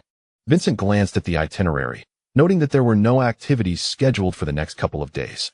Starting from the 20th, there will be video interviews and promotional filming arranged by Riot, while the rest of the time will be dedicated to regular training. He led everyone onto a bus adorned with the Riot logo. We will be staying at a hotel located just a few hundred meters from the municipal auditorium where the group stage will take place, which aims to minimize any unnecessary travel inconveniences for the teams from various regions. The bus was spacious enough to accommodate an entire team. As Gu Xing had just reassured his family of his safety, he overheard Imp teasing Mata with some provocative remarks as they boarded the bus, leading to their playful banter. The vehicle gradually traversed the unfamiliar streets of Gu Xing, and soon they arrived at their destination, the Wyndham Trademark Hotel. The training facility set up by Riot is located within the hotel, and once we complete the check-in procedures, I will take you up to see it. Hearing this, Gu Xing finally felt a sense of relief, as he had been worried about having to train in an internet cafe like during the finals in Guangzhou. It seems that there will be no more organizers like the Banana Project in the future. Leading the VG players upstairs, Vincent continued to explain that Riot had reserved 3 floors of the hotel for the use of the 16 teams, which would gradually fill up over the next few days. He encouraged players to connect with others, take photos, and exchange jerseys if they wished. The elevator stopped on the 7th floor, and Vincent turned right into the corridor. swiping his room card. Inside was the training room, and he instructed everyone to test the computers and network, assuring them that any issues would be addressed. The training room, temporarily converted from hotel rooms, was undoubtedly smaller than the Hope Mountain base. An L-shaped long table held 10 computers, along with chairs and a tactical whiteboard, occupying most of the room. Fortunately, everything essential was available. The satisfaction on Hong Mi's face indicated that the setup of the training room was to his liking. Gu Xing took the peripherals from the team leader, connected the data cables, and confirmed that everything was in order. The 24-inch monitors were of the same model used in official competitions. Riot had distributed super accounts for the North American server to the players, advising them to rest and adjust their circadian rhythms while he contacted the higher-ups to reset their hidden scores. Vincent, being relatively new to his role and participating in the organization of the World Championship for the first time, exhibited a slight naivety. After selecting their computers and connecting their peripherals, the players, who had endured a long journey of over 10 hours, hurriedly bid farewell and rushed to their rooms. This time, Ding Ran was still attending classes at Fudan, so Gu Xing could not enjoy the luxury of a single room. He shared a room with Jack. The two individuals, neglecting idle chatter, swiftly washed up before succumbing to a heavy slumber. When Gu Xing awoke again, the skies of San Francisco had completely surrendered to darkness. On the adjacent single bed, Yuanba had burrowed himself deeply under the covers, leaving only his remarkably prominent head exposed. Gu Xing rubbed his bleary eyes, feeling sufficiently refreshed. After donning his shoes, he tiptoed towards the training room. Several hours prior, Vincent, who had joined the VG training department's group chat, had sent them a message indicating that the hidden scores for the super account had been amended, and all heroes and skins were now ready for use. As Gu Xing settled down, intending to adjust the damper, he reached out only to realize that his Herman Miller chair remained at the Hope Mountain base. Thus, he would have to make do with an esports chair for this journey to America. Glancing at the American server account, which bore garbled characters, he navigated to the store to purchase a name change card. An idea for a nickname instantly sprang to mind. Upon typing it into the keyboard, he discovered it was unclaimed, prompting a satisfied smile to spread across his face. With the World Championship drawing nearer, Global League of Legends enthusiasts found themselves in a state of ennui, yearning for matches to watch. Each day, they scoured social media for updates on their favorite team's preparations or tuned into streaming platforms to catch glimpses of professional players through the American server's observers. Before long, a plethora of high-ranking accounts blossomed across the American server like mushrooms after rain. Little Peanut's ID has been uncovered, a master rank with a 70 win rate. Is he really just rampaging? Deft and Imp are truly on fire, one at 439 points, the other at 463. They LL reach the pinnacle by dawn tomorrow. What about Little Gu's account? It's been days and still nothing. Patrick Star 1210 must be his. I clicked into Imp's account and found that this account's ranking time aligns with VG's other players. Patrick Star's ascent speed is astonishing, ranked 663 in the Kings. Little Gu seems to be the highest among the super accounts, ranked 77. What does the ID signify? Is Patrick Star 1210 referencing Little Gu's birthday on December 10th? Netizens were perplexed by the seemingly significant numbers in Gu Xing's account ID. Initially, they speculated it might represent a birthday. But upon reviewing the publicly available player information from Riot Games, they discovered that Gu Xing was born on November 1st, rendering their assumption incorrect. Presently, his popularity in domestic forums lagged behind that of lesser-known players, categorizing him as a second-tier star. With time on their hands, some threads debated the numerical suffix of Gu Xing's ID. Opinions varied widely. Some conjectured it represented the birthdays of parents or close friends, while others speculated that it referred to a teammate's absurd damage output, which had caught Gu Xing's attention. Many believed that the American server's Patrick Star ID had previously been registered, and Gu Xing simply typed a random string of numbers as a suffix. What could this string of numbers possibly mean? On the opposite end of the earth, in the capital city during the evening, the oppressive heat of summer had dissipated. Gu Pan, clad in a cream-colored sweatshirt, looped her arm through Shen Guanshan's as they walked through the campus, asking him, albeit bewildered, about the matter at hand. Shen Guanshan held her phone in one hand, engaged in a video call with her boyfriend. Ever since Gu Xing arrived in the United States, their communication schedule had shifted due to the time difference. They now held video chats once a day, fixed at 3 o'clock in the morning San Francisco time. which corresponded to 6 o'clock in the evening back home. At this hour, Gu Xing had just concluded a day of training, while Shen Guanshan was on her way to the cafeteria, allowing them a brief moment to converse. Gu Pan, haven't you figured it out yet? Gu Xing chuckled at his sister's persistent curiosity regarding the digits of his ID. To be honest, you wouldn't understand, and I never intended to show you anyway. Gu Pan felt an overwhelming urge to pull her brother out of the phone screen and give him a good beating. She knew that the sequence 1210 did not correspond to the birthday of any family member and had no relation to Shen Guanshan, who was born in early 98. Unable to comprehend, Gu Pan's curiosity was further piqued by Gu Xing's enigmatic demeanor, compelling her to uncover the truth. Glancing sideways, she noticed Shen Guanshan gazing at the phone screen with a tender expression, seemingly already aware of the significance of that string of numbers. Confounded, Gu Pan decided to change the subject. Did you see the video G2 released a couple of days ago? It's outrageous, she exclaimed, her indignation palpable. As the World Championship approached, not only were netizens idly speculating, but the operational staff of various clubs were also finding themselves with little to do. If they merely posted images of players daily, it would hardly reflect their capabilities. Thus, G2 began to stir things up. Their showmanship was consistently commendable. In the video, a man clad in G2 apparel shredded jerseys of C9, SKT, and VG with scissors while hurling threats at the screen. Is it a UNA or a UNA? You brand yourselves as free, but I feel Europe is quite free too. I never understood the distinction until I encountered C9. And then it dawned on me. You are free in the sense of being given away. After mocking C9, G2 turned their sights on SKT, declaring, the dominant Korean league? It's merely Europe in slumber. This year, the dormant EU will awaken, making SKT realize the true value of being the dual champion of the league. They did not spare VG either, proclaiming, we will dismantle the LPL teams like last year's OG and FNC, and our methods will be even more ruthless. For FNC is but a trivial jester in our eyes. In 3 statements, G2 managed to offend all 4 major regional teams, excluding Hong Kong, Macau, and Taiwan. One must admit, G2's verbal prowess is indeed formidable. Once the video was released, G2's official Twitter nearly exploded with reactions. I think it's alright, Gu Xing chuckled lightly. After all, we faced G2 in our first match. We must do our utmost to win and show them what we're made of. His stance on pre-match banter and antics was crystal clear. As long as they played freely and didn't sulk after a loss, everything would be fine. Remember to perform well in tomorrow's match, Shen Guanshan encouraged her boyfriend before ending the call.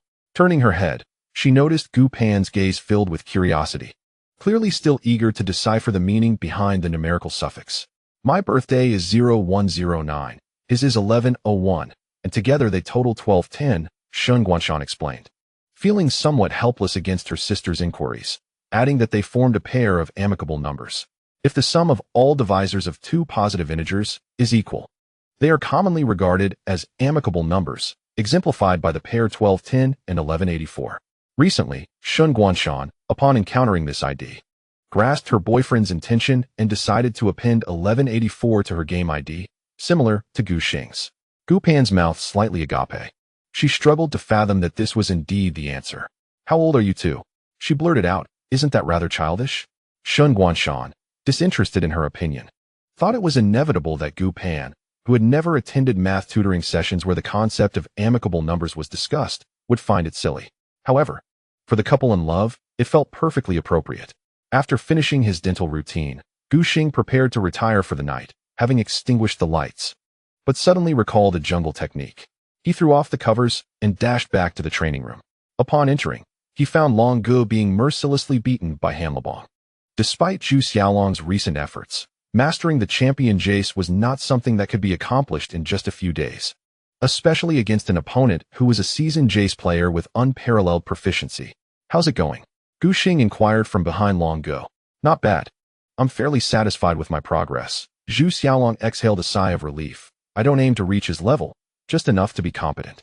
Facing significant latency, he had been training in the Korean server with Hanlebong, and the results were promising, with visible improvements. Alright then. Let me see if I can optimize my jungle route to be even faster, Gu Xing responded as he powered up his computer, launching a custom game to refine his strategy.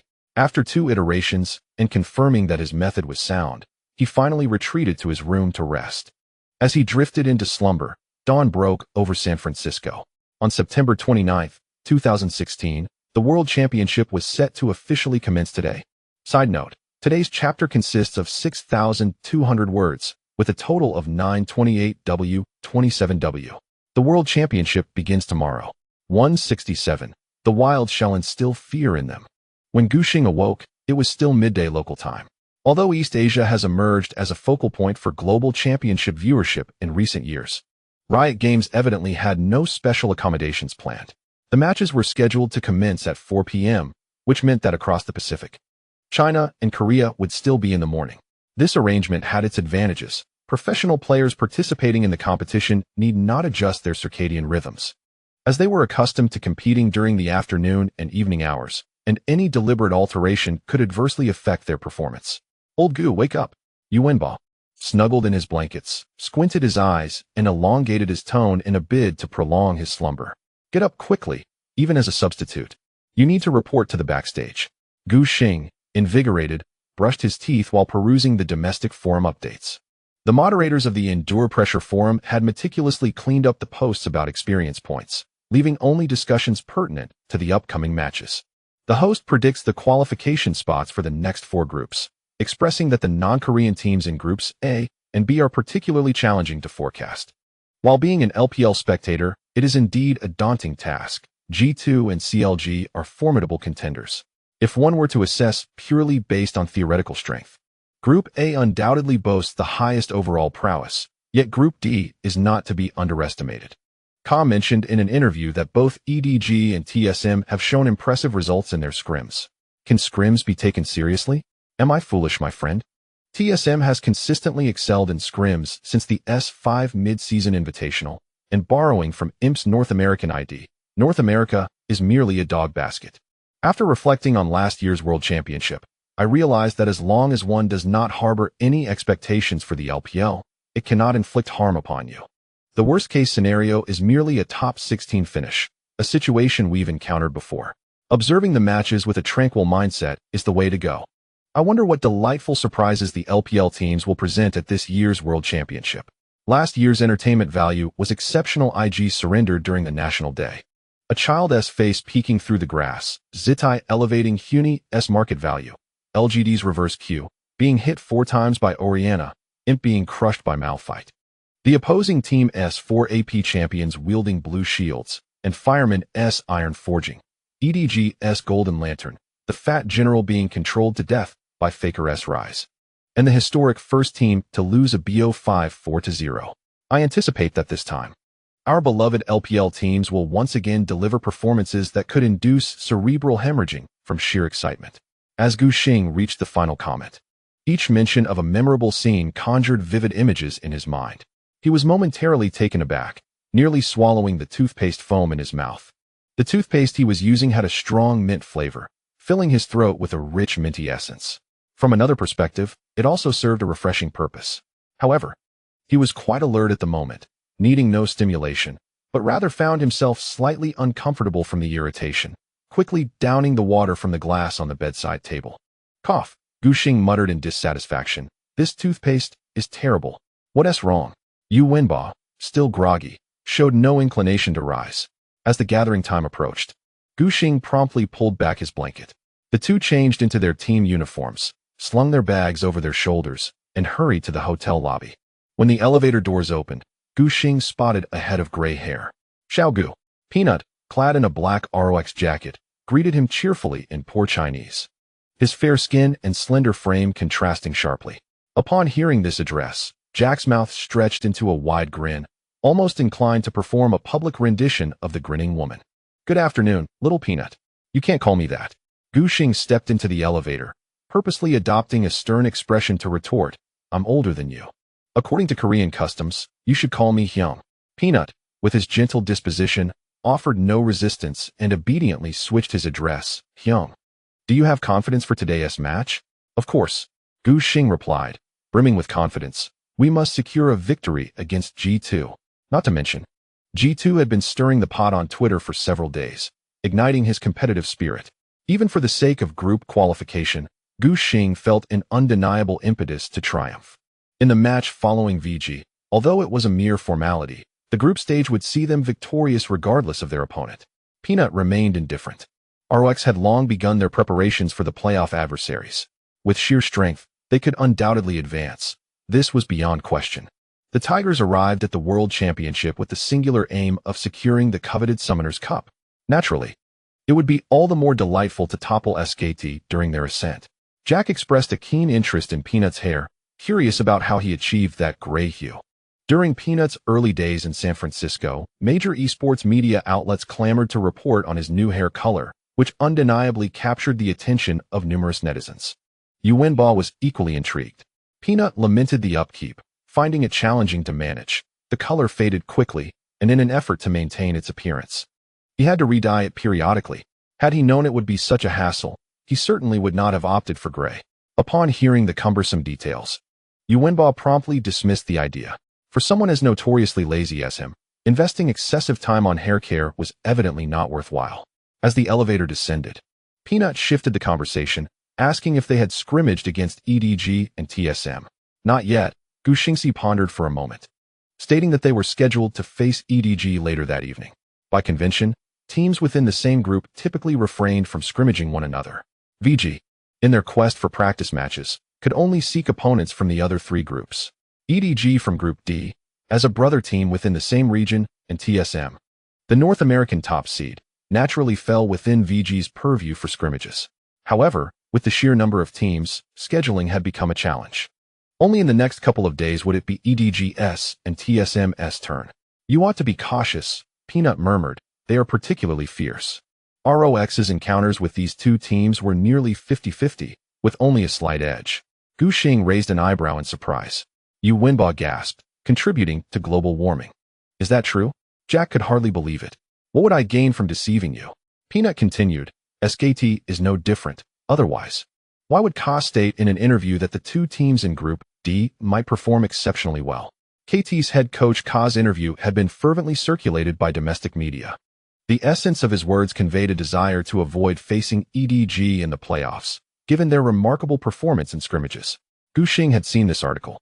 He had assumed SKT merely dominated the other teams without gaining sufficient advantage over EDG. One could speculate that flattery played a role in the narrative. Who would have thought it was indeed true? The thought of facing SKT in a contest was disconcerting for Gu Xing previously. VG scrimmages against SKT had yielded a win rate of around 40%. Quite fortunate. Could EDG and TSM be that formidable?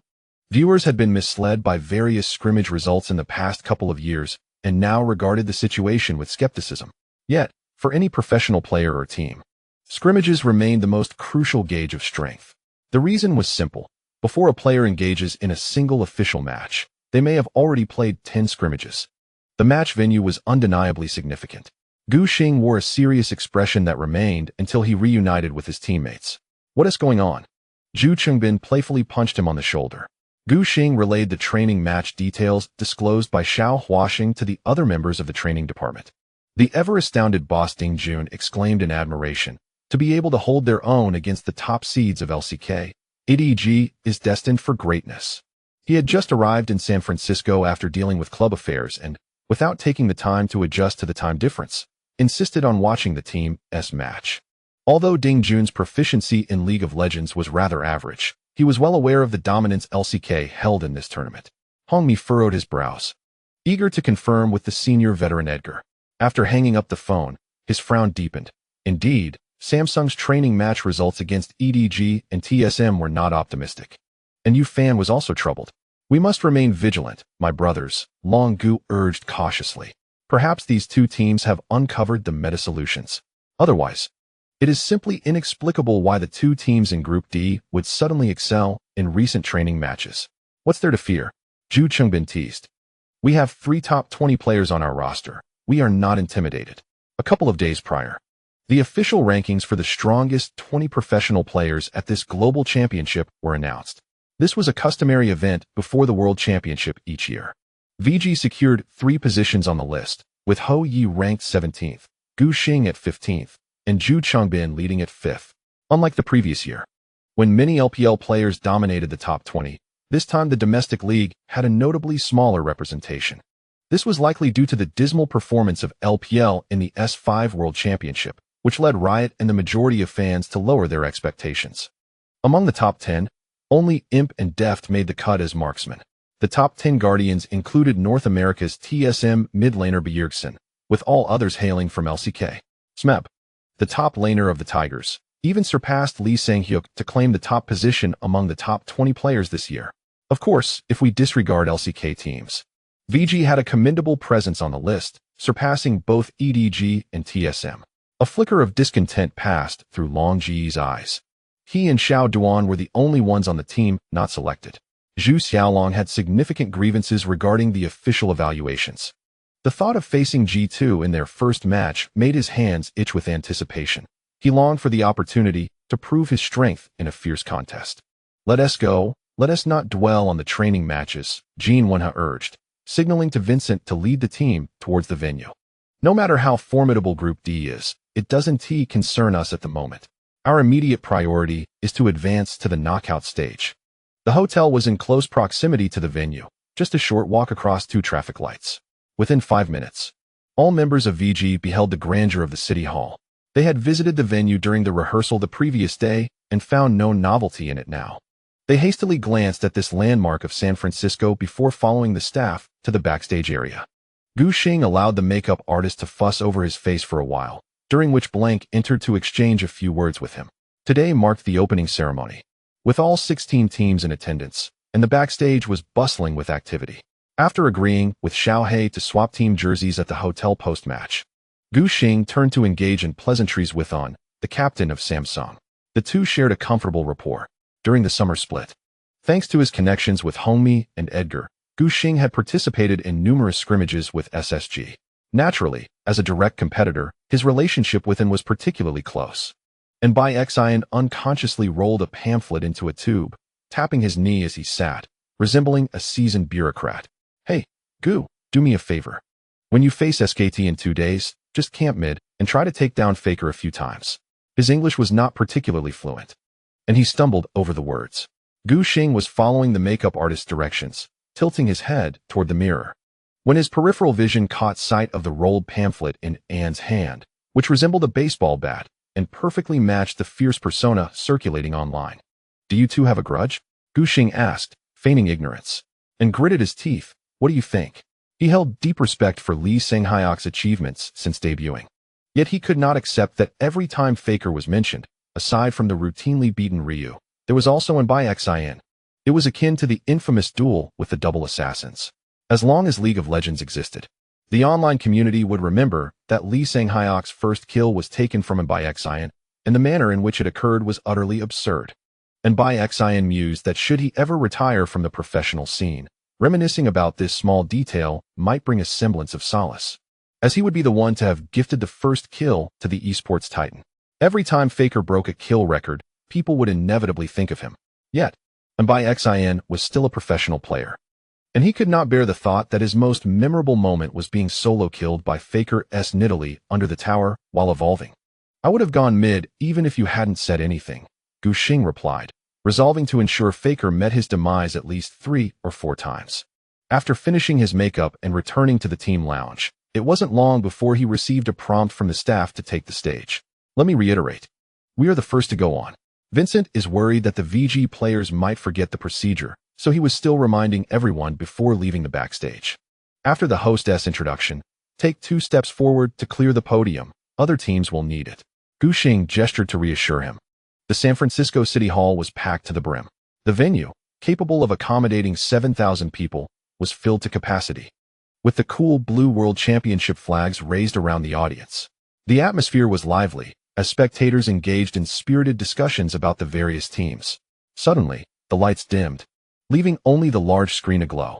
As the number 10 appeared, the audience erupted into a frenzy. Each time the countdown numbers flashed, they shouted in unison, their collective voice surging like a tidal wave against the walls of the venue.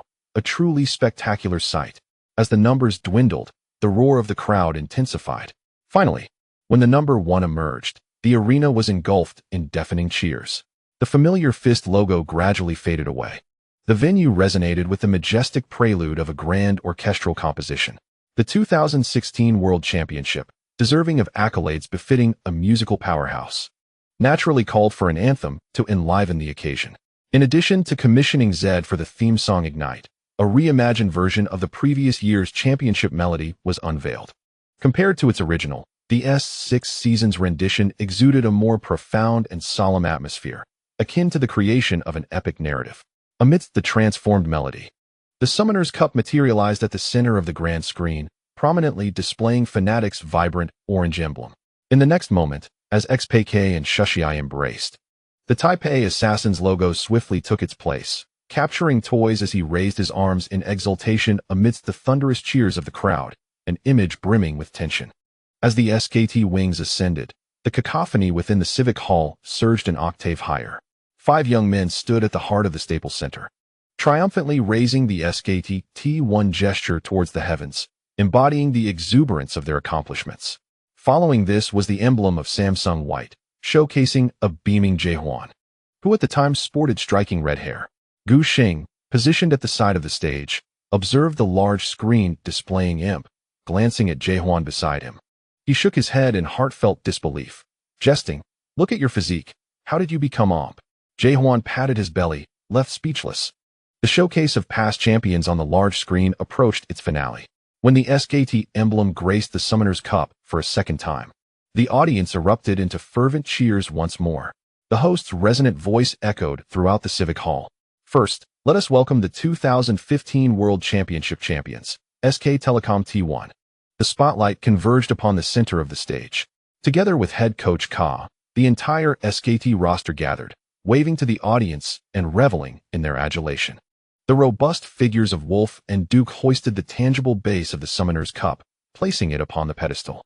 The trophy, shimmering with silver brilliance, sparkled even more under the lights.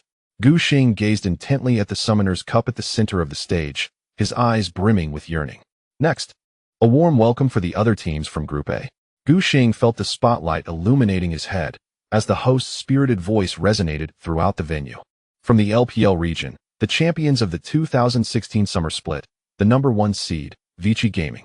The large screen displayed VG's silver and white emblem. Despite being across the ocean, a number of international students had come to witness the event. They waved their glow sticks vigorously, yet the sound remained somewhat muted. Gu Xing remained unfazed. In a foreign land, he felt content simply to have supporters cheering for him. His teammates were accustomed to it, as their popularity in their homeland had been modest before clinching the LPL Summer Championship. G2 similarly garnered little audience applause. The clash between the European and American teams in League of Legends remains an eternal topic of discussion on foreign platforms. When the World Championship is held in North America, the European teams certainly cannot expect heartfelt cheers. The moment the host team, C9, takes the stage, the American audience erupts into thunderous applause, a sound that lingers throughout the municipal auditorium. Gu Xing initially believed this was the pinnacle of live audience noise. Within a minute, however, he realized he was too youthful and inexperienced to grasp the extent of it all. "Let us give our utmost support to the next team," the host announced, waving dramatically. Team Solomid. As the spotlight shifted to the side of the stage, a 5-member team led by Bjergsen and the elder brother emerged before nearly 10,000 spectators. The noise within the auditorium transcended the description of being deafening. It was akin to the sound of thunder splitting the skies. T.S.M. A significant portion of the audience stood, chanting the team name in unison, again and again, showing no sign of stopping. Gu Xing could not even discern what his teammates were saying beside him, as all individual sounds were drowned out by the overwhelming wave of support. He had underestimated TSM's influence in the North American esports scene. As a globally renowned club, with star players who boasted both popularity and skill, TSM's dominance in North America was at its zenith.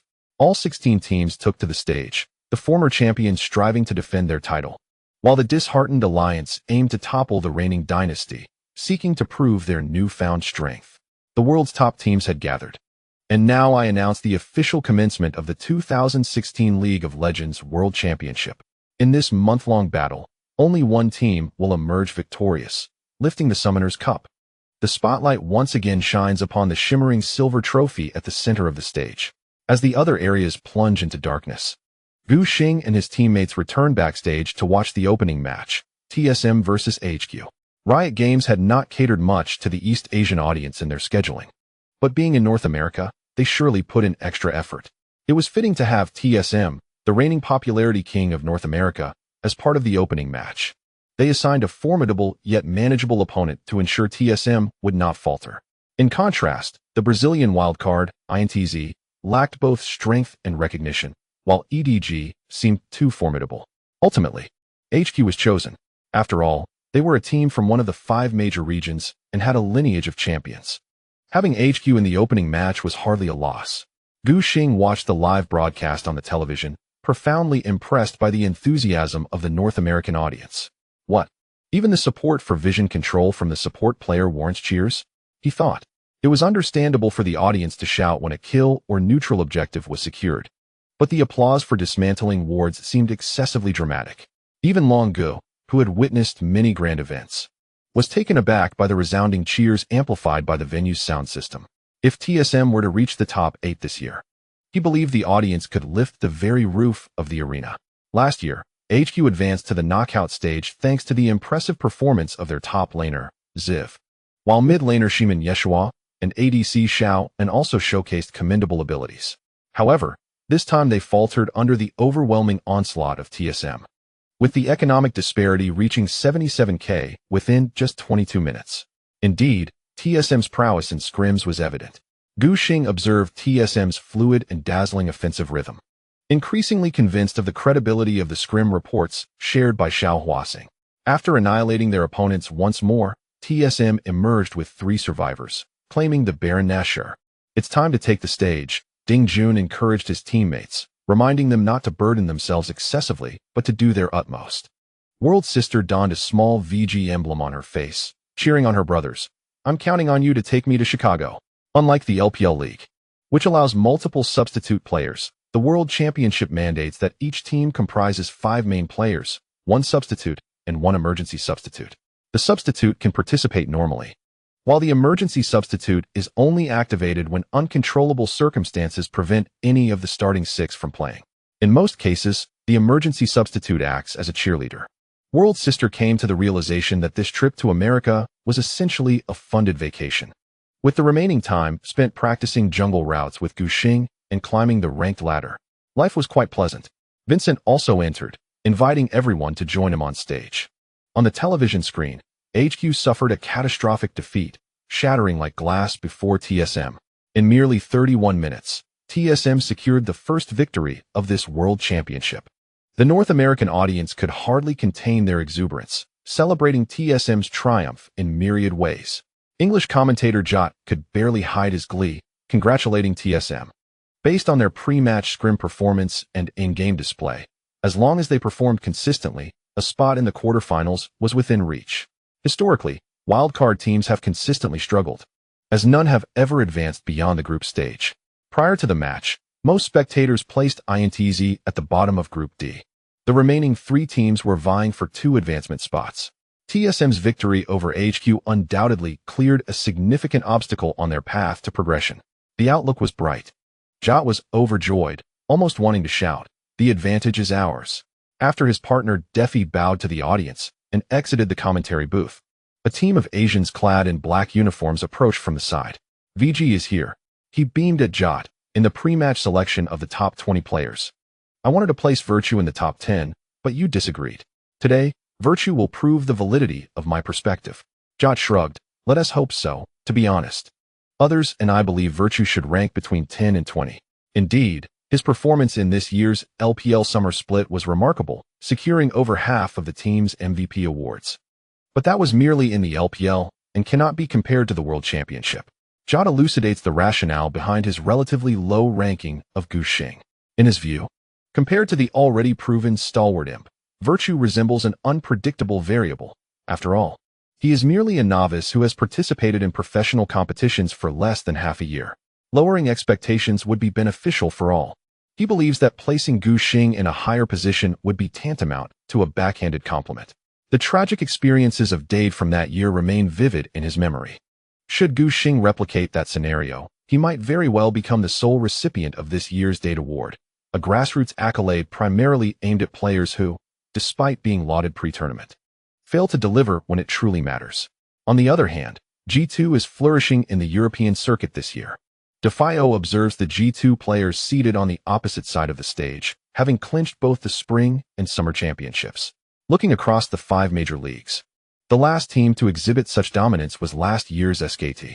Jock cannot suppress his laughter upon realizing that one of the creators of the S5 SKT dynasty, Easyhoon, is directly across from him. The large screen begins to showcase highlights from the summer matches between VG and G2, with Gu Xing occupying nearly half of the footage.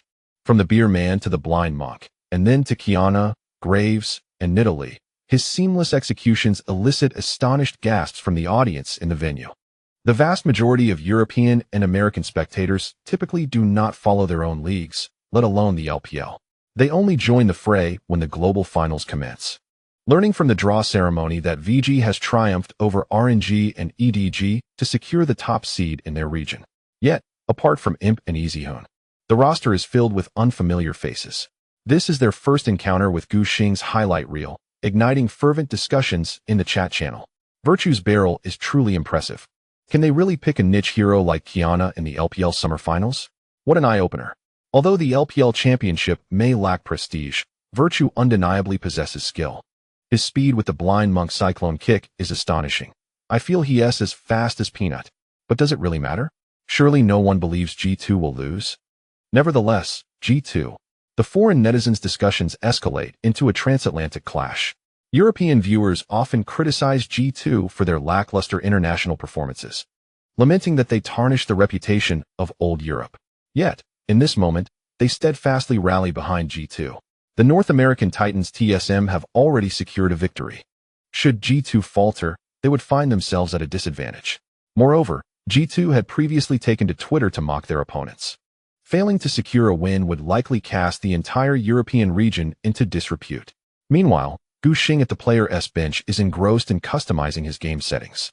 He locks his FPS at 144 and adjusts the graphics to medium, a habit formed during his days of playing League on an old computer at home, where higher settings would lead to unbearable lag in team fights. Although his current computer boasts superior specifications, he has not considered reverting to higher settings. Regardless of the circumstances, it does not affect much. Gu Xing had witnessed Soft playing games with all graphics settings set to low, reminiscing about the youthful days spent in Guangwei City at the mere sight of the screen.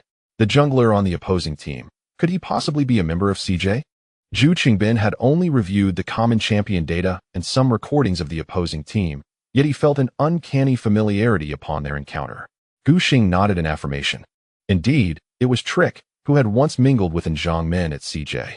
Earlier, while conversing with Bishin, he had not only cautioned Gu Xing to keep an eye on Lee Sang-hyok, but also mentioned the need to wisely mentor his former junior, Trick, to prevent him from becoming complacent after a year in Europe where he gained 2 championships.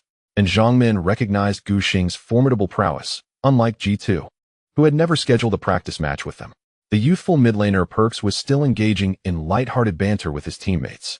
Easyhoon was merely Faker's substitute. Watch as I dominate him in this match. As the newly crowned mage of Europe, Perk's objective at this World Championship was to confront Lee Sang-hyok directly. He felt supremely confident against the likes of Lee Ji-hoon. What do you think, Sven? Perks inquired of his ADC. Sven, with his elongated face and prominent nose, rubbed it thoughtfully while glancing towards Zhu Qingbin, who possessed a round and cherubic visage. I'll just hold him off. Imp and Virtue are VG's strongest players. And if we can contain them, victory will be ours. Before he could finish, the referee prompted them to prepare. The crisp sound echoed in their ears as the BP panel was unveiled before everyone. Gu Xing took a deep breath twice.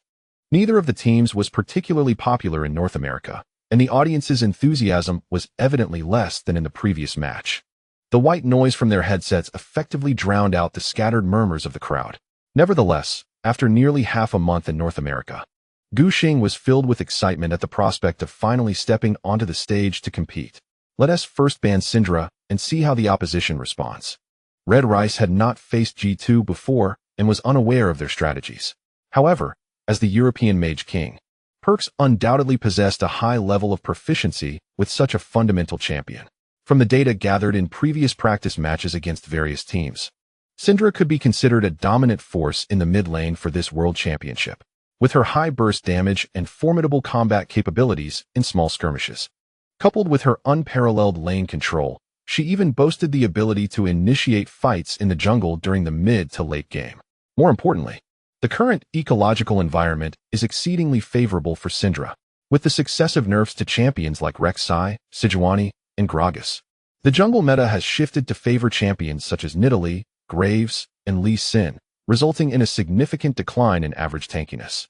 The bottom lane no longer has to contend with roaming top laners frequently ganking, while supports, eager to quickly push lanes and dismantle towers, generally opt for squishier options, lacking in durability. As for top laners, the tanky champions have been pushed to the brink of extinction due to continuous nerfs from Riot, leaving their survival prospects grim.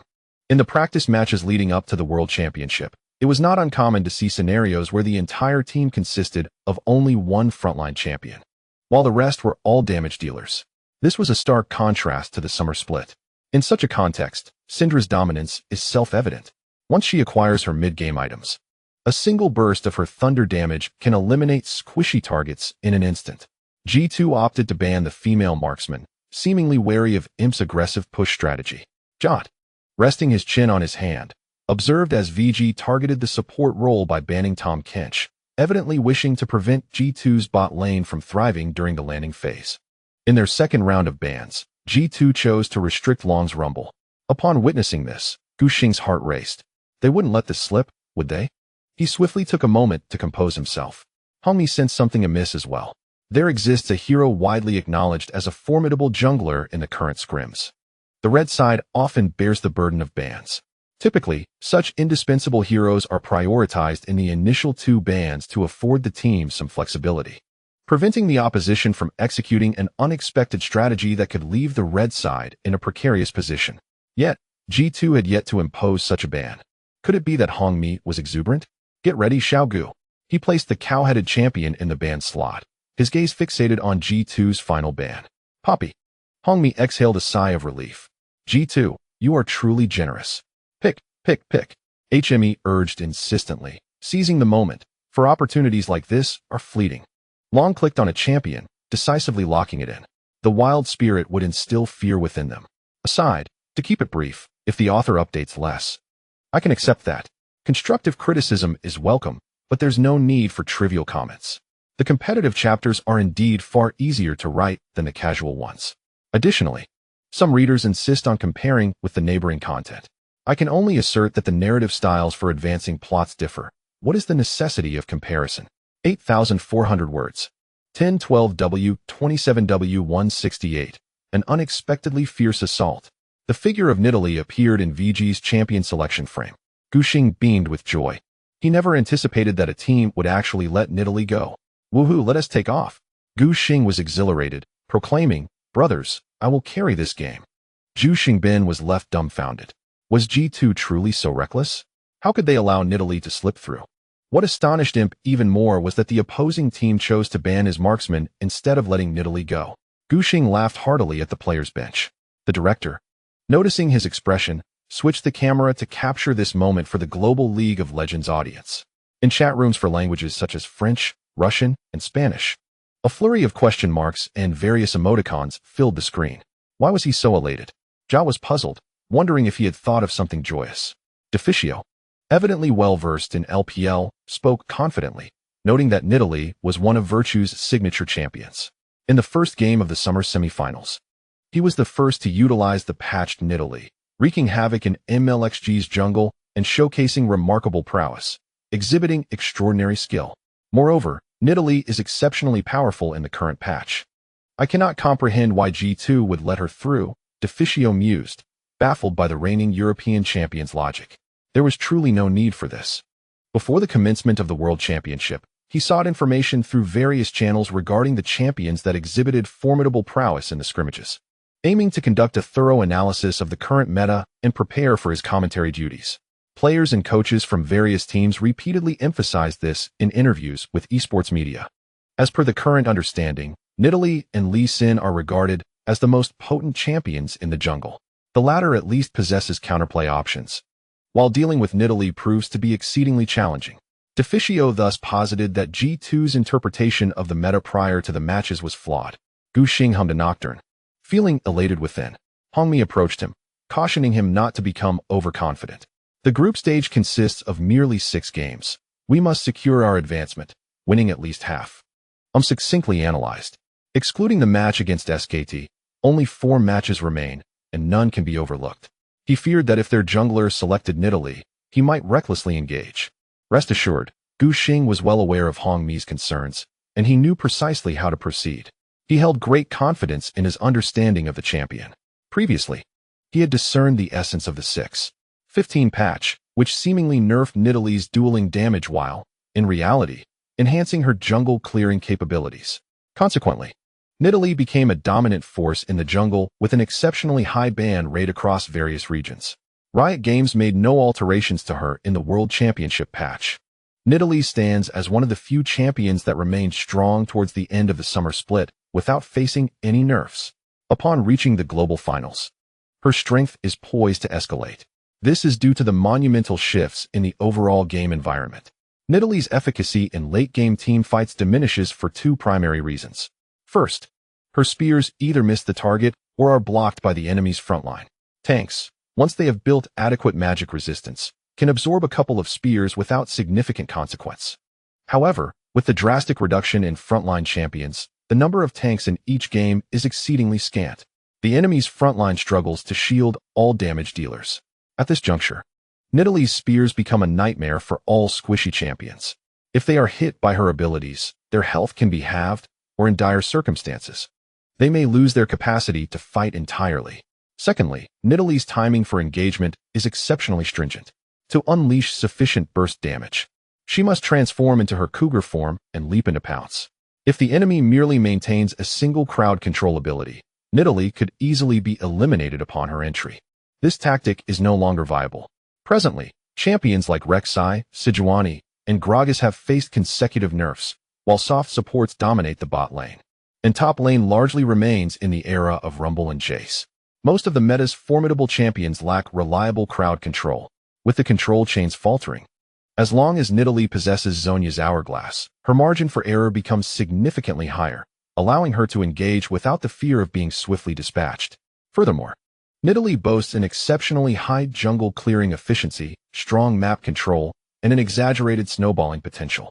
Her previous shortcomings are overshadowed, while her advantages are magnified to an extraordinary degree. In Gu Xing's view, Nidalee is destined to dominate the jungle in this year's World Championship. Meanwhile, the G2 players exhibited no signs of panic. Deficio and the entire VG team sensed that their understanding of the meta was flawed. Yet G2 believed they were indeed correct. They recognized Nidalee's strength. However, in G2's perspective, Nidalee had not yet reached an insurmountable level. How could they not give it a try? Jax, let us first secure these 2 picks. Coach Young Buck approached the top laner Expect, stating that you have ample room to shine, as the opposing top lane lacks viable champions. Leave it to me, Expect replied confidently, cracking his knuckles, assured that they cannot restrain him. Both Expect and the jungler hail from Korean origins. In comparison to Trick, who boasts a prestigious background from the renowned CJ organization, Expect remains relatively obscure. He emerged from an unknown team, traversing through minor leagues. Until 2015, when he joined an LSBL team named 2144. That year's secondary league also featured his current adversary, Zhu Xiaolong. It is indeed a small world in esports. As former rivals meet again on the grand stage of the World Championship, the serendipity is remarkable. Previously, Expect faced Zhu Xiaolong in the secondary league and learned a harsh lesson at the hands of his opponent's Rumble, suffering a significant defeat. It was precisely due to this experience that the coach decided to ban both Rumble and Poppy for this match. Now, without Rumble and Poppy, Zhu Xiaolong's favored champions, and with Jax snatched away, Shun has been rendered unplayable. What can he possibly contend with against me? VG secured Janna, clearly aiming for a support role. Jot, having gathered insights from professional teams regarding the World Championship meta, was not surprised. Currently, the bottom lane predominantly features soft supports with high output and harassment capabilities, while hard supports find it challenging to maintain their lane presence, often being overpowered. A successful duo relies on mutual reinforcement. If opting for a hard support to engage in skirmishes, it is essential to pair them with a burst-capable marksman to maximize effectiveness. Yet, the current meta sees these burst ADCs trembling under the designer's scrutiny. The prevailing marksmen are akin to blunt knives, inflicting gradual, torturous damage to exert pressure. Selecting a hard support feels somewhat forced and stylistically mismatched. Furthermore, the hard support item, Relic Shield, has been nerfed in the World Championship version, reducing the healing provided upon executing minions from 20 to 15 points. While this may seem trivial, the impact of a mere 5 health points is significant in the already dwindling viability of hard supports. VG's third pick is Echo. Deficio nodded repeatedly, recognizing this as one of the few viable options against Jax in the top lane. Trolls are easily kite, while Gnar falls short in range compared to Jax. In contrast, Echo, with his mobility and stickiness, emerges as the optimal choice. Despite a reduction of 4 points in base attack power prior to the World Championship, he remains effective, as the impact of this nerf is not overly detrimental. However, VG's composition is overloaded with magical damage, and Jot discerned the flaw. They cannot rely solely on one ADC to provide physical output, can they? Although Echo primarily builds Iceborne Gauntlet for durability, all his abilities deal magical damage. Considering the duo of Nidalee and Janna as a jungle support combination, the proportion of AP damage is indeed excessively high. To construct a balanced team composition, one must take multiple factors into account. An overabundance of magical damage may lead the opposing team to equip each member with a Blade of the Ruined King, significantly diminishing VG's strength. G2's coach, Young Buck, has evidently recognized the issues exposed by VG's early picks. He is aware that a coach of Redmi's caliber would not commit such elementary mistakes. It is highly probable that VG will require their mid laner, Hou Ye, to provide a certain amount of physical output. Young Buck can preemptively secure an AD mid laner in the third or fourth pick, indirectly constraining VG's mid lane options. How about picking Corki? Luca? He inquires of Perks, knowing that if chosen, the opposing team's overall composition would be considerably weakened. Corki's current passive, Hextech Munitions, converts 50 of basic attack damage into magic damage. Presently, Corki is favored for a build focusing on Trinity Force, Rapid Fire Cannon, and Infinity Edge, primarily relying on basic attacks for damage output, which can significantly compensate for the team's physical damage needs. In Young Buck's perspective, Corki is precisely the physical damage character that Redmi intends for Easyhoon to select. The hero leans towards stable development, perfectly aligning with Lee Ji-hoon's playstyle. Moreover, Corki received a buff in patch 6.15, reducing the cooldown of his passive, Phosphorus Bomb, from 300 seconds to 240 seconds. It seems to be the optimal choice. The only drawback is that before Corki completes Trinity Force, he is unlikely to secure lane control in mid, thus unable to protect his jungler. However, Nidalee is not as reliant on mid lane control as she was during the summer split.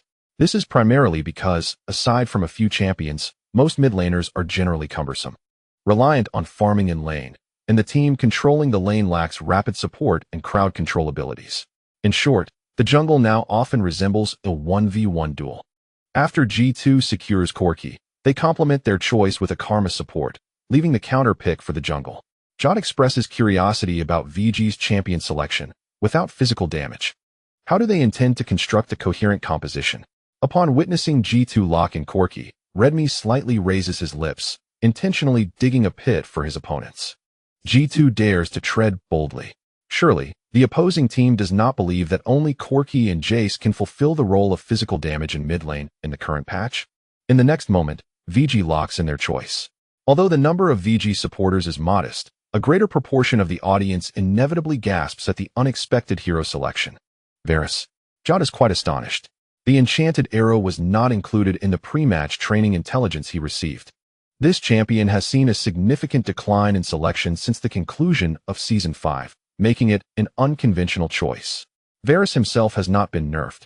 Rather, his pick rate has plummeted primarily due to the constraints of the competitive environment. In the spring and summer splits of S6, it was either the top lane-esque trinity of demigods or the current tanky jungle supports that dominated. They not only possess substantial durability, but also boast formidable initiation capabilities. Mid-lane Varus usually adopts a build focusing on armor penetration, utilizing his Q for poke damage. What do poke champions fear? An aggressive initiation. In the S6 league stage, selecting Varus presents a rather awkward dilemma. Before he even has the chance to draw his bow and unleash a couple of arrows during mid-game team fights, the opposing team in a fit of indignation, initiates combat. In such circumstances, Varus finds himself severely lacking in effectiveness, unable to inflict significant damage. However, as we transition into the World Championship version, the environment has shifted. Heroes with robust initiation capabilities have largely retreated into obscurity. The prevalence of poke champions signifies a resurgence for Varus. He can exploit his exceptionally long-range Q, piercing arrow, to continually harass his opponents. This revelation emerged from the strategic musings of the Redmi team. In the opening match of the World Championship, they set their sights on G2. Previously, they deliberately chose 3 AP champions to bait the enemy into believing they would select Jace. Should the adversaries truly secure Jace, G2's pivotal counterposition on the red side would be deprived of their absolute core perks. Furthermore, picking Jace in the mid lane would inevitably result in the loss of lane control, even if G2's coach recognized the possibility of Varus as a mid-lane AD option. Redmi remained unperturbed. They knew G2 would hesitate to make the snatch. Securing Varus would transform G2's composition into a formidable trio of Jace, Varus, and Jhin, boasting immense poke potential yet relying entirely on physical damage. Meanwhile, the AP-heavy duo of Nidalee and Zyra, known for their substantial AP damage, had already been claimed by VGG2 could scarcely rely on a spider to provide magical output for the entire team. Could they? At that point, Echo with his Ice Fist and Blue Shield would likely dominate the battlefield. Redmi felt confident, although it appeared that the team's first 3 picks leaned heavily towards AP. Varus was destined to be theirs, simultaneously digging a pit for G2 to stumble into. VG's 5th selection brought forth Ashe, who had recently undergone a series of nerfs across 2 versions. Was this truly a wise choice? Deficio struggled to comprehend Redmi's rationale. From his observations, the most sought-after ADCs and scrims had been Jhin, Ezreal, and Caitlyn. The cooldown on Ashe's W volley had been significantly increased, undoubtedly impacting her landing prowess. Deficio speculated that VG aimed to bolster their control options with this ADC, given the team's current lack of crowd control, as Nidalee's effectiveness was somewhat compromised. Moreover, Redmi sought to leverage Ashe's hawkshot to provide vision in G2's jungle, furnishing sufficient positional information for their team. G2's final choice was Lee Sin. They aspired to enhance their early jungle presence and initiation capabilities. Coach Youngbuck wore a troubled expression. Upon witnessing VG's selection of Varus, he realized he had been outmaneuvered. What initially filled him with elation now sent him plummeting into despair, akin to a roller coaster ride. Nevertheless, the die was cast. There was no recourse for a rematch. They would play it safe, striving to build momentum in the early game. Youngbuck advised his teammates, "Trick, remember to safeguard the jungle. Their jungler is quite aggressive." Trick nodded earnestly, signaling his understanding. Perks sipped from a paper cup, realizing that the draft had not gone in their favor. VG seemed stronger than anticipated, at least in terms of their coaching prowess. At this juncture, Perks could only clear his mind of distractions and concentrate fully on the battlefield. The 10 players exchanged their champions, and the lineups were officially confirmed. In the blue corner, VG featured Echo in the top lane, Nidalee in the jungle, Varus in the mid lane, and Ashe alongside Zyra in the bot lane. Meanwhile, the red corner, G2, comprised Jace in the top lane, Lee Sin in the jungle, Corki in the mid lane, and Jhin paired with Karma in the bot lane. It was already 8 o'clock in the morning local time, and the number of viewers in various tournament streaming rooms had significantly increased. Although many online spectators held little hope for the LPL's journey in this World Championship, a considerable number still flocked to witness the summer split champions, VG, in action. As the lineups were revealed, the barrage of comments in the chat surged visibly. Wait, Varus in the mid lane? It's been a while. Let us see how the world's top Varus player, Gao Dui, feels about this. Will Hou Ye pay tribute with a reverse Q this game? To pay tribute, he should emulate Gao Dui's blind vision flash Q. Why do I feel like both teams have rather mediocre lineups? It's been a month since I last watched, and Zyra is back? Strange, there's an indescribable odd feeling. The audience's sentiments were not misplaced. Both teams lacked strong initiation capabilities and were deficient in tanky frontliners. Judging by conventional wisdom, the lineups appeared rather flawed. Yet, in the context of the S6 World Championship, they seemed quite reasonable. This was the version that had been widely accepted by the 16 teams following nearly 2 weeks of scrimmages. Gu Xing adjusted his sitting posture, striving for greater comfort. He reminded himself not to take things lightly, while also avoiding undue pressure.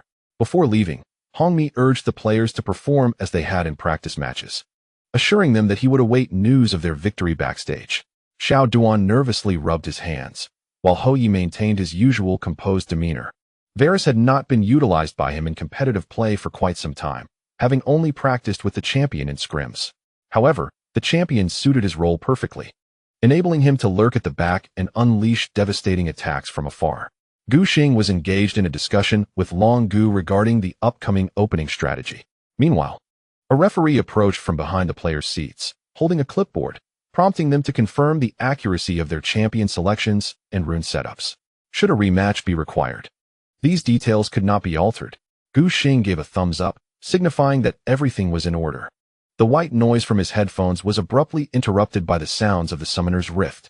As the Summoner's Rift appeared on the large screen in the Civic Hall, the few G2 and VG fans in the venue cheered with all their might for the players on the field. Gu Xing purchased his items and signaled along the riverbank. He was confident that this would not escalate into a serious confrontation, as both teams lacked reliable crowd control at level 1. Even if they clashed, it would merely be minor skirmishes, certainly not lethal.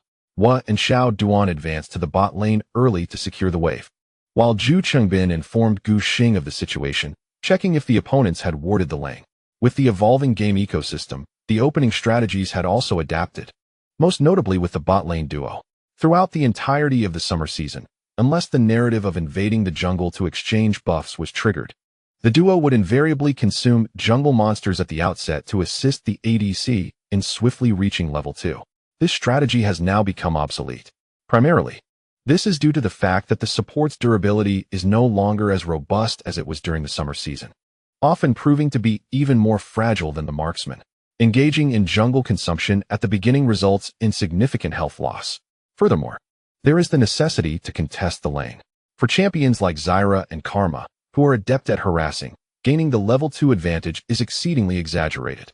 To secure lane dominance, professional team duos have largely abandoned the initial jungle consumption, opting instead to rush to the bot lane to contest the wave and strive to level up as swiftly as possible. One thing remains unchanged. Just like in the summer season, they will not assist the jungler in clearing the jungle. At 1 minute and 20 seconds, both duos made their presence known in the bot lane simultaneously, fully aware of each other's intentions. Xiao Duan promptly observed the opposing Karma, placing a ward in the bush at the center of the lane. This is a quintessential starting ward. The support aiming to secure level 2 will inevitably position themselves in the central bush when the minion waves are evenly matched, utilizing the vision advantage to frequently engage and harass. Establishing this ward not only provides crucial information, but also prevents the team from falling into a passive position during the level 2 contest. However, it is precisely because of this ward that Duan Deliang immediately gleaned another piece of information. Xiao Gu, there should be no wards in their lower jungle. He informed Gu Xing typically, the bot lane at the start would not expend both wards, especially considering that each player possesses only one ward for the first 3 minutes. If used, they would be unable to guard against ganks. The support in the lane bush would likely keep their ward, ensuring the ADC's safety. The G2 jungler, still Lee Sin, also treasures vision in the early game, and would not deploy a starting ward.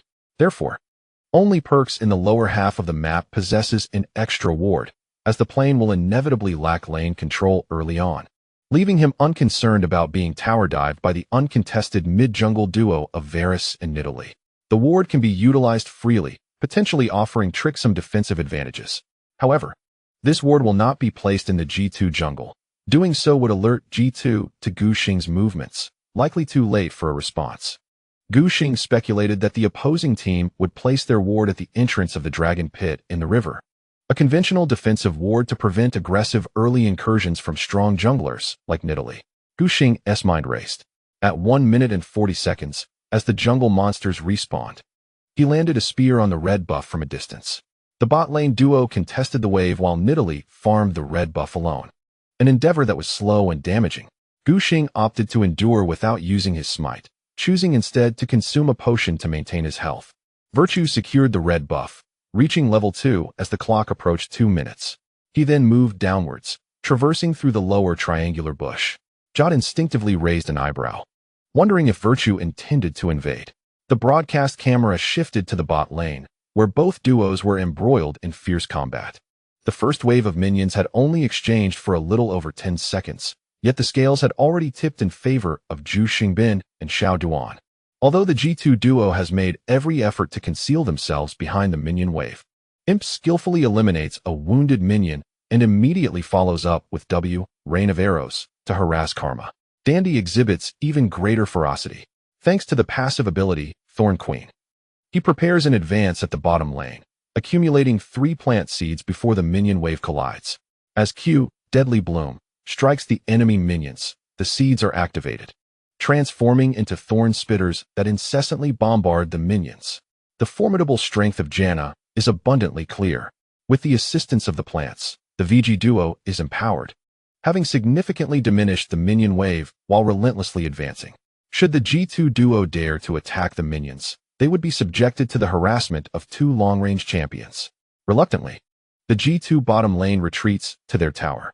This delay has effectively removed them from contention for the crucial level 2.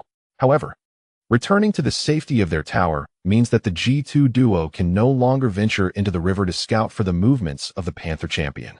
Deficio's eyes light up as he comprehends VG's strategy. Virtue intends to leverage the advantage of pushing the lane to circumvent G2's vision and initiate an invasion. Just as Gu Xing had anticipated, Perks places the initial trinket ward in the center of the river. Yet Gu Xing does not finish the red buff before leaping into the dragon pit, taking the most direct route to invade. He circles through the lower tri-brush. Arriving at the bush connecting the bottom lane and the river, Panther form Nidalee activates W, Pounce, to leap over the wall, landing behind G2's second tower in the outer region of the bush.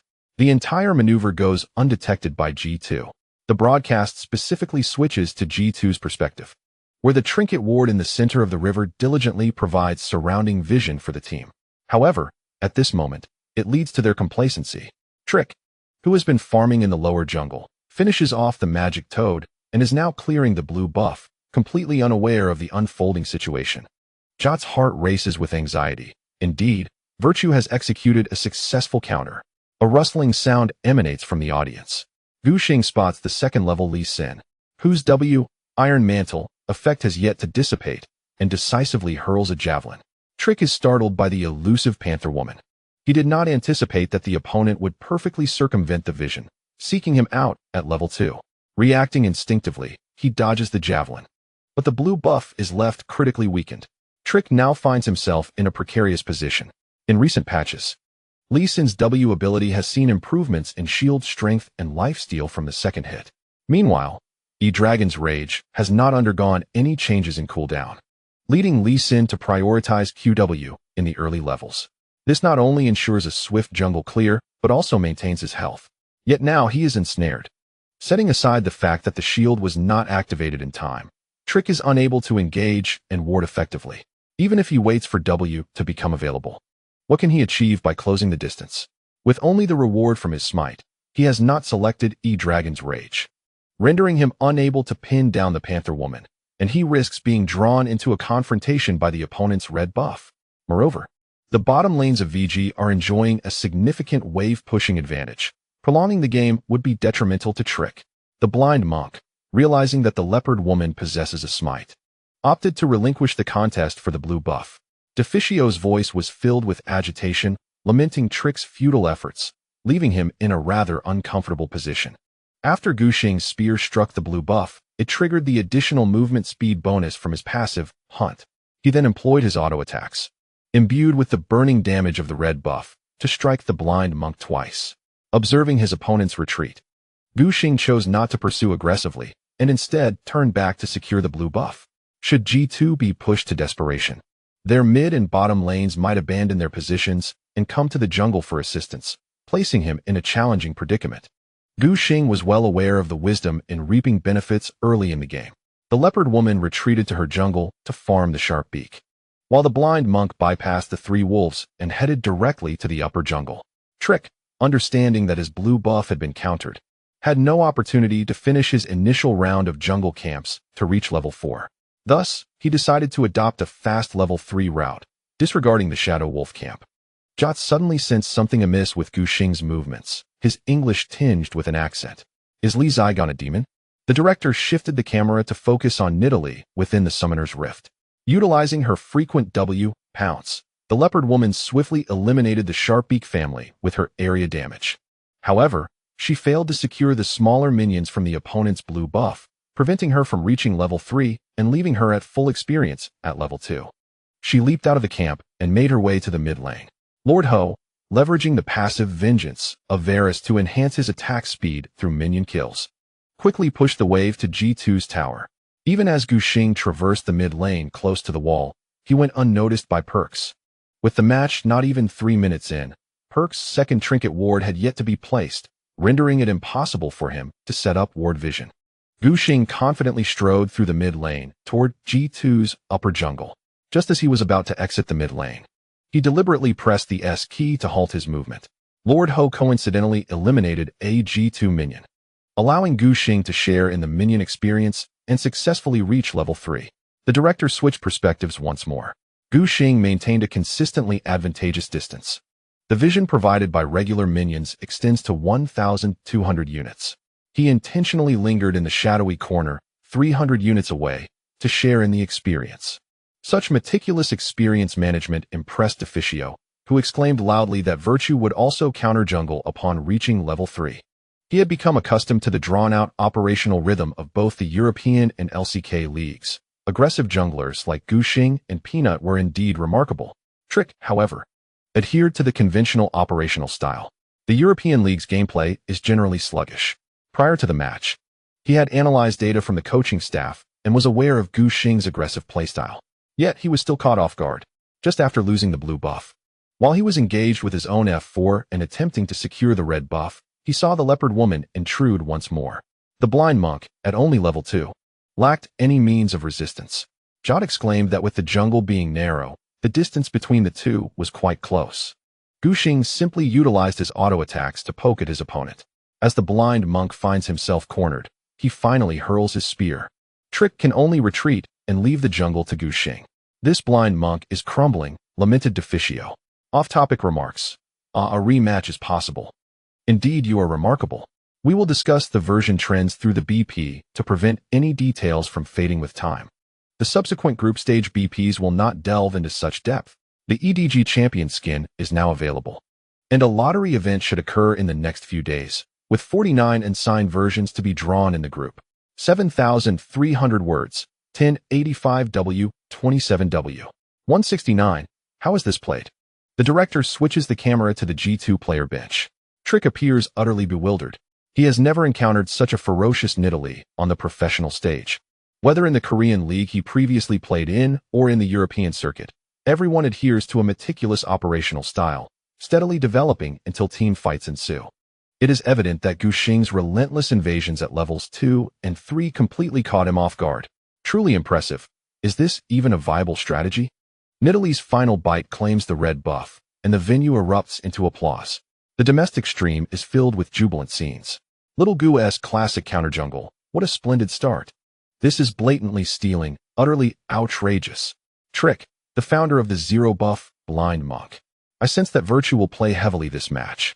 What will the blind monk do next? Jot believes Trick's prospects are dim, as the match has progressed to 3 minutes, and he remains at level 2. The red area has fallen, and Trick dares not guard the stone bug at the top. It would be folly, with Gu Xing holding both buffs and a level advantage. Approaching would be tantamount to seeking death.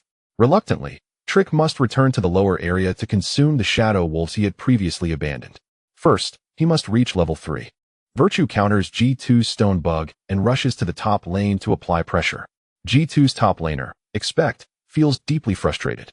The reason their jungler started in the lower area was to farm up and assist his Jace. Who would have thought that he would be forcefully driven out of the upper half by Nidalee? Expect, seeing no teammates to aid him, has no choice but to retreat under the tower. Otherwise, the dragon's echo could easily latch onto him, forcing him to use his flash upon a spear from Nidalee. To avoid being at a total loss, he fires a QE-enhanced cannon to attempt to claim a minion. Dragon is particularly irritating, continuously harassing. Noticing this, he maneuvers Echo forward with his E-phase dive to shield against the enhanced cannon. Expect helplessly watches as 2 minions perish in the crossfire. His frustration boils, yet he remains powerless. Observing Jace's overly cautious demeanor, Gu Xing tosses a spear for luck, sets traps in the tri-brush, and uses pounce to heal Dragon, leisurely returning to his upper jungle to continue farming. After you and Brother Duan finish pushing the lane, let us venture to our home stone beetle. He has marked the lower section of the minimap, signaling our duo. Otherwise, the opposing Lee Sin might venture to exchange resources. Gu Xing encountered Trick in the red zone last time, and they had both observed each other's jungle clear counts. He knows that the G2 jungler will head to the lower half to consume the 3 wolves, and subsequently, with no jungle camps left to clear, Trick will likely seek to bolster his development at the VG Stone Beetle camp. Gu Xing cannot allow Trick to continue his leisurely growth unchallenged. Coincidentally, his bottom lane has been persistently pushing and adhering to the principle of not letting the fertile waters flow to outsiders. He would rather allocate the resources to his teammates. Upon hearing there are monsters to devour, Zhu Chengbin was instantly elated. After all, with Gu Xing clearing the jungle above and the enemy jungler near the bottom lane, Imp would not dare to push too far forward. After all, the support he has is Zyra, whose lane strength is significantly higher than that of Karma. Yet, what is the cost? The ability to fend off ganks. Zyra's short legs render her devoid of mobility, and her only control, root collar, can be easily dodged with a bit of awareness to maintain distance. If the VG bottom duo continues to push and oppress, by the time Trick arrives for a gank, they are likely to concede first blood. In light of this, Zhu Chengbin felt it was better to accompany Xiao Duan to consume the jungle monsters. Accepting a slight loss in health was tolerable. The broadcast shifted to the bottom lane, where Jot observed Zhu Chengbin and Xiao Duan's movements, feeling utterly astonished. VG was leaving no room for maneuver. Lee Sin had just managed to reach level 3. Would he make it to the VG lower red zone in time? Upon noticing the VG duo retreating from the bottom lane, Trick's intuition hinted at their intentions, yet he clung to a sliver of hope. Standing at the entrance of the VG red buff, he tossed a sonic wave over the wall into the stone beetle camp. Logically, to accurately assess the status of jungle monsters, placing a ward would be the wisest choice. However, Trick had previously been pursued by Gu Xing and had used one of his trinket wards, leaving him with just one ward that had recently rejuvenated with 3 minutes remaining. If he were to place it in the stone beetle camp, he would indeed see the remaining health of the monsters. Nevertheless, after securing the monsters, Trick would be left without any wards to facilitate his escape. Thus, the VG duo would easily capitalize on his lack of flash. Sacrificing his flash for a group of monsters was certainly not a favorable trade. Consequently, Trick's strategy was to kick a sonic wave. If it struck a unit, he would leap over the wall to secure the monsters with his smite, and then place a ward to escape. An alternative, more prudent approach would be to walk around from the red zone to the stone beetle camp. However, this method would require a considerable amount of travel time. Trick suspected that by the time he circled around, the VG duo would have already consumed the stone beetle and departed.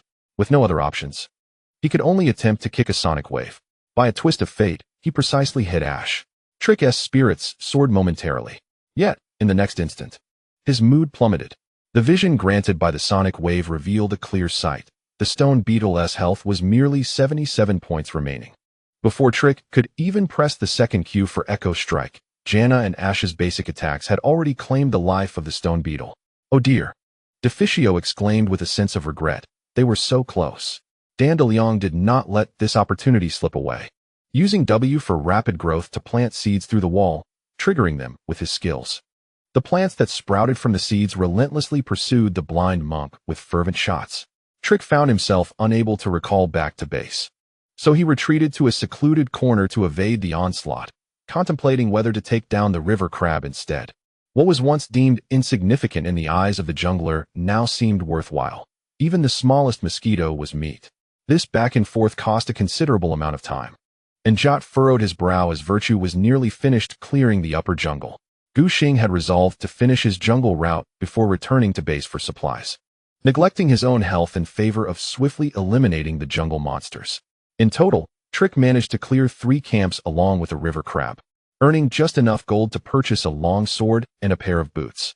Deficio glanced at Gu Xing's itemization, noting the impressive development of the leopard woman.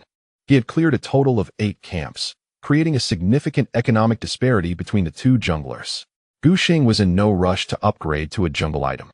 He was aware that the opponent's equipment was subpar, and they had certainly not crafted the tracker's knife.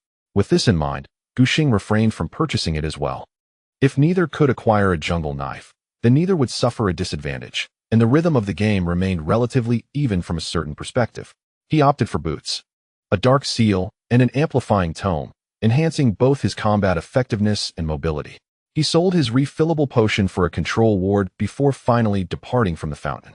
He chose not to buy the green jungle knife, as spending 650 gold on it would not significantly bolster his combat strength against the leopard woman. He preferred to invest in more powerful gear. Gu Xing had no intention of allowing Trick to farm peacefully. Upon exiting, he swiftly made his way to the lower quadrant of G2's jungle, with the advantage of boots and the movement speed boost from traversing the brush. Along with his incessant W for pounce, Gu Xing leaped into the dragon pit just as Trick had begun engaging the magic frog. Jia was taken aback by Gu Xing's trajectory, astonished at the boldness of treating G2's jungle as his own backyard. This time, Trick, with the altar of the river crab, had a heads-up on Virtue's movements, and Deficio could hardly conceal his astonishment as he brazenly charged in. Trick was flustered. Observing the magic frog still at more than half health, he realized he could not eliminate the jungle monster in a short span. The opposing leopard woman, equipped with both buffs and at level 4, was a daunting adversary against his level 3, with the dark seal and amplifying tome augmenting the long sword. Trick was at a loss on how to win a one-on-one. To defend his territory, he needed the assistance of his teammates. He called for support from his ally Mithy. However, Gu Xing also had reinforcements. Caveman acted swiftly, successfully suppressing the G2 duo while guiding Janna to follow the jungler into the jungle. Gu Xing had given prior notice. VG had practiced this jungle-centric strategy extensively, understanding how to play around Gu Xing effectively. Without hesitation, Xiao Duan pushed the wave and hurried into the jungle. Even though Janna's efficiency in traversing the map was subpar, the absence of the VG support from the lane placed immense pressure on Trick. He was acutely aware that he and his support, Karma, lacked any hard crowd control, making the notion of eliminating Nidalee seem utterly fanciful. As long as Gu Xing leveraged the red buff and engaged in a bit of kiting, by the time Janna arrived, a 2v2 skirmish between the junglers and supports would ensue, leaving G2 without any advantageous position. What was he to do? Trick felt a wave of confusion wash over him. The seasoned support Mithy, a veteran from Season 2 who had previously propelled OG to the semi-finals of the World Championship last year, contemplated a strategic response. He decided to relinquish the Frog of the Marsh, recognizing that it could not be defended. The lower quadrant of G2 was already weak, relying solely on the Monk's jungle prowess to bolster their strength. As a result, Trick found himself bewildered by Gu Xing's 2 waves of counter-jungle incursions. Now, every lane of G2 was in a disadvantaged state, and it was illogical to think they could maintain control over the jungle camps. Trick's lips moved as if to speak. Yet he hesitated. Although he felt a deep sense of frustration, he could find no grounds for rebuttal, having roamed the European League with unparalleled dominance. When had he ever been subjected to such indignity? After weighing the pros and cons, he ultimately had to abandon the jungle camps and proceed to the upper lane to claim his own razor beak. Gu Xing devoured the jungle camps and placed a ward in the G2 blue buff area. Then, while crossing the river back to his own territory, he planted a control ward in the brush. The 2 wards effectively locked down the monk's path to gank the bottom lane, preventing him from idling and ensuring that G2's duo could continually push and exert pressure. After swiftly clearing the F4 camps, Gu Xing continued his counter-jungle in G2's upper jungle. Virtue is going to invade again, Jot remarked, though he had grown accustomed to such antics. Within 5 minutes of the match, Gu Xing had executed 4 counter-jungle maneuvers, each yielding new rewards. Deficio let out a sigh of relief, convinced that this time, there would be no opportunity for a comeback. Expect move towards the Scuttle Crab's territory for support, and barring any unforeseen circumstances, he would assist the monk in safeguarding the jungle camps. Before he could finish his thought, he saw Long Gu abandon the top lane minion wave and simultaneously head towards G2's Scuttle Crab area. How ruthless! Deficio quickly changed his tone, exclaiming in astonishment that they were determined to help Virtue breach the jungle. The previous Scuttle Crab had been taken by Gu Xing, so he was well aware of its precise respawn time. This time, he brought Long Gu along for the counter jungle. Expect, unable to contain his frustration, shouted, "Let us fight." In a 2v2, we won't lose. Logically, Jace and the monk should indeed possess greater strength than VG's Echo and Nidalee. Moreover, with Expect positioning himself first, they could collaborate with the monk to secure an initial strike. He felt confident in their chances. Encouraged by this sentiment, Trick's own anger surged. He could not continue to play the role of a timid turtle, allowing Nidalee to dominate him. If he continued to forfeit jungle camps, it would only perpetuate a vicious cycle, leaving him unable to win against Nidalee throughout the match. He concurred with his top laner's decision, preparing to launch a counterattack. The monk lay in ambush within the brush beside G2's first tower, landing the first strike with a sonic wave on Nidalee. Deficio could not help but raise his voice. After a period of unilateral pursuit and punishment, both sides were finally poised for their first direct confrontation. Trick, not waiting for Gu Xing to advance into the brush, made his move. He was acutely aware that the opponent would surely set traps or place wards before entering the thicket. Who in their right mind would expose themselves in such a manner? Trick thought it prudent to strike first rather than wait for Gu Xing to detect him. This way, he could launch a surprise attack on Nidalee before Zhu Xiaolong's echo arrived. Li Qing, closing in, executed a basic attack followed by Thunderous Rupture, landing a hit. Trick aimed to unleash as much damage as possible in a brief moment, subsequently using Echo to inflict lethal damage, rapidly diminishing Gu Xing's health. Jace, from a distance, unleashed his Q and E to enhance his cannon shot. Expecting this shot, which originated from G2's inner turret, Gu Xing only saw a shadowed area obscured by the fog of war. By the time he noticed the enhanced cannonball hurtling towards him, evasion was no longer an option. Jace activated W, Hypercharge, transforming into hammer form, and, thanks to his passive and the speed boost from Acceleration Gate, leaped towards Nidalee. Q Skyward Leap. Jace swung his mighty hammer down upon Nidalee with ferocity. If he landed the blow, the subsequent rapid-fire strikes from Piltover's second lieutenant would threaten Nidalee's very life. At a critical moment, a flash of golden light appeared. Virtue sidestepped, narrowly avoiding the damage from Jace's hammer form Q. Jot exclaimed, Jace excels in every aspect. However, the skyward leap in hammer form is too easily dodged, as many mobility skills can evade both damage and slow effects, not to mention flash. Gu Xing distanced himself and healed, showcasing the advantages of his earlier purchase of ability power items. The life regeneration effect of Primal Surge brought his health back up to approximately half. The blind monk's second Q was close range, yet Nidalee's health remained robust. Now, Expect found himself in an awkward position. In hammer form, he needed to flash in close to inflict damage on Nidalee. Even if he managed to close the gap, he would struggle to eliminate Nidalee promptly. Thanks to the keystone mastery of Chrono Power, Nidalee's health pool was impressively high, with each camp providing her with 20 health, capping at 300 points. Gu Xing's early jungle invasion, coupled with clearing his own camps, netted him a total of 9 camps, translating to an astonishing 180 health. It was akin to acquiring a free ruby crystal. After missing with his hammer form Q, Skyward Leap, Jace's residual damage was inadequate to finish off Gu Xing. At this moment, the tides of battle quietly shifted. Echo had entered the fray. The Dragon King arrived with urgency. Phase Dive surged towards the blind monk, and the Time Winder struck almost simultaneously. In the next moment, W, Time Warp, manifested beneath Li Qing's feet. The blind monk was compelled to use Flash to escape towards the tower. Noting that his skill set had failed to eliminate Nidalee, Trick was already preparing to flee. If he were caught in Echo's Time Warp, a spear from Nidalee at range could very well claim his life.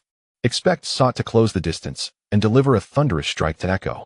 Yet Long denied him the opportunity by flashing over the wall and landing a blow on Lee Sin's head, triggering the acceleration from the 3 rings. VG had murder in their hearts. Gu Xing seized the moment, having just flashed to a position that was merely separated by a wall from G2's turret. Trick, in turn, flashed over the wall and dashed towards the turret, with the two being in relatively close proximity. Gu Xing even had the chance to land a basic attack on Lee Sin. He applied the soon-to-expire red buff effect onto Lee Sin, launching his spear while simultaneously setting a trap. To evade Nidalee's spear, Trick was compelled to reposition himself. However, this maneuver led him straight into Long's embrace, where he utilized the speed boost to race behind Lee Sin, causing the returning Time Warp device to strike Lee Sin and diminish his health, followed by yet another blow.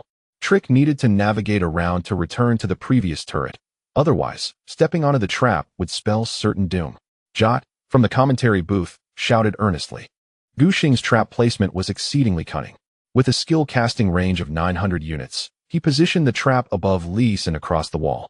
Thus, if Lee Sin wished to avoid the trap, he could only continue moving below, remaining within Gu Xing's basic attack range. Trick was in a perilous situation.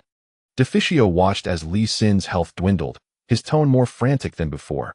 He lacked any means of escape. The damage output of tanky Echo was not to be underestimated. Thanks to the passive of W, Time Winder, Echo dealt additional damage when attacking enemies with health below 30.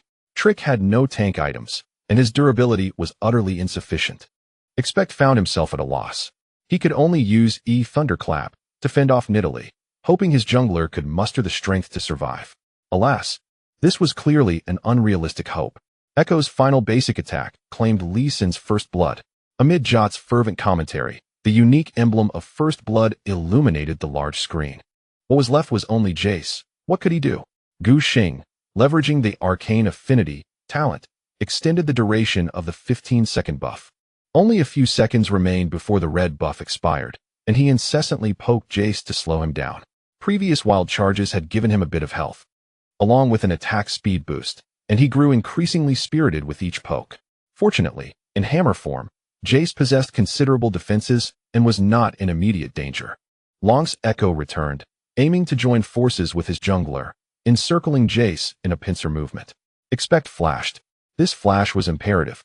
Delaying further would cost him not only summoner spells, but also his life, as his health was too low to remain in the top lane, necessitating a return to base for replenishment. VG's jungle and top coordination was remarkably seamless, and Deficio's excitement mounted, noting their highly rational maneuvers. In stark contrast, G2 faced severe losses, as this duo of stone beetles was poised to be harvested by virtue.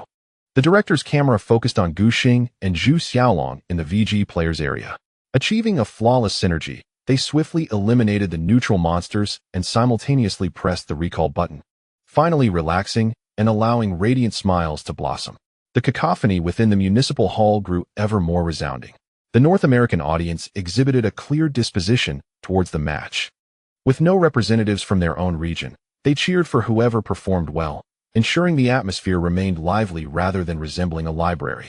On the domestic Douyu live streaming platform, the gentle and humble Dandy was watching the match while playing a game of Do Di Zhu. Observing G2's jungler suffer a death and an injury, he stretched lazily and, in his rudimentary Chinese, declared his assessment. It's over. The sales consultant would not grant them any opportunities, with such a poor early game performance from the leopard woman, Dandy, who realized that the blind monk would have little gaming experience thereafter. Noted the bright smile on Gu Xing's face and couldn't help but lift the corners of his mouth slightly. He was all too familiar with Gu Xing's style of play, understanding that once the opponent gained an advantage, their subsequent strategies were merciless. Unless one were a top-tier jungler, they could hardly withstand such relentless onslaughts. Dandy, whose popularity amassed in 2014 had yet to be squandered, found himself in the morning hours when few prominent streamers were online. Regular viewers of the League of Legends category, aside from those in the event channel, were mostly gathered in his streaming room. Upon hearing his words, the bullet comments erupted with joy. The streamer understands so well. Why not go to the World Championship? Don't you want to? Among the 5 members of Samsung White, only one did not make it to S6. I won't say who, he. The comments are too aggressive. This is unreasonable. Little Gu's script is about to unfold. Please enjoy how not to treat the opponent's jungler as human. Dandy, understanding some Chinese, noticed the playful taunts in the comments and quickly changed the subject. Come. Can you defeat me in Do Di Zhu with 17 cards? Can you take me down? After returning to base and purchasing a green jungle knife, Gu Xing opened the scoreboard to calculate his economy. The opposing blind monk lacked a green knife, prompting him to re-enter G2's jungle. Puff, give me an eagle spirit. Imp had just engaged in a skirmish with the opponent, forcing out the enemy's karma summoner spells, while his healing spell was now on cooldown. Ji Xingbin glanced at the minimap and noticed that Gu Xing was neglecting his own upper jungle camps, instead seeking trouble with Trick. He had learned a new catchphrase from Yu Wenba, nearly mimicking the intonation. Xiao Gu, do you not have your own jungle? After the initial skirmish, Gu Xing suddenly felt that G2 was rather lackluster. Initially, due to the LPL's dismal performance at last year's World Championship. He had low expectations for VG's results on this American journey, especially against the European double champion, G2. Before the match, Gu Xing expressed confidence in facing G2 to everyone. Yet, in the early hours before the match, he was still anxious, having even gotten out of bed to practice a sudden inspiration for his jungle strategy. In S5, Europe was undeniably a formidable second region, securing half of the slots in the top 4. Having never faced G2 before, Gu Xing felt uncertain. Now, as the match progressed, he had a realization. G2 was merely a lesser team. What were they pretending for before the match? Do you truly possess such strength? Gu Xingfang had been on guard for quite some time, utterly astonished to discover that G2 was, in fact, a colorful brush. He knew he had to seize the moment to assert his dominance, lest G2's situation deteriorate too swiftly, leaving him no chance to revel in the chaos. Virtue had ventured into G2's lower jungle to counter the 3 wolves, and Jot, observing Trick's woeful combination of the broad blade and the vision ward, felt a pang of sympathy. How could a level 3 monk possibly contend with a level 5 opponent? The prior incursions into the jungle had afforded Gu Xingfang a comprehensive understanding of the respawn timings for all 6 camps belonging to G2. His task was straightforward: simply clear them. Remarkably, these 6 camps did not share synchronized respawn intervals. This fortunate circumstance was attributed to the bottom lane duo's decision to forego jungle at the outset.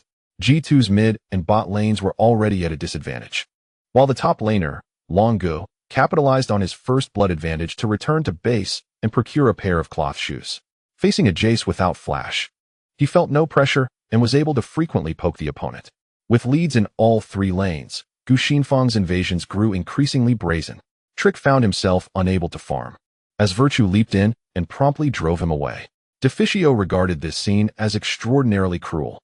After all, this was G2's jungle.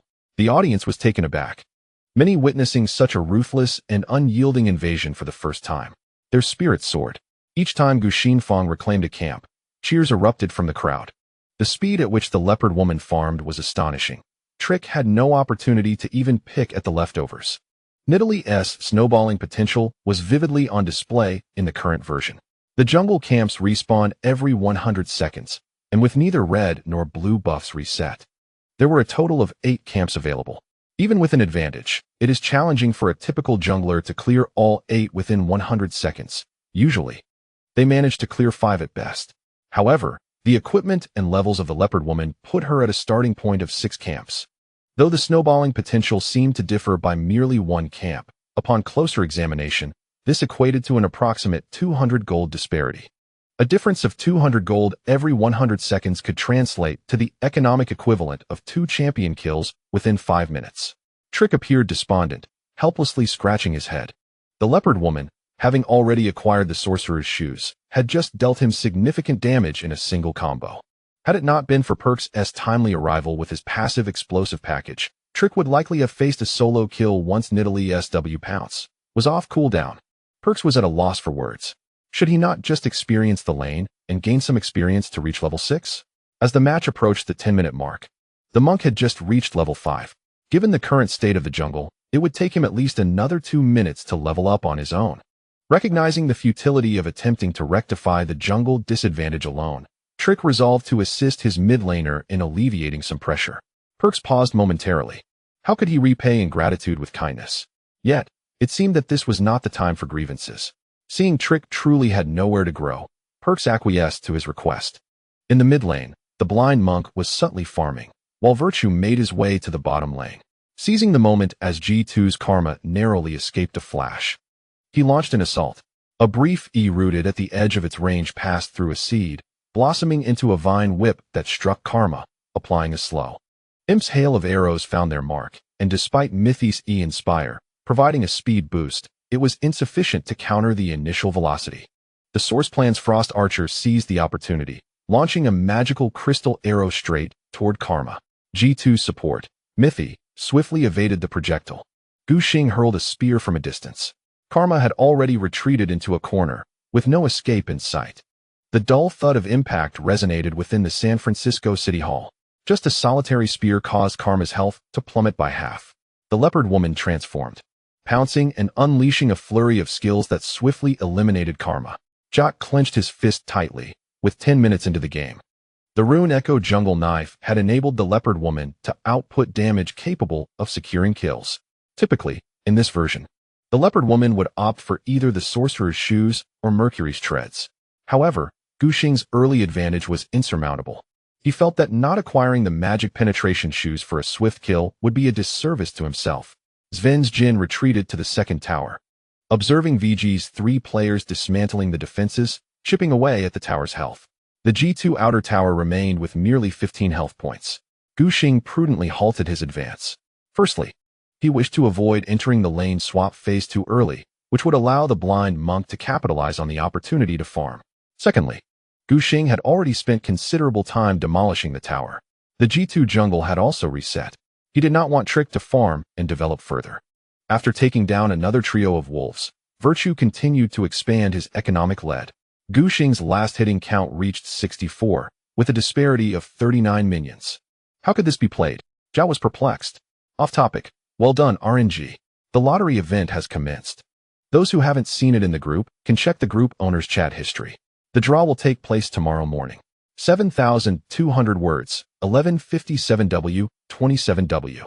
Updates will be slightly delayed, with a significant chapter coming. At the 11-minute mark, Gu Xing reached level 9, matching the mid and top laners. Trick had managed to soak up some waves of minion experience in the mid lane and finally hit level 6, gaining some combat capability. The jungler was 3 levels behind. And Deficio was filled with emotion as the debuting Virtue revealed his claws in the first match of the World Championship, piercing G2's heart. Jot nodded in agreement with his partner's assessment. He initially believed G2's release of the Leopard Woman was a calculated move, with contingencies in place to counter it. Yet they failed to mount any effective retaliation, allowing Virtue to rampage through their jungle. The English-language streaming room was bustling with activity. This tournament was hosted in the United States, and with Riot scheduling, it catered to the viewing experience of the European and American audience. Today marked the inaugural day of the S6 World Championship, with hundreds of thousands tuning in to the English streaming room alone. Following TSM's remarkable victory, the second match left all European and American viewers utterly astonished. G2's discount water bottle? I truly wish to howl. What now in EU? G2 is already 28 at MSI. And I wonder who instilled such confidence in them. They were mocking others before the match, only to expose their flaws in the very first game of the World Championship. G2 is the top seed from Europe. Surely they won't fail to advance from the group stage, will they? North American viewers seized every opportunity to voice their sentiments, igniting a wave of jubilation in the live broadcast. For those accustomed to witnessing their region's struggles on the world stage, this was a rare and splendid occasion. Having long been overshadowed in the transatlantic rivalry, North American fans relished in the sight of their old rivals being trounced by LPL teams, bringing them immense satisfaction. As it was the dead of night in Europe, one could only imagine how many viewers watching from home were left in disbelief. Impossible, absolutely impossible. How could G2 be so thoroughly defeated by an LPL team? Virtue. I've never even heard of this ID. Can they truly dominate the European champions? They let through Nidalee in the draft. G2 is in dire straits. Surely they haven't been infected by last year's LPL's Iron Man strategy? Just a timid inquiry. If the draft wasn't done correctly, can we have a rematch? Unbeknownst to Gu Xing, the ferocity of his gameplay had made a significant impact on the European and American audience. He still felt unsatisfied, although his jungle clear speed was quite impressive. Trick managed to invade G2's jungle to bolster his own development. What was the reason? The mid-tier tower. Had it not been for the defensive structure still standing, Gu Xing could have swept through G2's lower jungle and traversed the narrow pathway between G2's mid-towers, charging directly into the upper jungle.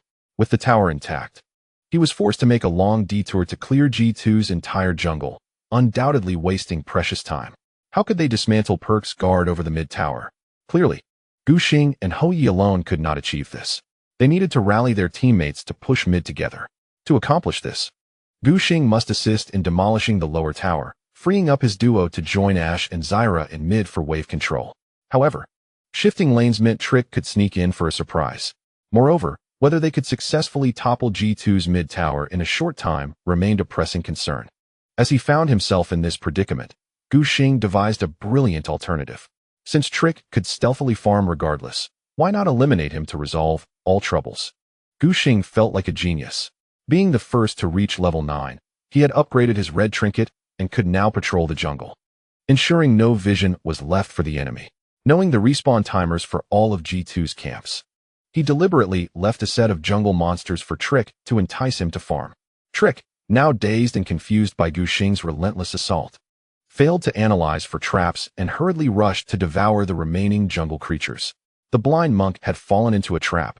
Jack could hardly bear to watch. The spear of the iron-blooded huntress Nidalee glimmered with a deep crimson hue as it pierced through the walls of the jungle, hurtling directly towards the blind monk, Lee Sin. Trick, not far from the wall, found himself unable to evade in time upon sighting the spear, and it struck true. The blind monk had already utilized his Iron Will while farming, and was currently on cooldown, leaving him without the mobility to escape. The spear hit squarely. A wave of gasps erupted within the San Francisco City Hall as a long-range spear reduced the blind monk's health to a mere 40%. Nidalee, leaping over the wall with ferocious intent, unleashed a devastating assault. Deficio couldn't help but marvel, for the blind monk was simply unable to withstand such damage. Trick attempted to use his Dragon's Rage to send Gu Xing flying, but alas, the burst damage from Nidalee was overwhelmingly swift. As the blind monk executed his ultimate, Nidalee had already unleashed her Q takedown and followed up with her E-pounce. Nidalee's pounce skill is particularly notable. Once her claws are swung, damage is immediately assessed. Therefore, when the blind monk activated his Dragon's Rage to kick Nidalee away, it was futile. With claws entwined, Lee Sin's health was entirely depleted. A solo kill. Jot's voice rose with exhilaration, as Trick, at a significantly lower level, could not withstand even a single combo from Virtue. The blind monk possessed little magic resistance, and with Nidalee's magic penetration boots and runes, the damage he received was akin to true damage. Moreover, Gu Xing, now at level 9, had fully upgraded his Q skill, delivering remarkable output. Trick had just reached level 6 and had yet to establish any rhythm. Instead, he had expended his ultimate only to meet his demise, a grievous miscalculation. The small group of G2 fans in the City Hall had long lost their initial excitement and anticipation. With hands clasped atop their heads, they wore expressions of existential dread. After making the arduous journey to San Francisco, they had hoped to witness G2's triumphant dominance, only to find themselves being slaughtered like sheep. The camera captured Trick exhaling in frustration. His mind was a tumultuous mess as he recognized the widening chasm between himself and Gu Xing. Realizing the likelihood of a comeback was virtually non-existent, he doubted even a perfectly executed spinning kick could salvage the situation. On the opposing side, Nidalee had already stacked her temporal power talent, gaining an additional 300 health points, and with her superior level, her health surpassed that of the blind monk. Was this just? Trick yearned for the match to conclude swiftly, wishing to end the torment. Otherwise, it would not only be his morale that suffered, but the entire G2 team's spirits would plummet, adversely impacting their subsequent group stage matches. Gu Xing himself had no desire to prolong the suffering. Yet, he found himself powerless. Due to the meta of the S6 World Championship, the prevailing choices for carries were predominantly champions with strong poke abilities. The availability of initiation skills was alarmingly scarce. In contrast to the summer split, where VG would leverage their advantage to group and push, confidently engaging if the enemy dared to defend their towers. The current scenario posed a question: who would initiate? The final selection of Varus and Ashe by Hou Ye barely provided any semblance of crowd control, given the considerable distance. Relying on the ultimates of the two marksmen to commence a team fight was an arduous challenge indeed. Moreover, the composition of VG is generally fragile, with only Long G's Echo serving as the sole frontliner. When attempting to dive the tower, the squishy champions may easily succumb to the turret's cannon fire, leading to disastrous outcomes. Conversely, G2 also fields a plethora of poke-oriented fragile characters. Their ability to clear minion waves is formidable, making it arduous for the enemy to push into the tower effectively. This juxtaposition often leads to a stalemate in the match, as is evident at present. Although Gu Xing enjoys a significant advantage in the jungle, swiftly concluding the match proves to be quite the challenge. Even if G2 were to feel utterly defeated, they would not relinquish their resistance and would at least feign minion clearing in front of the tower. This slow-paced rhythm has pushed the match to another extreme. By the 14-minute mark, G2's duo realized they could not gain any advantage in their lane and voluntarily abandoned the bottom lane first blood tower, forcibly initiating a transition period. This maneuver granted Trick the opportunity to recover his farm, to safeguard Xiao Duan and Imp after the lane transition. Gu Xing had no choice but to forfeit the impending G2 lower jungle and return to base in tandem with his teammates for replenishment. The vision he established in the lower half of the map revealed Trick's jungle movements. Observing the enemy accrue wealth made Gu Xing feel more aggrieved than if he were losing gold himself. Frustrated, he decided to craft a kill book. Virtue ventured to the mid lane to throw a spear, as VG aimed to capitalize on the nascent transition period by grouping up for a push in the middle lane. The onslaught of Varus's Q, piercing arrow, the barrage of Ash's arrows, and Zyra's plants alongside her QE skills transformed the mid lane into a battleground reminiscent of World War II, where abilities flew chaotically like artillery fire. VG's intentions to push the mid tower were brazenly evident, prompting an immediate response from G2. G2 summoned Expect for reinforcements, after clearing the minion wave. He emerged from the shadows to unleash a cannon shot from the flank. As a strong top laner of the current meta, Jace's impact was unmistakable. Despite Expect's relatively modest equipment, possessing only a dusk blade and 2 longswords, the enhanced cannon shot proved devastating against the fragile foes. One shot landed, reducing the VG duo's health by a staggering 13 points. Perk's precision with the missile was commendable, as the super missile struck Xiao Duan, further diminishing his lifeblood. Before they could even commence their push, they encountered substantial resistance. Gu Xing, realizing that immediate results were unattainable, opted to disperse his teammates to their respective lanes to farm and develop. He remained unperturbed. The fact that VG could not penetrate did not imply that G2 could genuinely contend with them. It merely delayed the inevitable victory. Gu Xing was patient, after all. He was relishing his gaming experience, living a fulfilling and enriched life within the canyon, where G2's jungle felt like home, teeming with monsters to farm at will. The most affected was Trick, who now found himself in a state of discontent. Although his lower lane's decision to cease their landing phase allowed him to farm a few additional jungle camps, it was far from sufficient. In the jungle matchup, Trick remained at an absolute disadvantage. He resembled a predator snatching scraps, racing against time to consume a jungle camp before Gu Xing could arrive, leaving him with no choice but to roam nearby lanes, offering some assistance while surreptitiously gaining a modicum of experience. One might either establish vision along the fringes of the jungle or occasionally serve as a human ward to safeguard teammates. Yet, even such efforts could not alter the fate of the first tower, which was slowly eroded and ultimately collapsed under the relentless assault of VG's duo. Lee Sin now resembles a scavenger, subsisting on the resources discarded by Nidalee. Jot incisively noted that merely 20 minutes into the match, the difference in jungle minion farm had escalated to a staggering 77, with the blind monk failing to even acquire a warrior jungle item. When mid-game team fights erupt, it is likely that a single kick from him will lead to his swift obliteration. Under the current jungle minion farm calculation mechanism, a disparity of 77 is indeed a terrifying gulf. A full rotation of the jungle without double buffs yields only 10 minions. This means that Gu Xing effectively countered nearly 4 rotations of jungle monsters while simultaneously clearing his own jungle to achieve such a result. The broadcast director, seemingly reveling in the drama, displayed the economic panels of all positions, satisfying the curiosity of countless viewers worldwide. The economic gap between the junglers soared to 4,020, representing a difference equivalent to 1.5 major items. Deficio could not contain his laughter, as the total gold disparity between the two teams reached 7k. With the jungle accounting for more than half of that, Nidalee returned to base to forge a chalice of harmony and subsequently purchased a demonic embrace, indicating that Zhonya's hourglass was on the way. In stark contrast, the blind monk's inventory contained only a warrior jungle item, Mercury's treads, and a solitary red crystal. Following his replenishment, Virtue arrived at the top lane ahead of schedule, using his skills to weaken perks and force out his flash. He then assisted in demolishing the second tower and, after clearing the minion wave, began to establish vision around the Baron. The VG duo, having pushed their minions in mid lane, also hurried to the Baron pit. The advantages of Gu Xing's second item, the Chalice of Harmony, became evident. Nidalee's healing output was particularly substantial.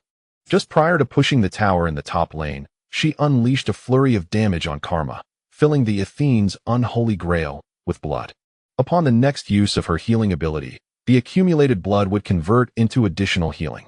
Dragon Brother's Echo continued to split push in the bottom lane, while all four of VG's heroes positioned at the Baron pit were rather fragile. Should they attempt to force the Baron without the chalice, these squishy champions would be severely injured by the Baron's damage, providing G2 with an opportunity. Now, with the passive of the chalice and a cooldown reduction of 20, Gu Xing's Primal Surge had a considerably reduced cooldown. At level 13, having maxed out his E skill, he boasted a healing amount of 20,505 AP, capable of easily restoring 300 health. This was more than sufficient to support the team in commencing the Baron encounter. VG had already initiated the engagement, with Imp's Ashe tanking a couple of hits from the Baron, deliberately lowering her health to allow Nidalee to heal her, and then retreating to let teammates take over. This strategy maximized the utilization of Nidalee's Primal Surge, not only restoring health, but also providing a significant attack speed boost. At maximum level, Nidalee's could grant a continuous 60 extra attack speed for 7 seconds, a boon for Ashe.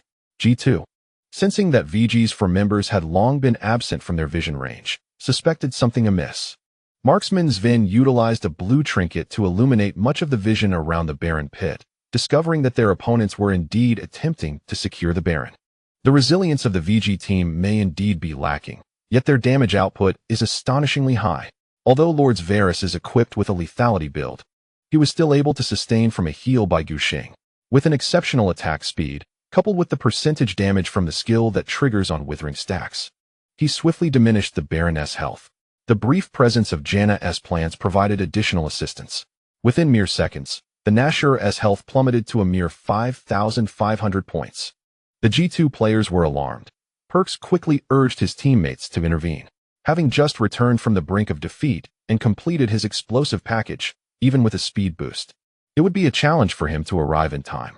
Expect Jace was still engaged in a duel against the dragon, his teleportation taking a lengthy 45 seconds, which would undoubtedly be interrupted by Echo.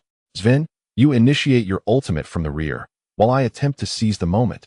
If we fail, we'll retreat with the mindset that we cannot afford to falter any further, moving towards Nashor. Jin unleashed his ultimate, Curtain Call, encompassing the Baron pit within his range. The first shot was released, striking Imp's Ashe precisely. Simultaneously, Ashe's ultimate, Enchanted Crystal Arrow, was aimed at the Lee Sin outside the pit. Fortunately, Jin's ultimate, with its piercing bullets, granted vision trick received a momentary warning, adjusting his position just in time to narrowly evade the arrow. The second shot from Jin soared through the air with a whistling sound, piercing the Baron pit. During the bullet's flight, it became evident that the Baron's health was dwindling to less than 2,000. Understanding the urgency, Trick cast his Q, sound wave, towards Nashor. However, in the brief moment of hesitation before executing his Q, Lord unleashed his R, corrupting chains, emerging from the shadows of the Baron pit, ensnaring the Lee Sin. Trick was caught off guard, failing to even use his flash. An impressive ultimate. Deficio cheered loudly. Gu Xing landed a spear, leaping over the wall to pounce. The burst of damage instantly turning Lee Sin into a 4-stack killing book, with G2's only hope resting on Jin trying to secure the Baron. VG's 4 members positioned against the wall of the Baron pit, using their bodies to shield against Jin's perfect ultimate. Amidst Jot's resonant commentary, Gu Xing executed a final Q in leopard form, landing the killing blow in conjunction with the smite, firmly securing the Baron. The desperate roar of Nashor echoed throughout the canyon. The 5 members of VG were imbued with the deep purple enhancement of Baron's hand. With the Baron buff, G2 found it exceedingly difficult to manage the overwhelming waves of minions. Simultaneously, VG's equipment saw substantial upgrades, resulting in significantly increased damage compared to before. For the poke composition to breach the towers, they needed to stand behind the minion waves and relentlessly cast skills to wear down the opponent until they were forced to retreat to base, thereby diminishing the turret's health. Previously, when their equipment was not fully developed, G2 could endure 3 skills before losing their combat effectiveness. Now, with the enhancements from Baron's hand and an exaggerated equipment lead, VG could compel their adversaries back to the fountain with just a single skill. In this ebb and flow, Gu Xing and his allies surged forth with unstoppable momentum, triumphantly capturing the enemy's stronghold. During this period, Gu Xing skillfully utilized his vantage point, hiding in a corner, and seized the opportunity to strike unexpectedly while G2 was preoccupied with defending their tower. Despite the enemy's heightened vigilance, with adept positioning and skillful maneuvers, he could create a breach, granting VG the necessary space to dismantle the tower.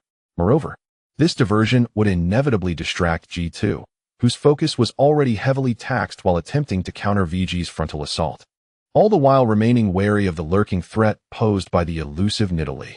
Naturally, such strain would lead to oversights. The mentally fatigued Trick became a victim of misfortune, inadvertently falling prey to a spear, reducing his health to a mere half. In a desperate attempt to avoid being eliminated by Nidalee's swift strike, Trick was compelled to retreat to base for supplies. With G2's diminished numbers, they surrendered the mid-tower. Suddenly, the director shifted the camera to the bottom lane, where Long lay in wait within the brush, deploying his chronoshift before lunging forward to ensnare Jace. The slow effect of the ice fist was particularly pronounced. Expect hastily employed his hammer forms a thundering blow to free himself. As the time field began to take shape and activate, he used his flash to escape. Zhu Xiaolong, unhesitatingly, followed suit with his flash and Q, time winder, to keep Jace ensnared. The trio of strikes was unleashed, aiming for a solo kill. Deficio's voice rang out, as Jace was reduced to a mere 13 health points, and Echo's phase dive became available once more, triggering the ice fist's slow effect.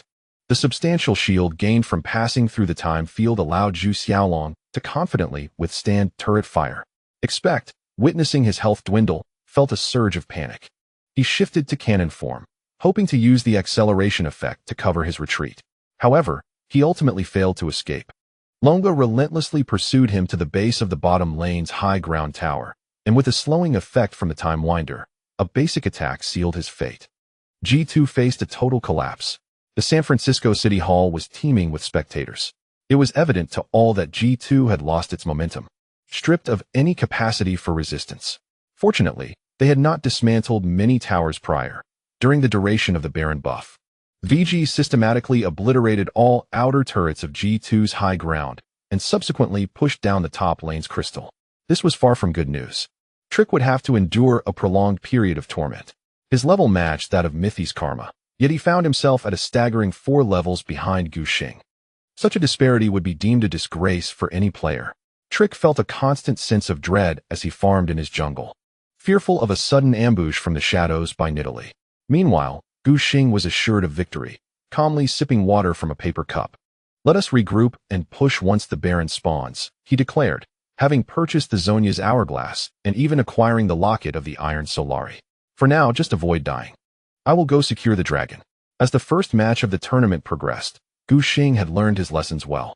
During the training matches in San Francisco, players still adhered to the tradition of conceding if a significant disparity emerged in the landing phase. In this particular game against G2, had it been a training match, following the initial skirmish in the jungle, they would likely have requested a rematch via the chat.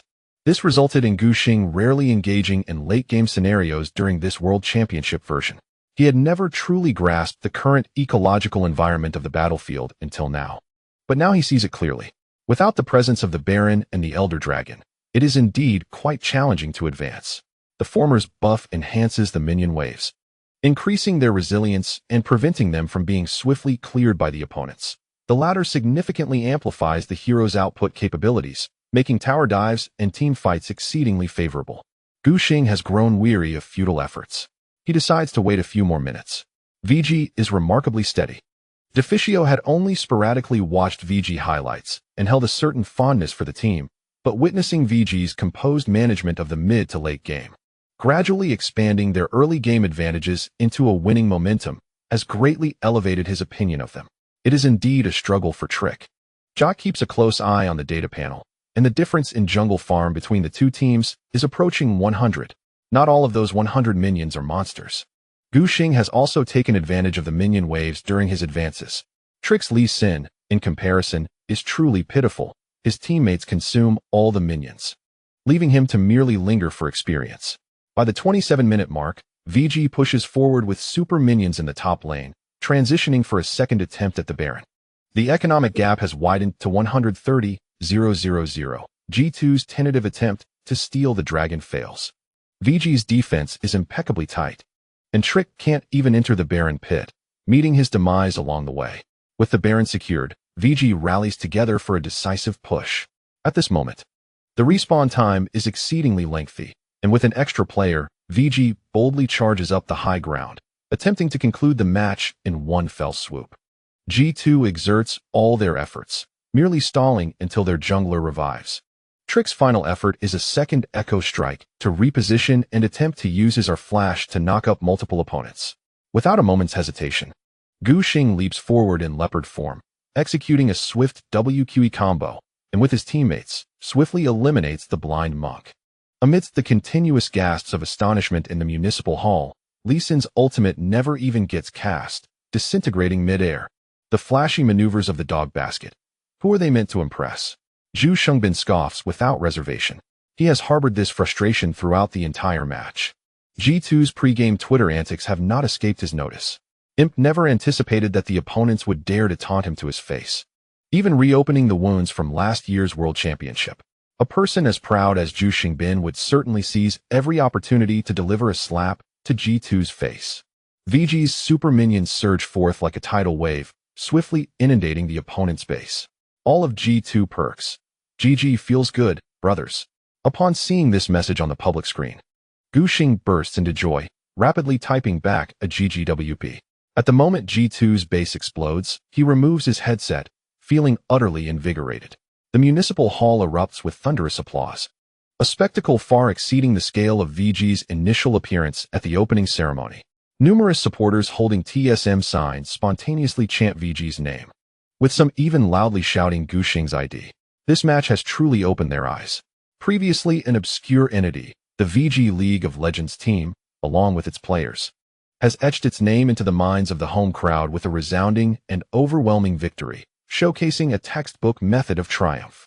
Jot, who has considerable experience in commentary, now regards VG with newfound respect. They concluded the match with 0 deaths, no towers lost, and no dragons conceded, leaving G2 unable to mount a single effective counterattack. Reflecting on previous teams that graced the global finals, Jot sensed a stark contrast. Traditionally, LPL teams either eschewed Korean-style operation in favor of relentless brawling, where survival was the only qualification for farming, or adopted a conservative approach, resembling a turtle in defense until their core items were fully formed. While the former style could be thrilling and visually captivating, seasoned observers could discern its rough edges, often finding themselves trailing by thousands in gold, manipulated at will by their Korean counterparts. VG, however, appears to have harmoniously blended these two styles.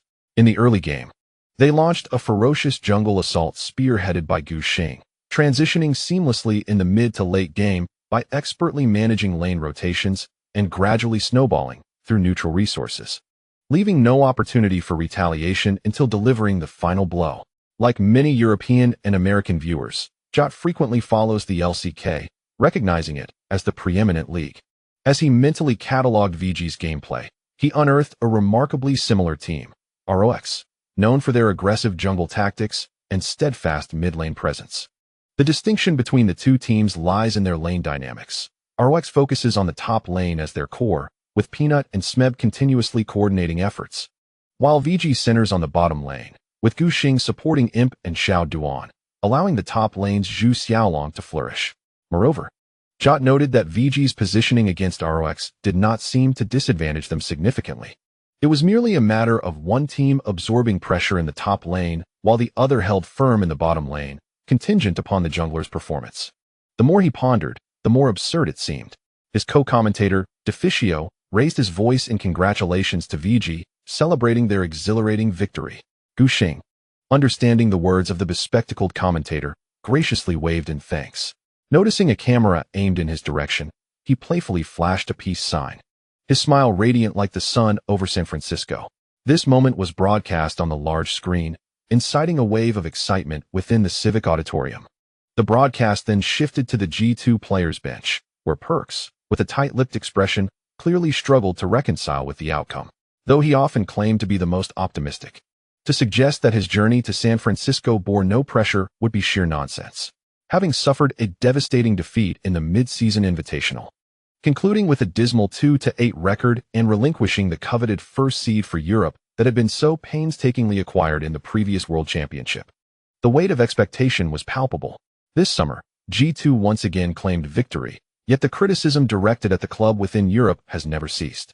Should they falter in the group stage this time, Perkz can scarcely imagine the challenges he would face upon returning to Europe. G2's campaign has begun on a dismal note, suffering greatly in a group deemed the group of death, casting a shadow of doubt over their prospects, as fairly noted by Jot. Typically, this would only be the first match of the group stage, and the outlook should not be so bleak. However, this is Group A. It is widely accepted that SKT will undoubtedly progress, leaving the remaining 3 teams to vie for a single coveted spot in the knockout stage. Following a crushing defeat against one of their rivals, VG, it is entirely reasonable for such a critique of G2 to emerge. They must make necessary adjustments, for time is of the essence, as expressed in Deficio's evident frustration. Tomorrow, they will face SKT, and one can only hope G2 can exhibit even a fraction of their prowess as the 2-time European champions. Trick appeared despondent, aimlessly maneuvering his mouse over the post-match statistics panel. Only upon the arrival of the VG players did he rise to shake hands with his opponents. Gu Xing, not particularly familiar with them, was filled with a sense of joyous triumph and had little inclination for pleasantries, opting for a brief handshake before stepping to the center of the stage. The 5 of them linked arms, bowing to the audience in gratitude.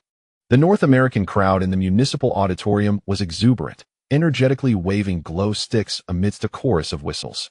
As Gu Xing descended the stage, he spotted Vincent, microphone in hand, awaiting his arrival.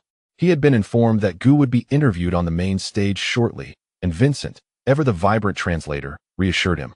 I don't know what questions will be asked, so think carefully before you answer. If you find it too challenging, just leave it to me. The implication was clear. He would be ready to interpret on the spot, as few in the venue could comprehend Chinese. Gu Xing nodded in acknowledgement, scanning the backstage corridor. The setup was reminiscent of Hangzhou Tiandi, with a television at the entrance streaming the live broadcast, showcasing highlights from the previous match, an unfortunate montage of G2 enduring a relentless onslaught. It was so disheartening that even European viewers tuning in for the first time were incensed at the apparent favoritism in airing only G2's suffering. The screen then displayed the MVP statistics for the match, and unsurprisingly, Gu Xing caught sight of his promotional photos taken days prior, where he had attempted to strike a cool pose with his hands in his pockets. He had always felt that such a detached demeanor was somewhat at odds with his nature.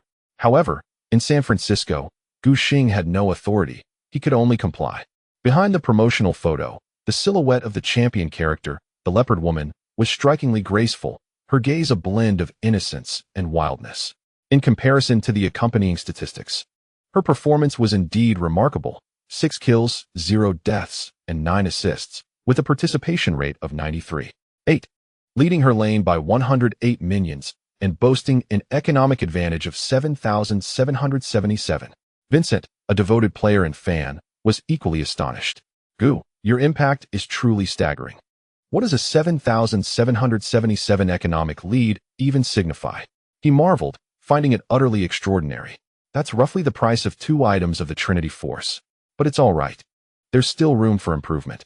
Gu Xing reflected on the previous match, acknowledging that there were minor errors in handling certain details, and noted that it was somewhat challenging to adapt to the World Championship version on the stage for the first time. Should they meet again, he is confident that he could elevate the economic gap against his opponent to over 8,000 with his beloved champion, Nidalee. However, upon further contemplation, he recognized that G2 is not a team content with stagnation. They will undoubtedly analyze their performance and strive for improvement after this match. The next encounter might present unforeseen circumstances. Meanwhile, Gu Xing received signals from the stage director, oblivious to the escalating fervor in the chatroom of the mouse platform. How amusing it is. The jungle matchup disparity was 77-77. Is this truly the prowess of the 2-time champion G2? Prior to the match, G2's Twitter claimed they would showcase a revamped image to European viewers, and indeed, it was quite novel. LPL decimated the exquisite tower. They have lost all semblance of dignity. Jugap is a concept employed by Korean junglers, What relevance does it hold for my European G2? Perks did not die even once. On what grounds do you assert that G2 lost? I suggest European viewers revisit the previous match where TSM thoroughly trounced HQ. You will be thoroughly envious. Haha. NA is reveling in triumph today. The chat channel of the mouse platform was in disarray, and Gu Xing took to the stage once more with the microphone in hand. He welcomed the interview guest of the evening, Virtue, the jungler from VG team, as the tall, blonde host Shocks, clad in high heels, approached, nearly matching Gu Xing's height. Congratulations on your victory. Please greet the audience. Gu Xing understood her words, but patiently awaited the completion of Vincent's translation before proceeding with the customary self-introduction. On the first day of the competition, his performance had captivated everyone. How did it feel to step onto the global championship stage for the first time? Having not prepped for this question, Gu Xing contemplated his response meticulously. I am indeed very pleased. The atmosphere of the World Championship is somewhat unfamiliar to me, yet the enthusiasm of the San Francisco audience, especially their cheers following our victory, evoked a familiar sense of belonging to the LPL. Vincent, having recently joined the team and interacting with Gu Xing for the first time, had heard from colleagues about his amicable nature and high emotional intelligence, and it was evident that those claims were not unfounded. While it would be an exaggeration to assert that Gu Xing's diplomatic response was flawless, it was certainly commendable. Comparatively, his emotional intelligence far exceeded that of the average domestic LPL professional players. Vincent relayed Gu Xing's words verbatim to Shocks. Upon hearing Gu Xing's response, the North American audience erupted into applause. The female host smiled and nodded, promptly posing the second question. Prior to the match, G2 made comments claiming they would dismantle LPL teams. Today, you and your teammates have responded with decisive action. However, I still wish to inquire your thoughts on G2. Gu Xing's lips curled into a smile. I can only say that their performance today did not regress compared to MSI, which is commendable. However, there remains ample room for improvement, and I hope G2 continues to strive for further brilliance. Vincent, having settled in Bungbu, noticed the host's bemused expression directed at him, prompting him to quickly compose himself and provide a straightforward translation. Shocks, discerning the underlying message from Gu Xing, felt a twinge of embarrassment as a host from Europe. Nonetheless, she could only align herself with the audience, offering a congenial smile. As she glanced at her cue card for the final question, she inquired about VG's upcoming match against the North American team, C9. Gu Xing, microphone in hand, pondered briefly before stating that based on the opening match, North America's prowess this year appeared commendable. Before he could finish, the fervent cheers from the audience interrupted him. The chants of TSM echoed, encapsulating the spectators' boundless hopes. Hosting the World Championship, they fervently wished for TSM to transcend historical limitations. Once the applause subsided, Gu Xing resumed, noting that TSM had already demonstrated considerable skill, indicating that C9's capabilities should also be formidable, and they would prepare earnestly for the encounter. His words were heartfelt. Earlier that day, he had learned from Xiao Huaxing about the formidable performances of the D Group powerhouses, TSM and EDG, and he no longer underestimated North America.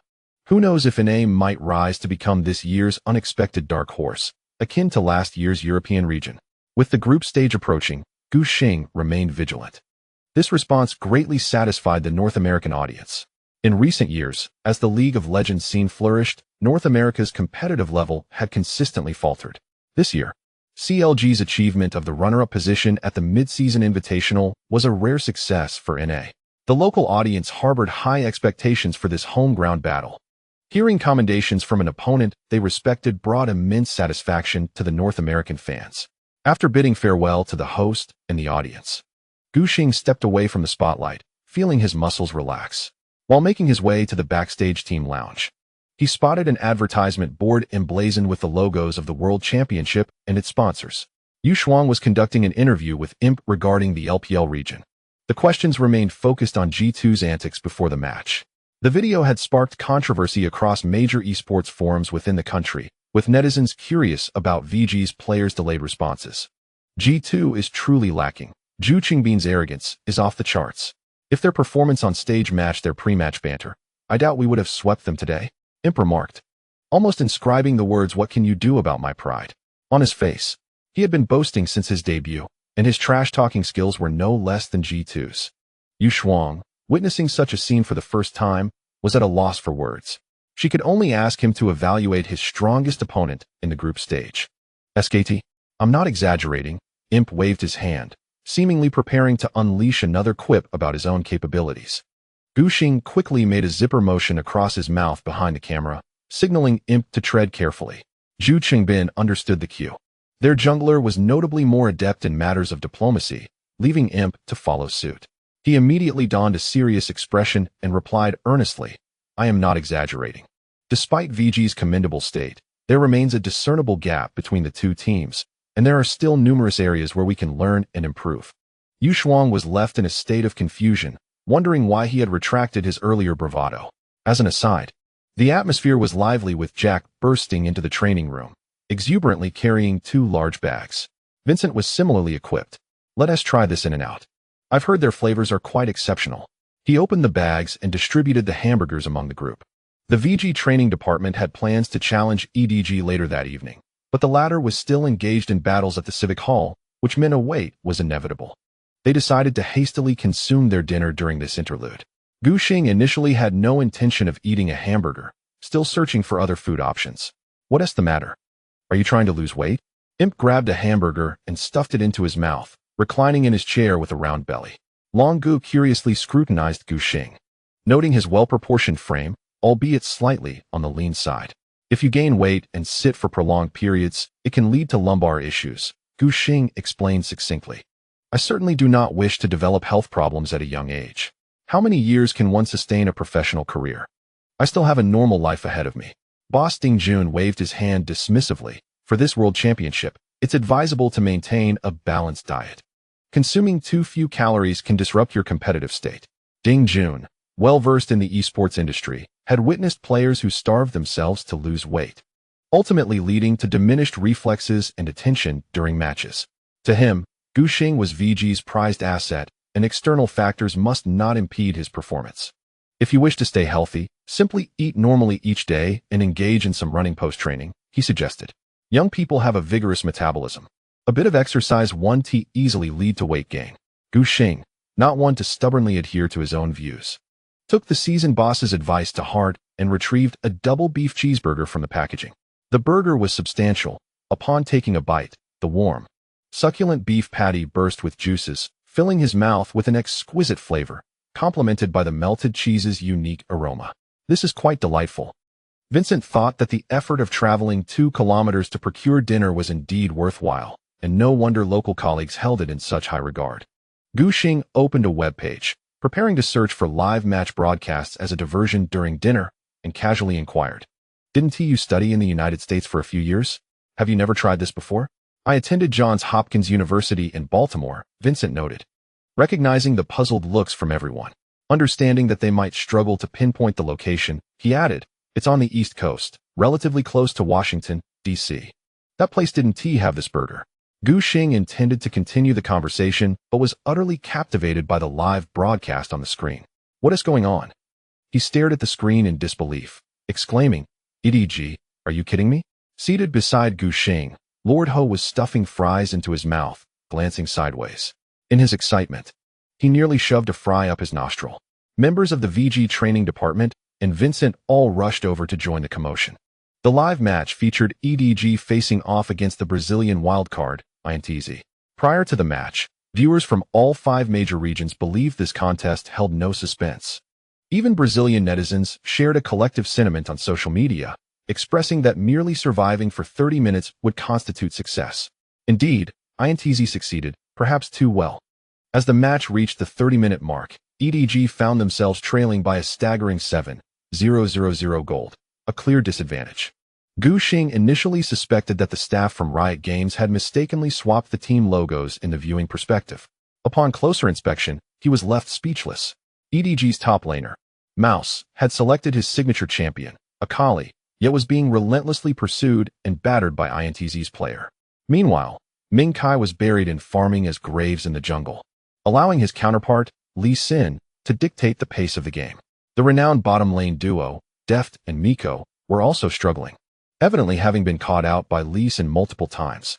The only player from EDG maintaining a lead was the mid laner, Vladimir. Even Ding Jun, who considered himself somewhat of an outsider, sensed something amiss. Was Vladimir truly the optimal pick for this patch? He had observed VG's scrimmages over the past few days and noted that Vladimir's presence had been nearly non-existent. Gu Xing furrowed his brow, contemplating that EDG likely believed Vladimir would fare well against Syndra. Although Vladimir had been significantly nerfed since the summer split, he remained a viable choice, just not particularly strong. Nevertheless, against the currently favored Syndra, he could indeed prove beneficial. His W ability, Blood Pool, allows him to evade numerous skills, and his substantial sustain during the landing phase renders him less susceptible to harassment. Furthermore, once adequately equipped, Vladimir could easily secure solo kills against a solitary Syndra. However, despite VG's penchant for employing Vladimir in the summer split, they had no intentions of selecting him in the main event. Ultimately, it was a matter of Red Rice deeming the champion unsuitable for the current meta. The prevailing trend favored poke compositions, and if Vladimir were to be selected, his teammates would need to provide crowd control and initiation.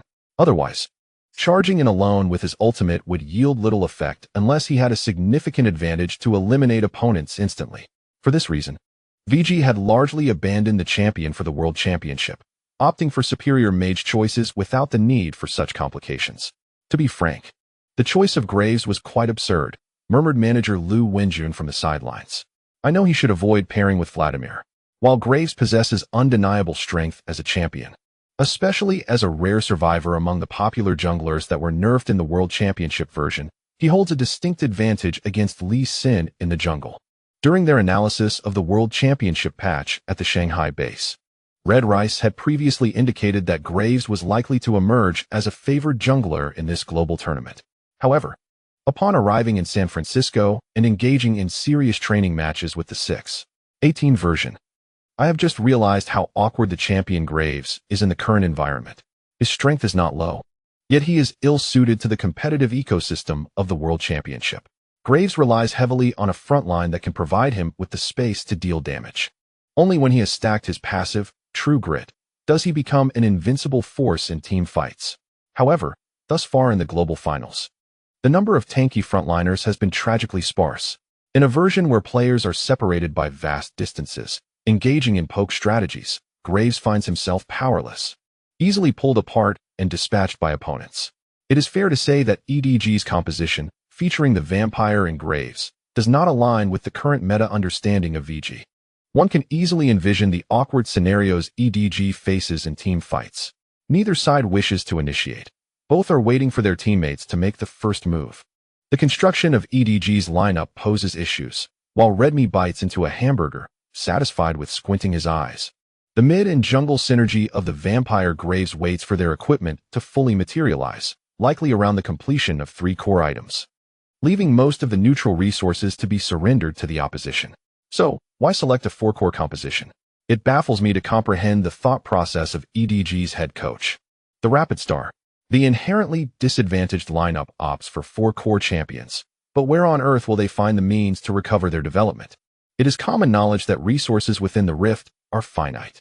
Having emerged from the chaotic early stages preceding the Season 6, professional teams have come to understand this well. In an equilibrium state, the resources of the Rift can support the development of 25 core champions. Essentially, it boils down to 2 carries along with either a top laner or a jungler. Choosing a 3-core lineup necessitates relying on individual prowess to snatch resources from the enemy, depleting their assets, and using the surplus economy to bolster a 3rd core champion. Opting for 4 cores? Either one is not thinking clearly, or they perceive the opponent as an insignificant foe, believing that any composition would lead to victory without distinction. As Redmi's sense of superiority grew, he became increasingly animated, expressing that EDG's lineup strikes me as inherently contradictory. Subjectively, they do not regard the Brazilian wildcard team as equals, assembling a 4-core composition in anticipation of a crushing advantage. Yet, paradoxically, they also seek stability, selecting the vampire and Graves. This mid-jungle duo proves ineffective in the early game and can only drag the game into the later stages, hoping for INTZ to make mistakes while they prepare for a defensive counterattack. I deeply concur with this perspective. Regions like Brazil, the CS, and Vietnam, which are early starters among the wildcards, do not lack in individual landing prowess.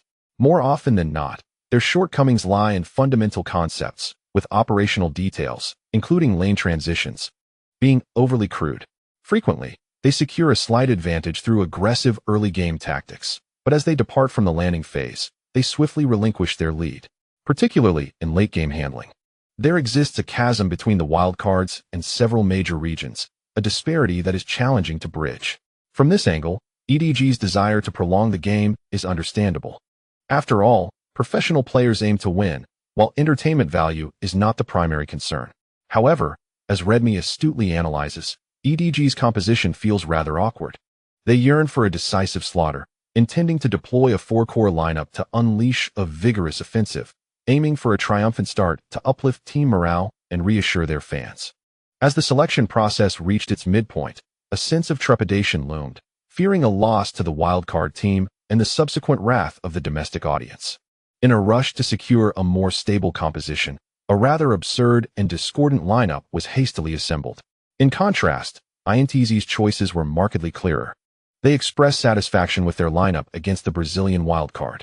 The mid-jungle duo secured the formidable champions Syndra and Lee Sin, while the bot lane featured the Frostborn duo of Ashe and Braum.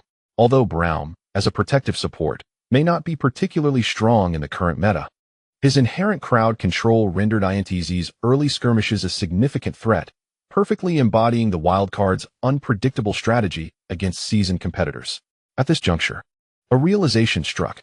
How did EDG manage to convolute their draft while allowing INTZ to secure such a favorable composition? The economic disadvantage was somewhat acceptable. Gu Xing endeavored to bolster his compatriots in the same region. With the vampire's items in good shape and the jungler's gangplank reaching level 13, he was poised to engage in combat once equipped. In the current version, reaching level 13 with gangplank is a remarkable milestone.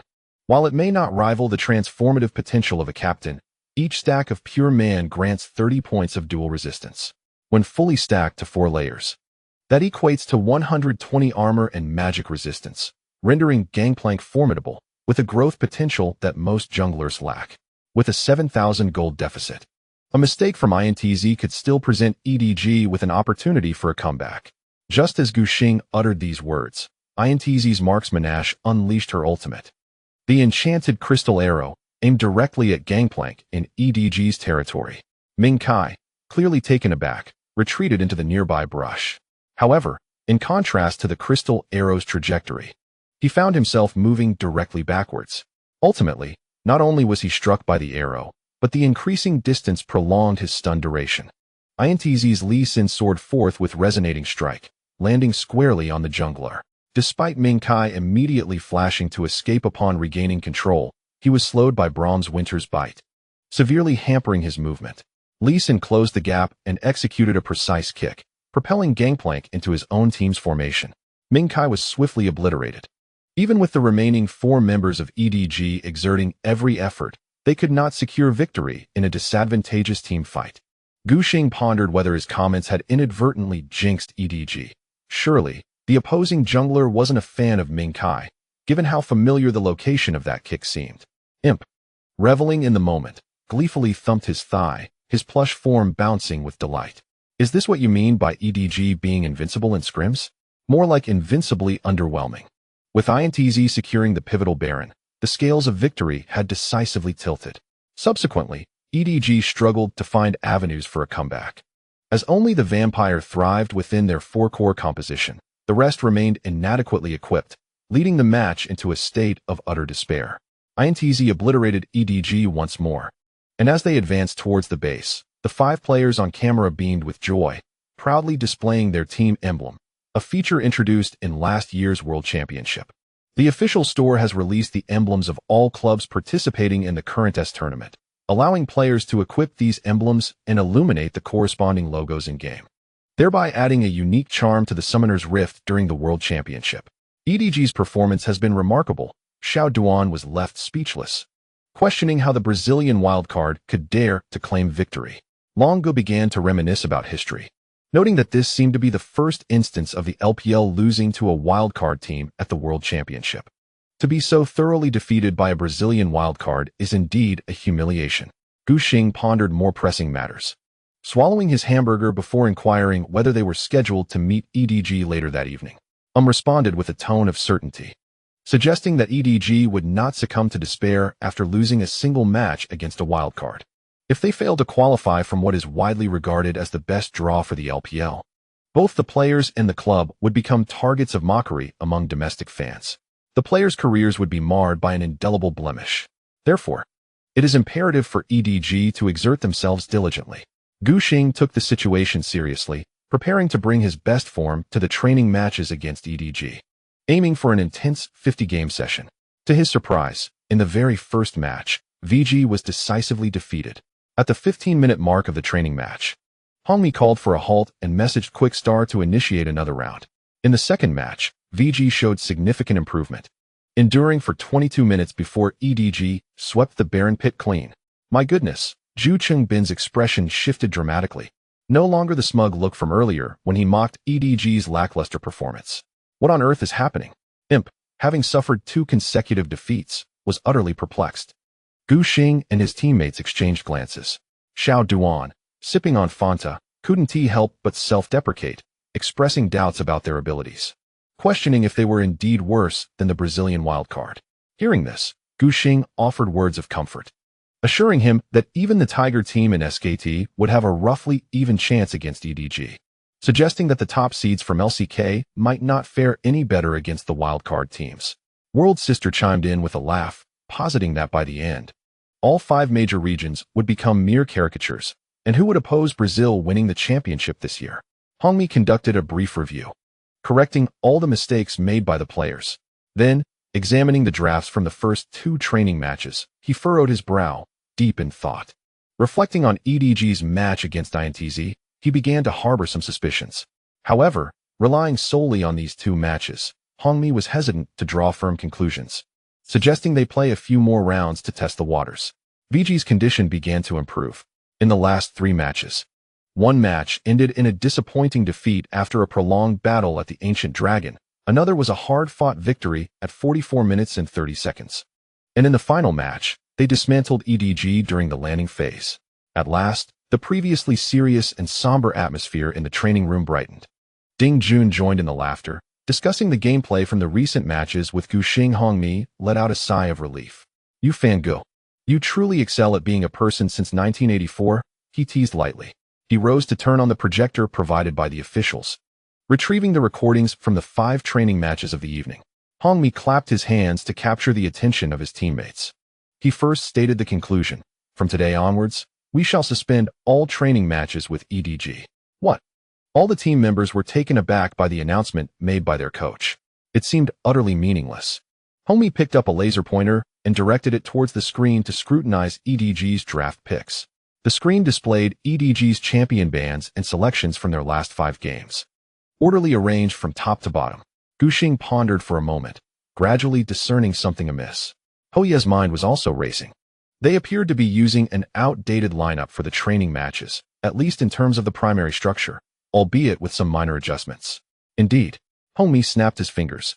The players began to whisper among themselves. Gu Xing reclined in his chair, aligning his thoughts with Easyhoon's insights. Initially, during the training matches, the discrepancies were not as apparent. But Gu also caught on, realizing the truth upon connecting the drafts. Goodness, Jack expanded his horizons. Astonished that training matches could be conducted in such a manner, it must be a serious issue. Hou Ye's voice boomed as he explained that EDG was selecting a plethora of powerful champions from the tail end of the summer season, treating the training matches like playoff competitions. He elucidated that this approach clarified why EDG excelled in training matches. Could they select a playoff lineup? Certainly, but the upper and lower limits would shift. Hou Ye elaborated. Using an example, during the summer season, a lineup built around a mid-lane Vladimir and similar champions would have a strength rating of 100. However, with the introduction of the 618 World Championship patch and subsequent changes, that lineup would only hold a rating of 75. He endeavored to ensure everyone grasped his explanations. Yet EDG had practiced for an extended period, utilizing this lineup consistently, thus able to perfectly realize the 75-point potential. Meanwhile, we and other teams were striving to adapt and explore the answers for the S-tournament version, essentially aiming for a perfect lineup. Hou Ye took a sip of water to soothe his throat, aware that, despite gaining initial insights, The players' mastery and understanding of the champions had not yet reached their ultimate form. Even if they secured a perfect lineup, they could initially only perform at a 60-point level. Through the accumulation of regular training, they would gradually evolve to the 100-point ceiling. We are currently in the nascent stages. If we were to assign scores, we would probably land around 60 or 70 points. In contrast, EDG wielded a thoroughly understood lineup for the matches, naturally achieving a higher level of strength. Hou Ye's gaze swept across the gathered individuals, noting that they had not realized that their performance against EDG was steadily improving. This was due to our evolving understanding and proficiency with the version, while EDG continued to practice with the summer season lineup, effectively remaining stagnant. Gu Xing grasped the reasoning and felt a wave of calm wash over him. The EDG coaching staff were indeed brilliant. Were training matches not meant to uncover the answers to the current version and adapt gradually? Clinging to the understanding of the summer season yielded no productive results. Zhu Chongbin candidly remarked that the outcome of training matches did not affect official competitions. Why was EDG so focused on winning, staying in the comfort zone? As the saying goes, remaining there without venturing out would only hinder exceptional performance in the actual matches. He learned a considerable number of new Chinese vocabulary from his good brother, Yuanbao, and now employs them quite aptly in context. Regardless of them, Hou Ye sees through the deceptive narrative of EDG's invincibility in training matches. Although he was troubled during the day, he now feels lighthearted and joyful. The opposing team is determined to maintain their approach to training matches, and it seems futile to persuade them otherwise. Thus, we might as well refrain from challenging EDG. Their defeat to INTZ today has already indicated troubling signs. The draft was poorly executed, and the overall strength of the lineup was lacking. To achieve a score of 75, the players would need to exert themselves to the fullest and perform flawlessly, but regrettably, Clear Love was in a particularly dismal state during that match.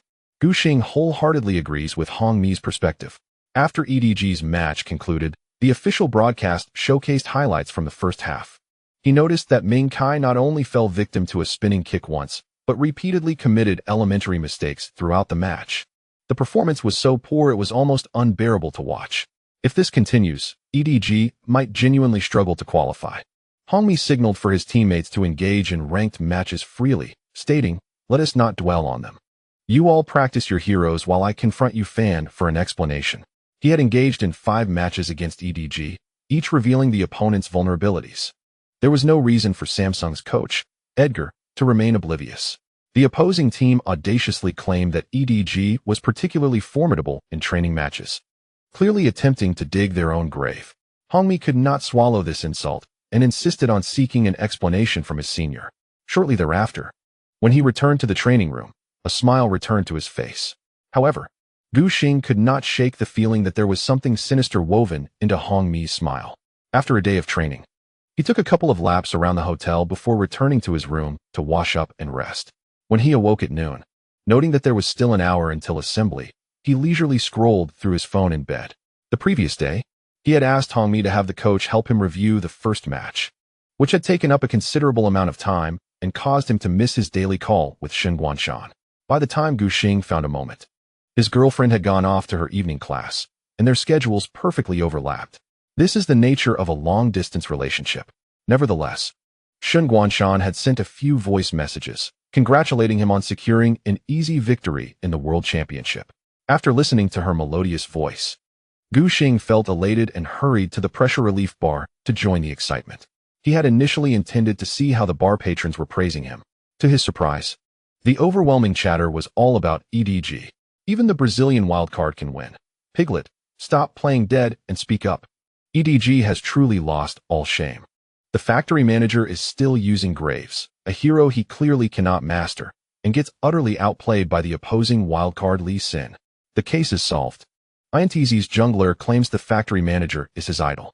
Meiko has been bullied by fans more than once or twice.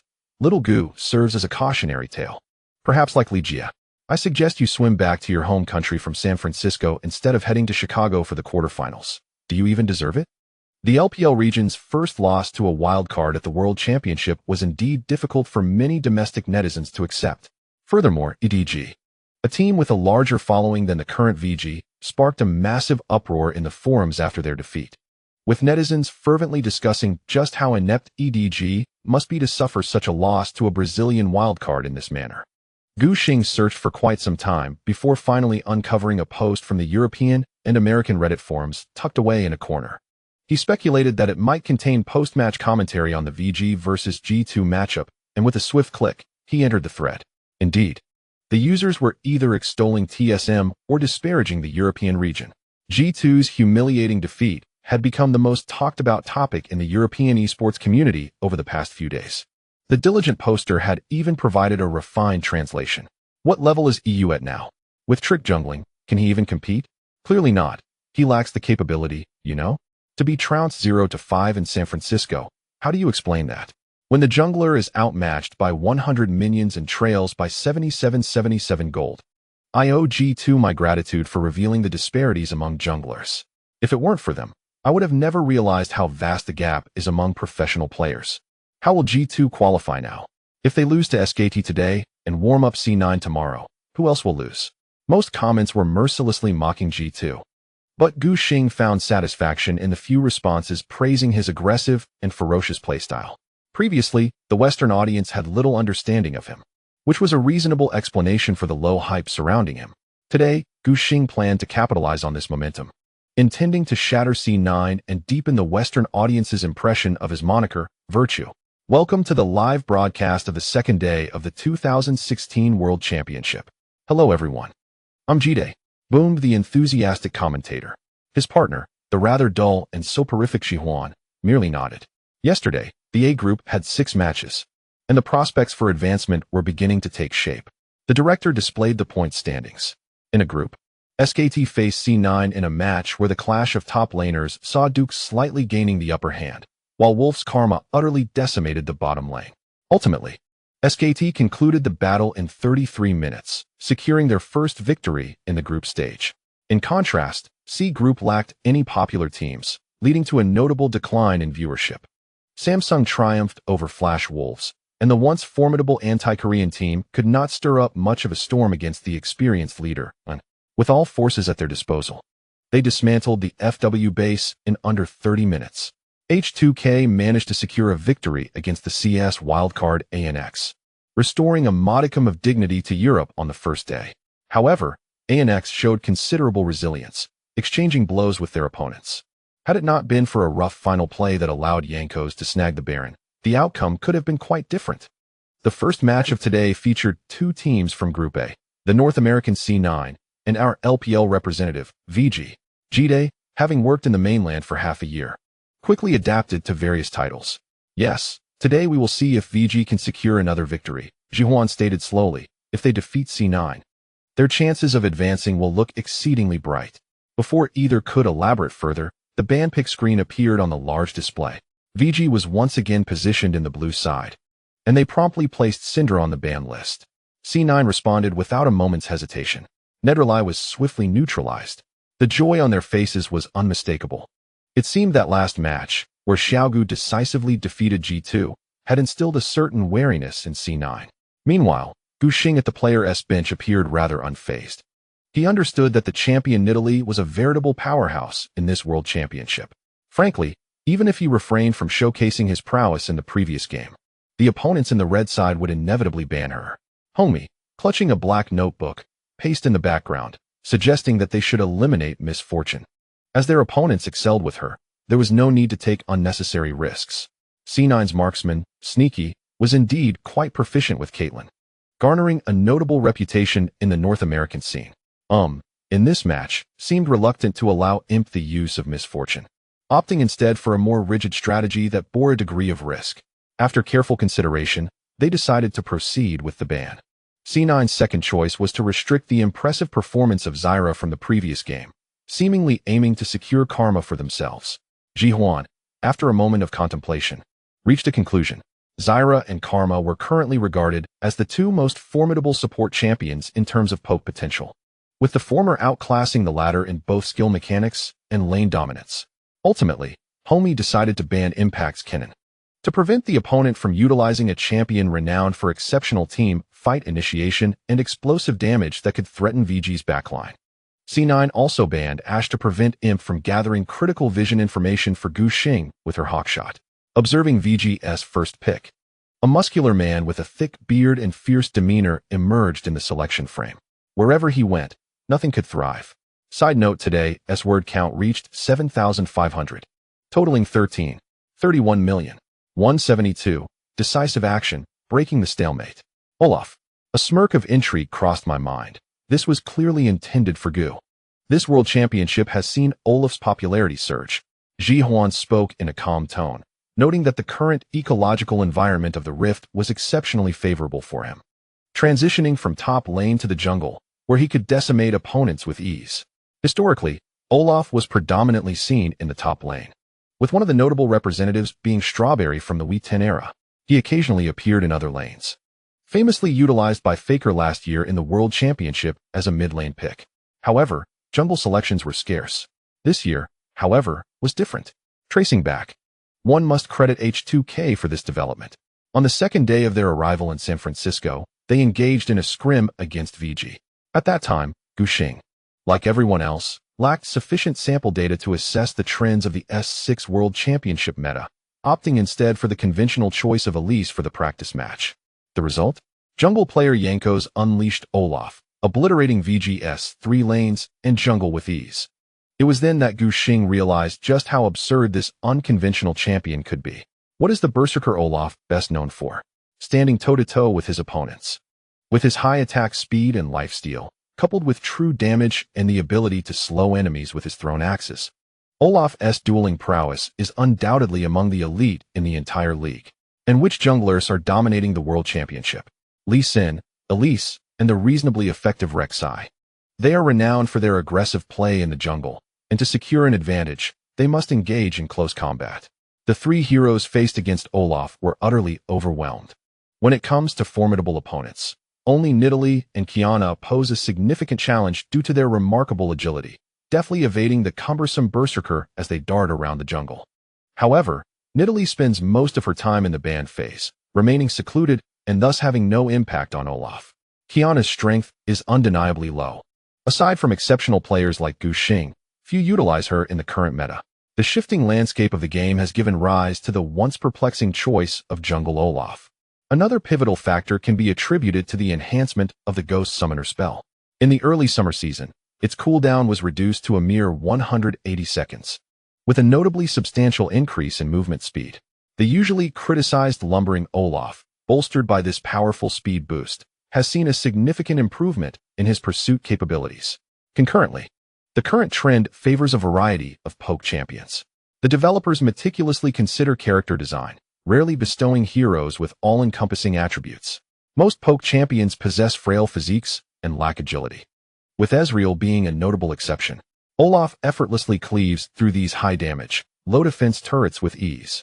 The convergence of numerous factors has led to the realization of Olaf's dominance, prompting Gu Xing to study and master the Berserker. When C9 showcased him today, it was only natural for him to select Olaf. Speaking of which, why did Jankos reveal Olaf on the very first day of scrims? Long Gu was left perplexed, pondering whether it could serve as a trump card. During the initial days in San Francisco, all teams were unaware of Olaf's potential as a jungler. After all, when one thinks of the Berserker, it's the hot-headed top laner that springs to mind, not a jungler. Jankos' exceptional performance against VG in the scrims subsequently popularized this strategy.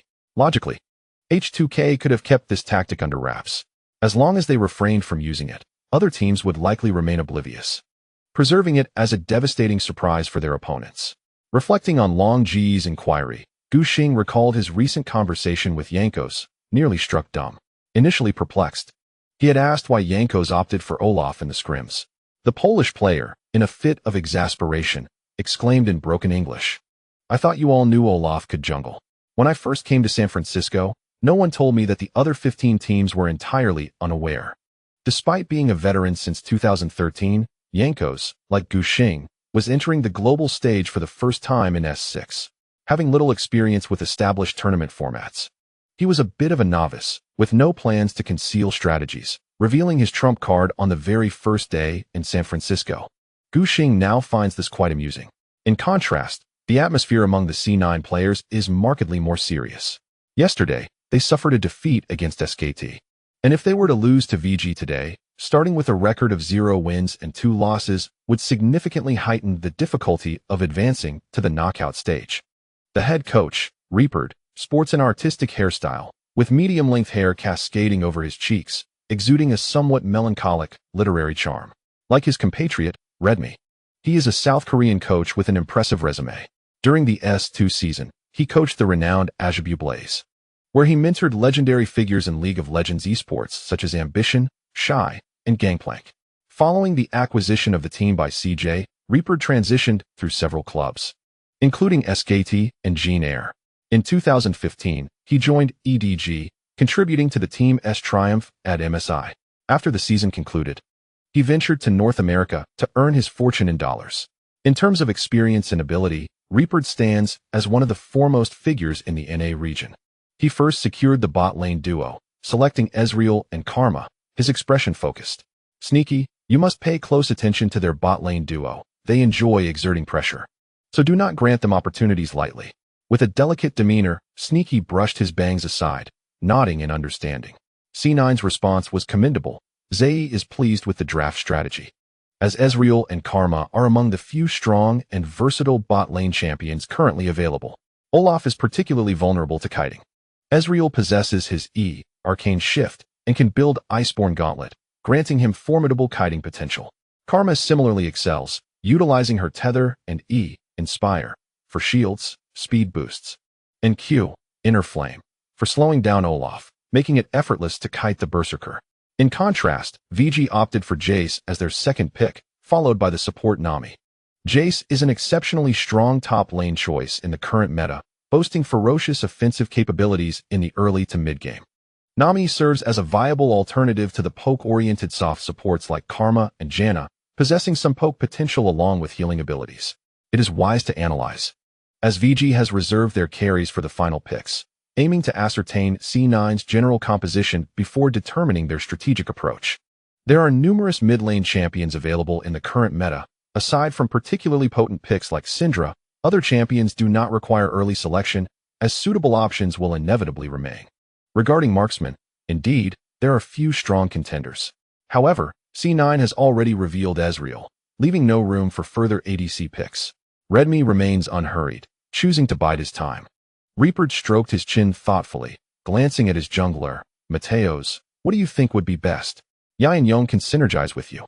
His success in North America primarily stems from his timely departure from the rigid policies often adhered to by many Korean coaches, demonstrating a remarkable ability to listen to player perspectives.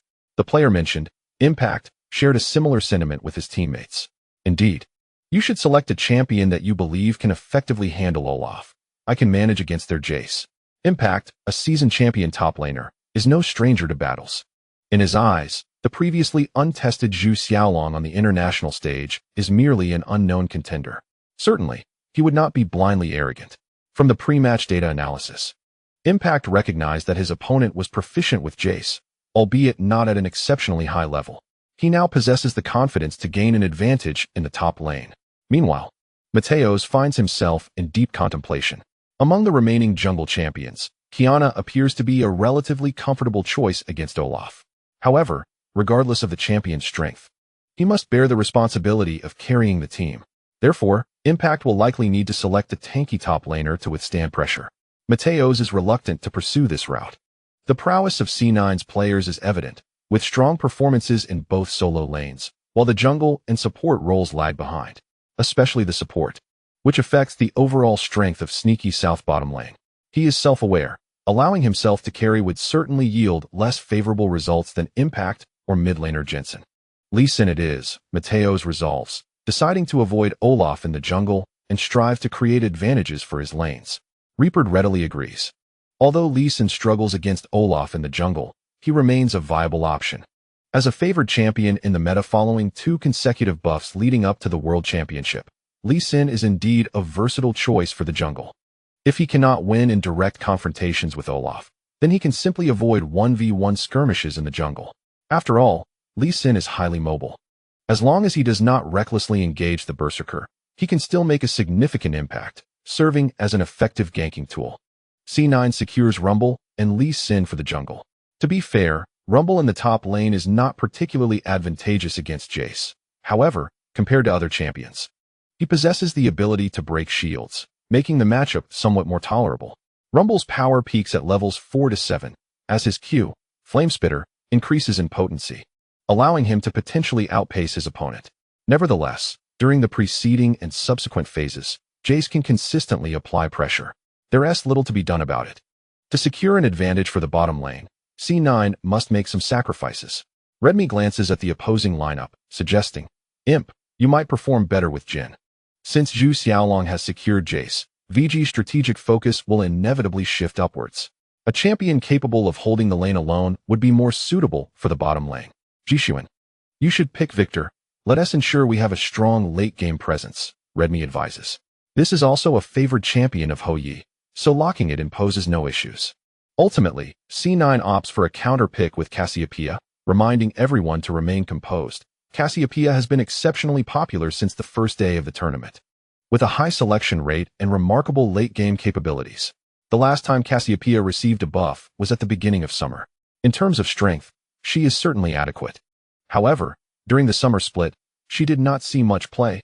Essentially, she was ignored. The key factor was the shift in the competitive environment. During the summer split, champions like Talia, who excelled at pushing lanes and dictating tempo, as well as others like Galio, Victor, and Vlad, crowded out Cassiopeia's space for survival. In contemporary times, the champion Yuumi has suffered significant nerfs in the 6-18 World Championship version, compounded by previous adjustments, rendering her a completely unviable choice in the mid lane. Conversely, Victor and Vladimir remain untouched by nerfs, yet their effectiveness is hindered by the current meta. In this context, Cassiopeia has surged to prominence as a favored mid lane pick for the World Championship. While her priority is slightly lower than Victor's, her mid-game combat prowess is not as formidable as that of several other champions. However, in the late game, Cassiopeia benefits from her passive ability, Serpent's Grace, which prevents her from purchasing shoes, allowing her to accumulate additional core items compared to her counterparts.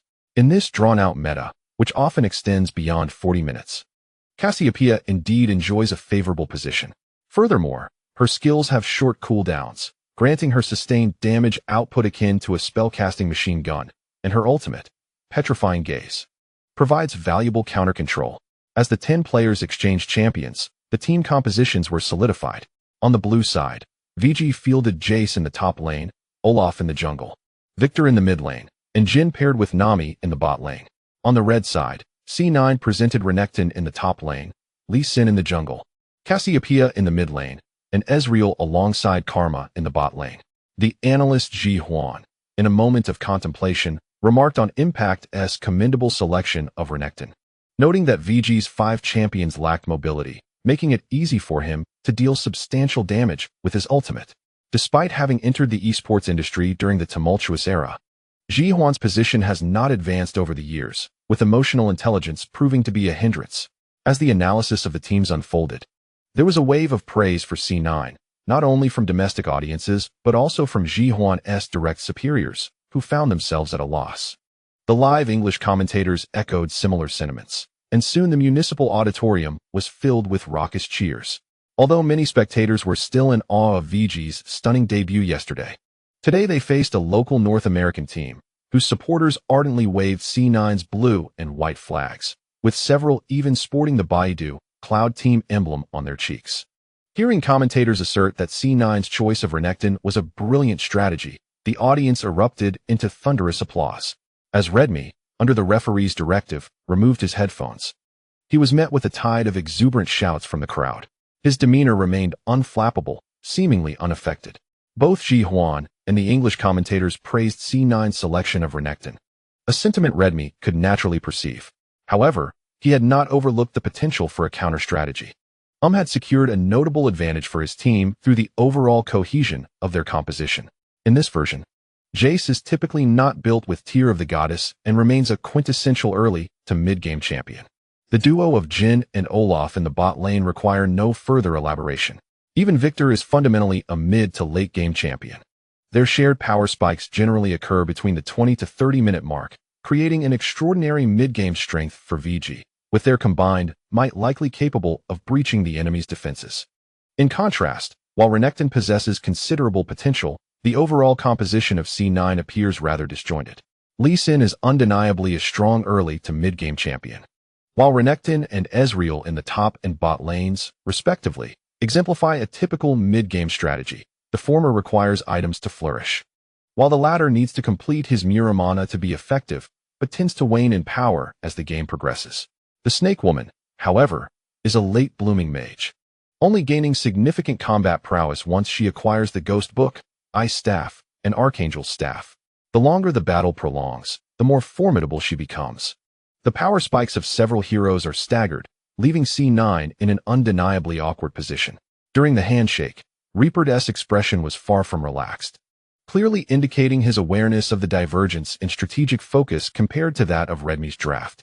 In other words, VG's composition places a greater emphasis on team synergy, testing their ability to unite and exert pressure in the mid-game to establish a substantial economic lead.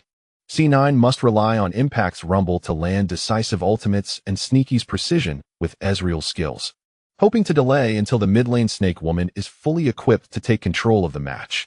In the player seating area, Gu Xing was still flexing his wrist, allowing the cheers of the audience in the municipal hall to pierce through the white noise and resonate in his ears. As the loading screen appeared, both teams seemed to be divided into two halves, akin to the historical division of the Chu and Han states. The 5 silver-white emblems of VG were neatly aligned on the summoner avatars, and as the 10 players' loading bars reached full, Gu Xing grasped his mouse once more. "Let us go, brothers. We can secure a high chance of advancing if we win this match." Emerging from the death group is the current objective for all members of the VG team. No one wishes to falter in the group stage, particularly Zhu Qingbin. If he were to be eliminated again in the group stage, it would mark his 3rd time in the top 16 of his professional career. Notably, North America's doublelift has only achieved that twice. Before IMP's arrival, there were concerns regarding the difficulty of advancing from the death group. Having just secured their first victory yesterday, Zhu Qingbin finally glimpsed hope, filled with renewed determination to seize another win. The grand screen in the venue erupted into cheers as the Rift's thunderous arrival captivated the audience. Gu Xing purchased his starting items, opting for a health potion rather than a reusable potion, leaving extra gold in his pocket. He then proceeded with his teammates to position themselves by the river. VG held an advantage in the level 1 team fight, yet they refrained from recklessly invading C9's jungle, as C9's bottom lane duo possessed formidable poke capabilities. Should VG choose to invade, they risked losing substantial health, which could adversely affect their subsequent landing phase. Furthermore, VG's 5 members lacked mobility skills, making it exceedingly difficult to escape if C9 seized the opportunity to divide the battlefield in the constricted jungle. After careful consideration, Gu Xing ultimately decided against the invasion. He took his position in the river for defense, confirming that C9 had no intentions of level 1 aggression or warding, before heading to his own blue buff camp in the upper half of the map. In this version, Olaf finds it rather comfortable to start in the blue zone. Otherwise, his mana would be insufficient to frequently cast Q, Undertow. Each Q costs 60 mana. Without the blue buff, he would likely exhaust his mana after clearing 2 camps. Additionally, securing blue at the start grants him a 10 cooldown reduction, making it the optimal choice. At 1 minute and 40 seconds, as the jungle monsters respawned, Gu Xing swiftly struck with his axe just as the trio of blue buff monsters emerged. His Undertow sliced through the 3 creatures, followed by a basic attack to finish the engagement. As he deftly retrieves the axe, he skillfully navigates the brief interval between attacks, immediately following up with another basic strike. Simultaneously, he draws the blue buff outward while alternating between basic attacks and his Q ability. Mastery of Olaf is not particularly challenging. His core skill, Q Reckless Throw, has a fixed cooldown of 7 seconds, but picking up the axe reduces this cooldown by 45 seconds. As long as one can control the axe's landing point, proficiency is nearly assured. There are indeed numerous subtleties to jungle farming. Initially, Gu Xing's attempts at playing Olaf in the jungle were rather clumsy. However, after this period of practice, he has achieved a modest level of success. He expertly maneuvers the blue buff family to the edge of the swamp frog camp, landing a decisive smite on the frog queen. The enraged swamp frog comes charging at him, demanding an explanation. Gu Xing draws the frog queen closer to the blue buff's location, while his Q, Reckless Throw, simultaneously pierces through 2 groups of monsters, enhancing his jungle efficiency. After dispatching the blue buff trio, he successfully levels up to level 2. Faced with the choice between W, Brutal Strike, which increases attack speed and lifesteal, and E, Frenzied Strike, which sacrifices health for true damage, Gu Xing opts for the latter. A furious dual-axe strike lands upon the swamp frog, reducing his own health, thereby amplifying the effects of Olaf's passive, Berserker's Rage, causing his attack speed to soar. The reason he learned E at level 2 was to lower his health more effectively, maximizing the passive attack speed. If he had chosen W, Brutal Strike, to restore his health, his attack speed would slow down, indirectly affecting his jungle speed in the subsequent camps. Young Gu, still managing his health meticulously, remains confident, knowing that Mateos is unlikely to invade his jungle at this moment. The C9 jungler, employing Lee Sin, is only at level 2 and lacks the combat prowess to engage. Moreover, Impact's Rumble is being suppressed under the tower by Long Gu, and Jensen's Cassiopeia is struggling to provide assistance in mid lane. Without the support of his teammates, Lee Sin would not dare invade the upper half of VG's territory. Only then does Gu Xing feel emboldened enough at level 2 to select E Frenzied Strike to lower his health. While clearing the 3 wolves, he positions himself in the recessed corner of the camp, remaining still as he strikes the shadow wolf with fervor. Here, he throws Q, Reckless Throw, at the shortest distance to avoid crossing over the wall. Additionally, due to the peculiarities of League of Legends walls, there can be no objects within, causing the axe to remain lodged in the corner. The axe also boasts a substantial contact area. Remaining immobile, Gu Xing can still retrieve the axe, automatically refreshing the cooldown of Reckless Throw. Clearing the upper half of the jungle, he reaches level 3 and takes a moment to assess the battlefield. Confirming that he does not yet require health recovery methods, he opts to upgrade his Q, Reckless Throw, to level 2 to increase damage, hastening his pace to clear the Beakbird camp. His jungle speed is astonishingly rapid. Gu Xing's meticulous attention to detail shines through. Positioned from a god's eye view, he can observe the situation in the C9 jungle. Mateos, having started his jungle path in the lower half, is only halfway through the 3 wolves due to the duo's presence in the bot lane, leaving him without assistance at the beginning. This disparity between champions in the current version is evident. Despite both junglers starting solo, Gu Xing's initial jungle progress is significantly ahead. Brother Long, could you please swiftly advance the cannon minion wave? He communicated with his teammates, strategizing to push the lane back. Upon hearing his jungler's plan, Zhu Xiaolong deemed it highly feasible and promptly agreed, even going ahead to the upper lane's tri-brush to establish vision, ensuring his own safety. Confirming that the opposing Lee Sin would not ambush him, Brother Long confidently accelerated the push. Impact realized Zhu Xiaolong's intentions, yet he found himself powerless. The jungler Mateos had just concluded a skirmish with the 3 wolves, still a significant distance from the upper lane. Alone, this level 2 Rumble dared not confront the long-range dual-form Jace. Consequently, Impact had no choice but to let the minion wave push in. At this early stage, Rumble's equipment and level were insufficient, resulting in mediocre farming efficiency. To ensure he could secure the tower's last hits, he refrained from using his Q, Flamespitter, excessively, while meticulously maneuvering his towering boppy back and forth. As the turret's shots landed, Impact finally turned to dispatch the low-health minions. As a result, this cannon minion wave lingered within C9's turret for a considerable duration. By the time the 4th wave arrived, the minions from both sides would engage beneath the turret. Naturally, the lane push had officially commenced. Impact furrowed his brow, his years of battle experience alerting him to an unsettling reality. The opposing Olaf might be waiting for him to push the wave before launching an ambush. Impact requested assistance from his jungler. Could you lend me a hand? Mateos calculated the timing in his mind. The point at which the wave would exit C9's turret range was approximately around 3 minutes and 25 seconds. By then, he should be nearing the completion of the upper stone beetle camp. There was ample time. No problem, Mateos confidently affirmed. He had devised a jungle route starting from the bottom to ensure Impact's safety in the early game. Mateos was well aware that VG's early aggression was aimed at the top lane Jace. Preventing the enemy from finding an opening was his primary objective. At the very moment Brother Long pushed the cannon minion wave towards the turret, Gu Xing had finished consuming his health pot and cleared all 6 jungle camps of VG's first round. The time was merely 3 minutes and 11 seconds. This speed was astonishing, even surpassing that of the leopard woman, Olaf could arguably be considered one of the fastest junglers in the current meta. Upon reaching the fountain, the wave had just exchanged beneath C9's turret. Gu Xing had cleared a total of 6 camps. And with the automatic gold collection and the 100 gold saved at the start, he was able to acquire a pair of swift shoes. The cooldown reduction boots were the most crucial item for Olaf in this version, providing the 2 attributes most vital to the Berserker: movement speed and cooldown reduction. Olaf's Q throw axes has a fixed cooldown of 7 seconds, and minimizing this cooldown to a certain extent allows him to throw the next axe immediately upon picking it up, which is critical for the Berserker. After purchasing the cooldown reduction boots, Gu Xing wasted no time and sprinted towards the upper lane. Had Olaf even foregone the jungle knife? A sense of confusion lingered as Mateos swiftly navigated the terrain, having just completed 6 camps and ascended to level 4. He proceeded to safeguard Impact's rumble while pushing the lane.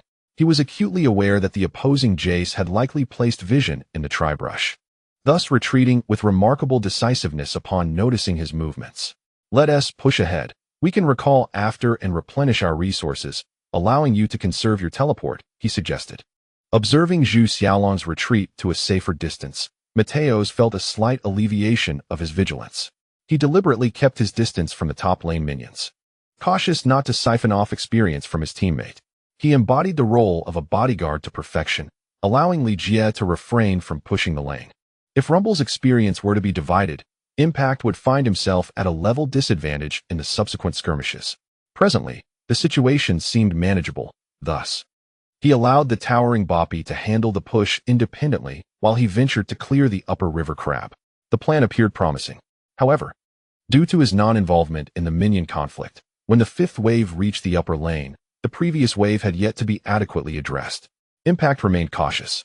Upon noticing his teammate finishing off the upper river crab and approaching the top lane, he activated his flamethrower to consume the ranged minions near VG's first tower. It was at that moment his opponent Jace suddenly launched an attack. Electrostatic discharge, roared Captain of Piltover's 2nd Division. The electromagnetic cannon fired instantaneously, piercing through the acceleration gate and striking Rumble with incredible speed. Impact instinctively sensed the danger. Yet, at the edge of his vision, a muscular figure burst forth from VG's first tower. The brawny man surged forward, the air rippling at his feet, clearly having activated his sprint. As he crossed through the acceleration gate, he gained a secondary boost and continued his relentless advance. "Come save me," Impact called out to his teammates. Mateos stood not far off. However, as he pressed the scoreboard to assist Rumble, he caught sight of Olaf's items, the blazing boots. Mateos was left bewildered. Noting that Olaf had only cleared 6 camps, he wondered how he had acquired such wealth. Was he colluding with the shopkeeper to exploit a bug for discounted gear? Gu Xing's decisiveness exceeded his expectations. Even at the outset, he had intentionally preserved his economy for purchasing equipment. In a flash, Mateos couldn't comprehend how Gu Xing had procured the blazing boots. Nonetheless, it did not hinder his assessment of the situation. "We cannot fight, we must retreat." He realized that he and Rumble, who had utilized Q, Infernal Feast, stood almost no chance against VG's fully equipped Olaf. Impact intended to flee. When Jace activated W, Hypercharge, and transformed into hammer form to leap forward, he hastily activated his flash to evade the incoming skills. Yet, Gu Xing's Olaf boasted a movement speed surpassing Rumble's by over 100 points. He relentlessly pursued from behind, swinging his axe with precision. The angle of the throw was exceptionally tricky. Impact turned to evade, narrowly missing the axe. However, the distance between him and VG's jungler had considerably diminished. Long Gu flashed forward, delivering a thunderous strike that slammed Rumble into his own jungler's face. The echoes of piercing screams reverberated throughout the municipal hall. Gu Xing unleashed a basic attack on Rumble, applying the decelerating effect of the red buff, swiftly followed by the true damage of a reckless strike. Mateos, realizing the dire situation, was consumed by a singular thought: retreat and escape. Otherwise, he too might meet his end here. The short-legged Rumble, devoid of any mobility skills, was left vulnerable to the onslaught. In his excitement, he threw his fists in despair. Under the assault of 2 formidable opponents, Rumble shattered upon impact. With a mournful cry from the towering Boppy, the Yordle soared from the hatch, spiraling through the air before crashing down as a lifeless body. Within a mere 4 minutes, first blood was drawn. As a side note, 7,400 words, totaling 14.05 million, 27W173, jungle synergy, extreme maneuvers. Gu Xing's Olaf was remarkably unconventional. Easyhoon could not help but raise his voice. During the purchase of starting items, he had cleverly laid the groundwork for his first return, intending to acquire cooldown reduction boots to rush to the top lane. C9 was caught completely off guard.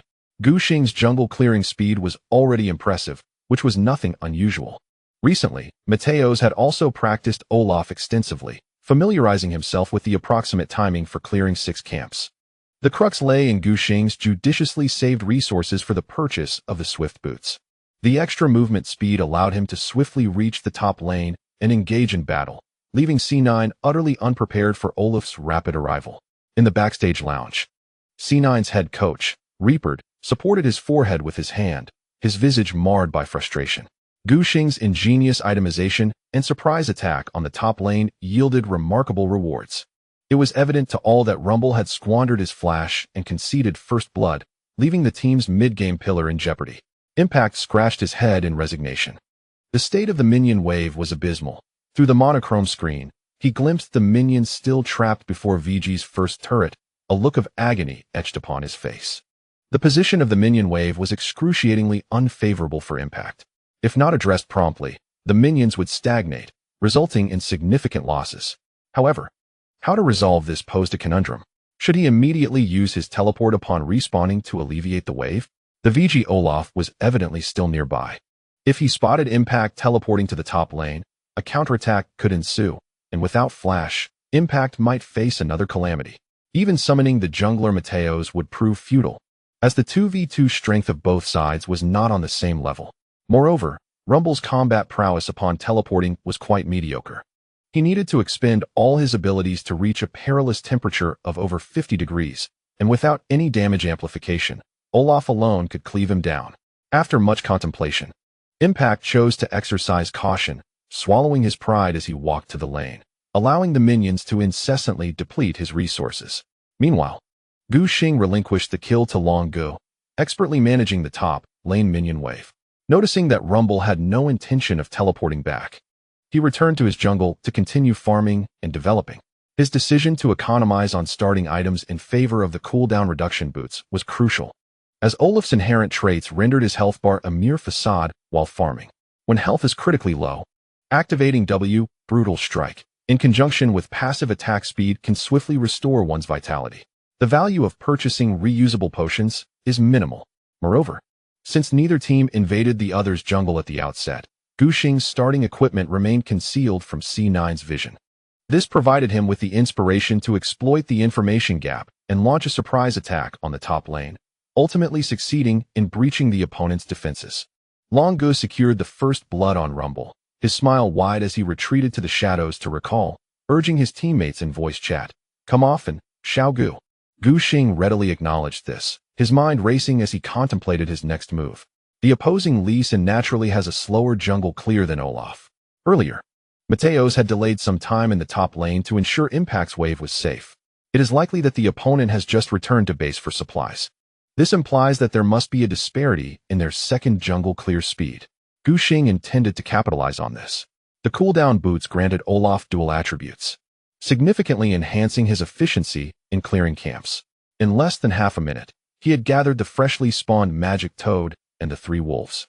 Subsequently, Gu Xing crossed the river, heading straight for C9's upper jungle. He was aware that Mateos had cleared the upper river crab earlier, and the altar would provide vision. Therefore, Gu Xing deliberately took a route closer to the midline to infiltrate. According to the intel from Hou Ye, Jensen had not placed any wards in the upper half of the map. Gu Xing boldly crouched in the bushes beside C9's foul camp, wielding his axe. When he last ambushed Rumble, he had seen Lee Sin's tracks and deduced from the scoreboard that the enemy had cleared all 6 jungle camps, following a bottom-to-top jungle route. This allowed him to estimate the reset time for the opponent's foul camp. Gu Xing timed his ambush perfectly, arriving in advance. The director noticed Olaf's unusual movements and switched the screen to provide a glimpse. The audience in the municipal hall watched as Mateos had just finished the 3 wolves and was hastily making his way toward the upper half of the map. Drawing ever closer to Olaf lurking in the bushes, eliciting gasps of excitement. This wave of anticipation grew in magnitude, echoing throughout the venue. However, during the first 15 minutes of the match, there exists a 5-second delay between the players and the god perspective, compounded by the white noise in their headsets, leaving Mateos utterly unaware of what was unfolding. The moment he stepped into the bushes, he was met with dual axes. Lee Sin stood no chance against Gu Xing in a one-on-one encounter. With a single clash, his health plummeted by 30%. Mateos quickly retreated to place a ward and distance himself from Olaf, simultaneously calling for his teammates. Mid-laner Jensen adjusted his view, weighing the pros and cons in his mind. I can't go over. My mana is insufficient. Before acquiring the tier of the goddess, Seraphine could only choose between lane control and mana, regardless of her choice. She lacked any capacity for support. The good news was that her counterpart, Hou Ye's Victor, also had little mana left, and the positioning of the minions did not permit him to freely leave the lane for assistance. The unfortunate news is that in the wild, in a one-on-one clash, the blind monk is destined to be toyed with and ravaged by Olaf. To ensure Lee Sin's mobility, Mateos, on his first return to base, naturally opts for the green jungle knife, lacking any equipment that could bolster his combat prowess. Though reluctant to yield, he recalls the promise made with his coach, Reapered, to avoid dueling Olaf in the jungle as much as possible. Reluctantly, Mateos concedes. He retreats, relinquishing control of the upper jungle, and chooses instead to farm in the lower half of the map to exchange resources and mitigate losses. Seeing the plan unfold successfully, Gu Xing refrains from pursuing further and instead turns to dismantle C9's feathered bird. Next, a signal is marked for the top lane. He wonders if they can catch Rumble off guard. He confides in Long Gu, sharing his plans, asserting that if they cannot secure a kill, there is no need to force a fight. Just moments ago, Zhu Xiaolong completed his equipment and teleported onto the scene. Now armed with a serrated short dagger after acquiring first blood, his combat strength is formidable. Not only does he push back the minion wave caught in front of the VG tower, but he also accumulates a substantial number of minions. However, this very advantage causes Impact's Rumble to refrain from lane engagement, choosing instead to hide near his tower, awaiting the minion wave to advance. With his vast experience, Impact senses something amiss as Gu Xing moves upward and instinctively makes a hasty retreat. Just in time, he manages to slip into the safety of the brush near the outer turret before Olaf can corner him. Truly, Impact is a seasoned top laner, exhibiting exceptional gank awareness. Much to Ji Huan's admiration, unlike his partner, Impact retreats to a secure position, successfully preserving his life. But what of his development? Bin Xian has already reached the turret. Zhu Xiaolong fires a charged shot, directly eliminating the enemy's ranged minion, allowing his own minions to surge forward and advance towards C9's outer turret. Meanwhile, Impact, wary of Olaf, dares not to step onto the lane, missing out on even the experience. He can only remain hidden in the brush, helplessly watching as his turret does the work of eliminating the minions. Impact's heart bleeds with frustration. Gu Xing even draws the stone beetle into Rumble's line of sight, allowing the formidable Poppy to witness the demise of his jungle creatures. Impact seethes with rage, gritting his teeth as he gazes at Olaf's robust figure. Is this intentional on your part? Yet Gu Xing is not finished. After clearing the stone beetle, a wave of C9 minions boldly strides past the outer turret. Ready to engage in battle, he intentionally positions Olaf forward, using his body to draw the minions' attention and ire. Virtue is ruthless, the English commentator exclaims, astonished that he would orchestrate a wave push. Gu Xing halts the C9 minions between the first and second turrets, while the VG minions, unhindered, charge into the enemy's south upper lane turret like moths to a flame. He plans to wait until C9's turret has devoured a significant portion of the minions before departing from the upper lane. This strategy essentially grants the enemy an additional wave of minions, inevitably disrupting the equilibrium of the upper lane minion dynamics and propelling the minions towards VG's upper turret. Should Olaf successfully execute this wave push, Impact will not only suffer in the present, but will also find himself in a rather precarious situation for the foreseeable future. The return push line is established here, and if Rumble wishes to feast on minions shortly, he must venture beyond the protective embrace of the turret. What fate awaits the unyielding Olaf without Flash? Even the English commentators dare not speculate. The cacophony within San Francisco's City Hall suddenly amplifies.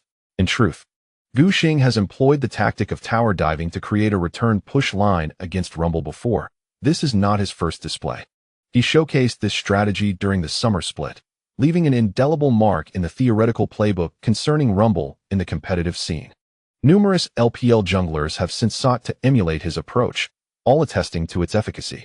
It can torment Rumble players to the brink of despair. However, it is worth noting that a staggering 99% of foreign viewers do not watch the LPL, and other regions do not exhibit the same penchant for training Rumble like the LPL does. When they witness Gu Xing's adept manipulation of the return push line, they are utterly astonished. The chat in the Mouse Tower event livestream is rife with chatter. Olaf plays too despicably, if he's so skilled. Let the two top lanes duel it out. Assisting in minion management is hardly heroic. One can only say that even if Long's Jace wins the lane, he will not earn my respect. Impact, where are my teammates? A little help, please. What is the blind monk doing? Mateos is in dire straits. When has his form ever been good? He nearly got obliterated by Blank yesterday, and now against Virtue, he's fading again. Impact, too, feels the pressure from Gu Xing's minion manipulation. Unlike other Western audiences and commentators, he had studied the footage of his group rival, VG, beforehand, knowing that Rumble would shine brightly during the World Championship phase.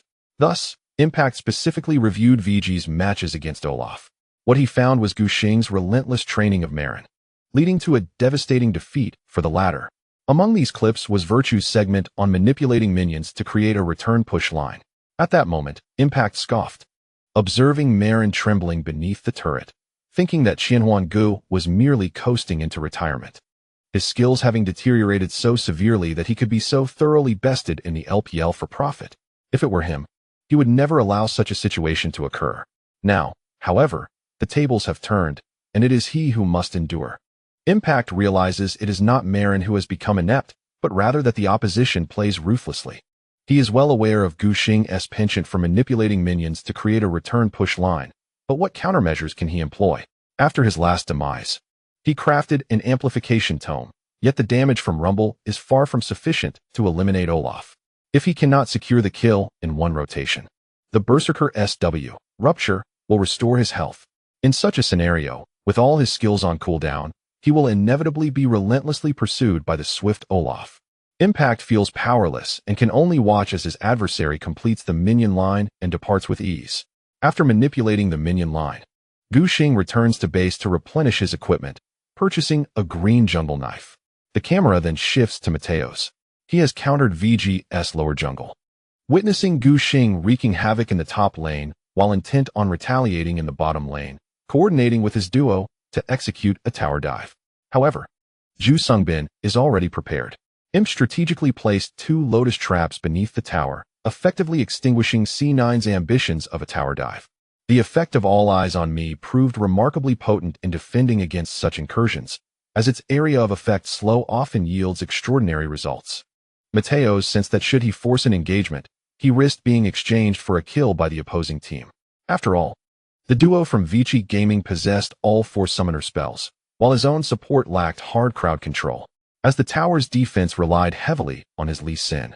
The uncertainties loomed large, and any delay could prove costly. As the top laner Impact prepared to retreat to push the minion wave away from the tower's vicinity, Mateos felt compelled to assist lest Rumble meet an untimely demise. He resolutely abandoned the idea of a tower dive and returned to base for a crucial equipment replenishment. Before departing, he placed wards throughout Vici's lower jungle to monitor Gu Xing's subsequent movements. Once again, Gu Xing, having cleared two camps in his upper jungle, seized the opportunity while Mateos was preoccupied with the top lane to contest the mid-lane minion wave. At this juncture, precisely 5 minutes and 45 seconds into the match, the ninth wave of minions met in the mid lane. Gu Xing's presence in mid was twofold. Firstly, because Li Jisун's gold had reached 1250, allowing him to return to base and upgrade Victor's Hextech core. Secondly, Gu Xing noticed Mateos revealing himself in the top lane and aimed to swiftly push down the mid-lane minions before securing the dragon. Jensen unfortunately became a casualty of this timing. He had intended to return to base after clearing the ninth wave of minions, but Gu Xing's earlier arrival in mid thwarted his plans and robbed him of the push advantage. Moreover, Vici's jungler and mid laner intentionally stalled the minion wave before advancing it to the tower. By the time Jinsen finished off the resilient cannon minion, the next wave was fast approaching the tower, forcing him to abandon his return to base. Concerned that Gu Xing might return and initiate another swift push, Jinsen, unable to purchase boots as the Serpent Lady, faced the prospect of losing 6 minions. Unimpeded, Gu Xing claimed the Wind Dragon for his team. Without delay, he pressed onward into C9's lower jungle.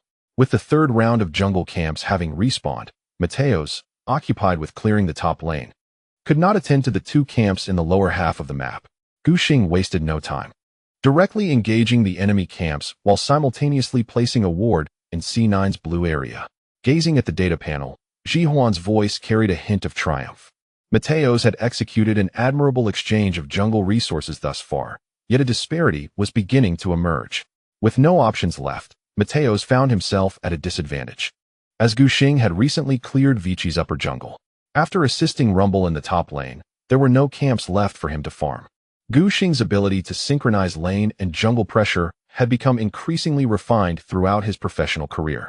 He adeptly leveraged jungle advantages to facilitate opportunities for his laners, compelling impact into a corner where he could only retreat. Now, by forcing the opposing jungler to respond to the top lane's pressure, he seized the moment to invade the enemy jungle. In a back-and-forth exchange, C9's top and jungle roles experienced considerable losses. Mid laner Jinsen's recall timing was even interrupted. It seems that Mateos is currently being led by the nose. I recall when VG established an advantage, maintaining a calm and pleasant demeanor, with every action calculated by Gu Xing. Indeed, it is quite passive, aligning with his partner's sentiments. He has lost all rhythm. Merely acting as a firefighter in the early game, assisting teammates in distress without a single proactive strike. Mateos aspires to create an advantage for his team, yet his own capabilities are limited, and he clearly lacks the match tempo control that Gu Xing possesses.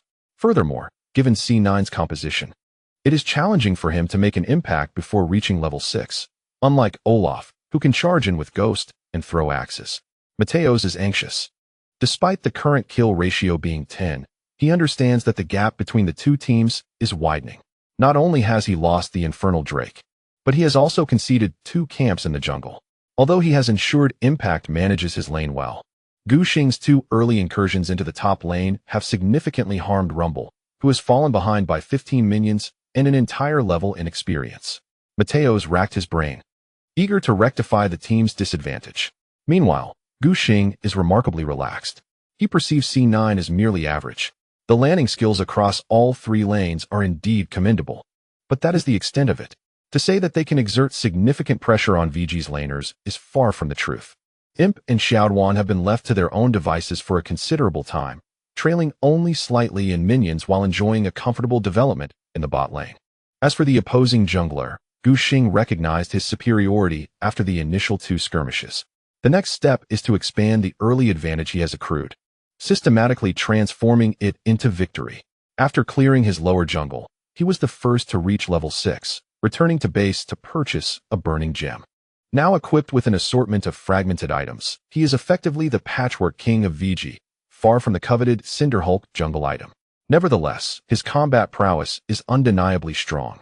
The burning gem serves as an excellent piece for Olaf, who will later synthesize it into the Steel Shadow's lantern, effectively countering C9's dual AP composition in mid and top. At present, Gu Xing enjoys ample health, increased mobility, and, crucially, a 20 cooldown reduction. He heads straight for the top lane, aiming to exploit a timing advantage. The wards he placed during his previous jungle incursions are located in the enemy's lower blue quadrant. Predictably, at 7 minutes and 2 seconds, he spots Mateos. This is advantageous for him, as C9's mid laner has selected Cassiopeia, indicating that the jungler must assist in securing the blue buff. Upon observing the enemy mid and jungle in proximity to the blue buff, Gu Xing decisively initiates an attack on the top lane. Having secured the Infernal Drake, Olaf's movement speed becomes remarkably significant. Gu Xing crosses through the upper lane's tri-brush. However, there is a ward previously established by Impact. With the remaining Eagle Eye buff from F4, he spots the enemy's vision set in the brush. I initially thought that Gu Xing would seize the opportunity, dismantle the ward, and retreat. To my surprise, Olaf activates Ghost and charges directly at Rumble, who is retreating towards the tower. A direct confrontation indeed. Remembering to display an expression of incredulity, Xiao Gu had every intention of launching a fierce assault. Jihuan could not help but raise his voice. For he had timed his actions perfectly. Rumble's flash was still on cooldown. Even with Impact having activated the Insight talent, the cooldown for flash remained a lengthy 255 seconds. Furthermore, Gu Xing, aware of the cooldowns of the enemy summoner spells recorded by Duan Deliang in the chat channel, knew that Rumble's flash would not be available for over half a minute. This opportunity was undeniably his.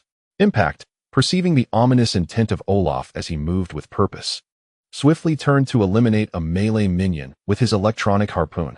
As the radiant light flickered, he finally reached level 6 after previously missing out on too much minion experience. Adjusting his angle, he unleashed his ultimate, Constant Temperature Scorch. A barrage of rockets cascaded from above, simultaneously engulfing Jace and Olaf. Impact aimed to dissuade his opponents with his ultimate ability. Yet, Gu Xing showed no signs of retreat. With a thunderous roar, Olaf, his body ablaze with crimson fury, charged at Rumble, wielding his dual axes, Ragnarok. As he surged forth against the enemy forces, he gained an additional 20 movement speed. Moreover, upon witnessing Rumble unleash his ultimate, Zhu Xiaolong realized he could not keep pace with Gu Xing. He elected to activate his Q and E to enhance his cannon. Unlike his earlier close-range assaults, this time Zhu Xiaolong positioned the acceleration gate at a considerable distance, nearly at the limit of his skill's range. Certainly, the Q, Energy Surge, could not strike the enemy at peak velocity.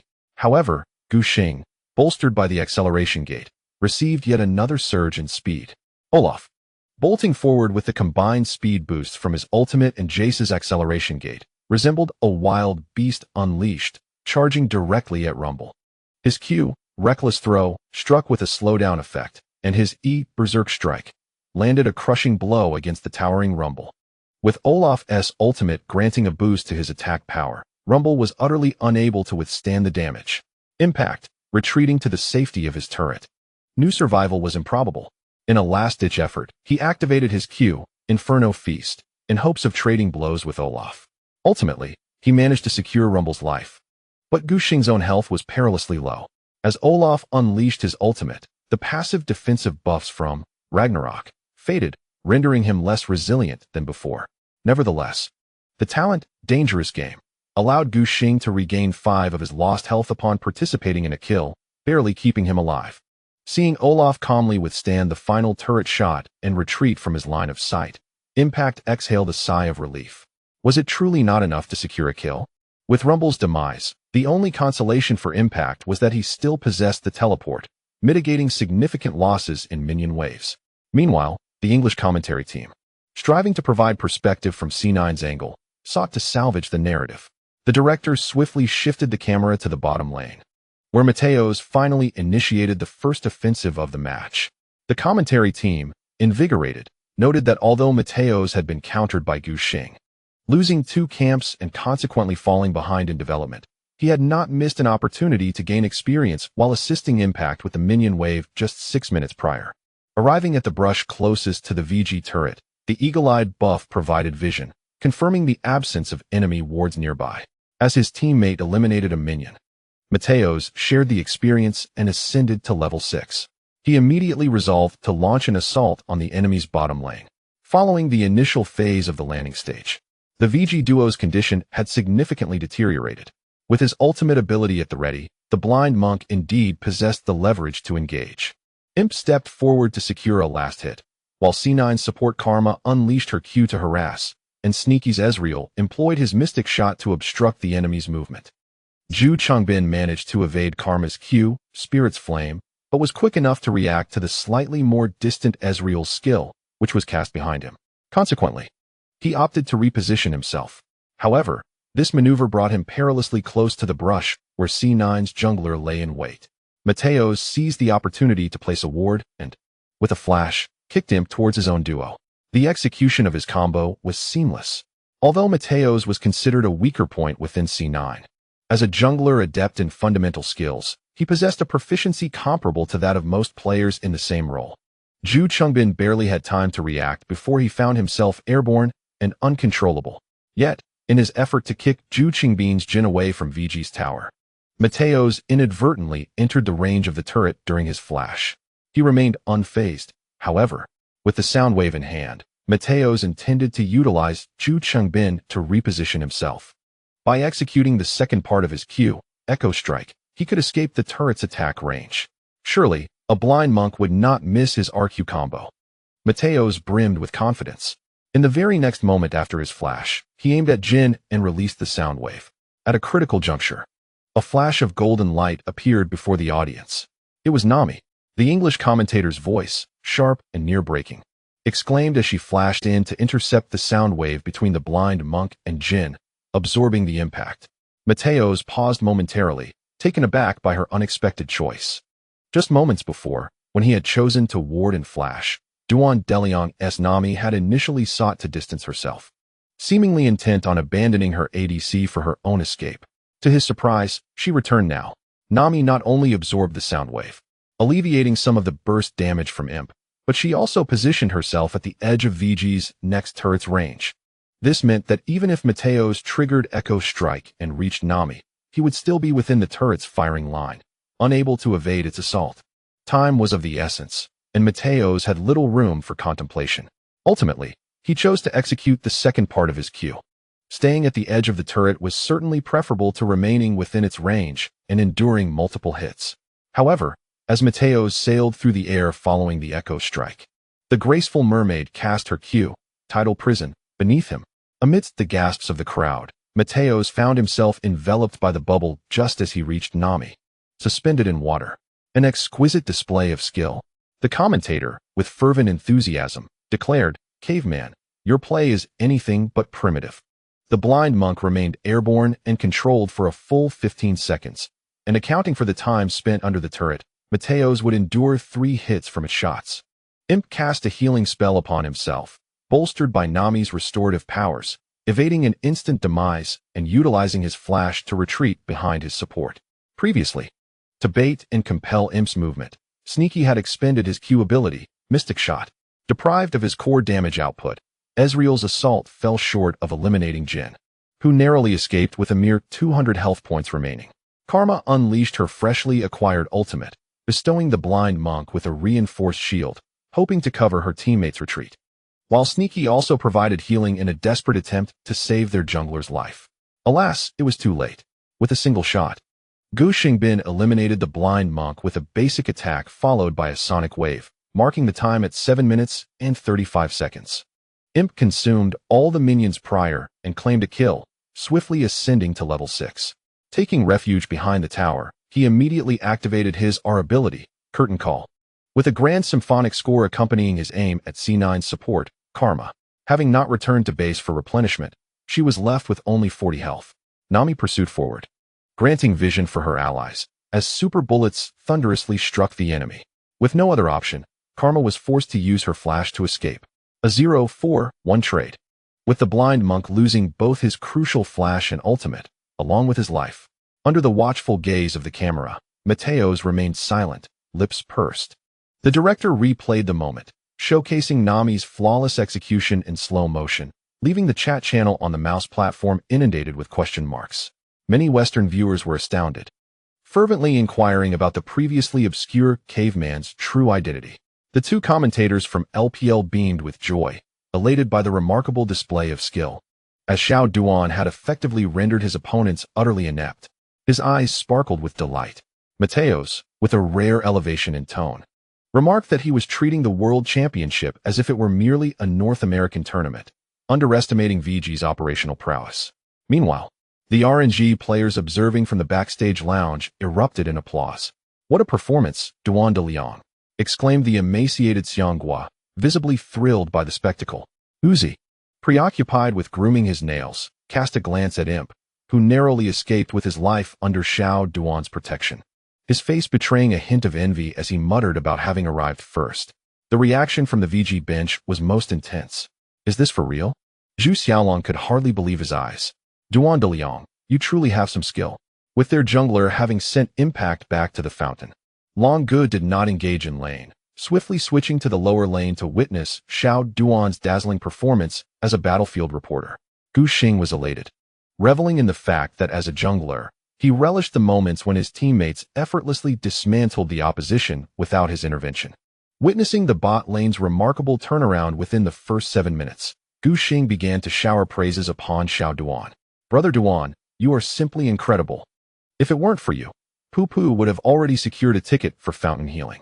Amidst the rare absence of dissent, Imp lauded his teammates upon returning to base, exclaiming the brilliance of Xiao Duan's recent performance.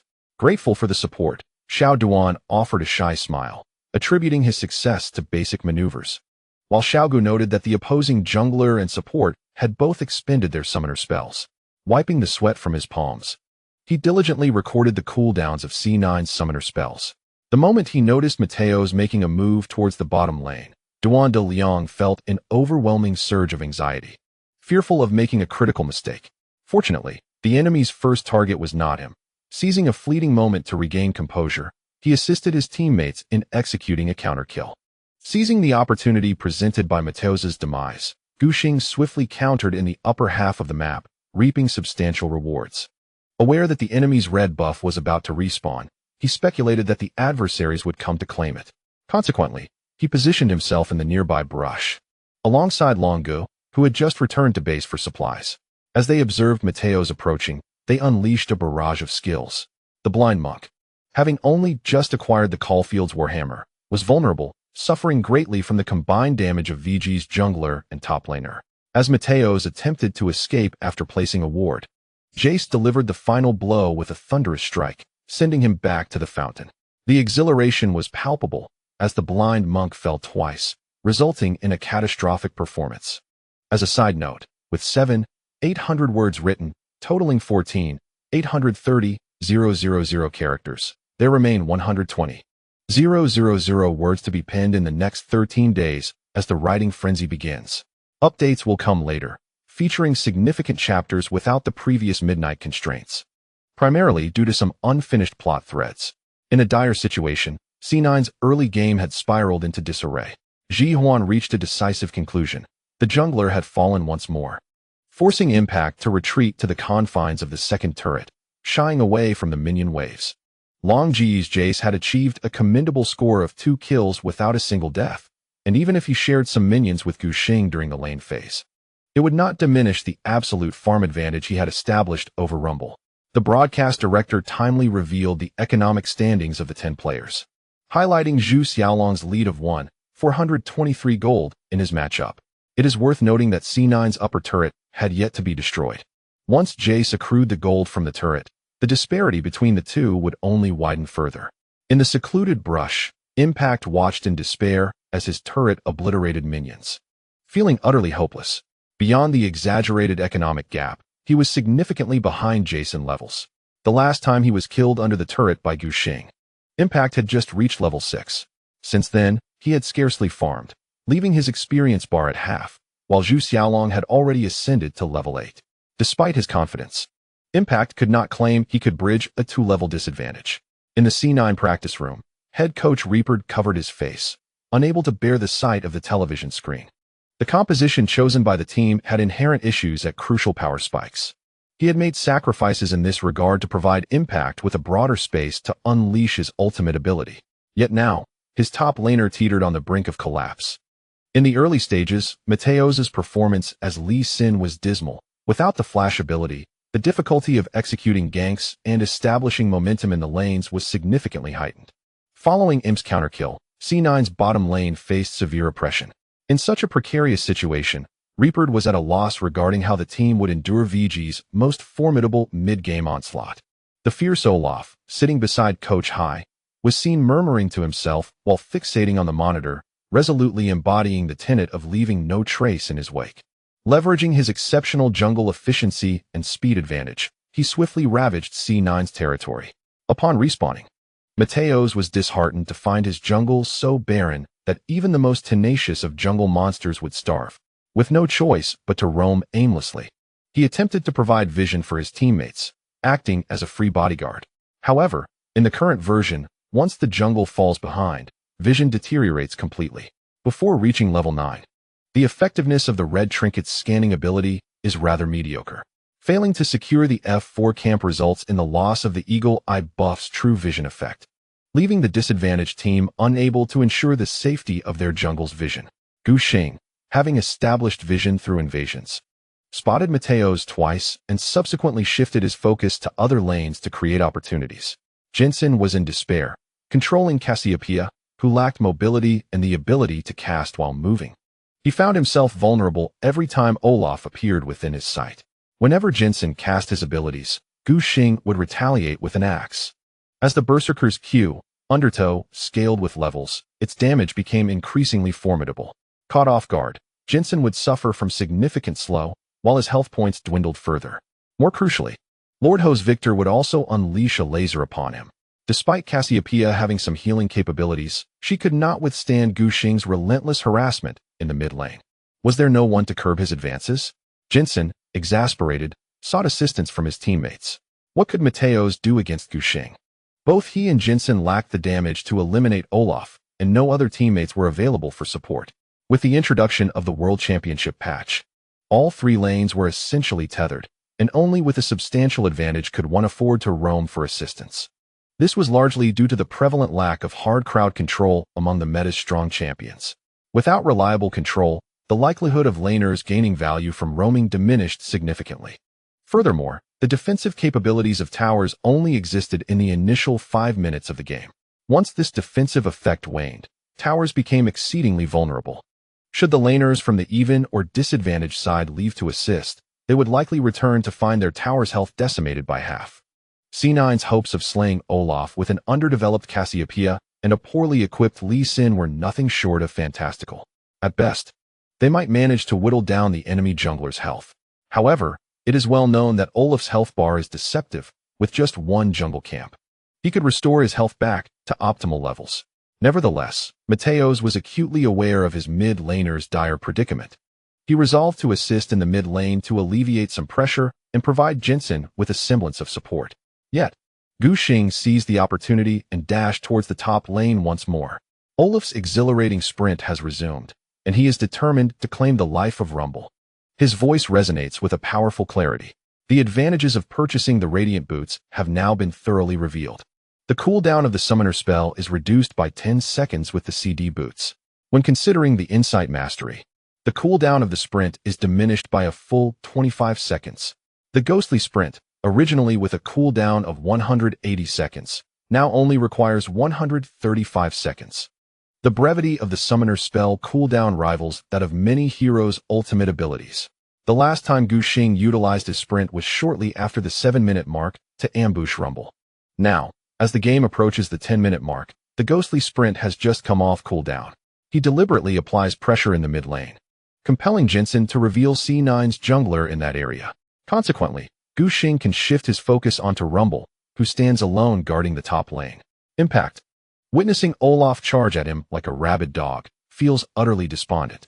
Having enjoyed a few years of sunshine in North America, his complexion is already dark. Now it appears as grim as coal.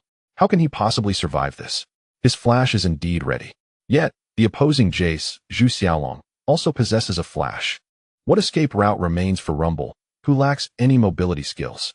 Unlike his previous demise, Impact does not even entertain thoughts of retaliation this time. He adjusts the angle of his thermal burn and casts it directly onto the VG minions nearby. Subsequently, he relinquishes all hope and awaits Olaf to deliver his death sentence. Observing the enemy's unwavering resolve, Gu Xing, disinterested in securing a kill himself, reduces Rumble to a sliver of health, allowing Zhu Xiaolong to effortlessly finish him off.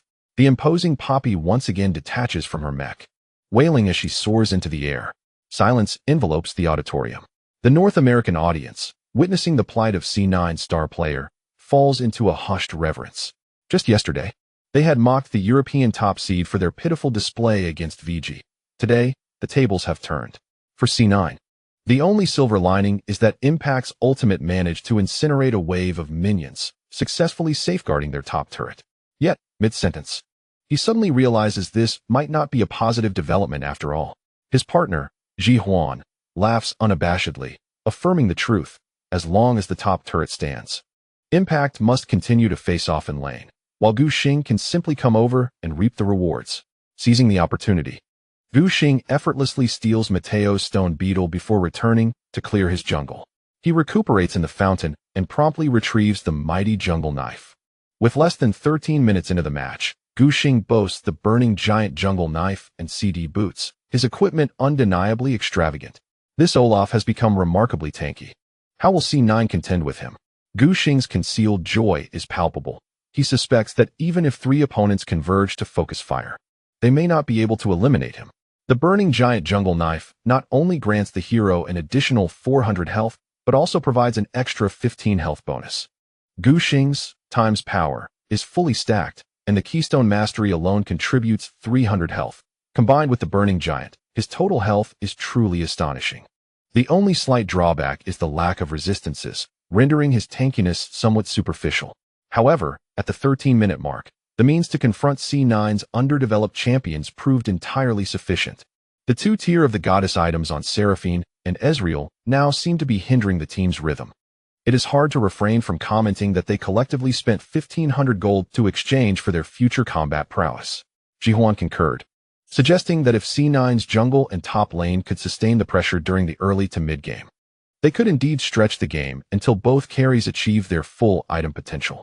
Yet, rather than alleviating the pressure, they inadvertently burdened the entire team. Rumble and Lee Sin crumbled far too swiftly, exceeding C9's pre-game psychological expectations. Nonetheless, with their composition chosen, the dual carries were compelled to endure and invest in the tier of the goddess, resolutely committing to this path.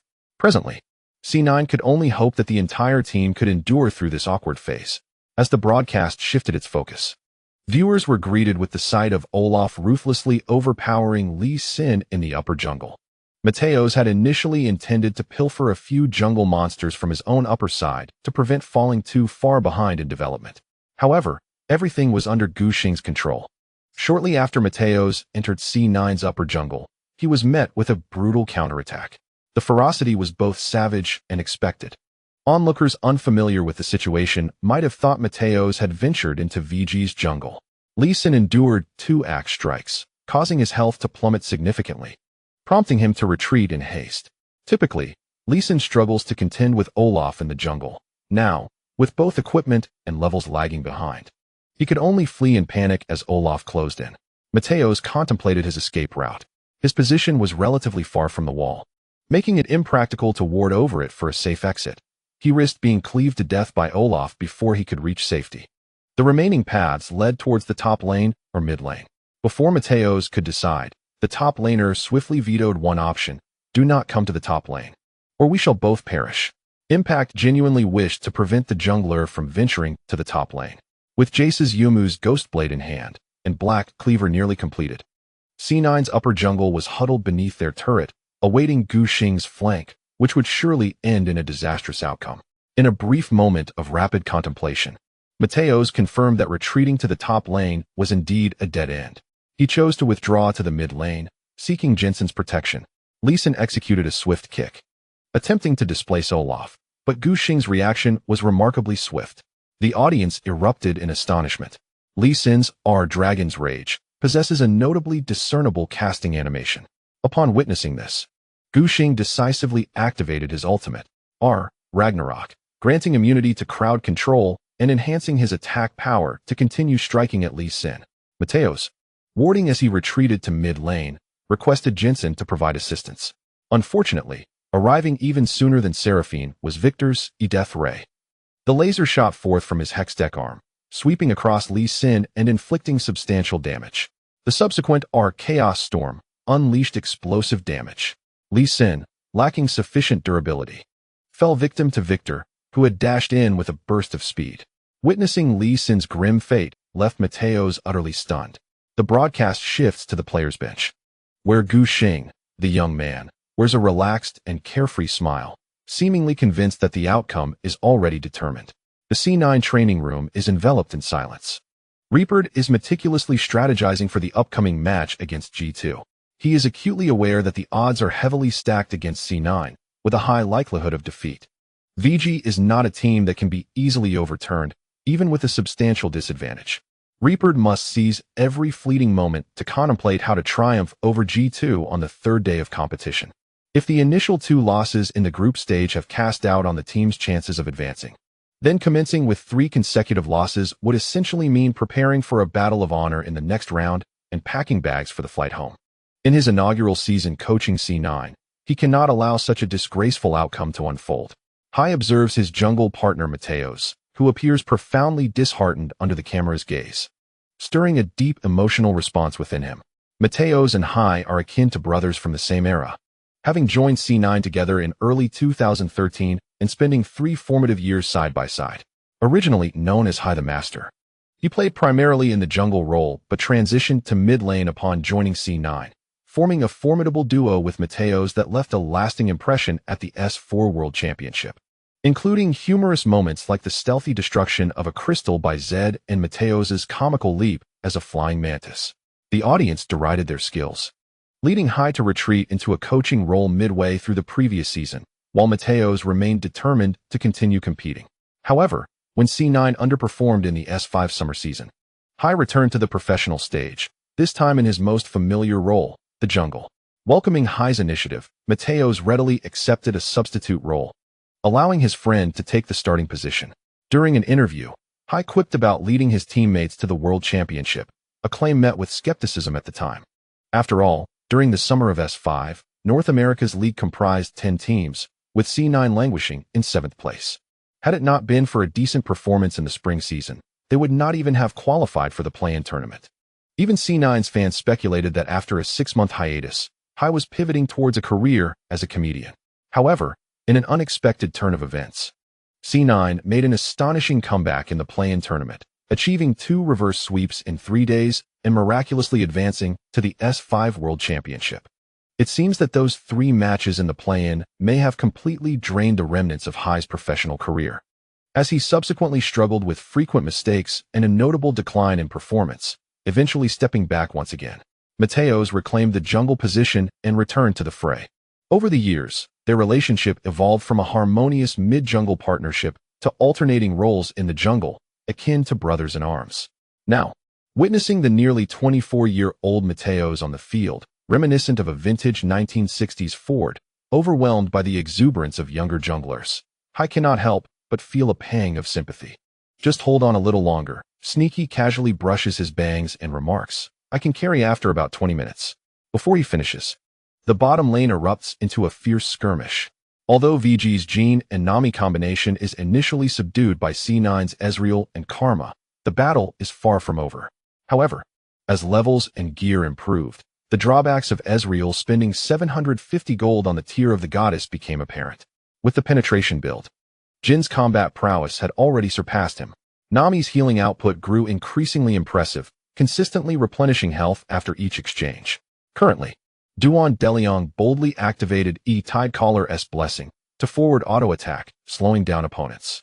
The C9 duo responded decisively. Xiao Duan used his freshly recharged flash to retreat. Remember to raise your voice.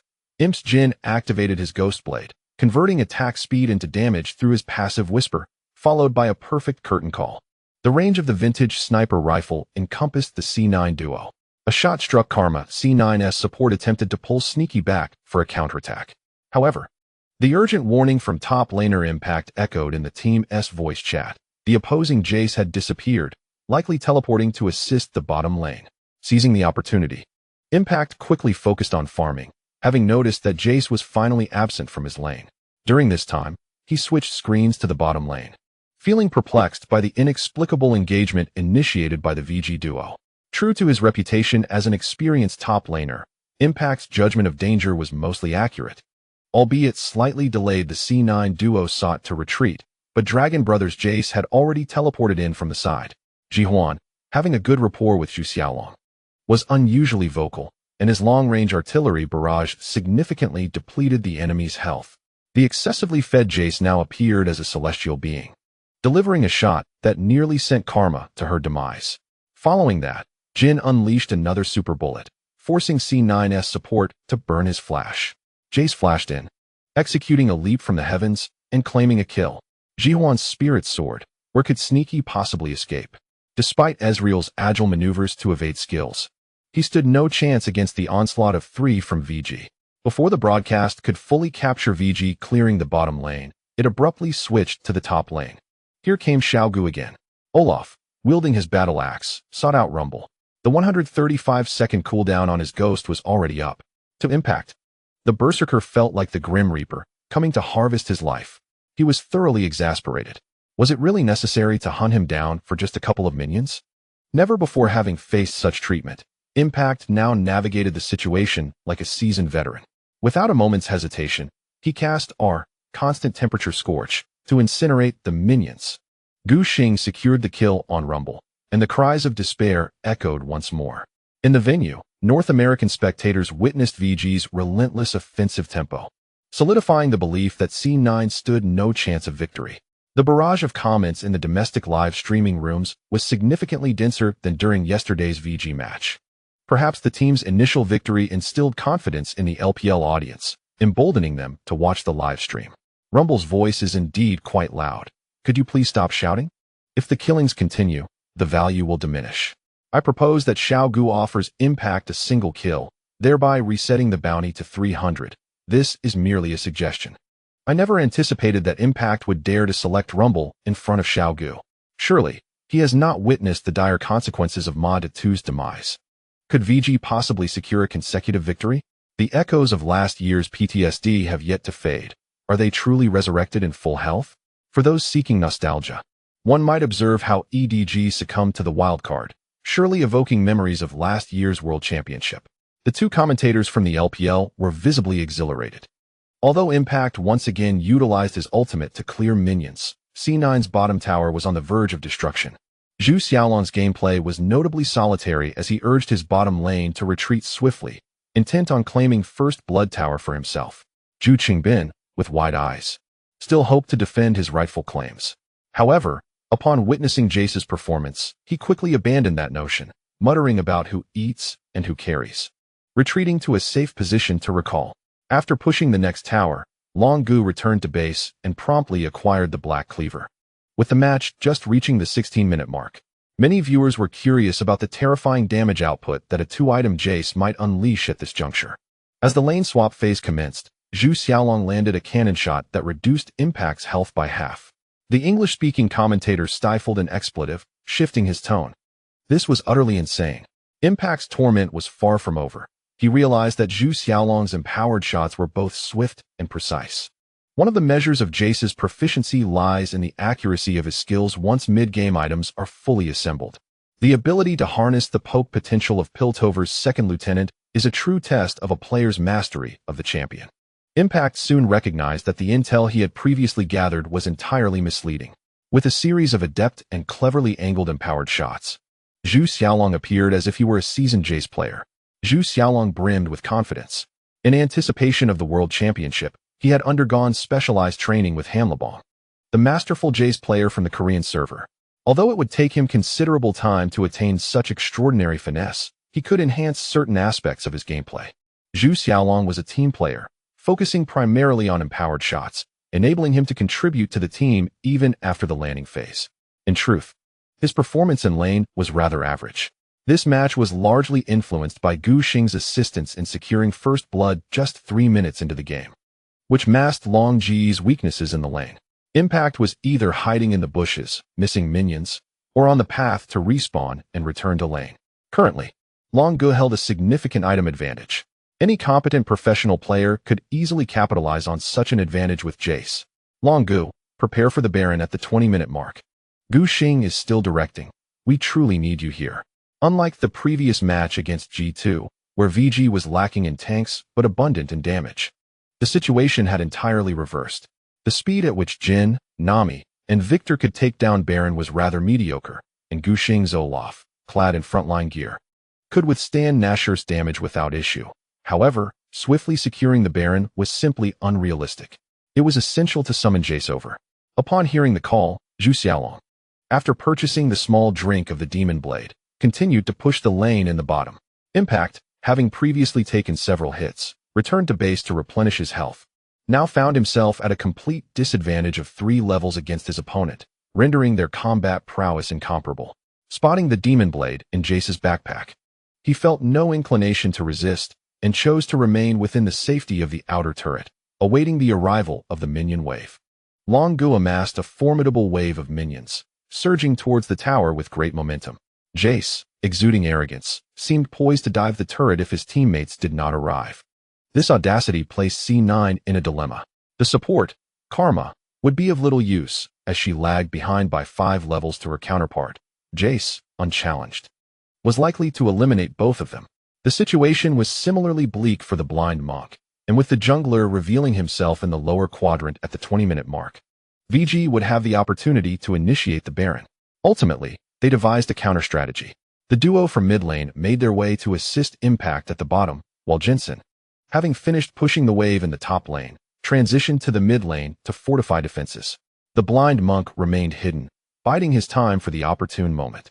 Thus, even if VG initiated the Baron, Impact had teleport available, and C9's duo, comprising the highly mobile Ezreal and Karma, could swiftly reach the Baron pit.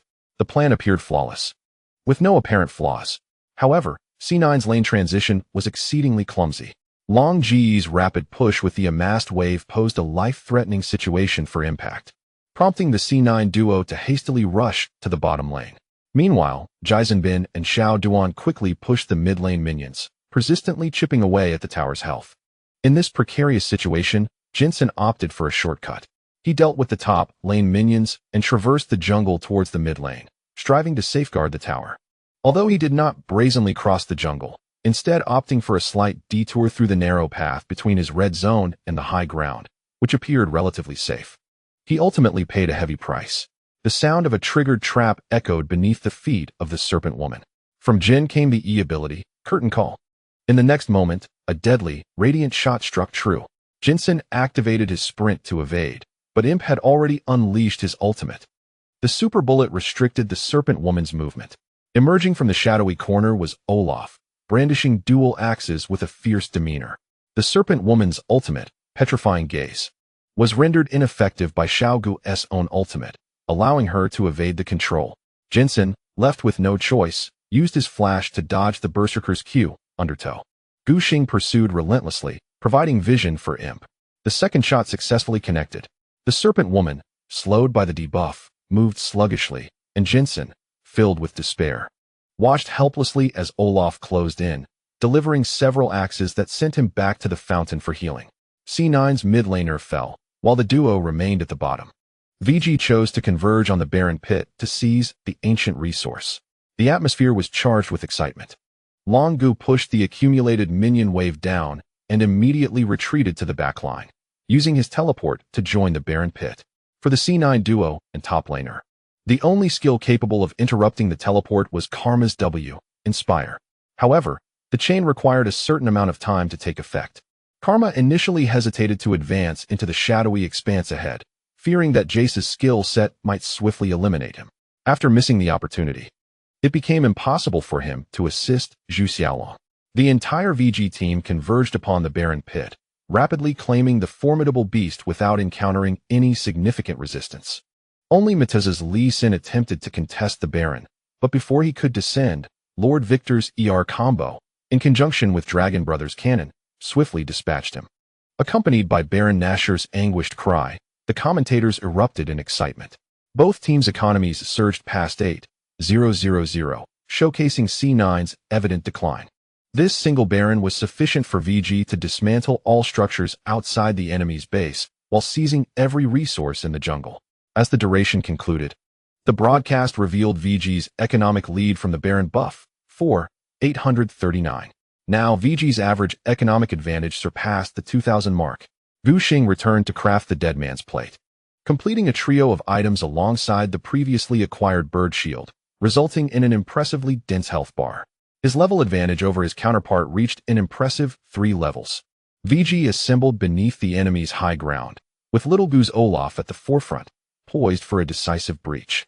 Despite the lack of initiation tools in their composition, Olaf's formidable bulk allowed him to absorb damage without faltering. C9 could no longer endure, relinquishing defensive tower resources, even contemplating surrendering their Nexus Crystal to the adversary. Impact discovered an opportune moment. Our thermal burn. Rockets rained down, striking VG's 3 key champions. Gu Xing activated the Bird Shield's active effect, providing a layer of protection for himself and nearby allies. Rumble's underwhelming development rendered his ultimate damage relatively low. Teammates utilized the shield to comfortably escape the thermal burn's range, while Gu Xing remained unfazed amidst the flames. What was little Gu doing? Easyhoon wondered, perplexed by his audacity to remain within the fire. Remember chuckled, speculating if he was merely trying to accumulate damage taken. Gu Xing activated W, Brutal Strike, leveraging increased attack speed and lifesteal to gradually restore his health by assaulting minions.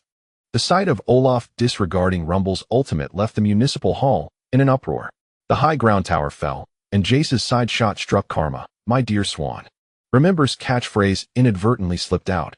Is this divine damage? In a single shot, Karma's health plummeted to below 40%. VG surged forth, ready to capitalize on the enemy support's momentary incapacitation to press their advantage. C9 did not resign themselves to defeat. In a final effort, they managed to take down Little Diana's Nami, finally opening their account. At 25 minutes and 57 seconds, C9's base erupted into a spectacle of fireworks. Congratulations to VG for leading Group A with 2 victories and no losses. Remember sighed in relief, as tomorrow they would face the final opponent of the group, SKT. Easyhoon remained as straightforward as ever, acknowledging that regardless of whether they might falter against SKT, VG currently appeared to have a remarkably high chance of advancing. As the other 2 teams were no match for them, Gu Xing removed his headphones. The municipal hall has transformed into a library, devoid of the fervent cheers that once echoed following the match. This shift is quite understandable. Had the North American team lost, the local audience would hardly have applauded VG's victory. Such a notion seems rather implausible. Though Xiao Duan was the sole casualty for his team in this match, a smile involuntarily crept onto his lips.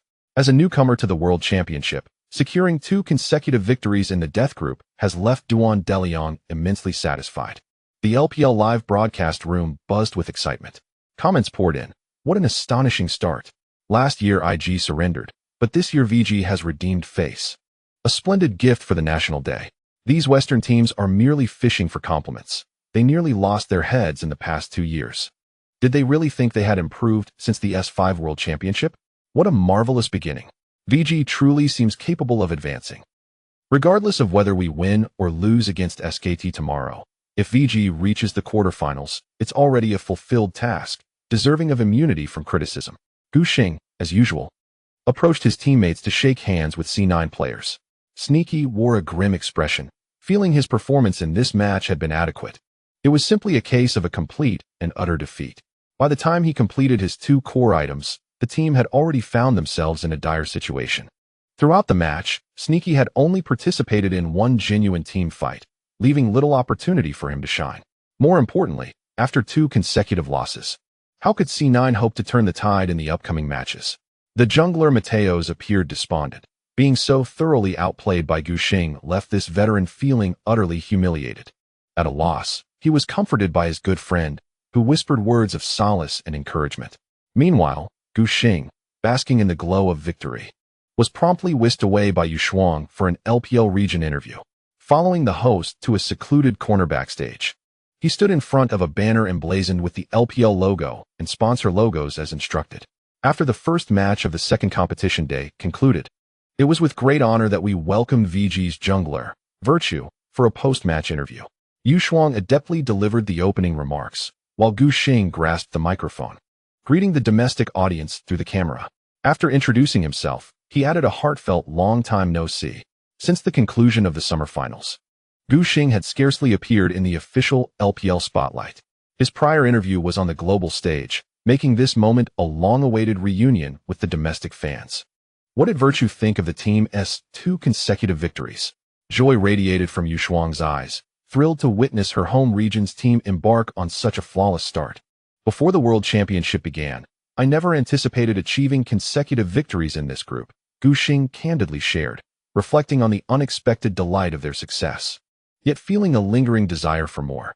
He had genuinely not expected the matches to unfold so effortlessly, given the dismal performance of the LPL at last year's World Championship. A prevailing sense of pessimism had settled among both fans and players alike. As the pre-match training news circulated wildly, Gu Xingjian regarded European and American teams as formidable adversaries, if not superior to himself. To his astonishment, G2 and C9 crumbled so easily, shattering upon contact. A 9/10 water bottle? Yu Shuang smiled and continued her inquiry. Tomorrow, you'll face the world champion SKT. Do you have any thoughts to share? Indeed, it's SKT, and we shall treat them with the utmost seriousness. Gu pondered for a moment before responding. However, I believe the pressure lies more heavily on our opponents. With this mindset, I will strive to showcase my full competitive prowess before everyone. As a newcomer, he had little to lose. Even if SKT triumphed over VG, what of it? In the eyes of many spectators, SKT's victories were no longer news. It was the losses that garnered attention, especially if they were pronounced defeats. VG faced minimal pressure to advance, and there was no psychological burden in confronting SKT. Before relinquishing the microphone, Gu added, I hope SKT opts for Rumble tomorrow. I am eager to witness its power. This scene was broadcasted live to the LPL audience.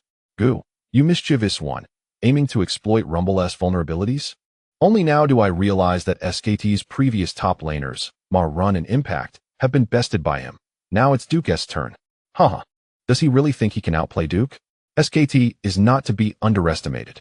Virtue S ganks and the 96 line S synergy are no trifles. Am I the only one curious if SKT will indeed select Rumble tomorrow? Gu returned the microphone, politely thanking Yu Shuang and the staff before bidding farewell with a wave. He swiftly made his way back to his Team's lounge, only to be embraced by his boss, Ding Jun, upon entering. After completing the main stage interview, Gu could not help but express his gratitude. This match was thanks to you. Without your constant support, I might not have flourished. With a team output ratio of 366 and a positional economic lead of 49-36, Zhu Xiaolong earned his first career MVP at the World Championship. He felt elated to have Gu Xing as a jungle partner. Setting an incentive target, Ding Jun's smile never faded. At this World Championship, each match MVP will receive a bonus of 10,000 yuan, and should we advance from the group stage, the entire training department will share 500,000. He laid out the rewards plainly, avoiding fanciful promises. Calculating carefully, several 100,000 yuan was not a considerable sum for a club like VG. However, for Gu Xing and his teammates, it was indeed a significant amount. After defeating C9, the day's competitions came to a close, and Gu Xing and his companions had no reason to linger at the venue. After packing their bags, they headed back to the hotel for continued training. Yet, the other teams from the three groups were competing that day. Some were already awaiting their turns in the Civic Auditorium, while others were preparing to leave the training rooms for the venue. Gu could only select an opponent from Group C, which had a rest day today. Ultimately, he and H2K struck a match agreement. The entire evening of scrimmages saw Gu and Yankos locked in an intense battle in the jungle, neither willing to yield. He held a slight advantage, yet nothing too conspicuous. Gu Xing perceived that Yankos was far more attuned to the current meta than Europe's top jungler, Trick. In this era dominated by aggressive junglers, known as the First Blood King of Europe, Yankos consistently discovered angles for early ganks, launching ferocious assaults. The second seed of Europe was certainly formidable. Jean Wenhe furrowed his brow as he adjusted the training match results on the tactical whiteboard, including previous scrims.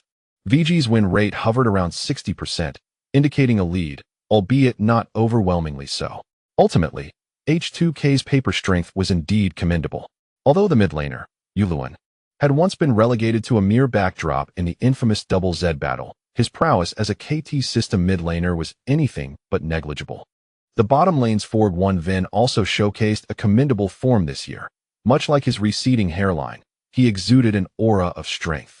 Just as he was known in Europe, Ford 1 Vin earned the moniker Eurobald domestically, aptly reflecting his hairstyle reminiscent of the illustrious support player, Sun Yeo, from IG. This team relied on their dual carries to maintain a low floor, allowing Yankos to flourish, resulting in an outstanding performance in scrims. Comparatively, G2 appeared rather lackluster. Gu Xing habitually raised his hands in exasperation. The absolute kings of the European region, G2, had not even secured a single kill against VG, making them seem somewhat inferior compared to H2K, who exchanged blows more evenly. The adaptability to the meta and psychological states were distinctly different, making comparisons futile. Hongmi fast-forwarded through the training match footage, muttering that some players performed decently in scrims, but faltered in actual matches due to nerves. They had yet to face G2 in scrims, One could not underestimate the offline prowess of the European champions. Ji-sun, pay attention here, Hou Ye interjected, steering the conversation back on track. After taking down the enemy's mid-tier tower, do not rush to change lanes. At that moment, Xiao Duan lacked vision. Communication was essential, and you should have placed a ward for him before departing. Recently, Hou Ye's training demeanor was exceptionally focused. He lightly pinched his prominent nose and nodded in agreement, intending to have a private discussion with Hou Ye after the review concluded. In San Francisco, at 3 in the morning, Gu Xing wrapped up a day of training. His rank in the NA server nearing 1,000 LP, placing him among the highest in the realm of super accounts. Gu Xing sensed that this version not only suited Yanko's, but also provided him with a considerable boost. Even in ranked games, where the meta's influence was minimal, his form was notably fiery. As he powered down his computer to head downstairs for a run, he glanced over to see Hou Ye still engrossed in the match footage of SKT from that evening. Aren't you going to sleep? Gu Xing inquired lazily as he stretched. No rush. Hou Ye calculated the time. World 6 is likely still in the bathroom singing nursery rhymes. There's no way I can shower when I return. Singing nursery rhymes? What a peculiar habit. Gu Xing had never shared a room with the world-class player, and this was the first he had heard of such a thing, prompting internal jest. Don't stay up too late, or your energy levels will dwindle and affect your performance, Gu Xing offered, gently kneading Hou Ye's frail shoulders. Easyhoon had always maintained an exemplary professional attitude, managing to sustain an intense training regimen of approximately 14 hours daily throughout the summer split. Even though he cannot be compared to the formidable imp in his rehabilitated state, Li Zhishuan stands as a paragon of diligence among any professional team worldwide. Ever since witnessing the draw ceremony, Easyhoon has devoted increasingly more hours to practice. Unlike Gu Xingbin, who relies on ranked matches to demonstrate his form, Li Zhishuan perceives ranked games merely as a means to maintain his touch. He prefers to analyze recordings to study his opponents, seemingly possessing a natural aptitude for coaching. Gu Xing glanced at Easyhoon's monitor, where SKT effortlessly dismantled G2, the process appearing almost leisurely, leaving the opponents with no opportunity for retaliation. Despite claiming in interviews that he feels no psychological pressure when facing SKT, Gu Xing understands the significance of this seemingly mundane group match for certain players. They have compelling reasons to secure a victory. On a side note, 10, 200 words, 15, 85W, 27W, 175, facing SKT. On the evening of October 1st, local time in San Francisco, Gu Xing drew back the training room curtains to glance at the sky, only to find it shrouded in dense, oppressive clouds, casting a pall over the city, with sunlight barely making its presence felt. The owner, Ding Jun, entered, grasping several dark umbrellas resembling the somber horizon, reminding everyone to take extra in case it rains. Jin Wenha, who was organizing the team's entry passes, hurriedly stood up to stow the umbrellas away. Today, VG's match is the last of the day, allowing them to head to the municipal hall by 7 p.m. Beside him, Hou Ye continued to discuss the finer points of last night's training match with the Lord. Manager Lu Wenjun, meanwhile, fixated on the live broadcast of the match on his monitor. On the third day of competition, the battle between the North American and European rivals, C9 and G2, was underway in Group A. It appeared that C9 held a considerable advantage. G2 South bottom lane, Sven, was performing poorly, within just 12 minutes. He had fallen victim to Sneaky, losing the first blood tower. The team's absolute core, Perks, found no respite against Jensen. Losing the match seemed inevitable. At the moment the base crumbled, the entire G2 roster wore expressions of dismay, remaining silent. Even though they were known as the European optimistic family, they could hardly withstand the onslaught of 3 consecutive losses at the start, unless the second round of group matches sees a miraculous turnaround. The other 3 teams in the group would need to cooperate exceptionally well for any hope of a tiebreaker for advancement. The next match promises to be a focal point, RNG against ROX. Both teams in Group B had a day of rest on the first day of the opening, making this only their second group match. Both had secured a victory prior. However, RNG's journey appeared notably more arduous. They have yet to devise a reasonable strategy to address their tactical focus. Furthermore, Xiaohu seemed to struggle with the change in environment, experiencing a noticeable decline in performance upon arriving in San Francisco, being dominated under the tower by Kuro. Up top, Looper was enduring immense pressure from the top player of this world championship, Smeb, merely striving to maintain balance in his lane. Meanwhile, the renowned Xiaogua found himself utterly lost against Peanut. His proud and aggressive playstyle resembled a mere leaf adrift amidst the tempest unleashed by Peanut, leaving no means of counterattack at his disposal. The last bastion of RNG's hopes, their bot lane duo, could not rise to the occasion. Uzi and Mata had only undergone a brief period of synergy, lacking the level of tacit understanding that the ROX duo possessed. Furthermore, their adversaries, the seasoned duo from the opposing side, were at the pinnacle of their prowess, employing a strategy of yielding to overcome, providing no opportunities whatsoever. By the 15th minute, RNG found themselves trailing by 400 gold, with the snowball effect only intensifying. "Let us move, brothers, hurry up," Vincent urged. "Anyone wanting dinner can find me." Several starting members waved him off, but Jack and World's Sister were more than willing. Since the group stage consisted of only one match per day, the two were destined to remain on the sidelines and had no need to starve themselves. They seized the Mexican tacos Vincent had procured and devoured them eagerly. Lord Hou munched on a banana to sustain his energy and glanced at Gu Xing, noticing his jungler was breaking apart dark chocolate. "Would you like some?" Gu Xing offered a piece of damori, which he had requested Vincent to buy from a supermarket in San Francisco. Easyhoon hesitated for a moment, but then heard the additional remark. "It contains flavonoids, which can enhance cerebral blood flow and help maintain focus." Upon hearing this, Easyhoon no longer declined, thanked him, and allowed the mildly bitter yet rich flavor to spread within his mouth. Zhu Xingbin, eyeing the treat with envy, approached to request a piece. One could only surmise that his champion skin selection of Kog'Maw was well-founded, as his eating habits resembled that of a mouse, both hands grasping the small piece of dark chocolate, eagerly munching away. Observing his teammates' keen interest, Gu Xing decided to distribute the entire bar of chocolate. As everyone packed their bags and filed out to take the elevator down to the hotel lobby, they unexpectedly encountered the SKT training department. Head coach Comas stood impeccably in a suit, adorned with a warm smile that radiated a sense of elegance and approachability, embodying the maturity and composure of a middle-aged man, albeit a bit shorter in stature. "Good evening, everyone," he greeted the VG training department members in English tinged with a Korean accent, before turning to Easyhoon. "Long time no see, Jihoon." Lee Jihoon's gaze swept over the SKT players opposite him, among whom were familiar faces from his past. He responded in a low tone. After a brief exchange of pleasantries, he retreated into a corner, opting for silence. Imp, however, sported a bright smile and loudly called out to Bang in Chinese, "Hey, you lazy one, why don't you hurry and call me brother?" Zhu Xingbin shared a close rapport with him. Compared to last year's World Championship, Pei Junji had slimmed down considerably, his face appearing smaller, which accentuated his prominent brows and large eyes. "Lanzi?" He furrowed his brow, displaying a look of confusion. "What does Brother Xingbin mean by this?" Zhu Xingbin, quick to respond, clarified, "It means you played well, a saying from LPL, akin to our great job." Pei Junji's expression transformed into one of enlightenment.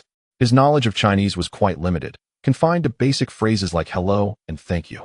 He had no understanding of dialects like Lanzi.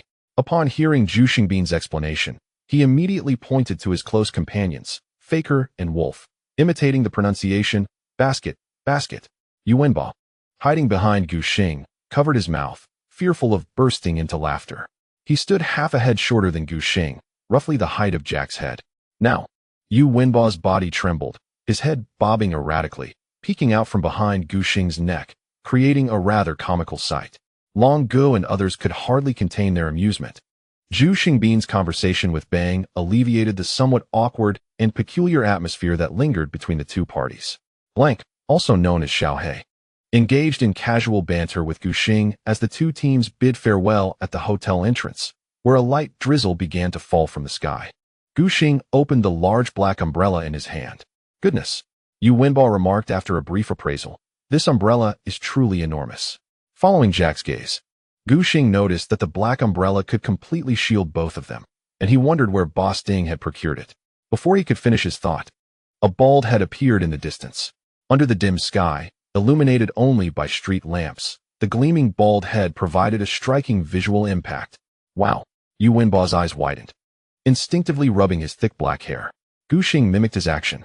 The muscular bald man ahead donned a team uniform, with the ID Ford 1 VIN emblazoned on the back of his neck. As expected, it was H2K's bot laner, Ford won Vin. Among all 16 participating teams, he was the only one with such sparse hair. There were remnants near his temples, but the crown of his head was completely bare. Notably, Ford won Vin's head was quite pointed, resembling a peeled egg. This is truly the Mediterranean, Yu Wenbo whispered under the umbrella. How could he be bald at such a young age? Gu Xing replied, I heard Ford won Vin is Greek. That Mediterranean hairstyle suits him. However, he felt it inappropriate to discuss him further behind his back and refrained from continuing. Suddenly, Yu Wenbo murmured, wasn't he a programmer before? A spark of realization struck Gu Xing. He quickly typed on his phone with the hand not holding the umbrella. You won't go bald after studying computer science, will you? On the other side of the ocean, it was morning in China. Gu Pan promptly responded with a question mark, followed by a message, Gu Chi-chu, if you want to find trouble, just say so. As they walked towards the municipal hall, the siblings engaged in a casual conversation over voice chat. Since Gu Xing arrived in San Francisco, he had not communicated much with Gu Pan, mostly only exchanging a few words during video calls with his girlfriend. Earlier that morning, while chatting with Sheng Guanshan, he discovered that Gu Pan was absent. Upon inquiry, he learned that his sister had been actively participating in various clubs, not resting during the National Day holiday, and was wandering around Peking University. Gu Xing felt it necessary to offer some appropriate concern and remind her of some essential matters.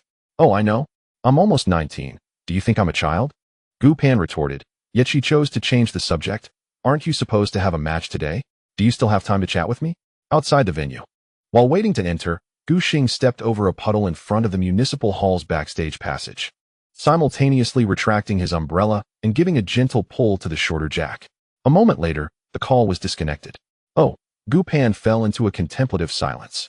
It was only when Gu Xing began to suspect there might be an issue with the signal that he heard her dry voice break the stillness. Just perform well today.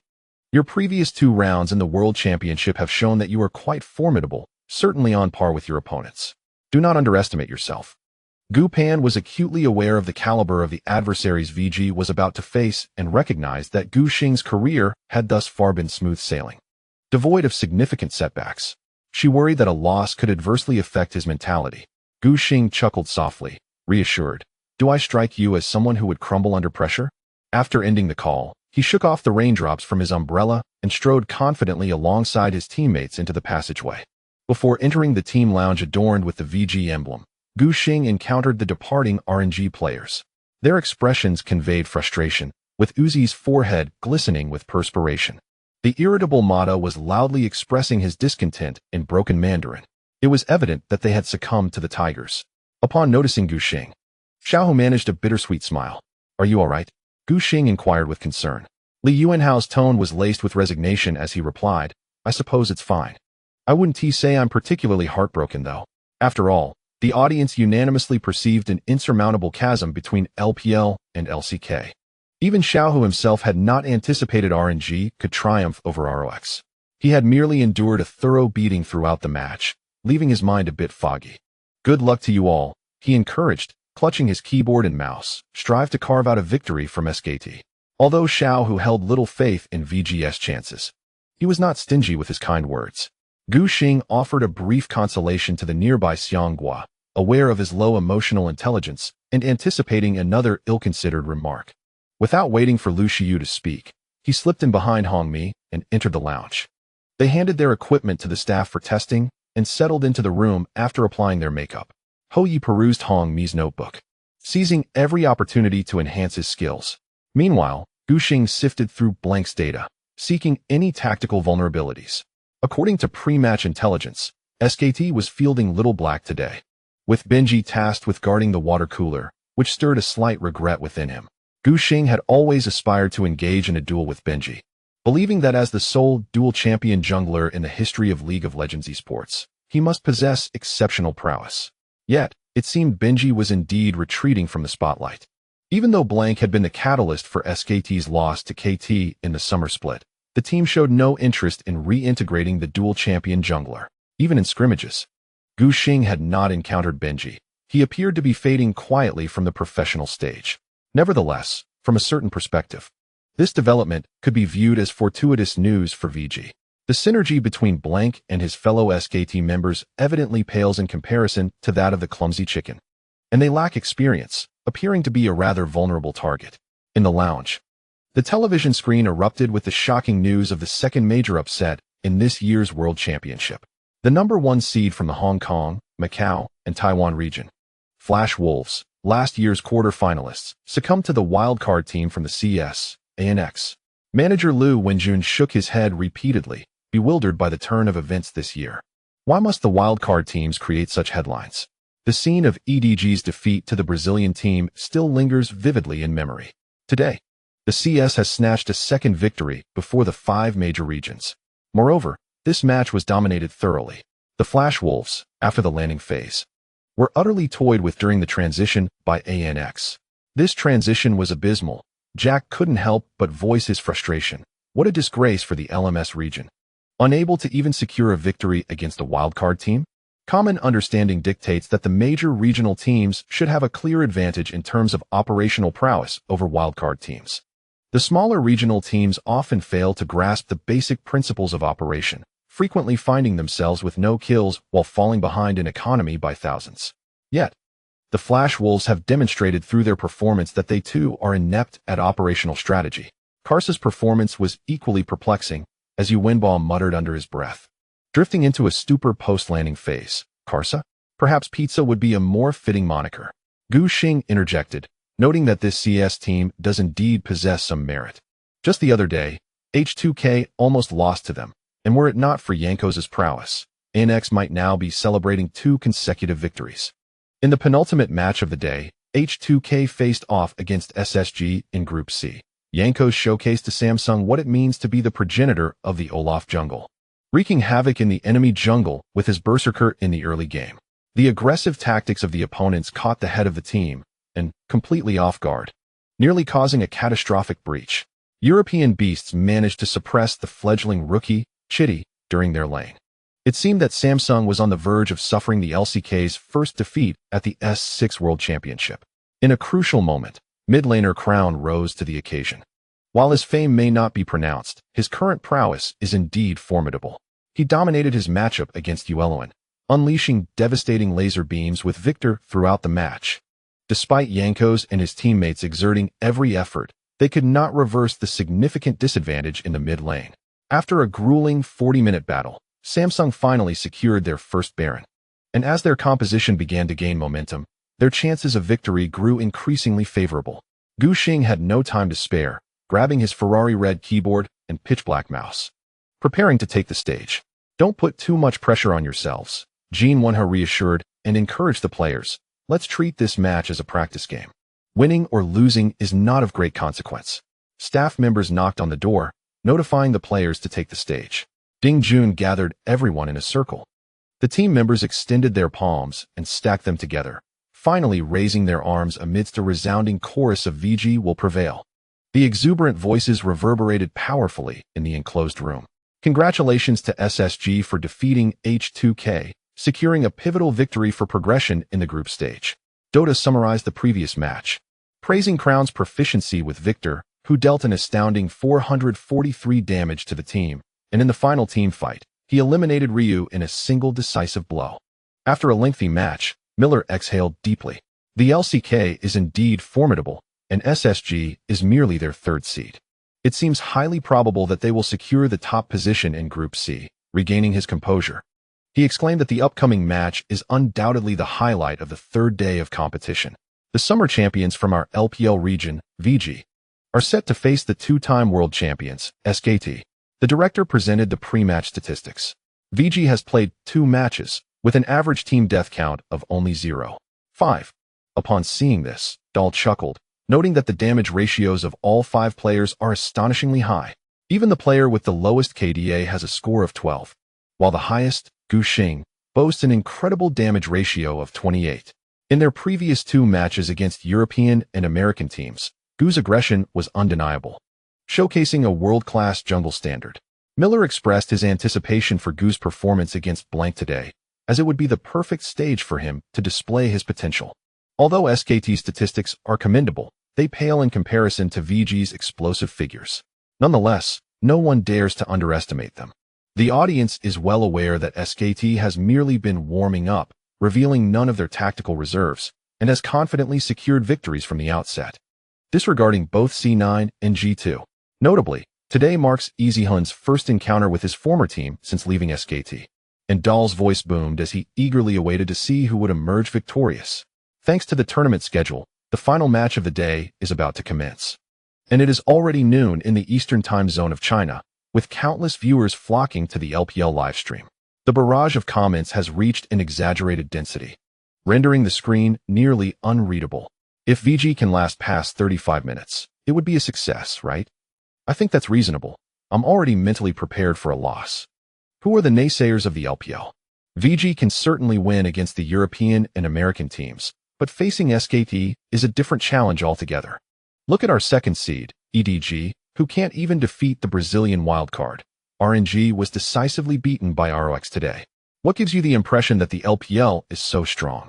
The camera panned to the VG player bench. Gu Xing swiveled in his chair, exuding calmness, while he noticed Hou Ye beside him, nervously rubbing his knuckles. "You're not scared, are you?" he teased. "Don't panic, Easyhoon." Easyhoon gazed at the neatly arranged IDs on the opposing team's side, feeling an inexplicable flutter in his heart. What is there to fear? Ju Sungbin remained arrogant, asserting that they would stabilize the mid lane and wait for him to carry the game. Xiao Duan and Long Gu wore serious expressions. SKT is currently recognized as the world's top team in terms of honors, and both of them have fought their way up from lower-tier leagues, never imagining they would compete against such a high-caliber team.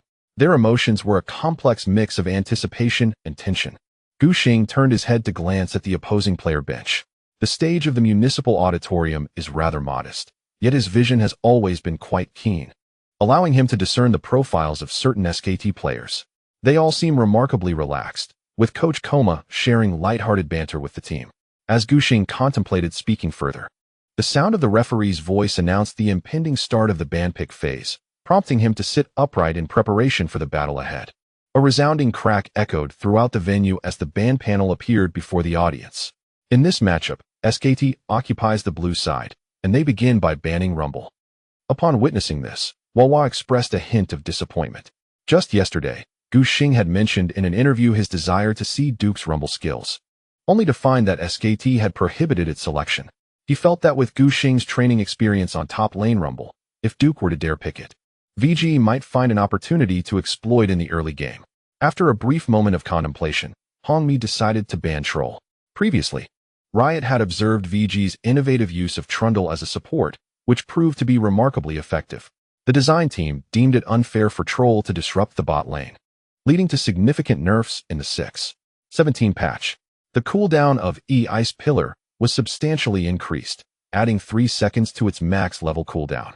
For a support Troll, this was undoubtedly a grievous blow. However, the top lane Trundle remained largely unaffected, retaining sufficient potency, especially for Duke, who had exclusively employed Troll in the first 2 group matches, resolutely implementing a split-push strategy. His presence was hardly felt on the front line, and as the saying goes, one does not earn a nickname without reason. Duke's reputation is indeed well-deserved. His 4 teammates created space for him to apply pressure on the minion waves in the side lane. This strategy proved consistently effective.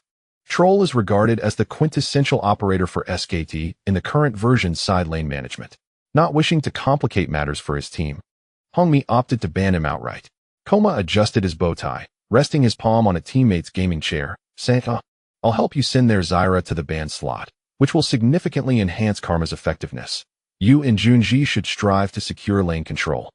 The only player named Lee in the team, Li Zaiwan, nodded, his already small eyes nearly squinting due to the accumulation of facial fat.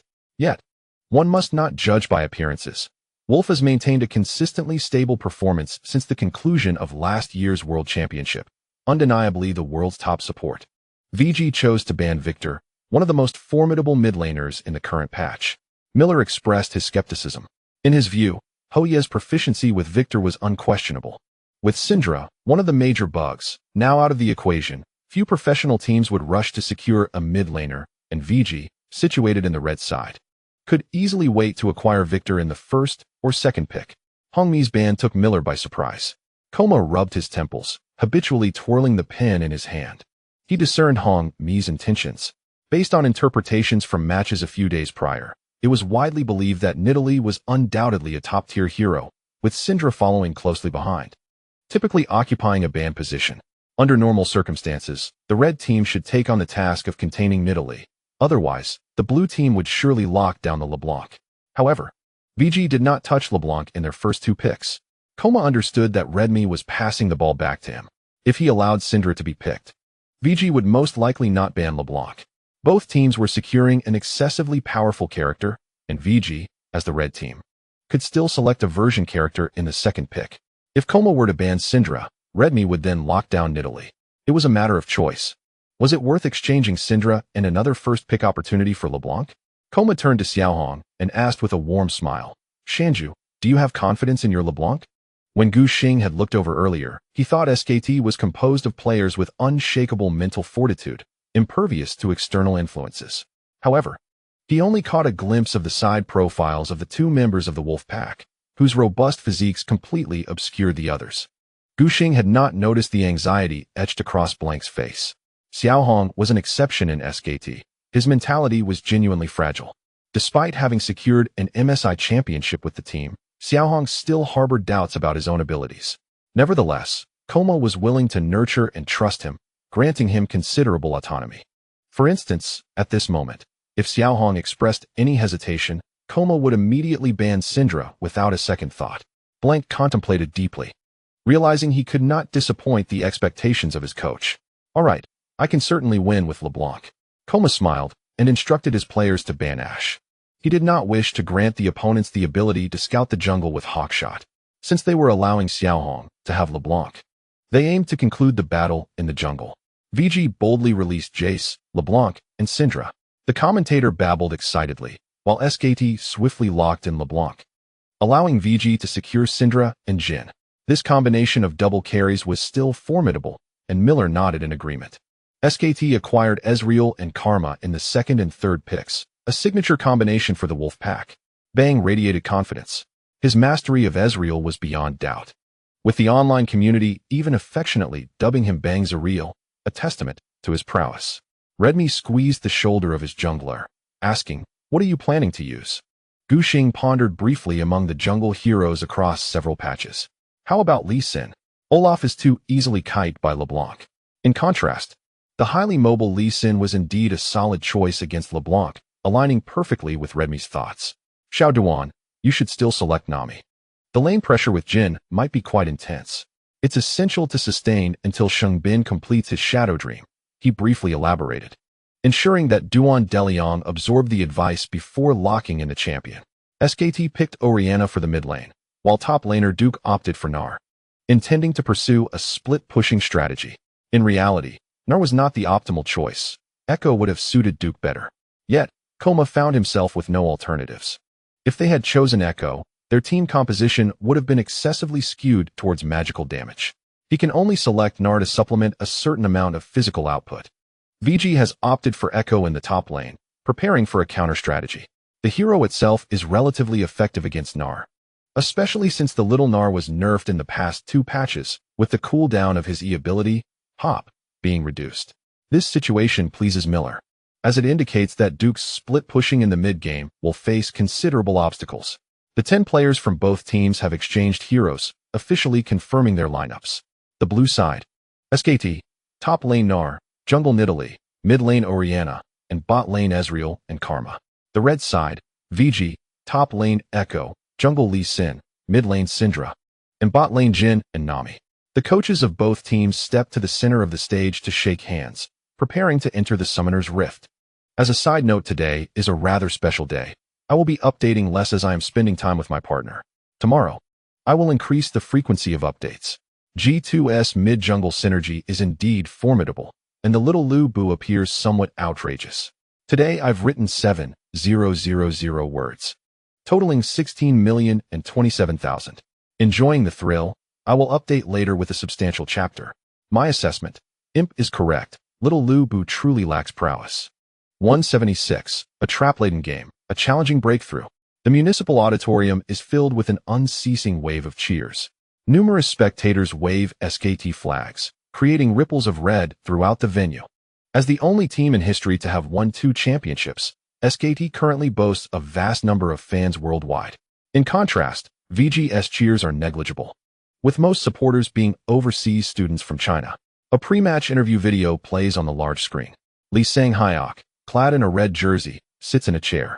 The voiceover appropriately chimes in. As they prepare to face last year's mid-lane competitor Easyhoon, does Faker have anything to say? Lee Sang-hyuk hesitates briefly before responding. In my view, it's just an ordinary group match, without any special significance. I will do my utmost to secure victory. He begins to provide a formulaic response, aiming not to disappoint his SKT fans. The director skillfully shifts focus to Lee Ji-hoon in the next segment of the interview. SKT is a team I am quite familiar with. Easyhoon articulates clearly in Chinese. I also have a certain understanding of their gameplay. Indeed, whether in terms of individual strength or overall operational level, SKT is an exceedingly formidable presence. However, VG is not merely a fish on the chopping block. Lee Ji-hoon then pivots the conversation, citing an old Chinese proverb, pride invites loss, while humility brings benefits. He continues, we approach this global championship with the humility of challengers, which will undoubtedly make teams that underestimate VG pay the price. Despite the scant presence of VG fans at the venue, the domestic audience in the live broadcast rooms of various LPL events numbers in the hundreds of thousands. This is a flourishing era for League of Legends and competitive events. With enthusiasm running high, the official live streaming platform has launched a barrage lottery activity, filling the chat channels with an outpouring of encouragement for VG. Among the comments, some stand out for their uniqueness. Just an ordinary regular season match. Those who understand. And why is Hou Ye's Chinese so good? In reflection, as the sun sets and the journey stretches ahead, it is only reasonable that someone like Easyhoon, who can even master the game of Three Kingdoms, possesses some understanding of classical literature. That said, I truly struggle to find a rationale for VG to triumph over SKT. Amidst the fervent discussions, the Summoner's Rift has finally descended with a resounding boom. The continuous sound of signal pings reverberates through the municipal auditorium as 10 players purchase their starting equipment and emerge from the fountain. The commentators from LPL, the Hou Ye brothers, are succinctly analyzing the lineups. SKT's bottom lane duo, along with their jungler, appears well-matched, showcasing a clear early game strength, particularly with the synergy of Ezreal and Karma in the bot lane, which undoubtedly grants them lane control and aids the jungler Nidalee in invading the enemy jungle. Miller articulates his thoughts with fervor, noting that VG's points of strength during the landing phase lie in the solo lanes of top and mid, where Echo and Syndra are currently formidable picks. The effectiveness of these champions will largely depend on the player's execution. With keen attention focused on the Rift, Wawa remains vigilant for any signs of combat, while also highlighting another pivotal factor, Q. In the current meta, most champions in the lanes are reliant on the jungler to dictate the pace of the game, which is evident from the first 2 days of group stage matches where teams prioritized junglers highly in the draft phase. VG is no exception. In their initial games against C9 and G2, they aggressively secured jungler picks, yielding substantial returns for the team. As Wawa anticipates the onset of the landing phase, he quickens his speech, acutely aware that this match demands certain sacrifices from the team, particularly with the pressure they will face in the jungle against Nidalee.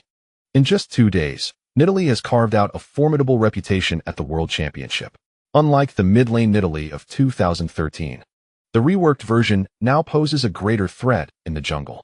From Wawa's perspective, allowing SKT to wield the strongest jungler in this patch presents a significant challenge for Q's early game resilience. Miller expresses no surprise at the lack of intent from either side to invade the jungle. The current meta dictates such caution. Unless one secures an exceptionally advantageous composition, teams are generally reluctant to engage in early skirmishes. This is partly due to the absence of crowd control, which renders reckless invasions fruitless and susceptible to counterplays. Additionally, the bottom lane duo must prioritize establishing lane dominance, and engaging in an early fight could squander valuable time and introduce considerable unpredictability. Thus, both teams opt for a prudent approach, positioning themselves defensively along the river for a stable start. Gu is continuously analyzing and calculating the strengths of both lineups in his mind. His insights differ from those of the Hou Ye brothers. After all, their commentary serves to inform all viewers, aiming to elucidate the situation in accessible terms. As a player, Gu confronts 5 members of SKT. He must integrate the dynamics of the jungle with the 3 lanes, considering not only the advantages and transitions of each wave, but also speculating on blank's potential jungle routes, subsequently devising counter-strategies. Xiaoduan is eager to engage in skirmishes. He places his first trinket ward in the brush near SKT's bottom tower, reserving Imp's ward to guard against potential ganks. In the early stages of the match, the mid-lane Lord Syndra is destined to push the lane, and he hesitates to place his trinket wards indiscriminately. This implies that there are no teammates available to assist the jungler in establishing vision in the lower half of the map, to guard against Blank's LeBlanc, who may invade the lower jungle after a level 2 red start. Gu Xing thoughtfully positions his initial trinket ward between the blue buff and the frog camp. Conventionally, wards to counter an invading level 2 champion like LeBlanc should be placed at the Dragon Pit's entrance. However, Gu Xing understands that the effectiveness of such a placement would be minimal at this juncture. This understanding is rooted in his past experience. On the first day of the tournament, he had wreaked havoc on G2's jungler trick with his own LeBlanc, successfully executing a level 2 counter-invasion. He had opted for a strategy that bypassed the Dragon Pit's vision, maneuvering through the lower lane's tri-brush, remaining entirely in G2's blind spot, ultimately catching them off guard. Gu Xing is acutely aware that this path will likely be analyzed by other teams. Every team at the World Championship is improving, deepening their understanding of the current meta and various dominant champions, continually evolving. SKT has no reason not to study and learn. In this match, it is highly probable that LeBlanc will be utilized. Gu Xing aims to ensure he can track Blank's movements, which is why he places his ward between his own lower jungle camps. The advantages of this placement are clear. Should LeBlanc attempt to invade, her position will be revealed. However, there are drawbacks as well. The ward will only issue a warning once LeBlanc begins to clear the jungle, offering Gu Xing no prior information. Additionally, the early wards for Lee Sin are precious. Placing a ward signifies that Gu Xing will face difficulties utilizing his W, safeguard, for mobility in the jungle until his next trinket becomes available in 3 minutes, significantly diminishing his flexibility. Fortunately, this does not greatly impact Gu Xing. He opts to start at the stone golem in his upper jungle, temporarily avoiding the lower half. While farming, he takes the opportunity to glance at his teammates in the mid lane. The mid lane clash unfolds first. Lord Hou, controlling Syndra, attempts a probing Q. Unfortunately, Lee Sang-hyok's positioning is rather elusive. The clockwork mage dances gracefully in his hands, deftly sidestepping the dark sphere with a subtle shift. Moments later, cheers can be heard from the bottom lane, faintly seeping through the soundproof headset into Gu Xing's ears. It seems they are celebrating Faker's positioning. Play it safe. Gu Xing kindly advises his mid laner, there's no need to be overly aggressive. Maintain your style, and I will support you. Easyhoon hesitates for a moment before nodding in agreement, feeling the tension in his slightly stiff fingers. Wow, even Gu is comforting his younger brother now? Gu Sungbin's Mandarin remains as unclear as ever. Easyhoon, you need to showcase your true skills. Don't let them underestimate you. He encourages his teammates in his unique manner, and they engage in a skirmish. Although the level 1 strength of Jin and Nami is not weak, they cannot compete with SKT's Ezreal and Karma in securing level 2 advantage, especially Karma, who immediately lands her RQ on multiple minions at level 1, helping her ADC seize control of the wave. Reflecting on the performance of Xiaoduan's Nami, while adept at both healing and dealing damage with tidal wave during skirmishes, she finds herself powerless when confronted with the minion wave. Reliant on Zhu Xingbin's Jin to clear the minions, her efficiency pales in comparison to that of her adversaries. Xiaoduan is acutely aware that seizing the level 2 advantage is an unrealistic endeavor. However, his strategy never revolved around contesting the minion line. Upon acquiring this duo for the bot lane, Duan Deliang envisioned engaging in combat from the outset. Even if the SKT duo reaches level 2 first, he is determined to make them pay a price. Wawa, keenly observing the dynamics in the bot lane, witnesses Xiaoduan positioning himself near the minion line, enticing Wolf to expend his RQ, and after absorbing damage, promptly utilizes W, tidal wave, to regain health while simultaneously bouncing damage off Karma. Imp, lurking behind the ranged minions, unleashes Q, dancing grenade, employing the minions as a conduit to chip away at Wolf's health. The VG duo's barrage of damage significantly diminishes Li Ziwen's health. Having completed their assault, Zhu Xingbin wisely retreats with his support. While the SKT bot lane duo is undoubtedly formidable, they lack sustainability. With repeated pokes, a gradual health advantage can be established. Blank, having secured the red buff in the lower jungle, ascends to level 2 and maneuvers past the triangular brush of the bot lane, circling towards VG's lower jungle. Miller remarks with a light hiss, noting that this route seems familiar, akin to the path taken by Xiaogu's Nidalee in the first match against G2. Wawa's tone rises in excitement. Blank appears to be emulating this strategy, preparing for a revival. Yet, Xiaogu seems to have anticipated this move, having placed his wards not in the river, but within his own jungle. Transforming into cougar form, Blank leaps over the wall from the brush adjacent to the bot lane and the river, successfully infiltrating VG's lower jungle. Upon rounding a corner, he spots the blue buff and the frog still intact in the enemy jungle. As he throws out Q, javelin toss, he cautions his teammates, Xiang Hegi. The enemy Lee Sin is in the upper jungle, so be vigilant. Blank signals towards the top lane, warning Duke to remain alert, diligently attending to his responsibilities. He then indulges in the jungle. His movements are exposed beneath the watchful eyes of Xiaogu's wards. After clearing the red buff, Xiaogu takes his time to elevate himself to level 3, Miller appearing notably more relaxed than at the outset, and prepares to invade SKT's upper jungle without incurring losses. The placement of this ward is commendable. The scattered VG supporters applaud and cheer, though the excitement fails to reach a crescendo. Having cleared VG's blue zone and the frog camp, Blank reaches level 3 but notices no sign of Xiaogu. Suspecting that his opponent has been alerted to his jungle exchange and is likely clearing SKT's upper jungle. Realizing this, he decides to be forthright. After finishing the 3 wolves, he dashes to the brush behind VG's second tower, casting a javelin in hopes of snagging the enemy duo. Xiaoduan's positioning is remarkably adept, sidestepping the javelin and continuing to harass with W, tidal wave. However, this time, the now level 2 wolf possesses the E-Inspire shield, absorbing Nami's wave and positioning himself against the upper wall, allowing Blank's Nidalee a moment of respite. Bang cast a glance at the minion wave before him, furrowing his brow. Shanjiao, you should step out directly and assist in pushing the cannon minions forward to establish a counter-push. This counter-push was something he had long desired to execute, yet had never succeeded.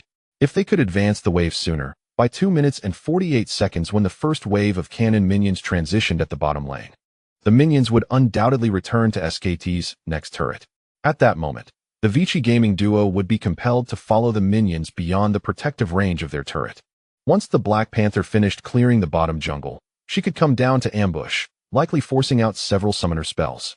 However, Gu Xing, experienced and astute, had sensed SKT's intentions regarding the minion wave. Upon reaching level 2, he began unleashing his W ability, Deadly Flourish, to decimate the minions before hitting an enemy champion. Deadly Flourish deals area damage, penetrating all minions in a straight line. Gu Xing utilized it as an effective wave-clearing tool, coupled with the increased damage from his E ability.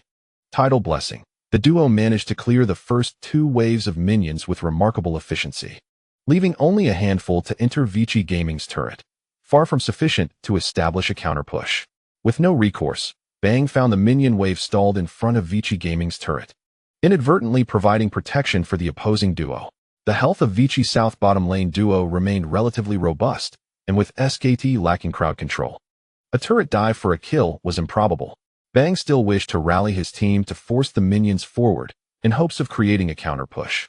This would allow him and Wolf to reach level 3, enabling them to engage in a skirmish with Vici's duo and strive for an advantage. Blank heeded his command, leaping out to assist in pushing the lane, applying pressure to Vici South bottom lane. He ensured a substantial wave of cannon minions entered, confirming that the opponents could not resolve the situation, before leisurely returning to his jungle to continue farming. Gu Xing combined SKT's blue buff with the magic toad to enhance his jungle efficiency, seemingly poised to reach level 4 ahead of Blank. Miller's voice resonated with vigor. Ordinarily, the monk's farming speed could not compare to that of the Black Panther. However, the latter's assistance in the bottom lane had caused a significant delay. Seizing the opportunity, Gu Xing not only caught up but surpassed the jungle progress, previously clearing the river crab along the way. He also utilized his second smite on SKT's Shadow Wolf, summoning a specter to roam the upper jungle, serving as a scouting tool to detect any movements in SKT's upper half. Returning to base for supplies, With 6 camps and river crabs in addition to system-generated gold, his total gold amounted to approximately 950. Gu Xing procured a green jungle knife, selling the reusable potion to acquire a longsword, maximizing his combat potential. With the monk's inherent high base movement speed, he did not particularly require the boost from boots. The longsword currently offered a better cost-to-benefit ratio. As he set out, Gu Xing adjusted his microphone while hydrating, his mind racing as he contemplated his next route. With the Black Panther having cleared the red buff and actively swapping camps, the situation in both jungles was quite delicate. At that moment, having cleared his own upper zone, Gu Xing was transitioning to secure jungle resources, while the Black Panther was busy sweeping through Vichi's magic toad. This resulted in the F4 in the jungle area aligning almost perfectly with the respawn of the Frog Queen. Both junglers meticulously cleared their respective camps in the upper and lower quadrants before venturing to farm the SKT jungle. Consequently, it was inevitable that SKT's reset timing in the second round of the jungle would lag behind that of VG. Both teams were acutely aware of this. And when Gu Xing's team countered SKT's upper jungle, Duke retreated behind a wall to place a ward, catching sight of the blind monk. By observing the minion farm on the scoreboard, he could infer the jungler's route. Gu Xing swiftly simulated the situation in his mind. The leopard woman might soon come to contest his magic swamp frog. After a moment's consideration, he informed his nearby duo about the situation, suggesting a potential gank on the bottom lane. In Gu Xing's view, after clearing the first round of camps, the Black could face a dilemma of having no monsters left to farm in his jungle.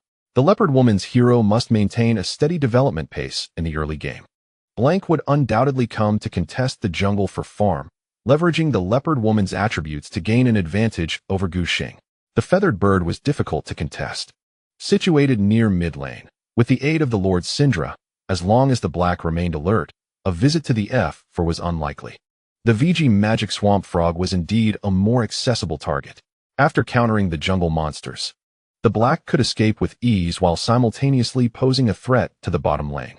You all should coordinate and express your intentions, Gu Xing suggested. Xiao Duan readily agreed. Okay. Miller's gaze was fixed on the Black. Blank equipped the green jungle knife and the dark seal, racing towards the lower side, seemingly intending to attempt to counter jungle. Just as Gu Xing had anticipated, the Black's target was indeed the VG magic swamp frog, diving headlong into the enemy's lower jungle. After a brief exploration, Blank found no enemies.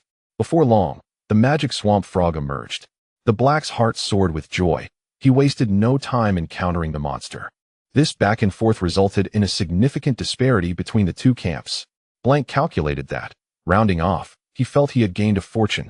I'll help you catch a wave, the Black eagerly expressed, wanting to showcase his prowess, at least forcing out 2 flashes. Meanwhile, the situation in the bottom lane had subtly changed. The wolf and stick duo initially aimed to leverage a wave push to force VG's bottom lane into a skirmish. However, the VG duo's execution was nothing short of flawless. Zhu Qingbin astutely recognized the experience gap between the two teams in the bottom lane. He and Xiao Duan enjoyed uninterrupted experience, and since it was SKT's wave push, VG's minions would undoubtedly hold the advantage. This meant that the SKT duo would inevitably receive less experience from the minion waves. Imp capitalized on this to the fullest. Normally, after the first 3 melee minions of the 4th wave fell, the duo would reach level 3. He led Xiao Duan directly towards the enemy, initiating a trade of blows. During this exchange, he utilized Q, Dancing Grenade, to eliminate the 2 low-health minions, swiftly reaching level 3 and gaining the upper hand.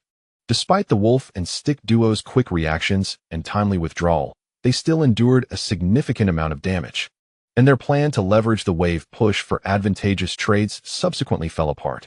Taking advantage of the moment when the little Black champion returned to the base for supplies, the VG duo efficiently cleared the slow-pushing wave, advancing it entirely within SKT's lower tower.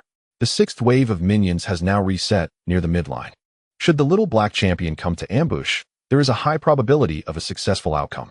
Wolf, after a brief contemplation, was about to agree, but suddenly realized something was amiss.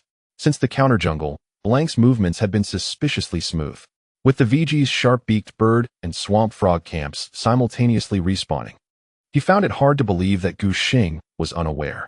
Naturally, he also doubted that Gu Xing would refrain from any countermeasures. Ultimately, Li Ziwen made a decision. You can come to push the lane, but under no circumstances engage in combat. The little black champion was somewhat puzzled. Wolf's next words clarified his inner doubts. The blind monk might be lying in wait behind. Blank grasped the meaning conveyed by his teammates and felt a chill run down his spine. He had a good relationship with Gu Xing and had often followed his matches. The little black champion was aware of Gu Xing's prowess. It was indeed peculiar that Gu Xing allowed him to farm the swamp frog. Upon further reflection, it seemed rather suspicious. If Gu Xing was intentionally providing a bait to lure him for a gank in the lower lane while maneuvering the blind monk to lie in ambush, SKT's lower jungle could face a catastrophic collapse. Wawa leaned on the commentary desk, slightly leaning forward, eager not to miss a single detail on the screen. The little black champion hurried towards the lower lane, his tone filled with anticipation. It seemed promising. However, the leopard woman stood at a distance, tossing spears and basic attacks.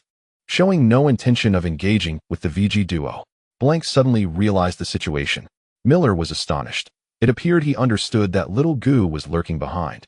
Just as Li Ziwen had anticipated, Gu Xing found it challenging to prevent the little black champion from countering the swamp frog. Yet, he advanced down the lane, hiding on the innermost side of the next tower, waiting for the duo to deliberately reveal a flaw, enticing the leopard woman to gank, so he could ambush for a profit.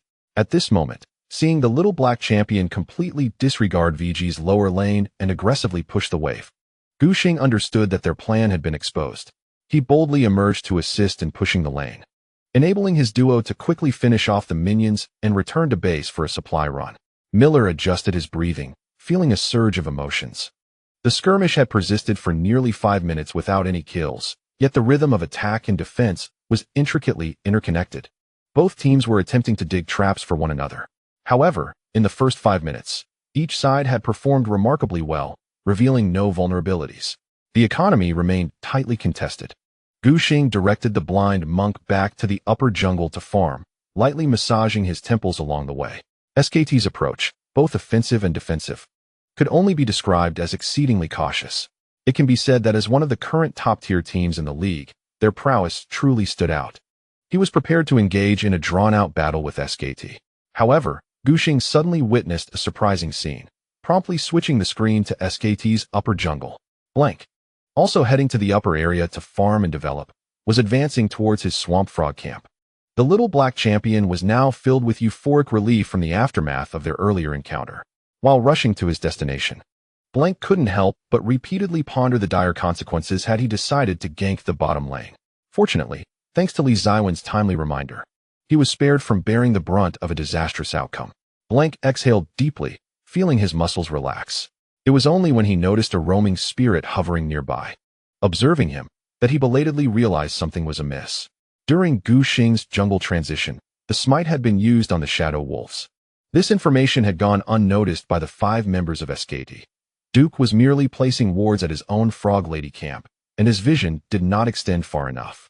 The roaming spirit floated at the center of the upper jungle's 3 camps, nestled within SKT's blind spot.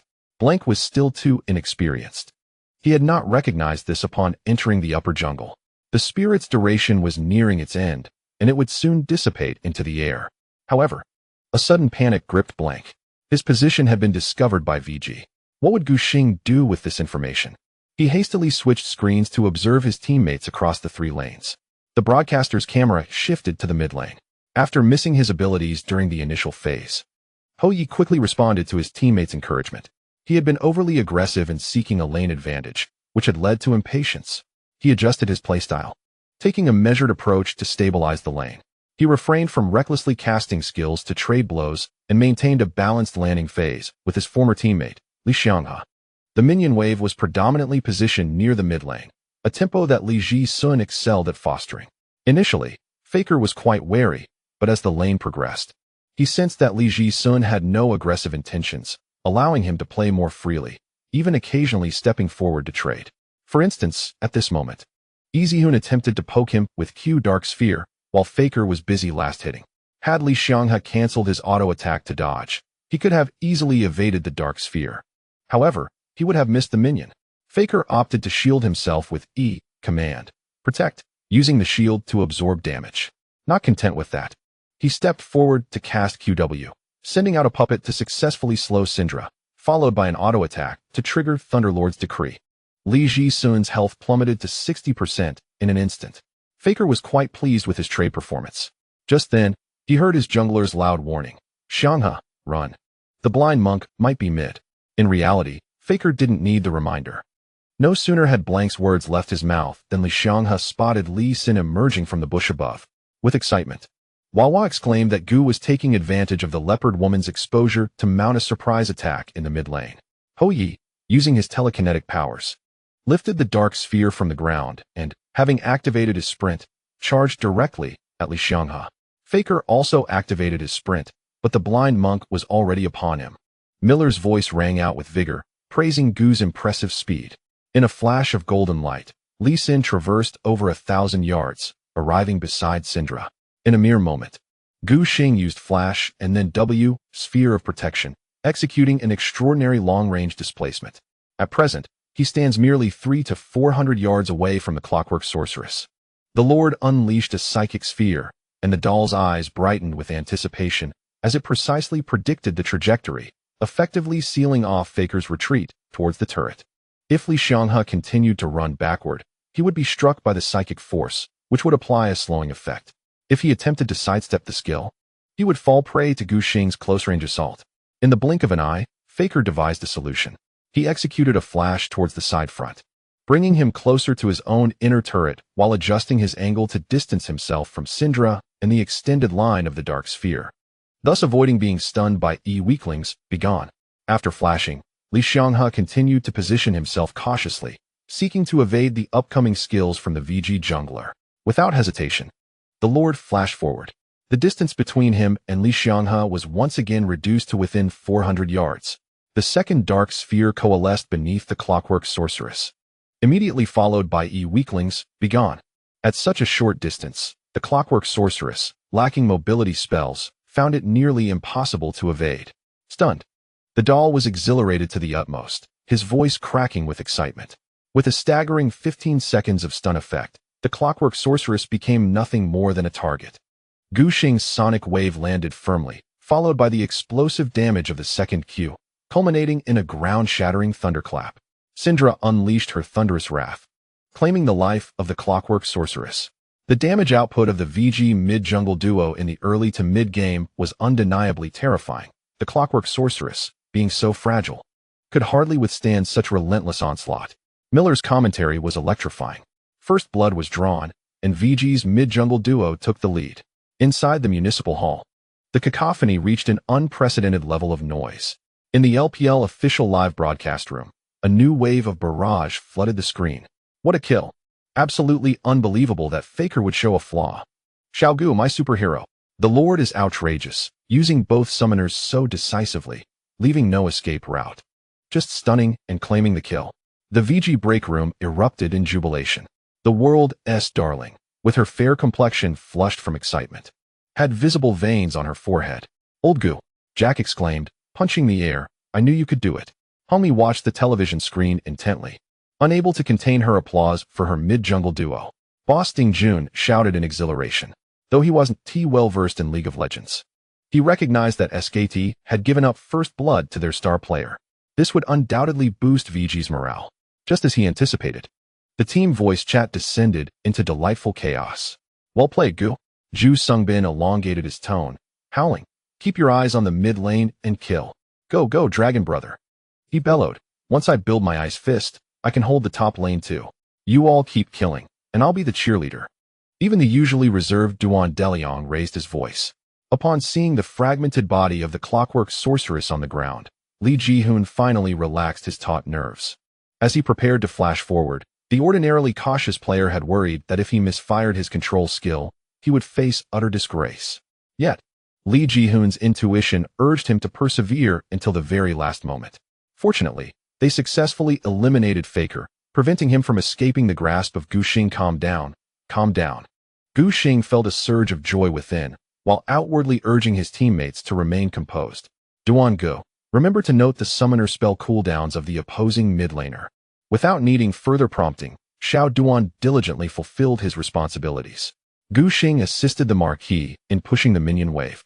placing a ward over the wall at the opposing team's camp, then planned to return to the jungle for further development.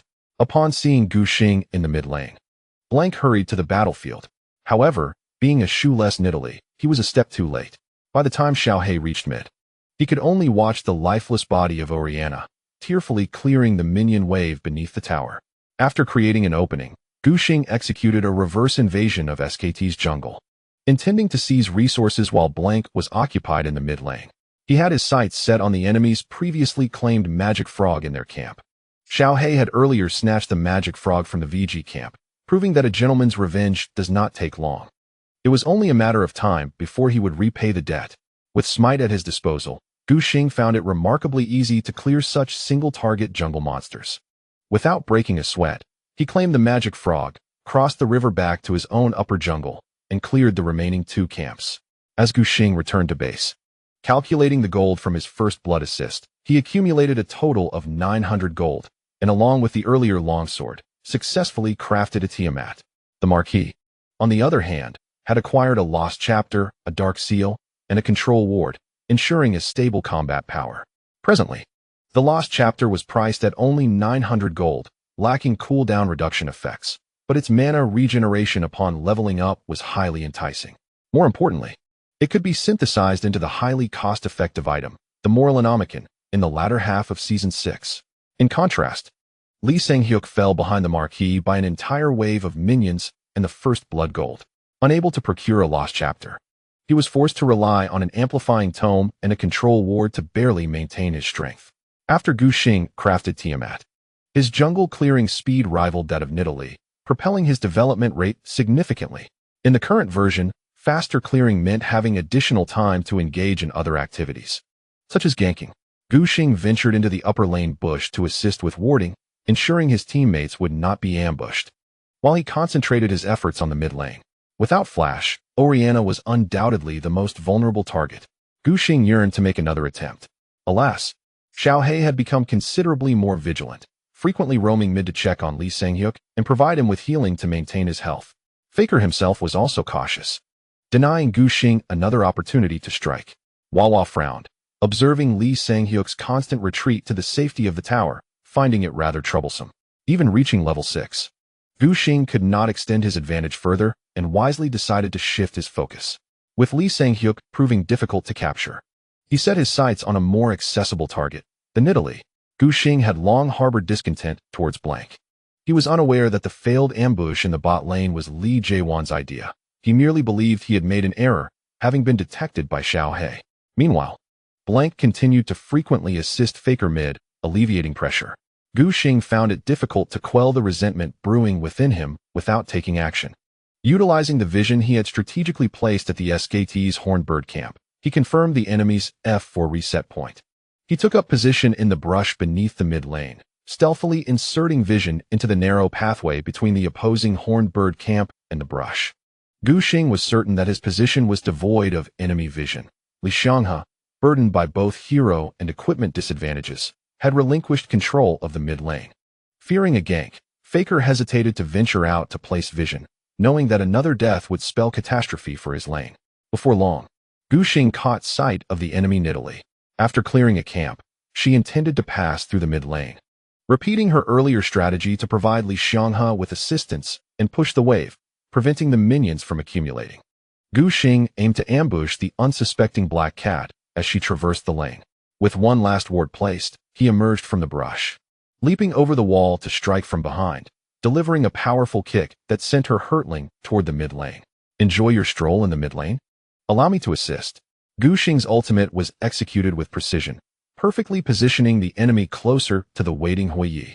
Syndra's Q and E skills sent the weaker Nidalee reeling, followed by a barrage of 4 orbs from her ultimate, culminating in a swift execution with the Blind Monk's Sonic Wave and Q combo.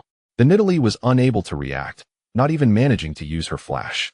Wawa, unable to contain his excitement, exclaimed loudly as the Black Cat fell, plunging SKT's mid-jungle duo into a precarious situation. Aside, the level of team fighting exhibited by T1 was rather lackluster. Was this truly the pinnacle of LCK's competitive prowess?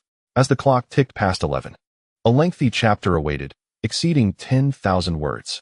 Due to an unexpected meeting over the weekend, updates would be slightly delayed. 177. A clash of elite strategies. Unexpectedly, VG had seized the initiative against SKT in this match. Miller's voice was tinged with disbelief. For him and the majority of the LPL audience, VG's performance in the first 7 minutes far exceeded all expectations. Even within the municipal hall, scattered applause erupted from a handful of neutral spectators, who appreciated VG's decisive and clean style of play. Thus far, the enemy Nidalee had shown little aggression, leading Wawa to feel quite pleased. Despite having lost a camp to Gu Xing earlier, they had now secured a kill, although the rhythm of the game was at risk of faltering. While Nidalee was undeniably strong, her primary flaw lay in the necessity to establish an early advantage. As a champion focused on economic plunder and tempo control, she differed significantly from champions like Graves and Kiana. The latter could still carry the team and deal substantial damage even if they fell behind in the jungle matchup. If the game began in equilibrium for Nidalee, she had already lost half the battle. Without a lead in equipment and levels, her impact in the mid to late game would be negligible. In the SKT lounge, Como wore a serious expression as he pointed at the television screen, addressing a rather unremarkable team member beside him. You must pay attention.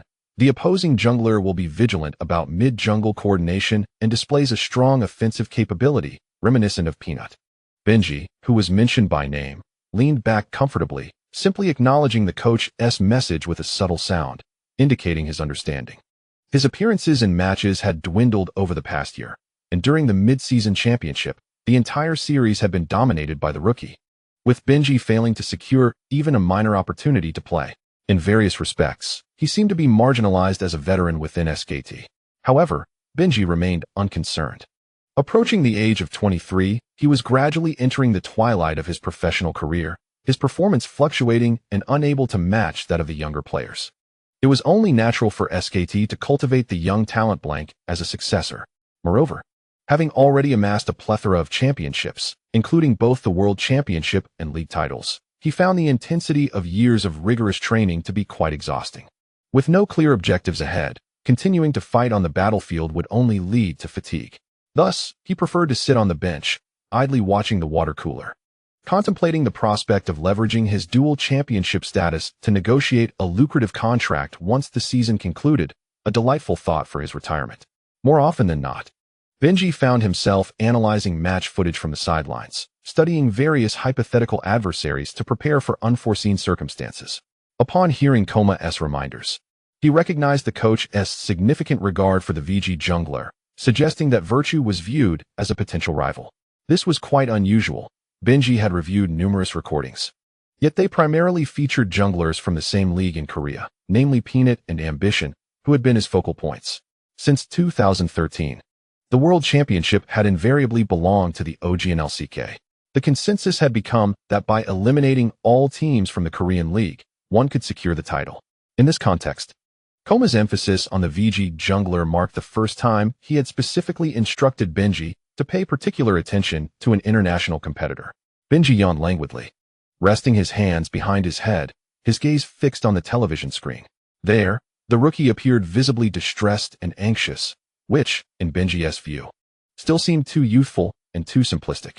He could hear his teammates communicating on the field. Let us focus on farming.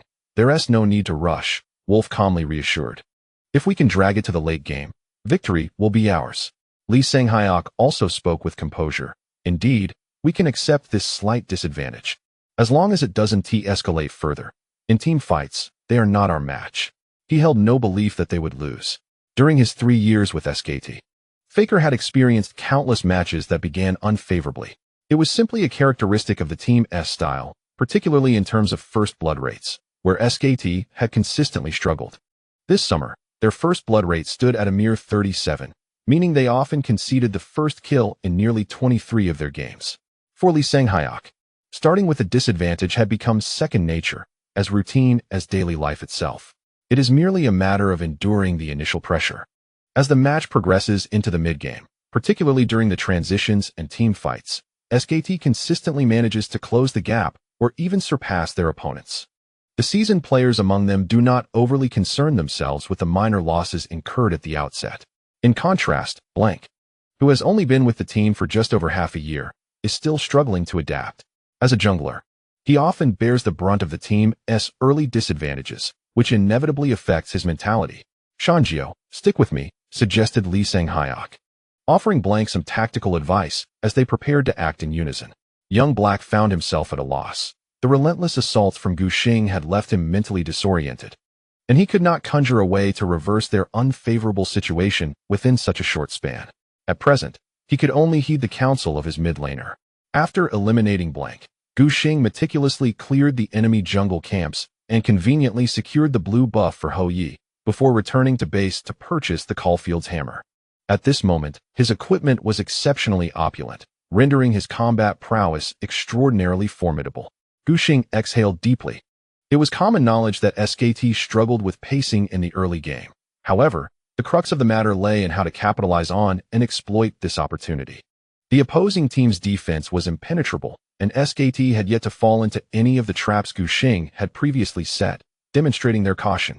Fortunately, Blank provided an opening. First, he was detected by the three wolves, which allowed Gu Xing to create an opportunity for a gank, and then he foolishly ventured mid to assist, falling victim to Gu Xing's ambush. With 2 successive kills, it could be argued that Young Black contributed at least 13 points to the effort. Even the viewers in the LPL live broadcast room were praising Blank in the comments. Young Black, our everlasting good brother in LPL. No wonder he hails from LSBL. He truly delivers in critical moments. I said today would showcase the jungle gap. Some were skeptical beforehand. Could Blank truly compare to Young Gu? One can only say that Young Black has boarded the grand ship of SKT. Without teammates to support him, he is merely an average jungler. The LPL audience continued to jest about Blank as the competition on the stage raged on. Lee Sang-hyok's playstyle underwent a subtle transformation. Aware that Easyhoon's Syndra lacked both her ultimate and summoner spells, he adopted a particularly aggressive approach, choosing to engage even while facing a slight equipment deficit. The typically cautious Hou Ye refrained from committing fully. Gu Xing had just finished clearing the jungle and was on his way out again, while Young Black's Nidalee had already respawned, though her precise location remained uncertain. Easyhoon, wary of becoming entangled with Faker, feared that Blank might intervene. If he were caught by Orianna's ultimate, escaping without a flash would be exceedingly difficult. He opted to play it safe, retreating to avoid giving any opportunities.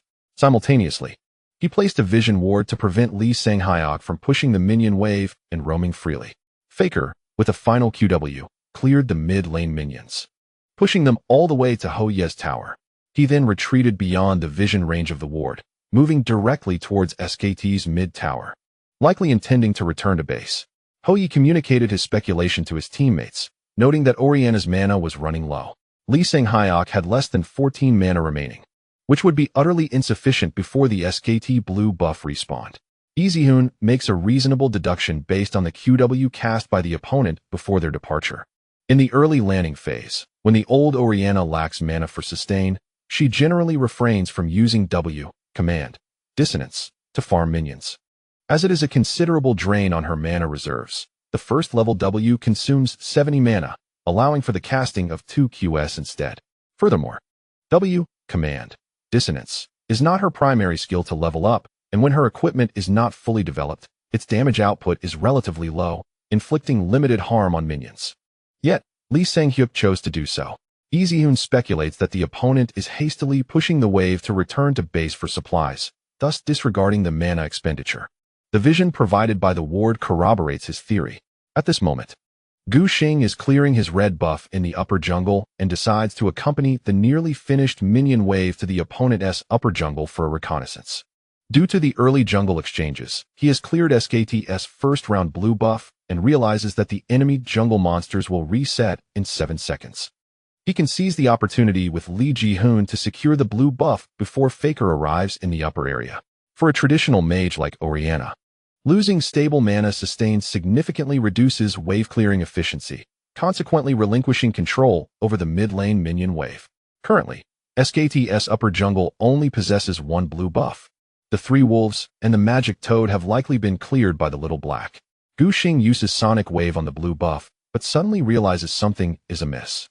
Previously, when he eliminated the little black in mid lane, he had obtained the opponent's last hitting count. Piecing together various clues, Gu Xing is certain that Blank has already cleared the upper jungle once. given that nearly 100 seconds have passed since the Little Black's demise. It stands to reason that SKT's upper jungle must have reset at least once, and Blank would have cleared 2 camps before opting to move downwards. This is where the inconsistency arises.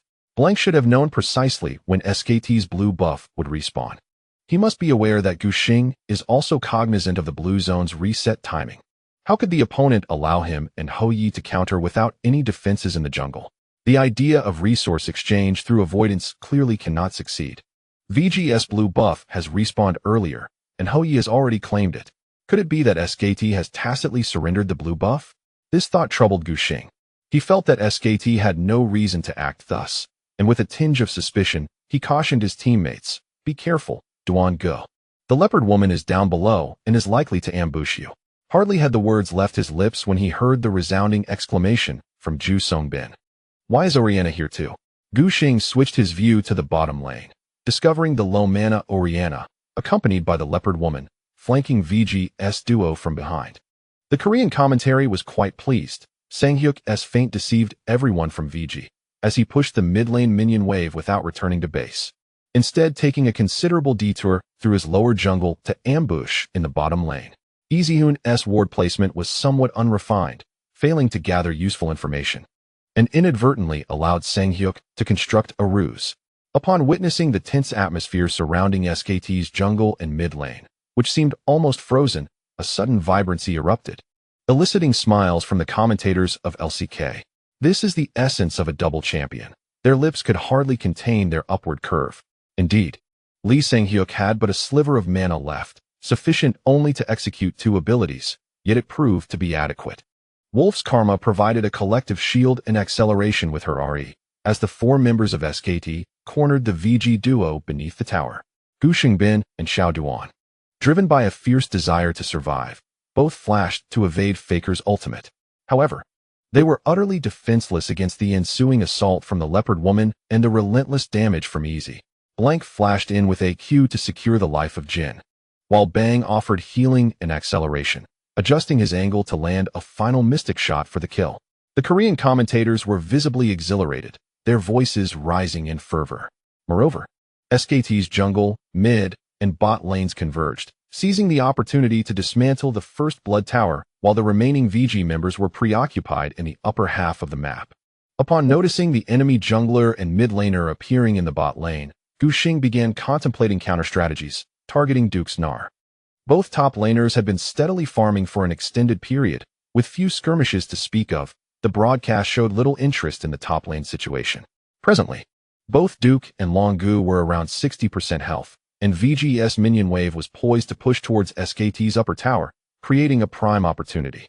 Duke relentlessly hurled boomerangs and basic attacks to stack his rage, showing no inclination to retreat to the tower. Instead, he drew the minion aggro to himself, trapping Bin Xian outside. Zhu Xiaolong's Echo cast his W, Time Winder, which was about to stun Gnar. Duke decisively used his E, Hop, to move outside the tower, transforming midair as his rage reached its peak, evading the temporal grasp and retaliating with his ultimate to slam VG's minions against the wall. Splendid. The Korean commentators erupted in joy as Gnar's ultimate cleared away a significant portion of the VG minion wave. Although Duke was ultimately unable to escape his fate, he managed to consume minions before his demise, mitigating some of the loss in farm. Teammate Cloud Templar, a former member of the S2 World Championship runner-up team, despite years of retirement, still possessed keen insight and quickly discerned Duke's ulterior motive. By clearing the minion wave, Gnar would significantly impede VG's progress in demolishing the upper tower. The insufficient number of minions reaching SKT's upper tower would prevent it from drawing the tower's attention for too long. For VG to take down the upper tower, they would need to wait for the next minion wave in half a minute. In contrast, SKT's 4 members, grouped together in the bot lane, would undoubtedly dismantle the tower more swiftly than VG. The feigned movements and tempo changes from SKT equated to an additional kill and the 400 gold from the first blood tower, leveling the overall economy once more. Not only that, but the SKT members who secured the first blood tower could also gather at the dragon pit to claim the first elemental dragon. The reactions of the Korean viewers in the livestream echoed that of a collective celebration. Truly, SKT is the pride of the great Han nation. I had been concerned about the performance of SKT's jungle and mid lane, but it now appears to have been merely a minor misstep in the early stages of the match. The LPL teams excel primarily during the landing phase. Take for instance RNG's jungler MLXG during the mid-season tournament, who was particularly aggressive at the outset but lost his way as the game transitioned. Virtue seems to be nothing more than a mere replica of MLXG. Is there any need to observe SKT's match further? Upon waking, it is yet another victory.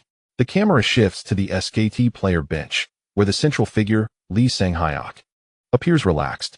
This audacious play of lowering his own blue buff and feigning a recall to ambush in the bot lane stems from his keen observation of VG's vulnerabilities, specifically their vision issues. When Gu Xing had previously executed a kick on the little black champion in mid lane, his combination was seamless. Utilizing vision control before swiftly following up with a spinning kick, perfectly synchronized with Lee Ji-hoon's actions. Lee Sang-hyuk deduced that the opponent had planned this in advance, as they must have known Blank's position to act with such decisiveness. This implies that VG had already set up their wards ahead of time, allowing them to track the little black champion's movements. Faker, reflecting on the situation, confirmed he had not seen Hou Ye place wards near SKT's red buff camp. Those wards were undoubtedly set by Gu Xing. With 2 wards employed consecutively, even the blind monk would find himself in a predicament of vision depletion. The green jungle knife has only 2 charges, and the blind monk had even switched his trinket to a scanner. Consequently, Lee Sang-hyuk concluded that Gu Xing had no spare resources to establish vision in the lower half of the map. Moreover, he surmised that VG's jungler, after returning to base to replenish his equipment, would logically head to the upper half to farm the red buff, rendering it impossible for him to defend the lower side of the map. The vision in VG's lower quadrant was akin to a pitch-black void. Seizing the opportunity, Faker skillfully maneuvered in, timing his actions perfectly to ambush the enemy duo. Everything unfolded according to his meticulously crafted plan, devoid of any unforeseen variables. Lee Sang-hyuk was convinced that as long as they continued to play steadily and strategically, victory was assuredly within SKT's grasp. The Korean commentators shared this sentiment, their faces beaming with joy, almost eager to pop champagne in celebration of what seemed to be an inevitable triumph. Although the economic disparity between the 2 teams had not yet widened significantly, anyone who had witnessed the clashes between LCK and LPL teams understood that operational prowess during the transition phase was the cornerstone of Korean team success. In the ensuing 10 minutes, SKT would undoubtedly extend their economic lead by at least 3,000 gold. From their vantage point, the Korean commentators prepared to revel in the artistry of SKT's operational finesse. However, Cloud Templar's expression shifted with concern. What was Virtue doing? His gaze was fixed on SKT's jungle area. Half a minute had elapsed since the 2 teams exchanged defenses in the side lanes, and the remaining players had returned to base to replenish their items, initiating their transition actions in both the top and bottom lanes. Yet, Gu Xing remained lurking in the brush beside SKT's blue buff camp. Was he attempting to ambush the leopard woman? Cloud Templar grasped Gu Xing's intentions, his speech quickening as he noted that Blank was en route to the upper half of the map. Just moments before, the little black champion, having enjoyed a dragon kill alongside his teammates, was in high spirits. He acknowledged that his ability to seize opportunities and lead the tempo was inferior to Gu Xing's. However, being a jungler encompasses more than merely these 2 tasks. Following the mid laner closely, indulging in the spoils of the game, what could be more delightful? With a swift javelin, Hou Ye pierced through the wall, striking the newly respawned magic swamp frog, transforming into his leopard form and pouncing forward. In the next moment, a sonic wave erupted from the brush behind him. Blank, caught off guard, was struck by the ability and marked. While the blind monk unleashed his sonic wave, he closed the distance to the leopard woman, using Thunderstrike, in conjunction with Tiamat to unleash a surge of damage. The Korean commentator's expressions shifted in an instant. Blank was still in leopard form, with his W skill and flash on cooldown, facing the blind monk's onslaught with no means of counteraction. Oh no. The commentary booth was filled with cries of despair. Within the summoner's rift, the blind monk, shrouded in a red cloth, lifted his right leg. A fierce tail whip. Nidalee's body, beyond Hou Ye's control, was sent crashing against the wall, leaving her with but a sliver of health. Lee Sin, armed with Tiamat and the Caulfield's hammer, already possessed considerable attack power. coupled with his Q skill's base damage, which was now bolstered by reaching level 7. He executed a second Q, resonating strike, that obliterated the leopard woman in an instant. The Korean commentators erupted in a cacophony of anguish. Meanwhile, the higher brothers, who had previously expressed concern over SKT's adept tower exchange strategy, were now filled with exhilaration. "Little Gu, it's him again," Miller exclaimed loudly, dancing on the battlefield, once more stepping up to create opportunities for the team. Dahl chimed in. The leopard woman, having just completed her equipment, was sent back to the fountain, resulting in a full minute of delayed development. The voice chat within the VG team was ablaze with excitement. Easyhoon praised warmly, while Long Ji's face was aglow with joy. "Splendid. Little Duan has truly begun to serve as a cheerleader, rallying support for our jungler. I knew you could do it." Meanwhile, the previously beleaguered Ju Sung Bin, who had just witnessed the 4 versus 2 push leading to the loss of the lower tower, regained his spirits. "Wait. Let South push the top lane minion wave. We can transition to the mid and set the pace." Gu Xing agreed and immediately began to clear SKT's upper jungle, intending to secure both the Frog Queen and the 3 wolves. Miller focused intently on the minion count displayed on the data panel, noting that the gap between the junglers was widening as both camps were claimed. As the World Championship progressed to its 3rd day, it was the first time he had witnessed a blind monk outfarming a leopard woman. Dahl laughed. "I wonder what Blank is feeling right now?" Hou Ye bit his lip, his fingers unconsciously scratching his chin.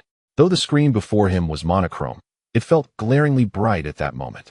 "If worst comes to worst, perhaps you should consider building Zonias first," Li Ziwen suggested to Blank. The SKT duo had just been near the upper 2nd tower. However, the speed at which Hou Ye was eliminated was astonishingly rapid. It transpired in scarcely 3 seconds, leaving them unable to arrive in time. Had Blank possessed Zonias, the armored leopard woman would undoubtedly have survived much longer.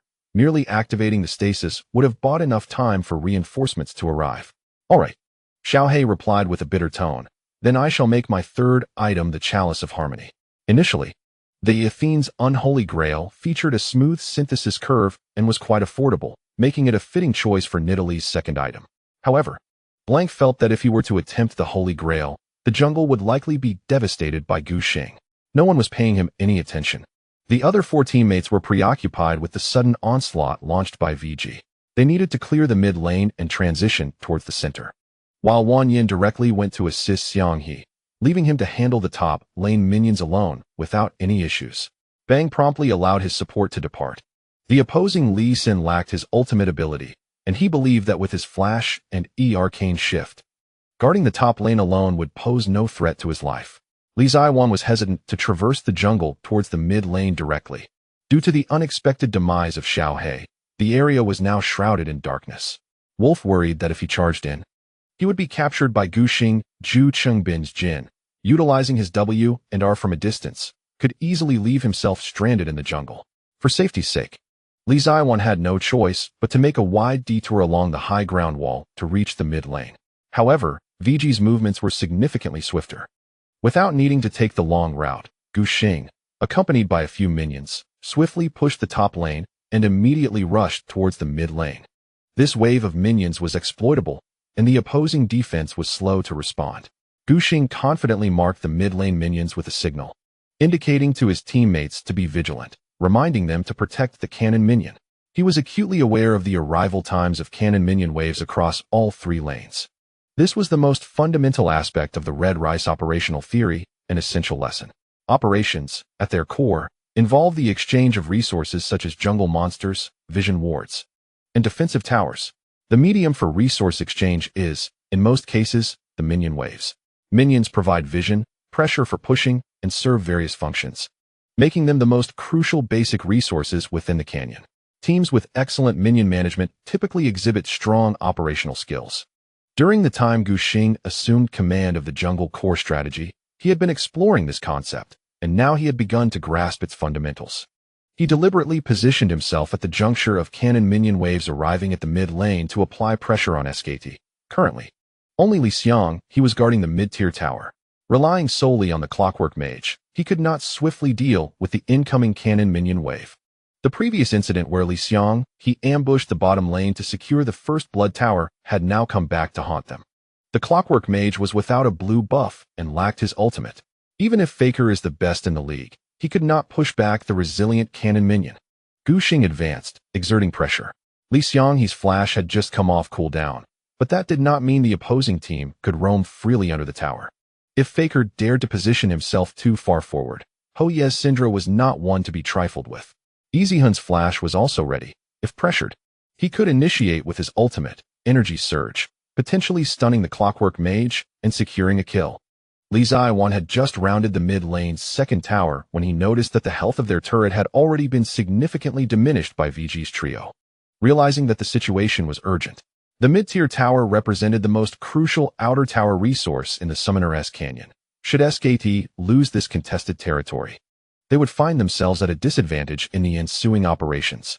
Teleport, teleport. Hao Cheng, you must defend the tower. Wolf urged their top laner.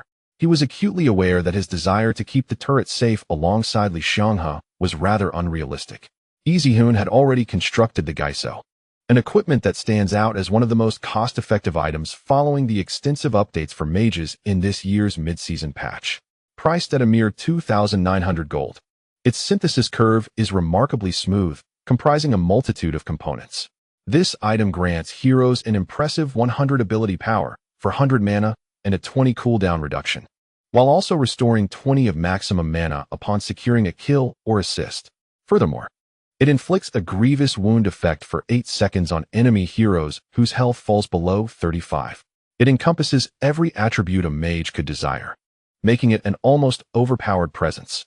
With the Gaiso in her possession, Syndra exhibited her formidable prowess, each of her orbs posing a significant threat.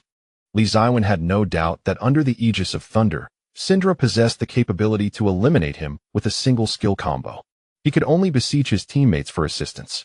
Duke, who had shifted to the bottom lane to continue split pushing, immediately retreated to a safe position upon hearing of the trouble in the mid lane, decisively using his teleport to defend the first turret. Observing this, Gu Xing swiftly devised a counter-strategy. Do not engage directly. Wait for the enemy Nar's teleport to land. Brother Duan, follow me as we invade the enemy's lower quadrant. He articulated rapidly, conveying his thoughts to his teammates. Do not engage the F4. I want that set of stone beetles. As the sharp-beaked bird approached the mid lane, Gu Xing was not one to be deterred by the presence of F4, and even with tenfold courage, he would not dare to brazenly contest the jungle monsters in front of 3 SKT players. Instead, he set his sights on the stone beetle camp located at the far bottom, which was unguarded, allowing him to freely counter jungle. Dragon Brother, continue pushing the tower. Aiming to secure its destruction, he commanded with poise.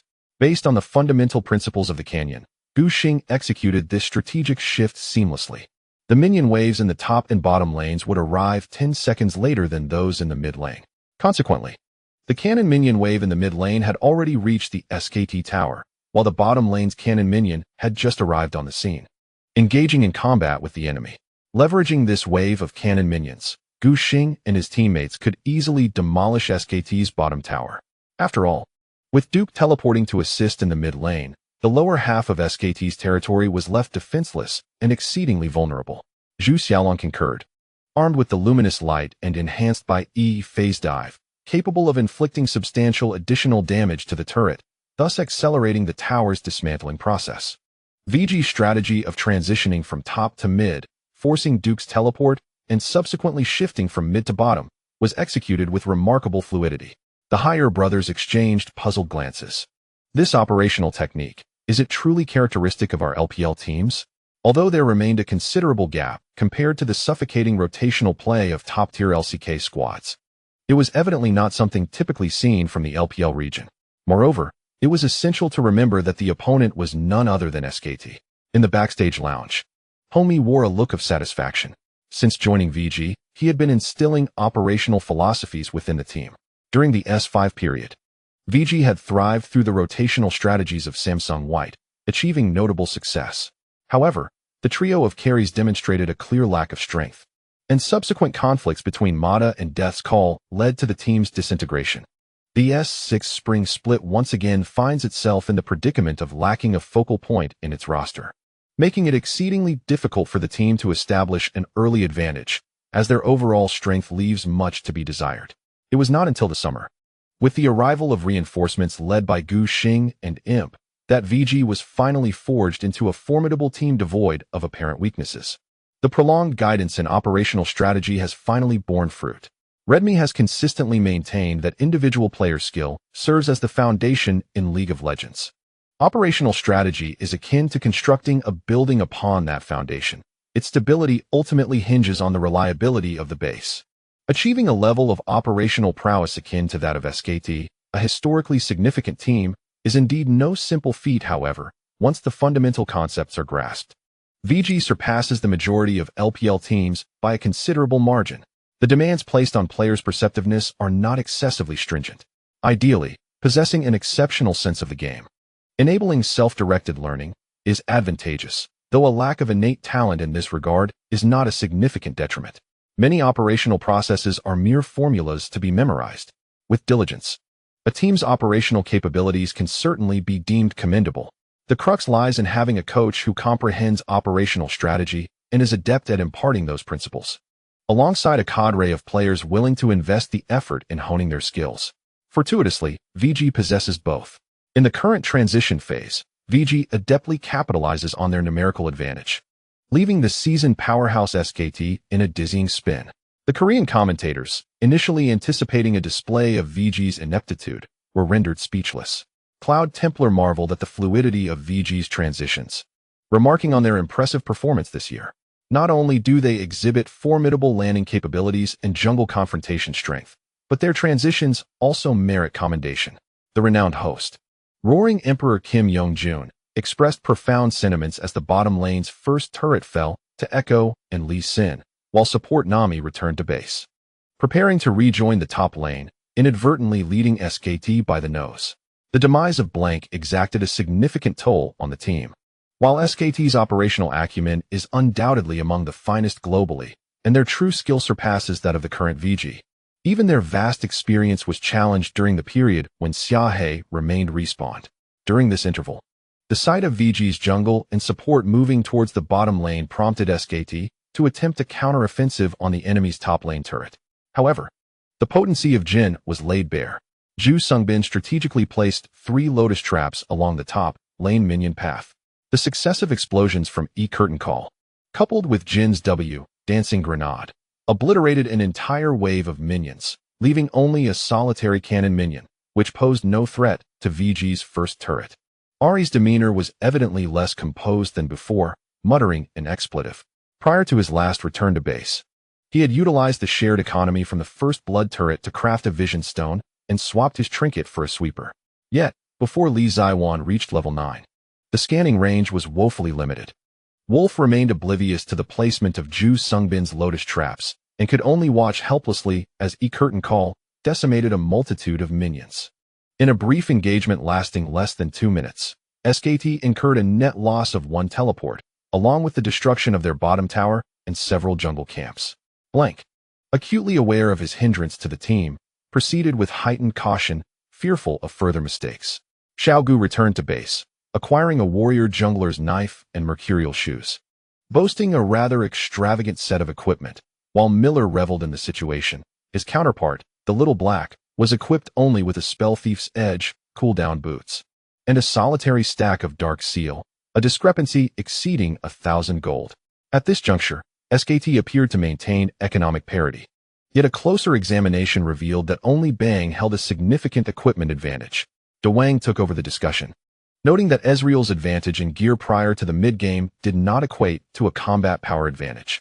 The strength of the Divine Shield Ezreal was merely on par with the lethality of the Shadow Assassin, lacking a pronounced advantage point. SKT found it challenging to determine whom to rally around for their offensive maneuvers. Faced with the inability to find a breakthrough against VG, they resorted to a defensive posture, opting to wait for Bang's Ice Gauntlet and Magic Cutlass before seeking opportunities to engage. Lee Sang-hyuk recognized the formidable nature of VG. The last practice match had occurred before the LPL Summer Finals, and it was evident that the opponent's prowess had significantly improved since then. However, Lee remained steadfast in his confidence, resolutely stating that they would endure until he and Jun-sik had fully equipped themselves, at which point the adversaries would not stand a chance. Indeed, Sang-hyuk occupied a prominent role in this match, and Li Jiawan took the opportunity to reassure a visibly tense Blank, urging him to focus on protecting Sang-hyuk, assuring him that he would call upon him if necessary. In all fairness, Faker had ample room for expression in this match. VG's dual carries and support were all short-range champions lacking mobility. In the mid to late game, a well-timed ultimate from Oriana could wreak havoc. Blank nodded in agreement, occasionally recalling the draft phase when Coach Koma had asked if they could secure Nidalee, to which he had confidently responded, only to feel a wave of embarrassment wash over him now. Meanwhile, on the commentary platform, DeWang and Miller continued to laud VG's strong advances.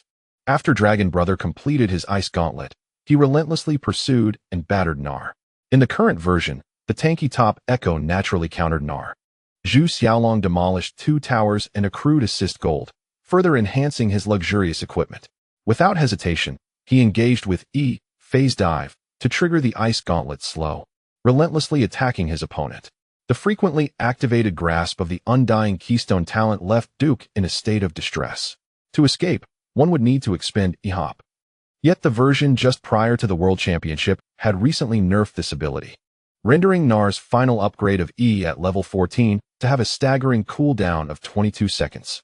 With the Ice Gauntlet's cooldown items in place, Echo could essentially engage with phase dive 3 times for every single opportunity Nar had to reposition. The margin for error and flexibility decidedly favored Zhu Xiaolong, who firmly controlled the lane. With a keen eye on the map, Xiao Gu seized control of the Dragon Pit's vision, preparing to claim the fiery dragon. Miller, ever vigilant, discerned the intentions of the opponents through the movement trends of the heroes.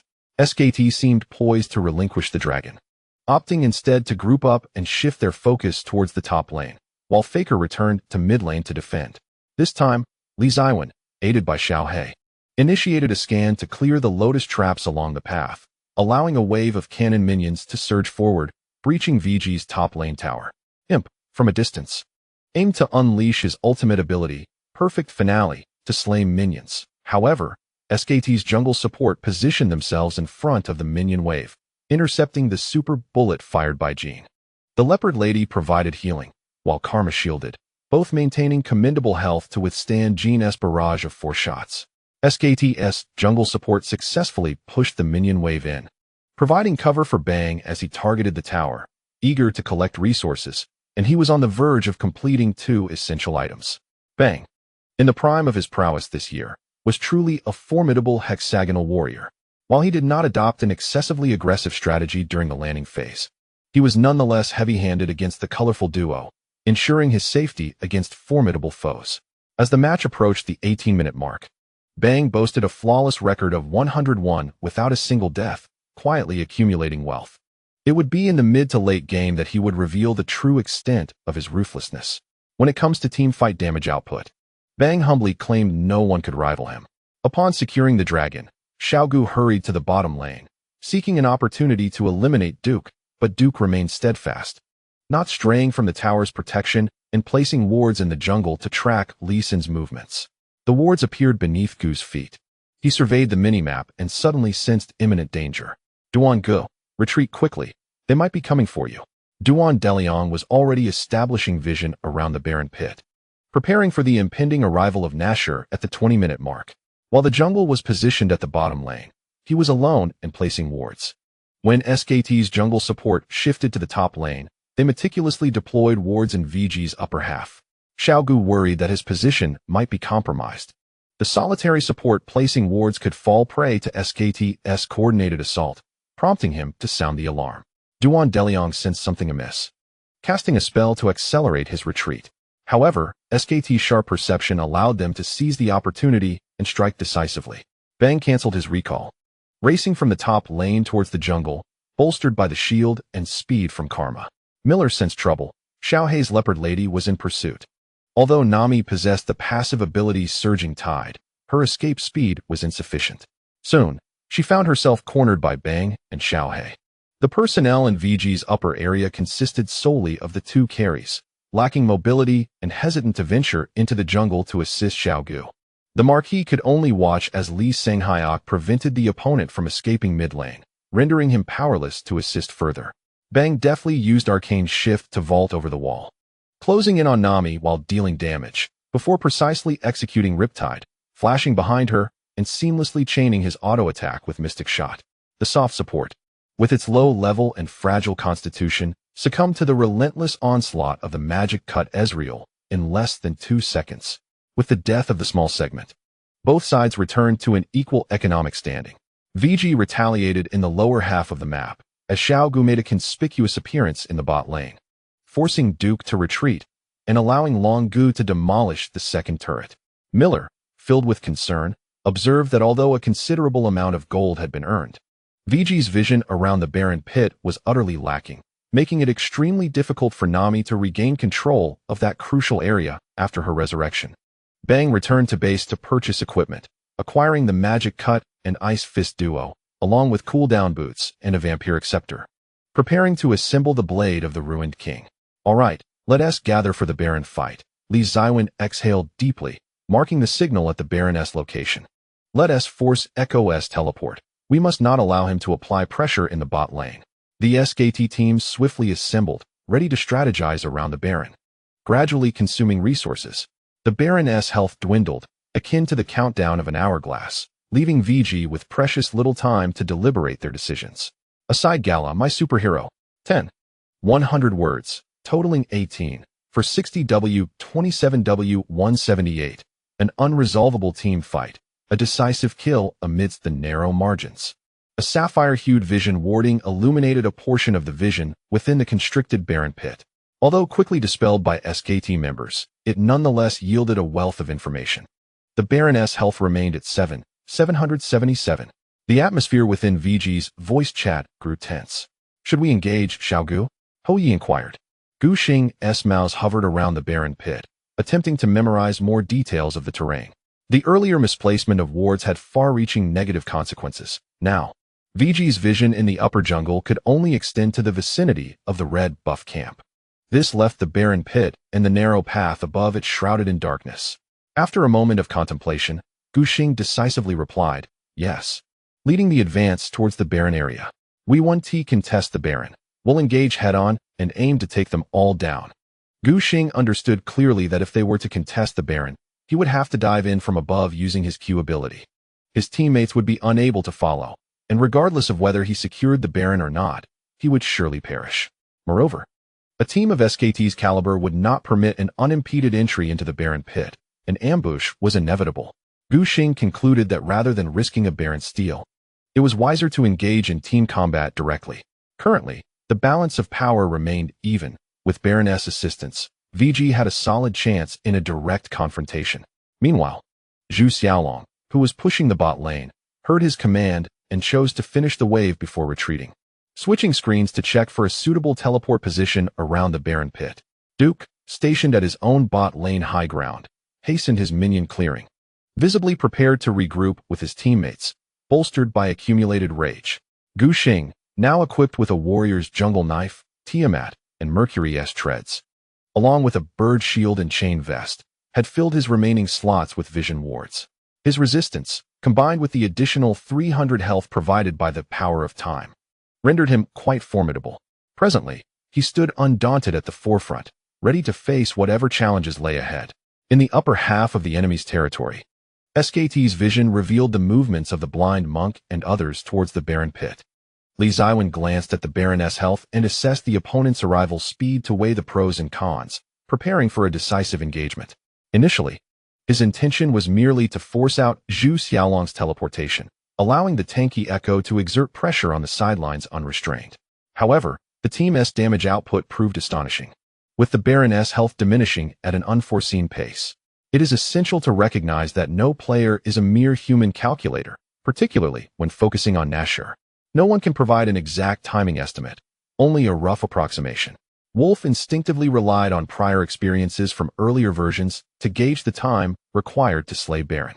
Yet, this World Championship was unlike any before, characterized by unprecedented damage overflow. With tanks being scarce and numerous explosive damage champions taking the stage, SKT's quartet, consisting of Orianna, Nidalee, Ezreal, and Karma, boasted impressive damage capabilities, leading Wolf to misjudge the speed at which his team could take down Baron. This can be attributed to Li Ziwen, as the sample size for competitive play in this World Championship version was exceedingly limited. Not only had he not developed the necessary habits, but most players were also struggling to adapt. VG, too, failed to react swiftly. In just a matter of seconds, Baroness' health plummeted by half. Easyhoon quickly adjusted their strategy. Hou Ye, teleport here and take charge of the team's command, he instructed, marking the vision in the upper river bush. And then turned to the mid laner. Xianghe, place the ball to scout. Faker placed immense trust in Wolf's leadership, allowing him to focus entirely on his gameplay. He positioned himself against the wall of the barren pit, lowering Nashor's health with auto attacks while using Q to send the doll into the pit to detect any suspicious activity. Consequently, both the river and the critical paths leading to the barren pit were effectively blocked by SKT. Shanju, conserve your execute damage. Let us secure barren first. Easyhoon reminded the jungle. They had effectively eliminated all possible routes for the blind monk to swiftly enter the pit. Nevertheless, Wolf remained cautious, specifically advising the jungler to be vigilant. Blank, eager to prove himself after being suppressed early in the game, assured his teammates, "You can rest easy. Lee Sin can't outmatch me," with the advantage of his passive and feline form. His Q, knock up, combined with the true damage from Smite created an extraordinarily high execution threshold. Upon seeing the teleportation light blooming in the upper river bush, Gu Xing realized that Duke was preparing to assist his teammates in securing Baron. "Longji, look here," he called, placing a ward on the riverside. In the next moment, the crimson teleportation spiral erupted within the summoner's rift. The teleportations of both top laners ignited a tense atmosphere around the barren pit, with hushed discussions in the municipal auditorium growing louder. The expressions of the higher brothers turned grave, their gazes fixated on the battlefield. Imp's Jin activated his Duskblade from the rear, converting attack speed into attack power, and then unleashed his ultimate. Amidst the grand orchestral score, the Western gunslinger Jin fired the first shot. The super bullet tore through the air, charging directly into the dragon pit. Upon learning that Gu Xing was not inclined to contest the dragon, Zhu Shangbin edged closer to Baron Nashor, taking aim without aiding his opponent in futile efforts. With the first shot, he successfully struck Karma. Although Wolf had shielded himself, as a support, his level was regrettably low. The E, Inspiration, as a secondary skill rendered the shield feeble against the piercing damage of Jin. The bullet penetrated the white shield, significantly depleting Karma's health. Nami, in a brief moment, unleashed her ultimate ability. During her previous demise, Deliong had utilized his ultimate once, and now, nearly 2 minutes later, it had come off cooldown.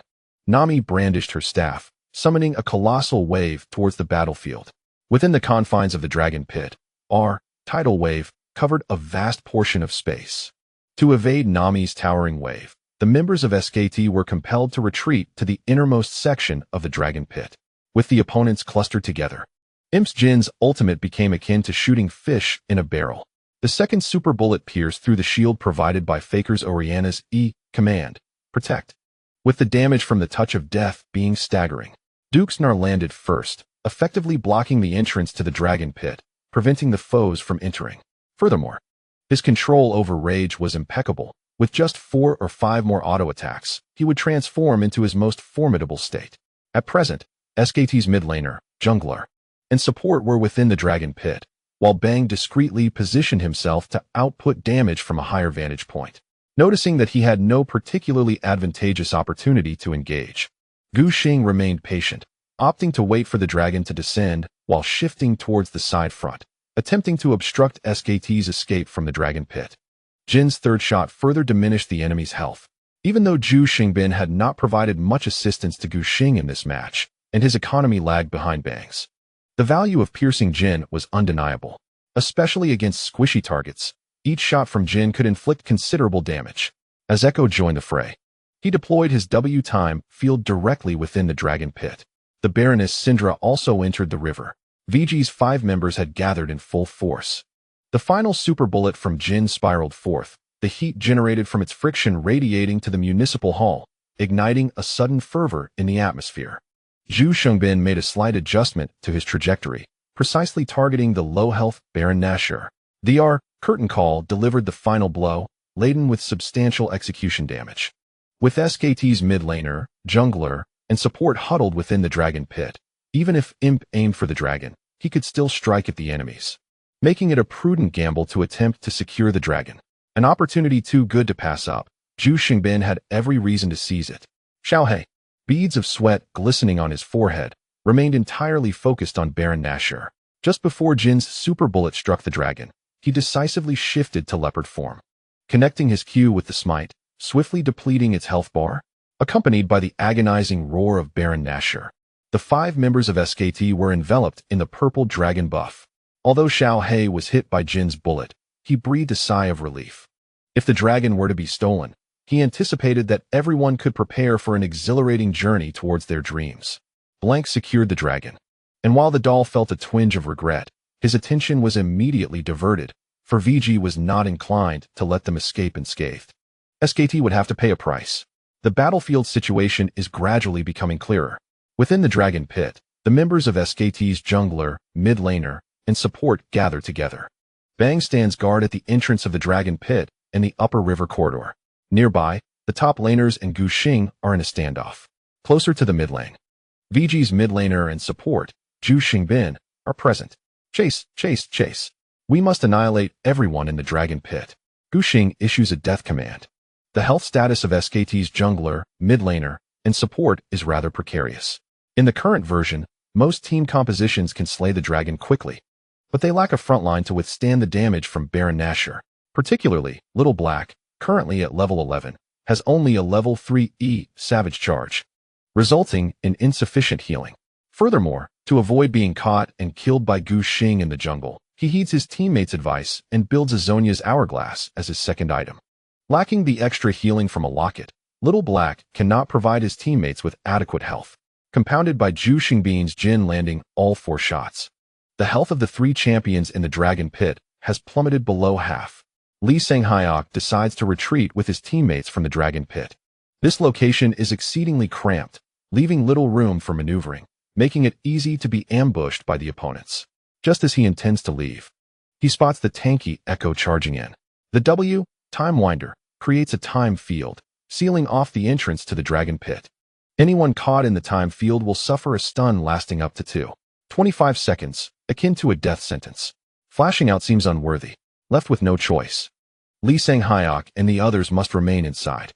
At this moment, Duke, who has been relatively inconspicuous throughout the match, displays an astonishing sense for opportunity. He allows the dragon to rush past him, redirecting his focus toward the other opponents in the upper river corridor. A single tank Echo cannot inflict much damage directly on SKT. The key lies in VG's other 4 members, as long as they can intercept the enemy's damage dealers. The 3 champions in SKT's dragon pit will be safe for the time being.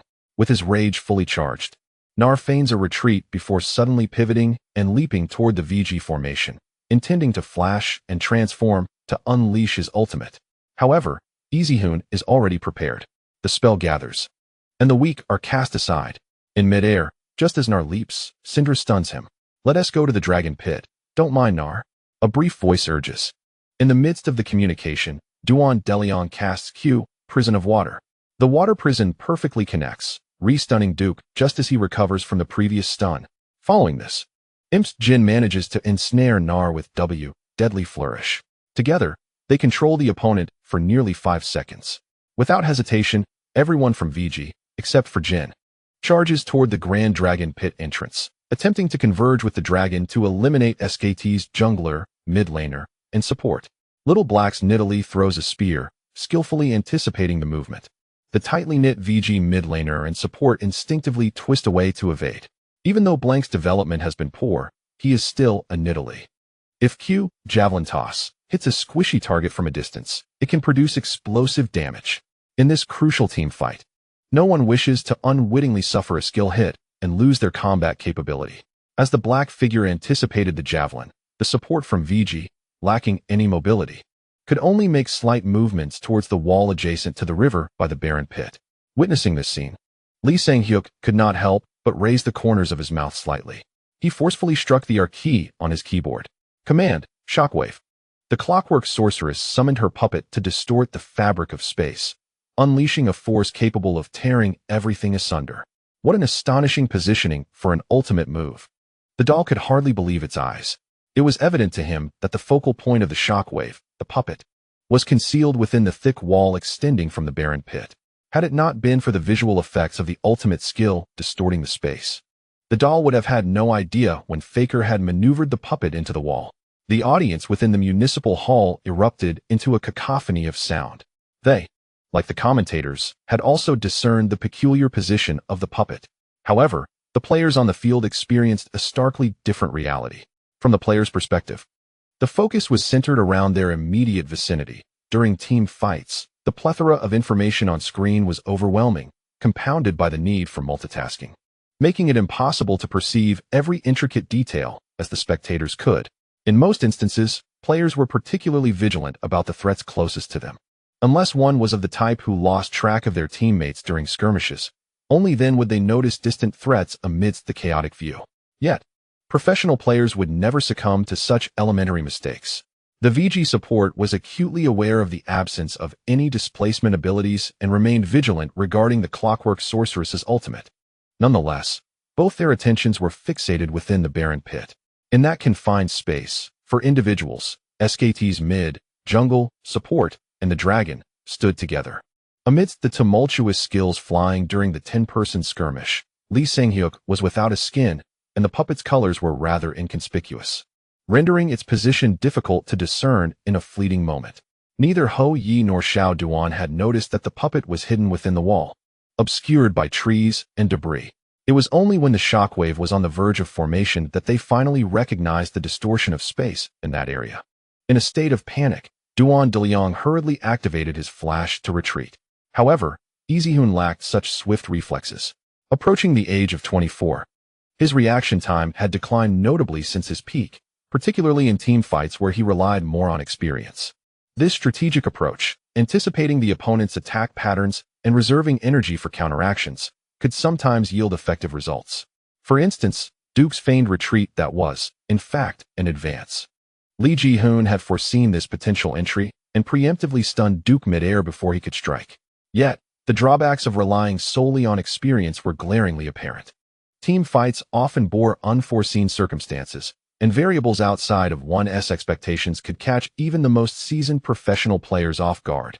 Much like the wall-concealed ultimate that Lee Sang-hyuk was currently employing, Easyhoon could not have anticipated being forced against the wall by the javelin of the Leona, thus unable to evade the puppet hidden within. Were it a younger player with quicker reflexes, like Xiao Duan, they could rely on their physical response to activate flash. Yet, Lee Ji-hoon found himself incapable of such remarkable reflexive maneuvers. Just as his fingers hovered over the flash key, before he could even press it, the shockwave whisked him into the air. This was dire. Miller, in a state of deep distress, articulated the sentiments of countless fans supporting VG, foreseeing dire consequences for Syndra. In the distance, Bang was already prepared, bending low to draw his bow and unleashing our precise barrage. The golden crescent moon and Wolf's Karma's soul flare surged towards Syndra almost simultaneously. The exquisite synergy from SKT's 96 line was determined to eliminate their former teammate. At this critical juncture, Gu Xing seized an opportunity. The Clockwork Mage possesses certain skills that allow for movement casting, yet when executing the character must remain stationary to perform the action. In the fleeting moment while Lee Sang-hyuk was channeling his ultimate, Gu Xing advanced, landing Q, Sound Wave, directly on the immobile Clockwork Mage. The second Q, Echo Strike, was decisively delivered. At the moment the noble lord was sent flying, Gu Xing approached Syndra's side. He first activated the Bird Shield's effect, granting shields to himself, Longbow, and the nearby noble lord. Then, with a swift kick, he unleashed our Dragon's Tail. A flash of golden light erupted as Gu Xing flashed to reposition, adjusting the direction of Dragon's Tail. Within the canyon, the blind monk's flash struck the Clockwork Mage with ferocity. Lee Sang-hyuk collided with the little black creature. In the cramped confines of the dragon pit, SKT's mid and jungle were nearly glued together. Blank had no time to react before being affected by Dragon's Tail. The two soared through the air. The Heil brothers, who moments ago were disheartened by the noble lord being caught in Syndra's ultimate, instantly changed their demeanor. "My goodness, little Gu," Miller exclaimed, as a kick sent SKT's mid and jungle flying. Thunderclap, followed by the Tiamat. Gu Xing donned a semi-tank build, yet his damage against squishy targets was far from negligible. Duan DeLiang's Nami, after flashing to evade Syndra's shockwave, utilized Tidal Blessing, to augment Gu Xing's basic attacks. Long Ji's Echo, unrelenting, capitalized on the airborne control, joining the fray to obliterate Syndra. Faker was the first to fall, yet the noble lord remained standing. The commentator's speed could hardly keep pace with the rapidly evolving skirmish. Gu Xing's prior granting of the bird shield's active effect provided crucial protection for his mid laner. Furthermore, the bird shield's passive aura bestowed an additional 15 magic resistance to nearby allies. Ironically, Faker's Syndra, Bang's Ezreal's ultimate, and Wolf's Karma's Q, Soulflare, all dealt magic damage.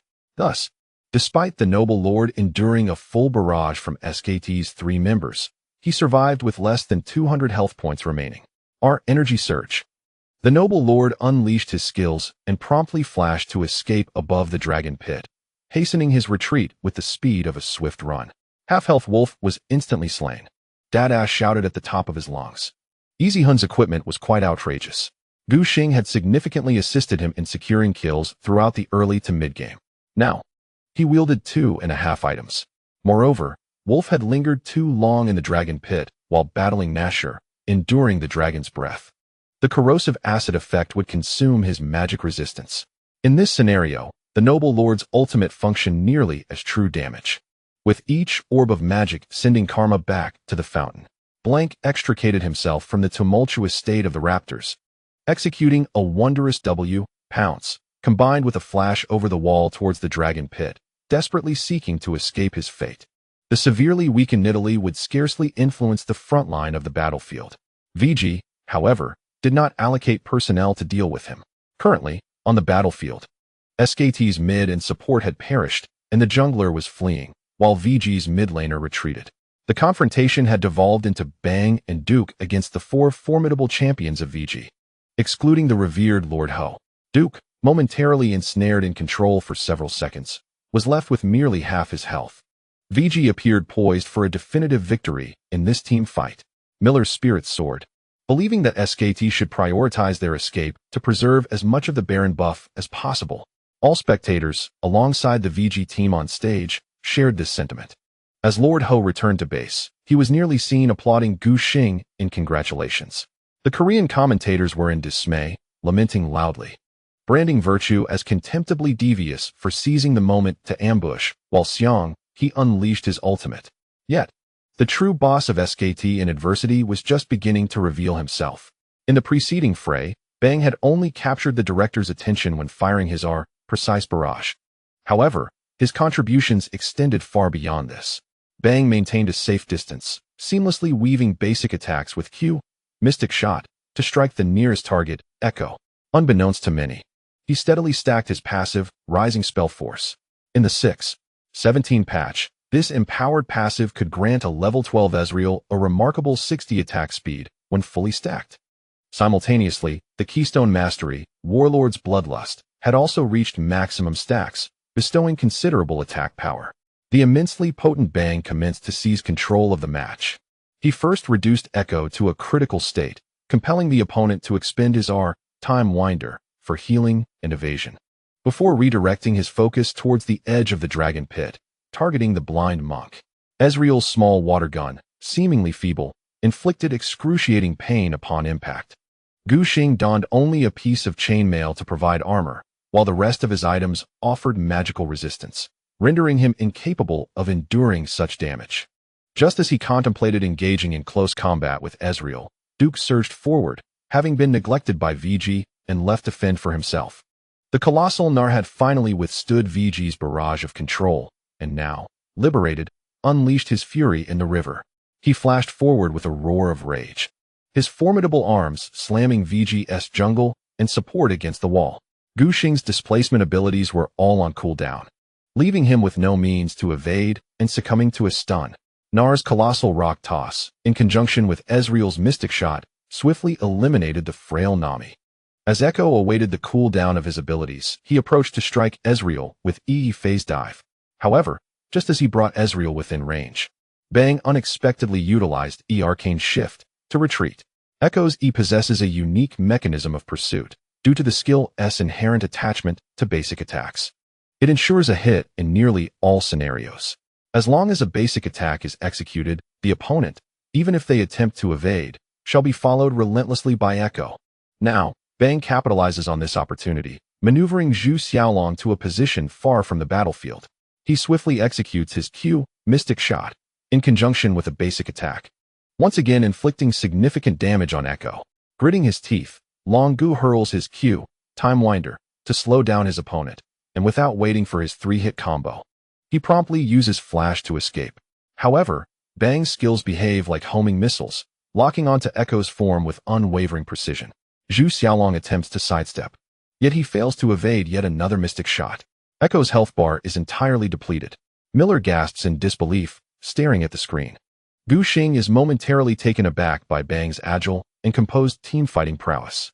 Yet, he quickly regains his composure. Eliminate him. Do not let this man escape. Gu Xing is acutely aware that if Bang is not dispatched in this exchange, the enemy will exploit Ezreal's characteristics to relentlessly pursue them. At that point, both he and Imp would likely find it exceedingly difficult to survive. Without hesitation, he directs his Q, Resonating Strike, towards the nearby Ezreal. Bang seeks to evade, but his flash was previously employed to secure a kill on Xiao Duan at the 18-minute mark, and his E-Arcane Shift is still on cooldown. Gu Xing's skill is precise. He can only watch helplessly as the mark of Resonating Strike is placed above his head. Splendid. Baby Dada clenches his fist in quiet determination, while Xiaogu refrains from rushing in, waiting for a cooldown on his abilities. Gu Xing had previously entered stealth with vision, and his W Safeguard is on a lengthy cooldown. However, his E ability is about to become available. He knows Bang possesses no means of escape, so he waits for his Thunderlord's decree to finish cooling down before launching his second Q, Echo, upwards. With an ice fist on him, Ezreal, fortified by armor, endures a full barrage of Blind Monk skills, leaving him with less than 13 health. Bang retaliates, landing every basic and skill attack, ultimately slaying Lee Sin. A resounding cheer erupts from the Korean commentary booth. Bang bang bang. Zhang Jun imitates the sound of gunfire, his demeanor radiating triumphant satisfaction. He has salvaged SKT's team fight. The battle does not cease. Gu Xing's final contribution mirrors that of Long Gu. He unleashes his second E-Cripple, slowing Ezreal down. Zhu Songbin will not let this golden opportunity slip away. Originally lurking in the shadows, he reveals his sharp fangs, dashing forward with Flash, unleashing Q, Dancing Grenade. He then follows up with the last bullet from his magazine. The execution damage obliterates Ezreal's health bar. Imp, gaining explosive movement speed, sets his sights on Nar. The Western cowboy Jean hops along, in an exceedingly awkward manner, heading to claim the final enemy on the front lines. Duke, now without E or Flash, remains in his Mega Nar form. Before Zhu Songbin, he is as defenseless as a wooden doll. As Nar falls, the upper river of Summoner's Rift becomes a resting place for the corpses of 7 champions. A 3-4 trade is still acceptable. After all, SKT secures a major dragon. Miller, witnessing the conclusion of the team fight, finally exhales a slight sigh of relief. Our dual carries survive, with Imp claiming Bang's significant kill, leaving blank as the sole dragon seed from the opposing side. The doll's expression is one of helplessness. Bang truly is the anchor of this SKT team. His form is incandescent, and his damage output is utterly maximized. During the replay of the team fight, he scrutinizes the myriad details he initially overlooked as if he were revisiting a narrative. The Marquis first interrupted Duke's entrance, only to be ambushed by the Clockwork's hidden mechanism while evading the spear of the leopard woman, narrowly escaping death. As Bang counted on his fingers, Little Gu seized the opportunity to R-flash into a spinning kick that severely wounded Faker, leaving Little Black behind. Subsequently, Bang unleashed a torrent of damage, forcing VG to hold him back. Both sides engaged in a tit-for-tat skirmish, neither yielding an inch. The Korean commentators lamented, Bang paid the price for miscalculating his flash. All Yangjun feels regret for him. Otherwise, Ezreal could have capitalized on that situation. Cloud Templar countered with a smile. If Bang hadn't taken down Nami earlier, SKT wouldn't have so effortlessly claimed Vision in the Baron area, and this team fight may never have occurred. Overall, SKT's performance was still commendable. The 1,500 team gold from slaying the Baron is no trivial sum. Adjusting his glasses, he remarked candidly, VG is quite formidable. To perform this well against SKT is truly exceptional among teams outside the LCK. Millions of players worldwide witnessed the harrowing and tumultuous team fight unfold in its entirety. The chat channels across various tournament live streams erupted in multiple spams. Goodness, Bang is ruthless. An emotionless output machine. Bang's Ezreal is just toying with you. He.S. a true Jinchuriki. Faker's hidden mechanism was quite insidious. Everyone was preoccupied with the Echo charging into the dragon pit, while he stealthily placed the ball against the wall for nefarious purposes. If it weren't for Caveman's quick reflexes, he might have been instantly eliminated by the clockwork. It's truly miraculous that little Gu managed to save the marquee. The bird shield played a pivotal role. Why do I feel like the two teams are closely matched? The team fights are quite back and forth. Impossible. There's no way SKT would sink to the level of competing with LPL. The surviving double carry of VG gathered, advancing together through the mid lane. Blank, powerless to resist, could only surrender the defensive tower to his opponents. After nearly 22 minutes of steadfast defense, SKT's outer tower crumbled under pressure. Once VG dismantled the enemy's defensive stronghold, they could finally establish vision and infiltrate the enemy jungle. The potential threat loomed with this Ezreal, who had achieved a 5-kill streak and was about to acquire the blade of the ruined king. Miller furrowed his brow, articulating VG's peril once his flash cooldown is over. How will he manage his demise with Karma's assistance? Under the camera's gaze, Bang chewed gum, his expression as impassive as an artificial intelligence. His teammates bore faint smiles, as if victory were already assured. No one understood the strength of peak Bang better than they did.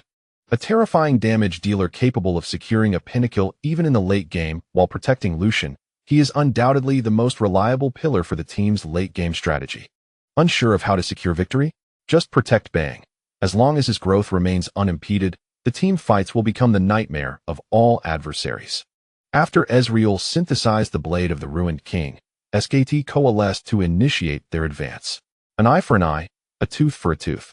Their objective was clearly the mid-tower of VG. Little Black followed the main force, and the remaining Baron buff provided substantial enhancements to the minions. VG attempted to defend, but Bang's skills were astoundingly precise. Miller furrowed his brow.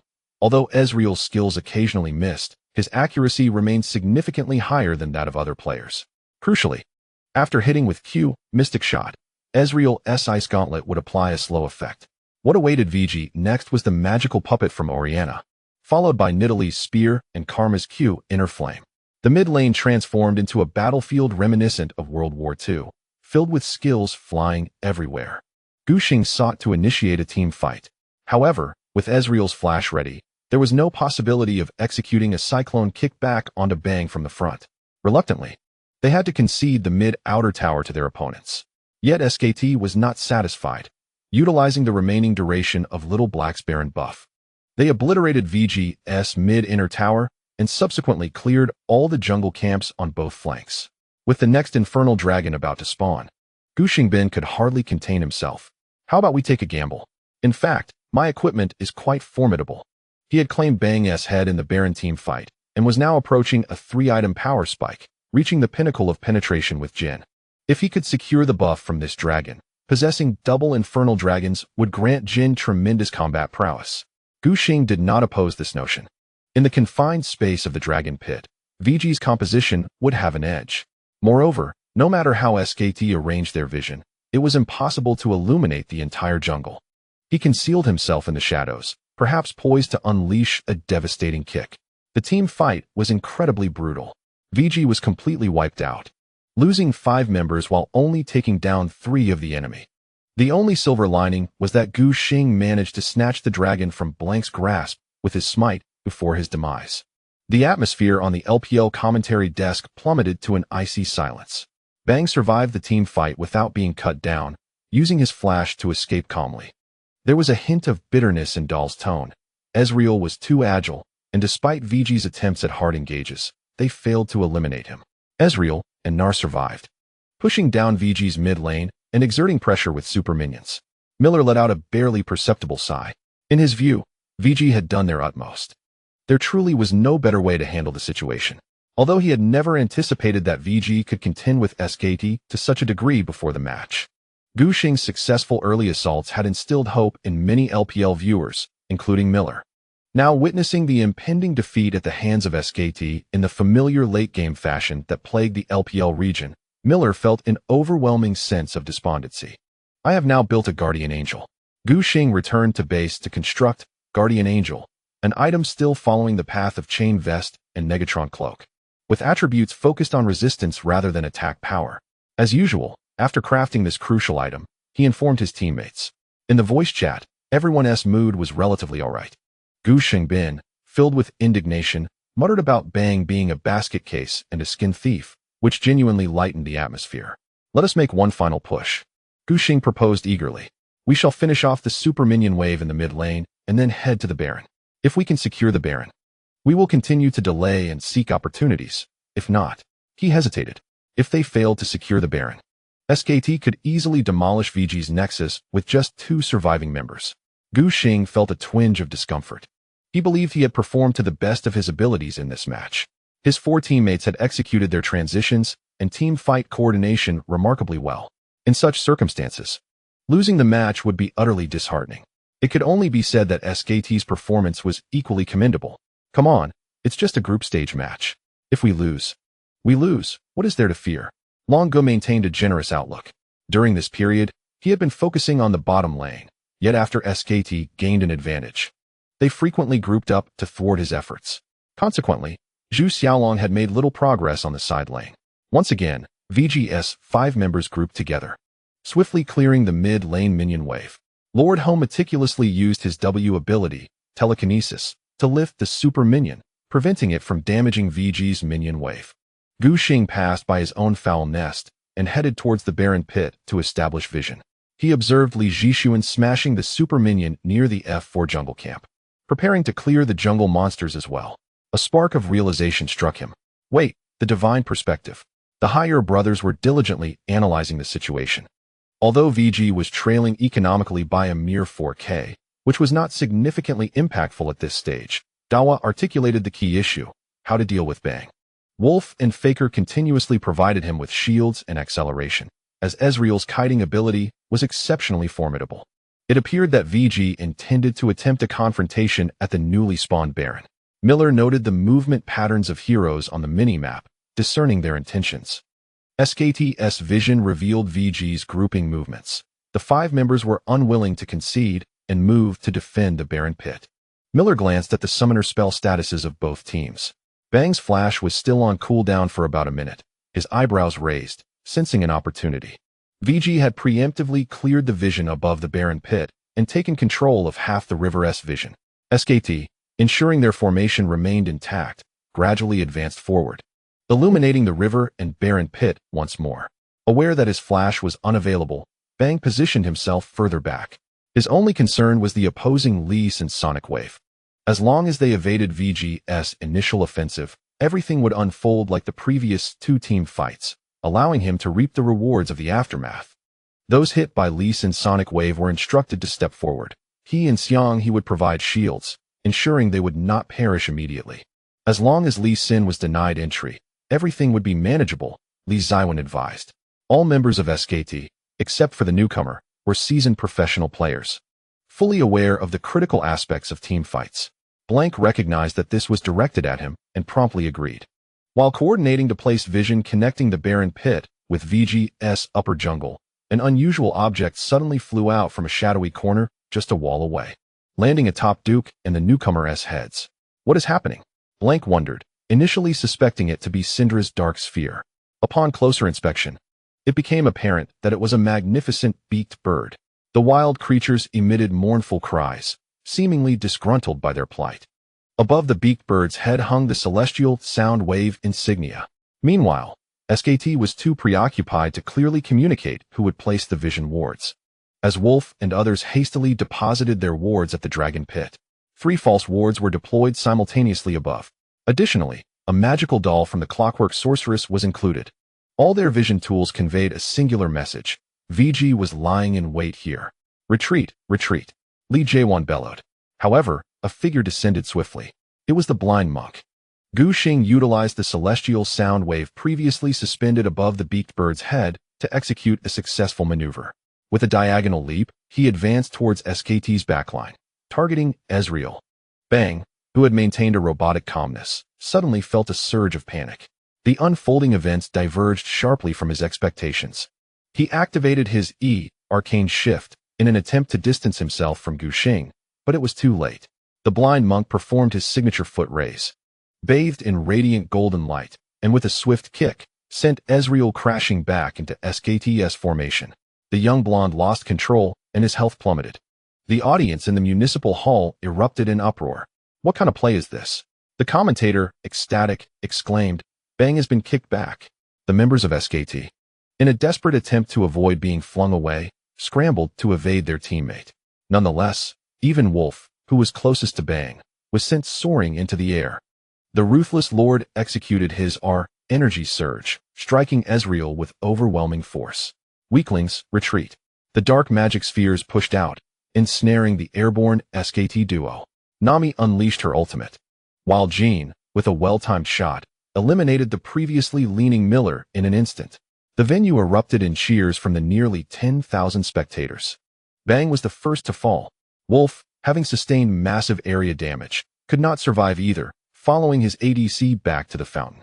Despite Lee Sang-hyuk's impressive ultimate with the doll, Gu Xing shielded his teammates from substantial damage with the bird's protection. Dragon Brother, Echo, relentlessly pursued, slowing SKT's remaining trio with his icy fists. Miller's demeanor transformed from despair to triumph in mere seconds. Now bellowing in fury, Karma has fallen. What will you use to escape? Imp's Jean activated his ultimate, with each super bullet resembling death's knock at the door. Duke, choosing to sacrifice himself to cover his teammates' retreat, believed this would ensure the survival of SKT's mid and jungle. Not a chance. In his exhilaration, the commentator's voice soared, sharp and commanding. The jungle is filled with narrow paths. Jin's sniper rifle is difficult to miss. Gu Xing, who had just arrived from behind SKT to kick Bang, resolutely held back his opponents. Lee Sang-hyuk, growing increasingly agitated by him, unleashed a series of skills that knocked the wounded blind monk out of his resurrection effect. But as the commentator observed, in the jungle, how could SKT's mid and jungle possibly escape? In a climactic moment, Zhu Xingbin forced Blank's last vestige of health to yield. The inevitable demise of the Guardian loomed, as the commentator declared that it was merely a matter of 25 seconds before the Huntress would meet her fate, following the execution of Zin's deadly flourish. A lotus trap blossomed beneath Nidalee's lifeless form. With Faker standing alone, Echo utilized his flash to activate his Frost Fist passive, ensnaring him in a chilling grasp. Miller, flushed with excitement, clenched his fists and cheered as the monk revived, drawing near to his comrades with his Shield of the Exalted. The sonic wave was unleashed, successfully striking its target. The second Q swiftly followed, as Gu Xing employed his crippling technique to hinder Lee Sang-hyuk's escape.